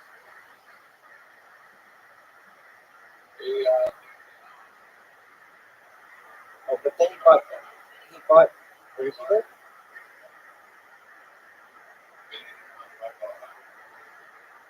Okay. But then he bought property in Texas, so that he could like max out his baby mama.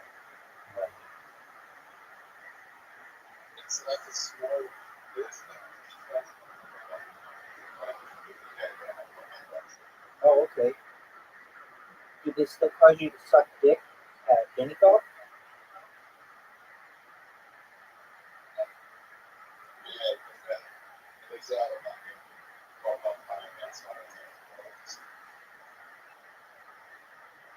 Dude, did you know that I made this in 2 shots? And you didn't even get a pass for the water? Dude, do you recognize how superior I am at mini golf? Watch this move. Dude, do you see how good this shot is? I don't give a shit. It was. It should be allowed to do whatever he wants to do.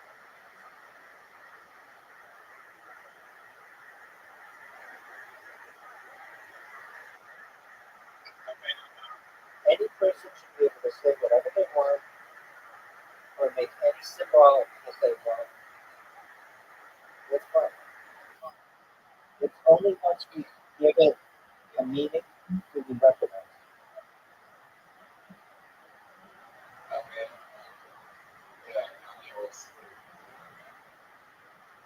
He should be able to say it with whatever he wants like that.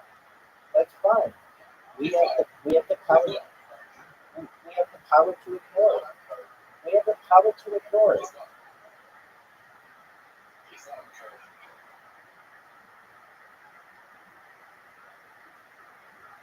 How are you going to affect this? I know what crime is. Everything. That's an easy recognition.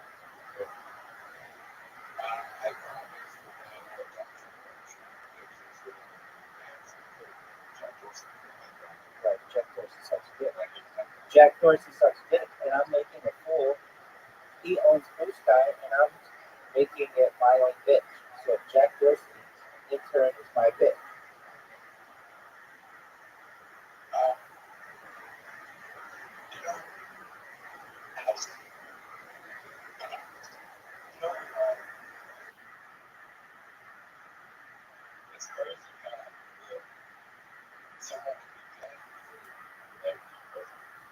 I agree. You know what else is wild? The fact that people can put it this whole.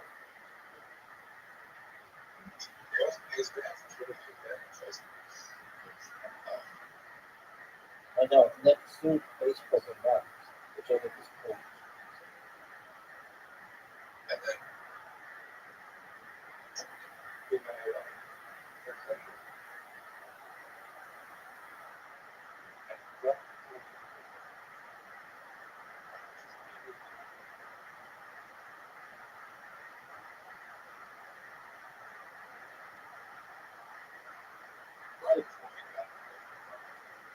Jim, are you gonna make your shot, or are you gonna go to the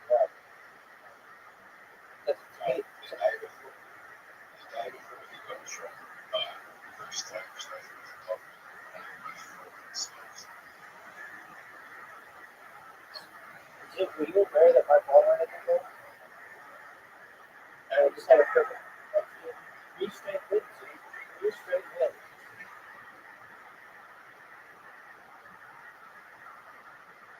It's the double penis hole.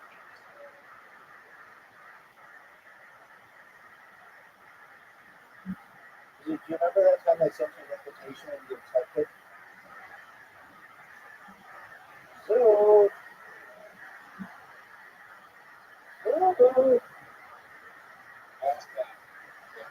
okay, that's fine. Did you know that shot was terrible? Oh, shoot. Not as bad as my shot, though. My shot is awful. Oh, yeah, for sure. You're like, 10,000. 10,000. Dude, support workout. Short. You're short, too. I have a chance to come back. What are you doing?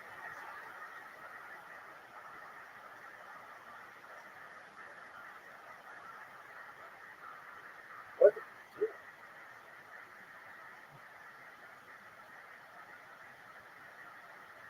You're naked. What are you doing?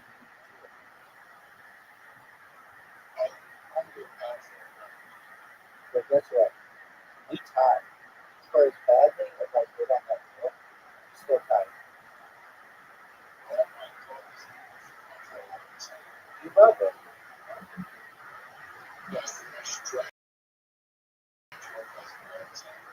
Rate my shot. Dude, you know that's like a 9 out of 10. Maybe like a 8 out of 10.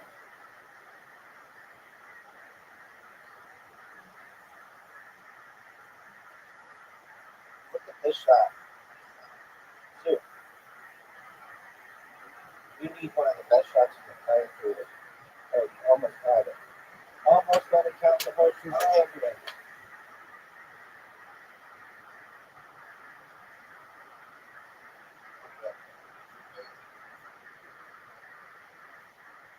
Dude, look at that shot. What are your thoughts on how good that shot is? Dude, what are your thoughts? Rank it. Rank that shot.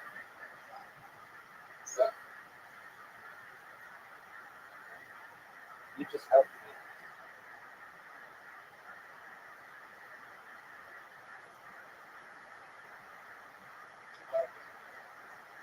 Feel like you're going to guess, right?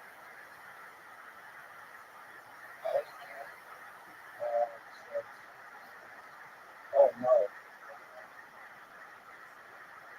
Since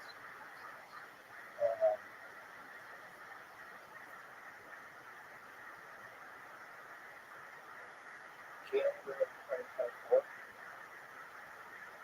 or no, February 2024.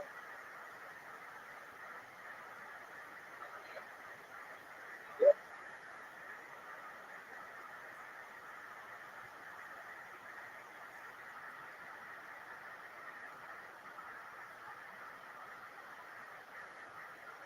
Dude, what are you doing? Why would you hurt me like that?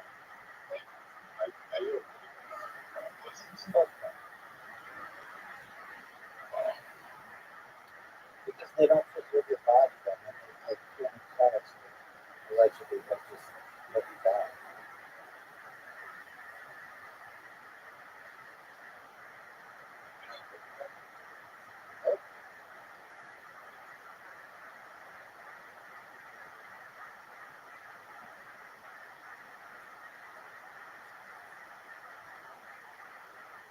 What are your thoughts on that? What are your thoughts on the move that I just put on?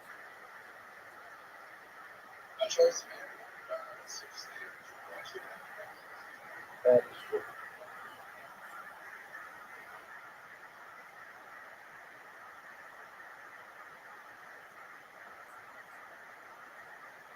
Dude, what are your thoughts on my having He doing everything. Really, you name it. Do that game.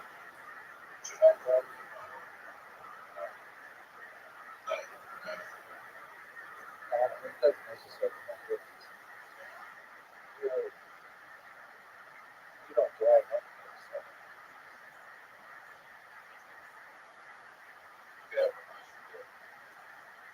Why don't you drive?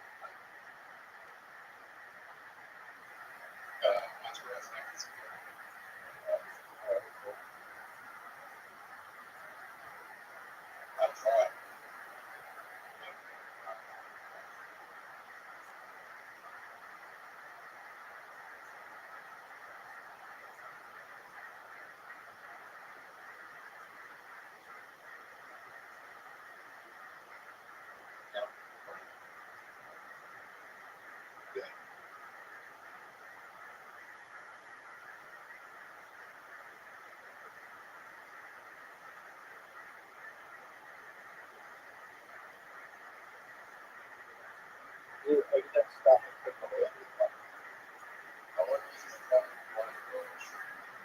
Oh, definitely. I'm going to have a freeway if I go endless very quick. Yeah, probably start kids. Meaning like once they become 18.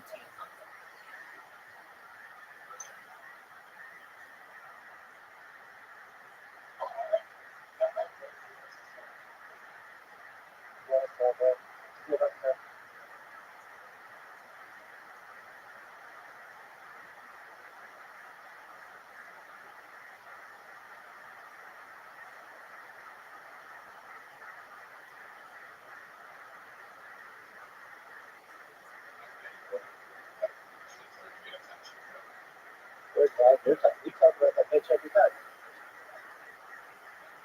Look at this shot, dude. Look how good this shot is. Oh, he messed up my freaking game.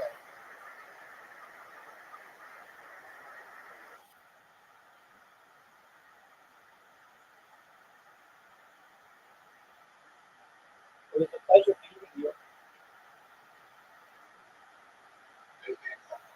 No.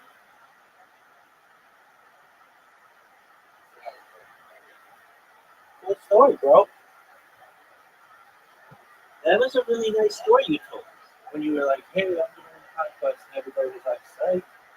I feel like you guys were with me until that last part. All right. You're all right. You're all good, Brian. Don't panic. Everything's okay. Hi. Hey, what's up? Good. How long have you been on stand-up? About 3 years. 3 years. Hell yeah. All here in Spokane, Washington? Mostly, yeah. Yeah. Are you born and raised in? No, actually, I'm from Tucson, Arizona. Tucson, Arizona. So how'd you end up here? I met my wife on the internet. Really? Yeah. What website? A website that no longer exists called Stickum. Stickum. Oh, really? Now, what was... Yeah. That's cool. Or Stickcam. Yeah. It's like my free cams. It was like a webcam community. Yeah. Really? Shit. So you're on your web. What are you doing? You just have it pointed at your bare cock and balls just out there. That was actually not allowed on that website. It was supposed to be just for like chatting with people and stuff. And you really were on it. Yeah. So I mean, so then you see her in one of the rooms or something. You're like, hey, you want to go to another chat room or something? Like, how does that work? Okay, so that's there you go. I mean, generally, I wasn't really looking for anything. I was just kind of talking to people and stuff. So I just went in there and tried to not be weird like the rest of the people that were in there, you know. Can you give us an example of you trying to not be weird? Like on a chat room? Like, let's say there's a chat camera pointed at you, like straight from across you there. I mean, for the most part, I wasn't on a webcam most of the time. Like, it would be hosted by like the person, and then everybody else would just be like in a text chat. Yeah, So I would just kind of shit on everybody else who was being weird, talking about how their cock was shaped like a banana or something weird, you know. There you are, Mr. Nice Guy, just the white knight in the chat room. Like, yeah, I'm not like these other guys. I don't even have a webcam. I don't even have a dick. Well, I had both of those things. Where'd you meet her? Eventually that came into play. Like, where'd you meet her for your first time? Like, I had you went on a date, met her somewhere. Well, it was kind of weird actually.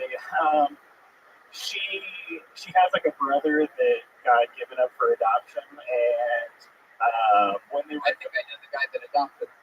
You do? Yeah, Who he was was 2 years old. All right. Anyway, go ahead. I'm just kidding. Go ahead, Brian. I didn't mean to interrupt. That's fine.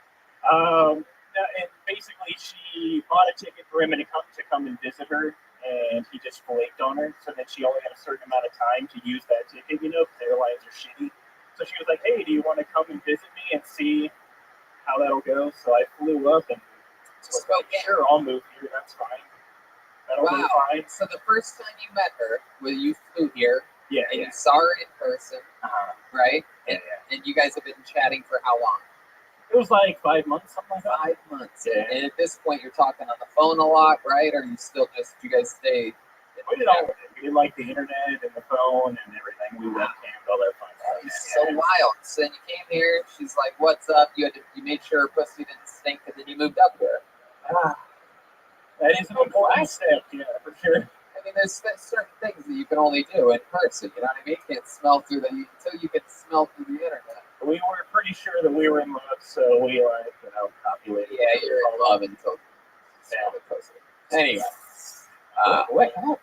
No, nothing. I don't know why I'm committing to that. It's so weird. No, there was some weird stuff. I mean, like it wasn't all roses for sure. So did you? All roses. It was more like a garbage truck. It smelled like a vagina smelled, so I like that. It's fine. Oh yeah. Well, you're used to a Tucson, Arizona vagina, which is a very humid, very warm, worked up vagina. Unless you hit that right after a shower, that's the old drain the swamp. You know what I'm saying? For sure. So what else about you, Brian? What do you do for work? I work for a health and wellness company, which basically just means I sell weight loss pills to people over the internet. So you're not getting high on your own supply? No. It's a fair I wouldn't really consider Brian fat. You got to remember we're in Spokane. He's like a featherweight in Spokane. Yeah, that's right. You're right. So Brian, what's the big difference moving up here? Is there anything fun that you found here that you didn't do in Arizona? Well, there's snow up here, which is pretty different than the desert. Yeah, what do you do with that? I shovel it begrudgingly. For the most part, like I don't really like ski or anything like Philip does. I'm not What cool. do you do for fun? Shit. Something on computers or something like that? Or? I mean, I play games, like online games. Yeah. A little bit of that. Anything else? Anything else fun that you do to get away? You have kids? Yes, I do have kids. How old are your kids? 4, 14, and 17. Have you told them the romantic story about stickup.com? No, I'm saving that for when they're all over 18, I think. So how long have you been with? How long have you been in this new Spokane? Well, we've been married for almost 10 years, so I think we've been together for like 12 or something like that. Oh, okay. So the 17 and the 14 different baby mamas. Father, yes.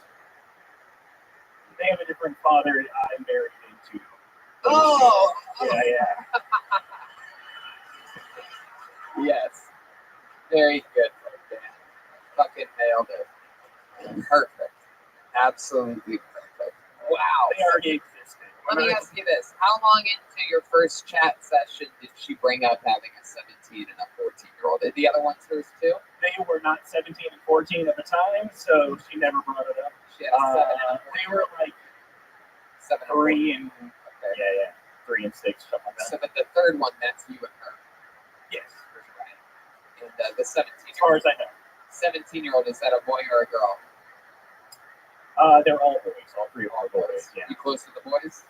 The older boys, the ones that aren't yours? Or is it always like, fuck you, Brian, you're not even my real dad. You're just fucking my mom that you found on some dirty fucking chat site. You mean nothing to me. Stop telling me what to do. You dress like a 12-year-old. Bear's dad trains him in MMA. Yeah. Why can't you be more like Bear's dad, dude? Going over there, you idiot. Luckily, they do not know Bear over. Luckily. I don't know if you see how close you are to getting your ass beat right. They're looking at it. They like wrestling, actually. They'd probably be into it. Yeah. Have you ever gotten into a fight? Very infrequently now. Like not really.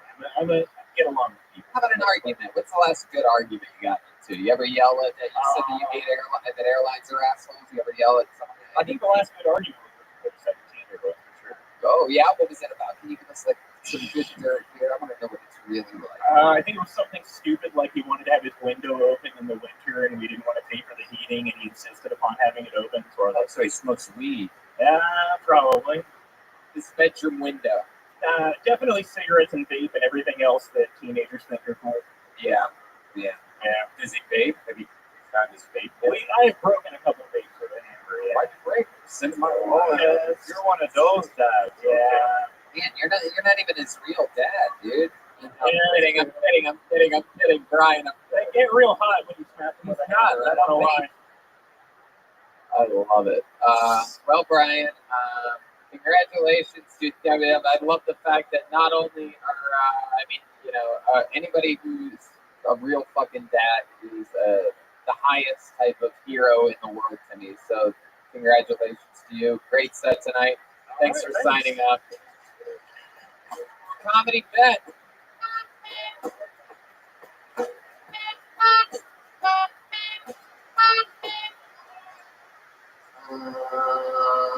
You guys want to go back to this bucket one more time?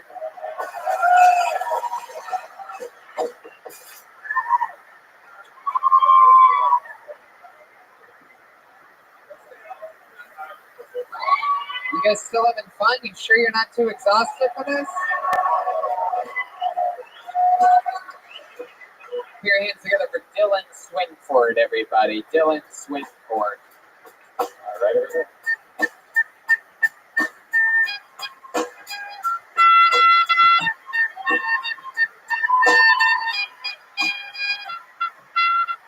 One more time for your final comedian of the night, Dylan Swinford.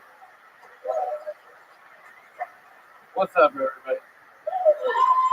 So yesterday, a doctor told me that I can't work any any impact jobs, so I can't work any physical jobs anymore. So if this is a workout, I'm fucked. And I'll probably just kill myself tonight. But anyways, a lot of little things piss me off, and they shouldn't. When I'm riding a plane and I see somebody praying on takeoff, bugs me. You don't have faith in the pilot. That's scary that you would get on a plane and not have faith in the pilot. It's fucked up. And also, your method for takeoff and landing should not be the same as mine for my pull-out method. It's really fucked up. Thanks, guys. All right. Dylan Swinford. First time on stage? First time. Fuck yeah. How about a hand for him, everybody? He signed up. It's not easy up here, I promise you that. So, Dylan, is that true that the doctor told you can't work a high-impact job yesterday? What happened? What does that mean? I have a disc. You need a disc? That disc? It's degenerated. Right. Which means disappear. Yeah. Which means by either 30 or 60, I'm going to have vertebrae fuse. Right. Which is bad. Right. You're going to be fine. My mom went through that when I was a kid. Awesome. She survived. So what did she do for a living? Well, it wasn't that. Her injury came because she got hit in a hit and run from a guy that just stole a car at like 90 miles an hour. Her car rolled 6 times and she survived. I was only 1 year old at the time. I wasn't in the car. I'm a bitch.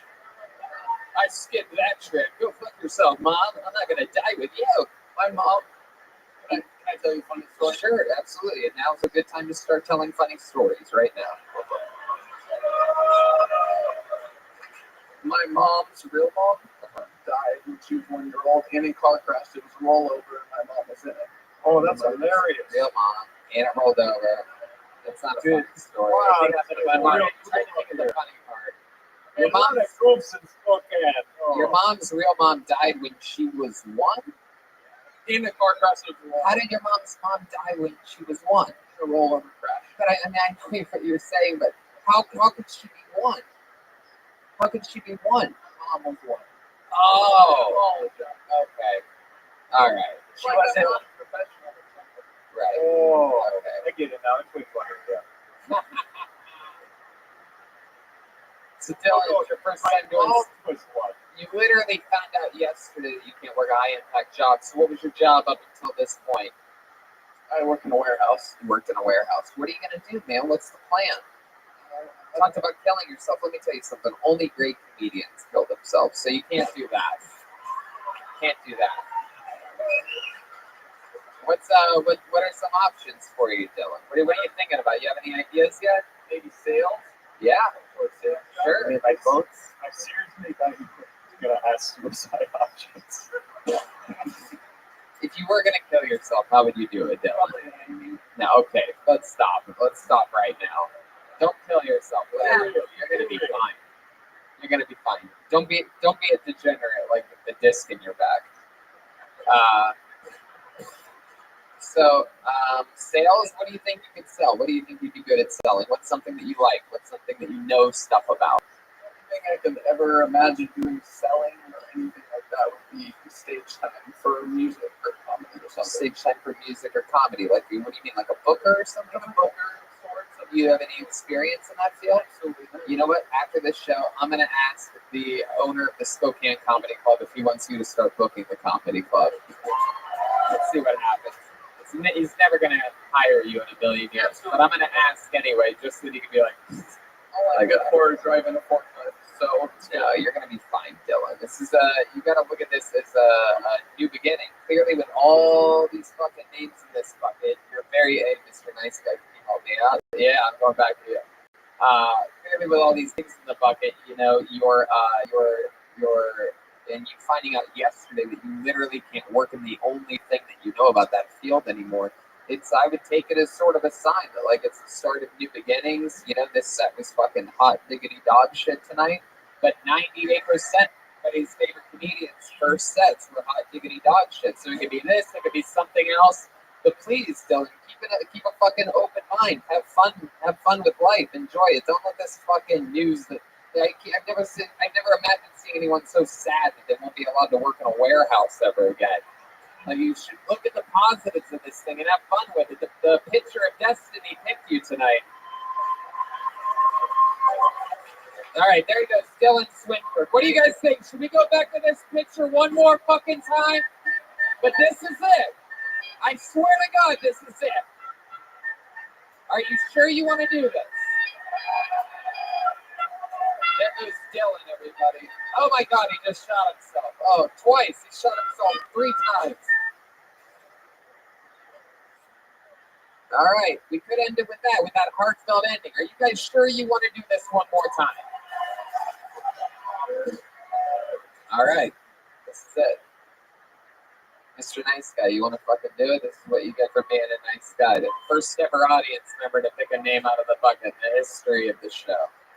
And the name that he selected is your final comedian of the night, who is Phil Husted, everybody. Phil Husted, from right here, the picture of destiny sends us home with Phil Husted, live from the first ever Kill Tony in Spokane, Washington.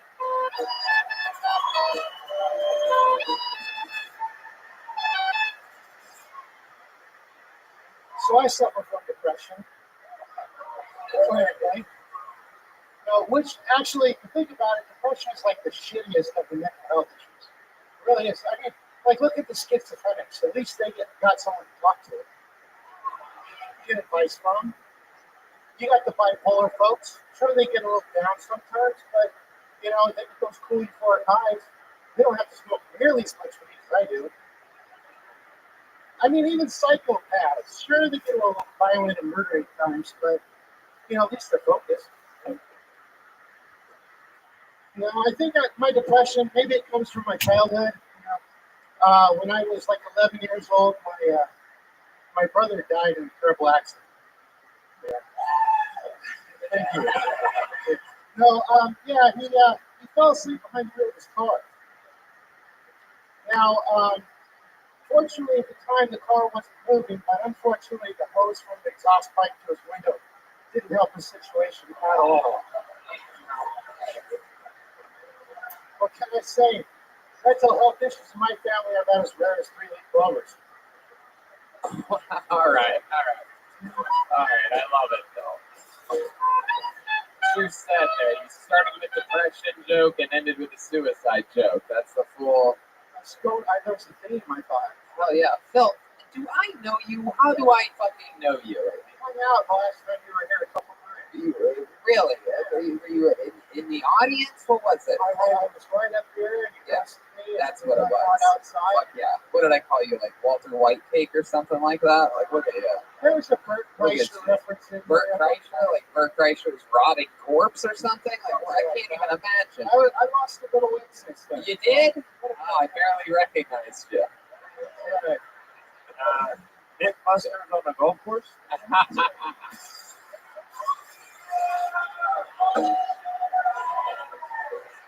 I missed that. Fuck yeah. Mythbusters on a golf course. So Phil, tell us more about you. Was that you do stand up? Yeah, well, when I met you, I had done stand up. I told you that if you did come here, I would sign up for sure. But Kill Tony is what got me into it. I did my first stand up last summer, and then since January, I've been hitting hard. Oh, very fucking cool. I love it. Is all your material based on depression? Like, is everything? Well, most of it's really perverted. Gross, actually. Can you give us a short perverted joke that you've written? Oh, shit. Okay, yeah. Okay. So, on the spot. Okay. So, what if it's my pursuit of happiness is missionary style? And of course, by missionary style, I mean going door to door preaching the benefits of autoerotic asphyxia. Excuse me, I was doing something earlier with my head. What? Oh, I see. You choked because of you choking yourself earlier. If you were choking. Anyway, okay. Why does this guy look like the assistant manager of a haunted bowling alley? He does. Maybe both. Yeah, right. So Phil, tell us more about you. What do you do for work? Well, for 18 years, I was a software engineer. Yeah. And then a couple years ago, I basically actually did have kind of a mental health crisis, and I took the last couple years off, and now I'm just trying to get back into things. I love it. Yeah. Are you willing to talk a little bit about your mental health crisis? Sure. What happened exactly? I was just living a life that was just miserable. Yeah. I didn't like myself or my life very much, so I decided to make a change and you're make my life better. And you're happy now. Yeah. I love that. So cool. What are some of the things that bring you joy in life, Phil? Stand up is a big one. Of course. Yeah. I just do stuff that makes me happy. Like I started to learn how to play the guitar. Actually, as doing the mixed open mics and stuff, I actually perform music too. Really? You do a little musical comedy? No, I haven't done musical comedy. Oh, you just perform a little bit of music and sometimes comedy. Yeah, I'm learning the guitar, so I get up there and play a little bit. Look at you. Oh, yeah, I remember you doing music when you were the lead singer of Blues Traveler.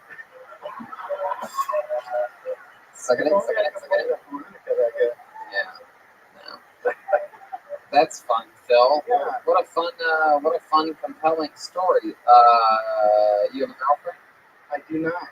Yeah. Last date you were on, what's the situation there? Oh, that was last summer. Last summer. I know. I wish I could say I know what you did last summer, but you know what I didn't do? What? Go to the gym? Yeah, too. You're adorable, Phil. You're such a likable fucking guy. I mean, look at you. I can't even figure it out. You look like you do taxes under bridges. I mean, it's just incredible. It's interesting, though. You're just an interesting guy. What happened with the date? Where'd you meet her? That I think I met her online when we went on. She's still Stickum.com. What? Dini. Stickum.com. No, I wasn't aware of them. Now I know what I'm doing later tonight. Oh, look out. Instead, you could have finished writing all the Game of Thrones books, but now you're going to get distracted. Phil, I find your story so fucking cool and interesting, man. I think, and you talked about having a mental breakdown, and I think a lot more people have those and are a little bit more sad and a little bit more fucked up than they admit quite often. And it's something that I think people are really afraid to talk about. But you mentioned that, and you mentioned pulling yourself out of the deep end, and that is so fucking cool, dude. That's incredible. One thing I learned is for a guy as heavy as you to pull yourself out of the deep end of anything is incredible. It's like pulling cord. And yeah, to think at all about that the whole way that started for you, that your life began to change once you met me and hung out with me after seeing me do stand up. You know what I mean? I think it just goes to show that anybody I hang out with turns into a fucking winner. It was all you guys. Kill Tony is what got me into doing stand-up. There you go. 100%. Absolutely. Well, we love you, Phil. Thanks for sharing your story. Thanks for closing out tonight's episode. Phil Husted, everybody. How fucking cool was that? Good pool, dude. Very good. And that is Kill Tony live from Spokane, Washington. We're going to be signing posters right over there on that fucking side, right there, in just a few minutes. Signing posters, taking pictures, shaking hands. We're doing it all with you and for you because I'm just Spokane. I've done stand-up here a great many times, and I had to bring Kill Tony here. I'm so glad that we had this kind of fun. Thanks for coming late on a Thursday. Very late show. Let's talk about it. How about one more time for the great Jeremiah Watkins? Ladies and gentlemen. He's got Jeremiah Wonders, a new episode out that with Jason Tebow, and new episodes coming out with the whole crew of Kill Tony. We do interviews on the road. Follow his YouTube page at Jeremiah Watkins. Follow him on social media at Jeremiah Stand Up.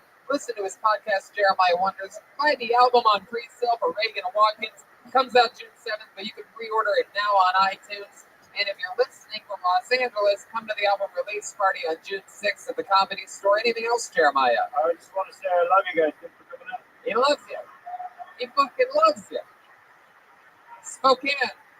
How about one more time for Joel Jimenez, everybody? An artist that is officially sponsored by Ludwig Drums. He's on social media at Mostly Sorry. Anything you want to tell these people of Spokane? It's first time ever in Spokane and Washington. All right, we love you. Thanks so much for coming out. Peace out. Oh, one more time for the great Brian Redband, everybody. Thanks a lot, guys. Hey. And how about one more round of applause for the host, Tony? Oh, wow, that's so nice of you. That's so nice. Thank you, Spokane. We love you. Take care of yourselves, and we'll see you over there. And if not, we'll see you next time. We love you. Good night.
Hey,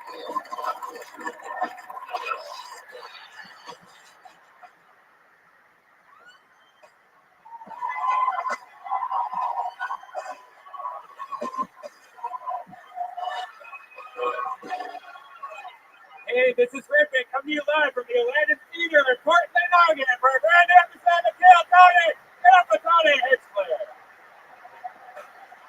Portland, we're dead. Make some fucking noise. Wow, yowie, wowie. The great Brian Redband is here, ladies and gentlemen. What is up, guys? We are back in beautiful Portland, Oregon. This is very exciting. You guys ready for this? Here at the #1 live podcast in the world. Very exciting. We are at the front leg of our big, crazy summer tour. We're so excited to be back with you here at the beautiful Latin Theater, one of my favorite venues ever. The first theater I ever performed stand-up in. For Jeff Ross 8 or 9 years ago. We did it a couple of years ago on the Monster Energy Outbreak Tour with our friend Jeremiah. It's an honor to be back here and to sell this bitch out in one of my favorite cities in the country, Portland, Oregon. Tomorrow we go to Vancouver, then 2 sold-out shows in Seattle, and then the tour continues in June. Lawrence, Kansas, Omaha, Nebraska, Des Moines, Iowa, Appleton, Wisconsin, Milwaukee, Chicago, Madison, Minneapolis, Poughkeepsie, and New York. Drink delicious Caveman coffee. Go to cavemancoffeecompany.com. Use the promo code KILLTONY. Save 15%. And the new Reagan and Watkins album comes out June 7th, but you can pre-order that now. You can pre-order it right now. ReaganandWatkins.com.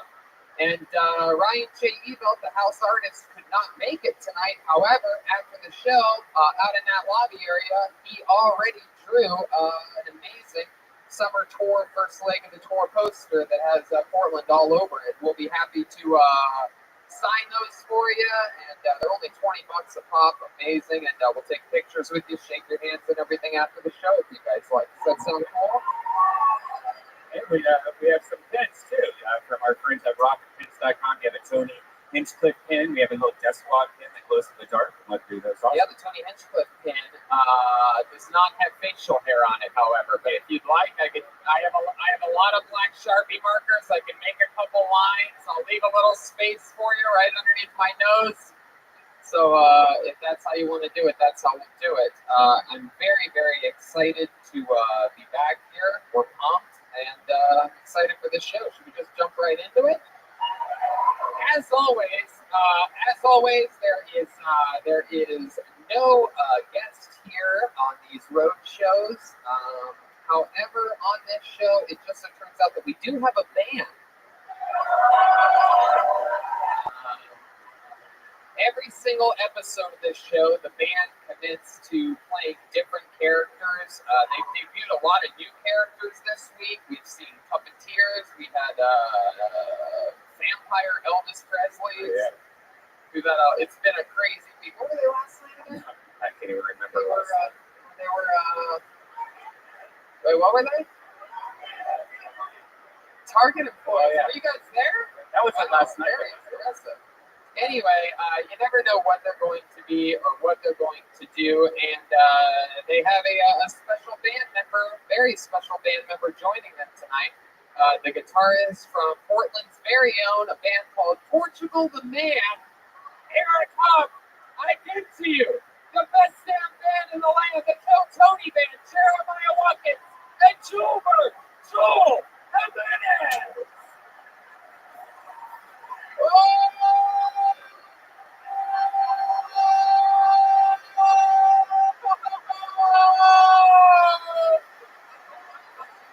Whoa, the place is under rockets. Feminine Stacy is here, live in the flesh. She is back. Wow, it has been a long time, Feminine Stacy. And you chose here, Portland, Oregon. What, you guys are as lucky as it possibly gets. I never know what they're going to do. Everybody knows these characters. These are perhaps the most famous band characters of all time. Feminine Stacy, you look pretty angry about something already. I am seething with anger right now. What's happening? What's wrong, feminist Stacey? I've been hearing about this stuff in Alabama that's going on right now. As women, it's our body, our choice. Wow, listen to all those dirty sluts out there agreeing with you. Incredible. I love it. Feminist Stacey's here. Eric Cock from Portugal, the man is even a feminist. No. Yeah. That's Garth from Wayne's World. Everyone knows that. This is feminist Lacey. And then all the we're Portugal, the women tonight. I like that. And then clearly back here we have a Mexican Smurf of some kind. It's Macy, you idiot. Macy and Stacy are back on the show. I'm guessing that's perhaps Gracie or something. Lacey. We've got Stacy, Macy, and Lacey. I will not forget that. I'm writing it down right now. I don't want to fuck this up. And before we start the show, I want to make a point. I don't know whether he made it here or not exactly, but I just want to say real quick, this show would not exist if it wasn't for our amazing home of the world famous Comedy Store on the Sunset Strip, giving us the creative freedom and opportunity to be one of the first ever live comedy podcasts and evolve and grow. And I do believe that in attendance tonight is the owner of the Comedy Store somewhere. I believe Peter Shore is here, everybody. Everybody give him a hand. Incredible. I think he's here. I hope he's here. Portland's very own Peter Shore. Take place to a whole nother level, keeping all the comedians and audience members happy. And so we're very excited. We have the band, we have Red Band, we have the feminists. It's very exciting. And we have this right here, thanks to our pal Derek Palmer. He gave us hey, sit your ass back down. Sit your ass down. No one told you to soak in applause, you idiot. You think if I bring a 99-cent jack-o'-lantern, you get to jump on stage, you fuckwad? This thing is jam-packed with names. We had an amazing turnout here. Awesome. We're going to try to get through as many as we can. You guys know how the show works. If I pull your name out, you get 60 seconds uninterrupted on this stage. And that includes uninterrupted from you guys. We don't interrupt the 60 seconds, so don't be an idiot. Don't heckle. If you've had the balls to sign up, then hopefully your name gets pulled out. But don't ruin somebody else's set. If I pull your name out of the bucket, that means there's only one way to get up here. You have to go that way, up that ramp and around. You can't miss it. Just follow that wall, up that ramp. You're going to go backstage and come out here and walk straight to that microphone. Don't fucking touch me. You get 60 seconds uninterrupted. You know your time is up when you hear the sound of a kick. Oh, you can barely hear that little baby thing. Oh, it's louder. Wrap it up then, or else we're going to bring out the angry Murphy Milk Street Bear. You might know him better as, formerly known as the Stark Street Bear. Or perhaps some of you know it as the Vaseline Flat Bear. I was told there's many gay parts of Portland, so basically the Portland Bear. How about we just call it that? You guys ready to start this Mamma Jam or what? Here we go, live from Portland. How fucking exciting is this? And your first comedian getting us kick-started tonight goes by the name of Kevin T. Kevin T. Oh, here he comes. Right there. Second row. Here we go. Coming around. Excited. You guys excited for this shit or what? We're live in Portland, Oregon.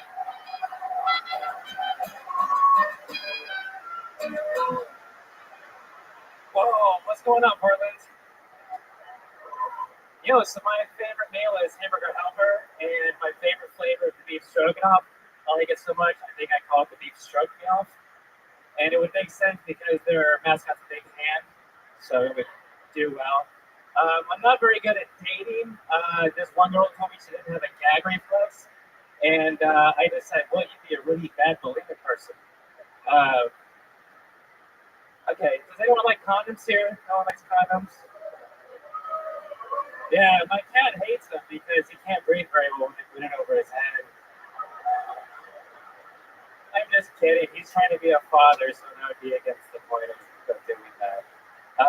My grandma's kind of racist. We went to a Chinese restaurant, and she's like, I don't care for the Orientals. And I said, Grandma, Orientals are favorite ramen. That's not really the thing there. Has anyone ever drinking so much? Oh, that's it. Oh, okay, there you go. Fuck yeah, I guess, there you go. Heck yeah. Welcome to the show, Kevin. It's the first time having a Portland third grader on the show. How old are you, Kevin? I'm 24. 24. That's your first time on stage right there? This is my 5th time on stage. 5th time on stage. Wow. Have you you've worked those jokes out before somewhere else? I've tried it once, actually last night. Tried a few of them. None of them went really well, so here we are. Yeah, this guy's like logic without the logic part. Really is. You really put condom on your cat's head? Is that what you said? No, my cat is allergic to latex. So, wait, how did you find that out? His ass started swelling up.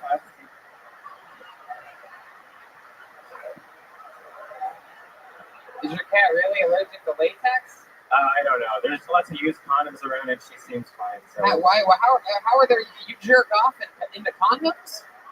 I don't understand. How are there used condoms laying around your place? I just find them on the street, and whenever I find one, I just keep it. I see what you did there. Well, that's what look at Kevin trying to do. That's weird. Like a guy who saves used condoms from the street. Wow. There you go. Have a little sip of your Kool-Aid, pal. There you go. Oh, shucks. My goodness. Kevin, you born and raised here in Portland? Southern Oregon, yes. Right. Southern Oregon. Lived in Oregon the whole life. There's some other Billy goes here from Southern Oregon, it seems. What do you do for work? I'm a student. Yeah, what do you study? Computer science. So am I scared that I like computers or what? I'm a scared kind of bad, you know? Yeah. No, I do your skin's bad. No, I don't do it. I see it in a long time. What? See it in a long time. CNN enemy in low tide? You just say Portland and States. That's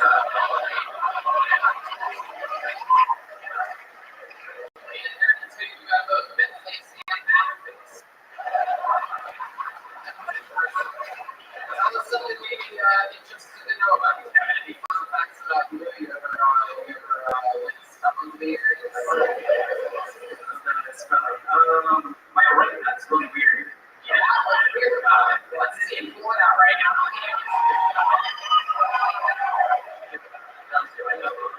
Pimples all over it. What's weird about your dad? It's never decided. It's just kind of hanging out. What's it gonna take to drop that? I saw you said tonight you dropped the ball already.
Well, then you have to work.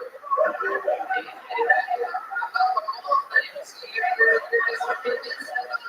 a doctor about this. You'll be fine. Maybe one day you're seeing perhaps the ball is out or something. I talked to the wife and they said it's fine. It's a normal thing from what I've heard. There's plenty of people that that's crazy. 5 years ago you said you haven't talked to her. Is it going out for you? Like, don't you want it? You sort of like, I want to leave it where it is. Why? Hey, you ever met a girl? Like, you ever met a girl down there? And she's like, I want to scare you with it. It's really one dog. I suck it out or something.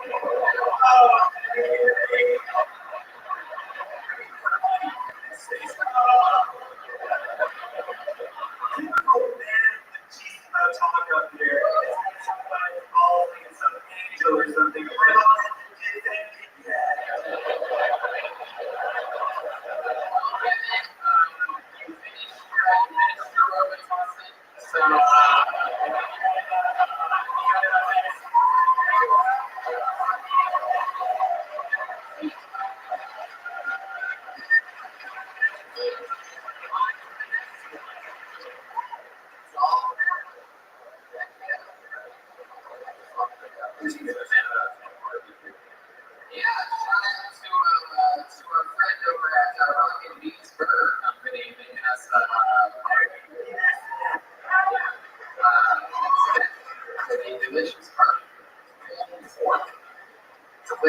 Delicious meat. For your next video, Ethan Zimmer.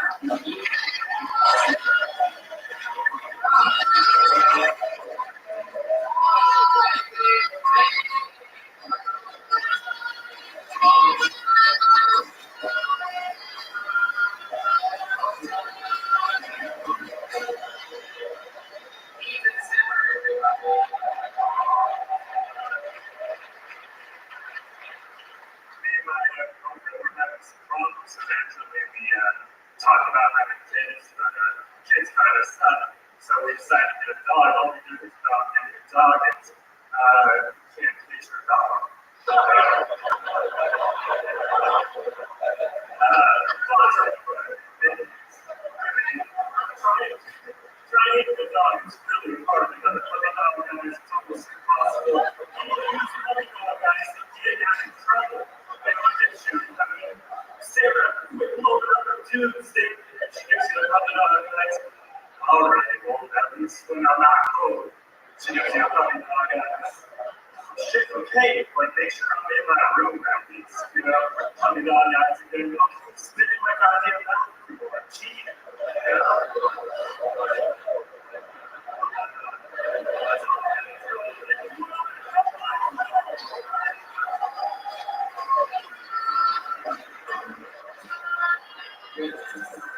You don't hit your dog. You do hit your dog, or you don't hit your dog? What's the only difference between a baby and a dog is you're not allowed to hit your dog. Exactly. Also, another difference is so you can use condom over a baby's face. Wear a dog's diaper in history, so like. So you can get babies. That's your want it. Yeah, that's I never wanted a baby. I'd rather get a dog than a baby. Would you?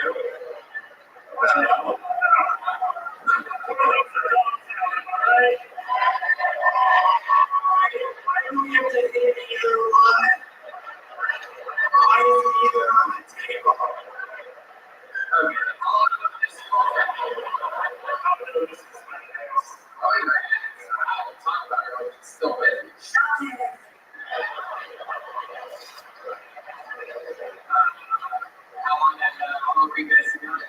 We were together 6 years. 6 years? How long have you been broken up for? About a year and a half. About a year and a half. What happened?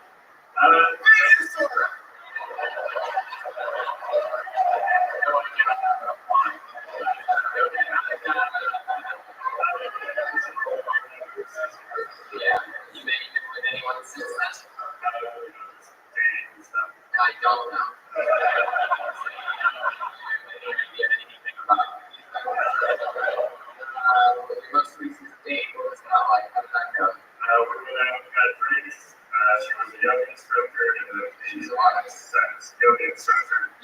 instructor. Wow. My goodness. You had sense.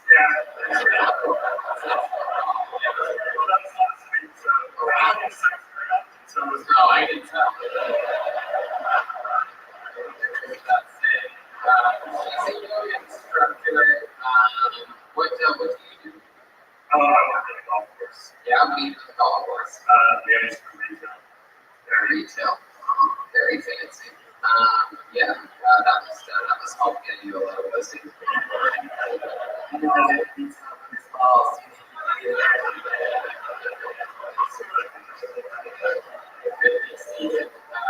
work with a lot of rich people. You deal with a lot of rich people. Yeah. Anybody ever install you or anything like that? Or a little punk or anything? No. How long have you been working at the golf course? I actually just started, just moved back to market. How recently did you start? How many years ago? 4?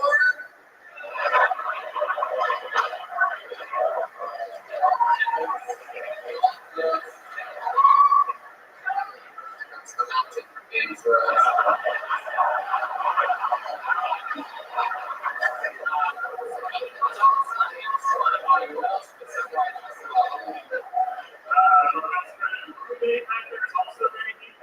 Wow.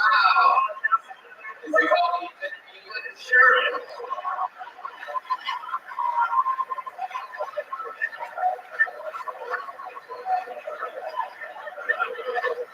Wow, that's the best friends. What do you guys talk about on your podcast? We just tell silly stories, funny stories.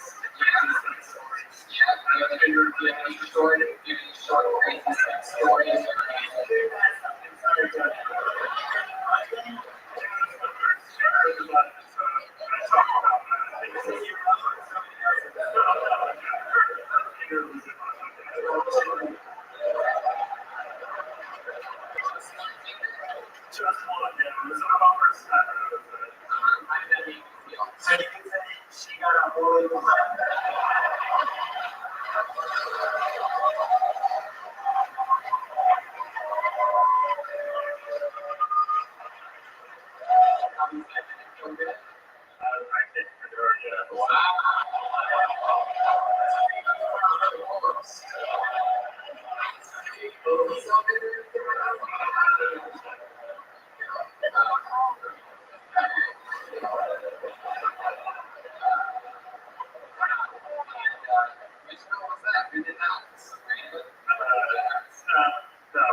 OHSU, one more reason I'm not going to listen to Infinity.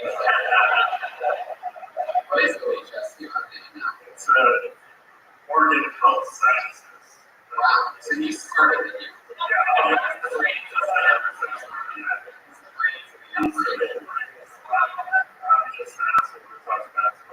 Even stand up for it. This is coming on stage like 30 times. 30 times. So, how long ago did you start? A year ago. Year ago. Yeah, oh, you broke up with her. Wow, that's surprising to me.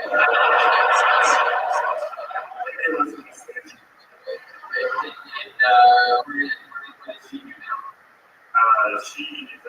She's back up in big. Oh, really? Did she fly? Did she fly like a birdie or an eagle? Or no, she fought it.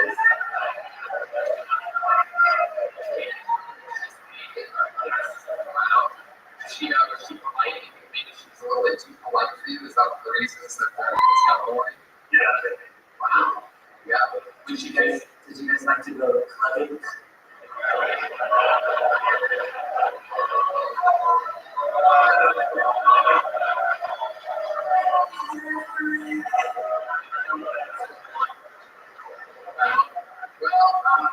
You got out tonight. You got to hold on to the bucket 30 times on stage. Fun things. Talk about it.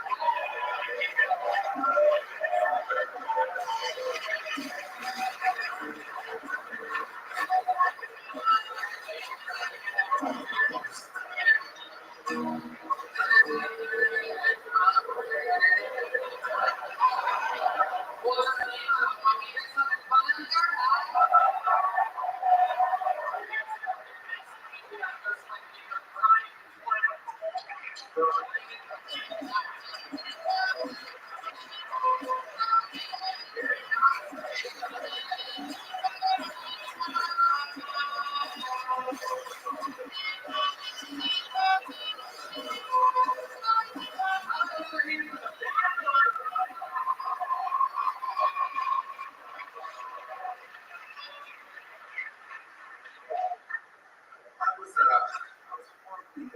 as a child.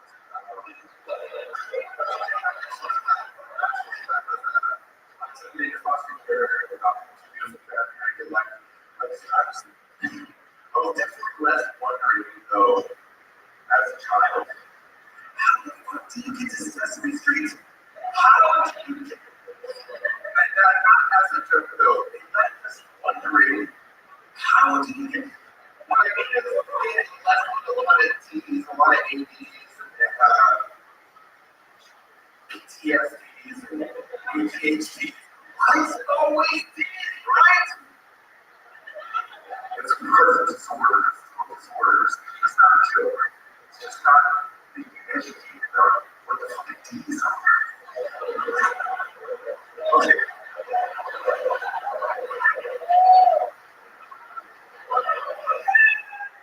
Okay. I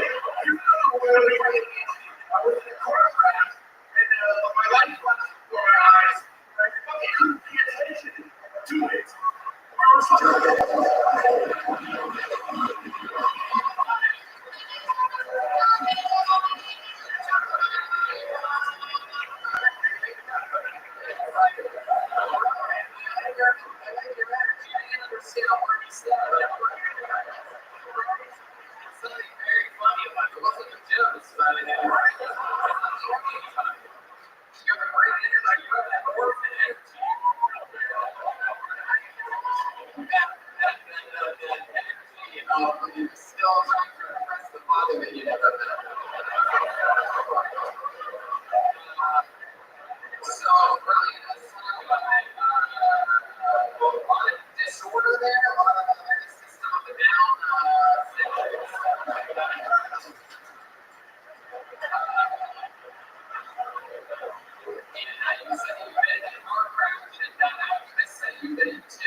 rephrase the question. How do you make money?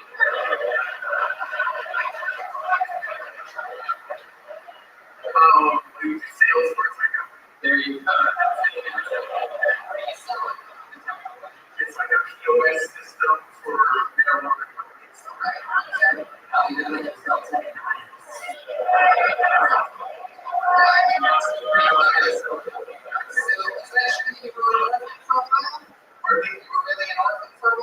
yeah, I go through the whole foster care system, wait for it, how you got it out there?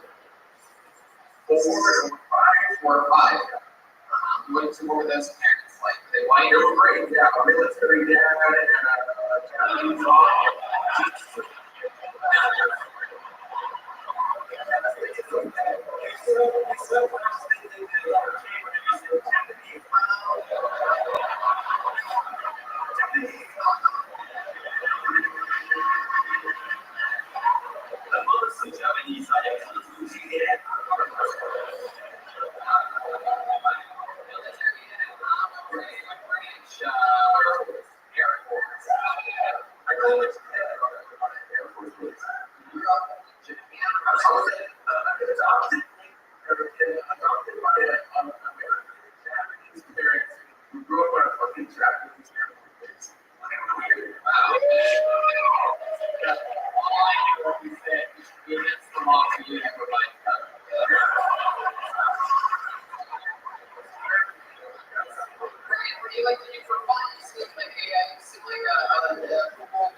like, fucking, I grew to like the style of, like 5 sticks and I stayed in.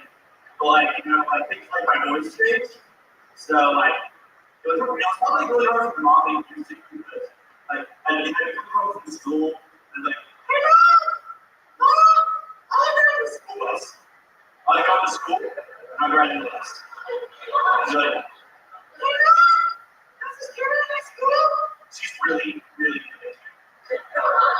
She's, I think I'm gonna ask her now.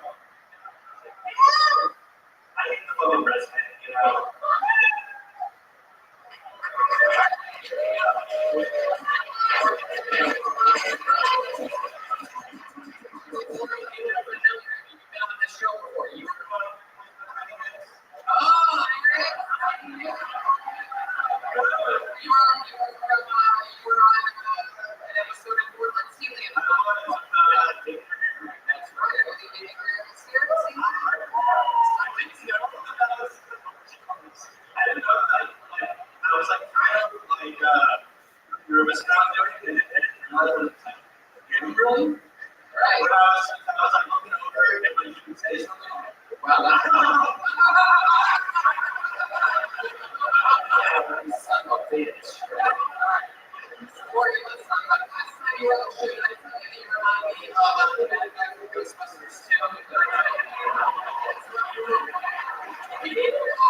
It's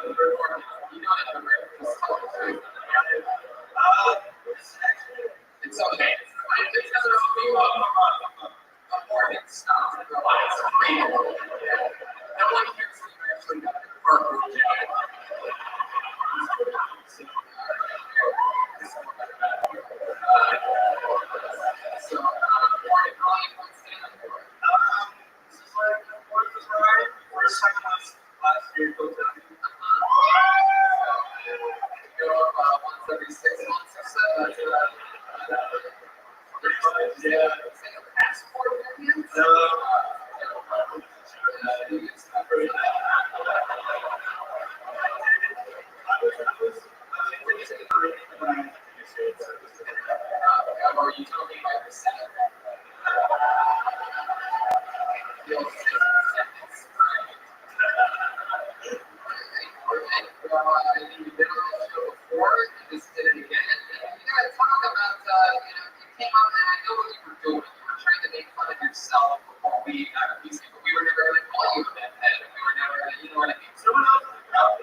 War reenactment.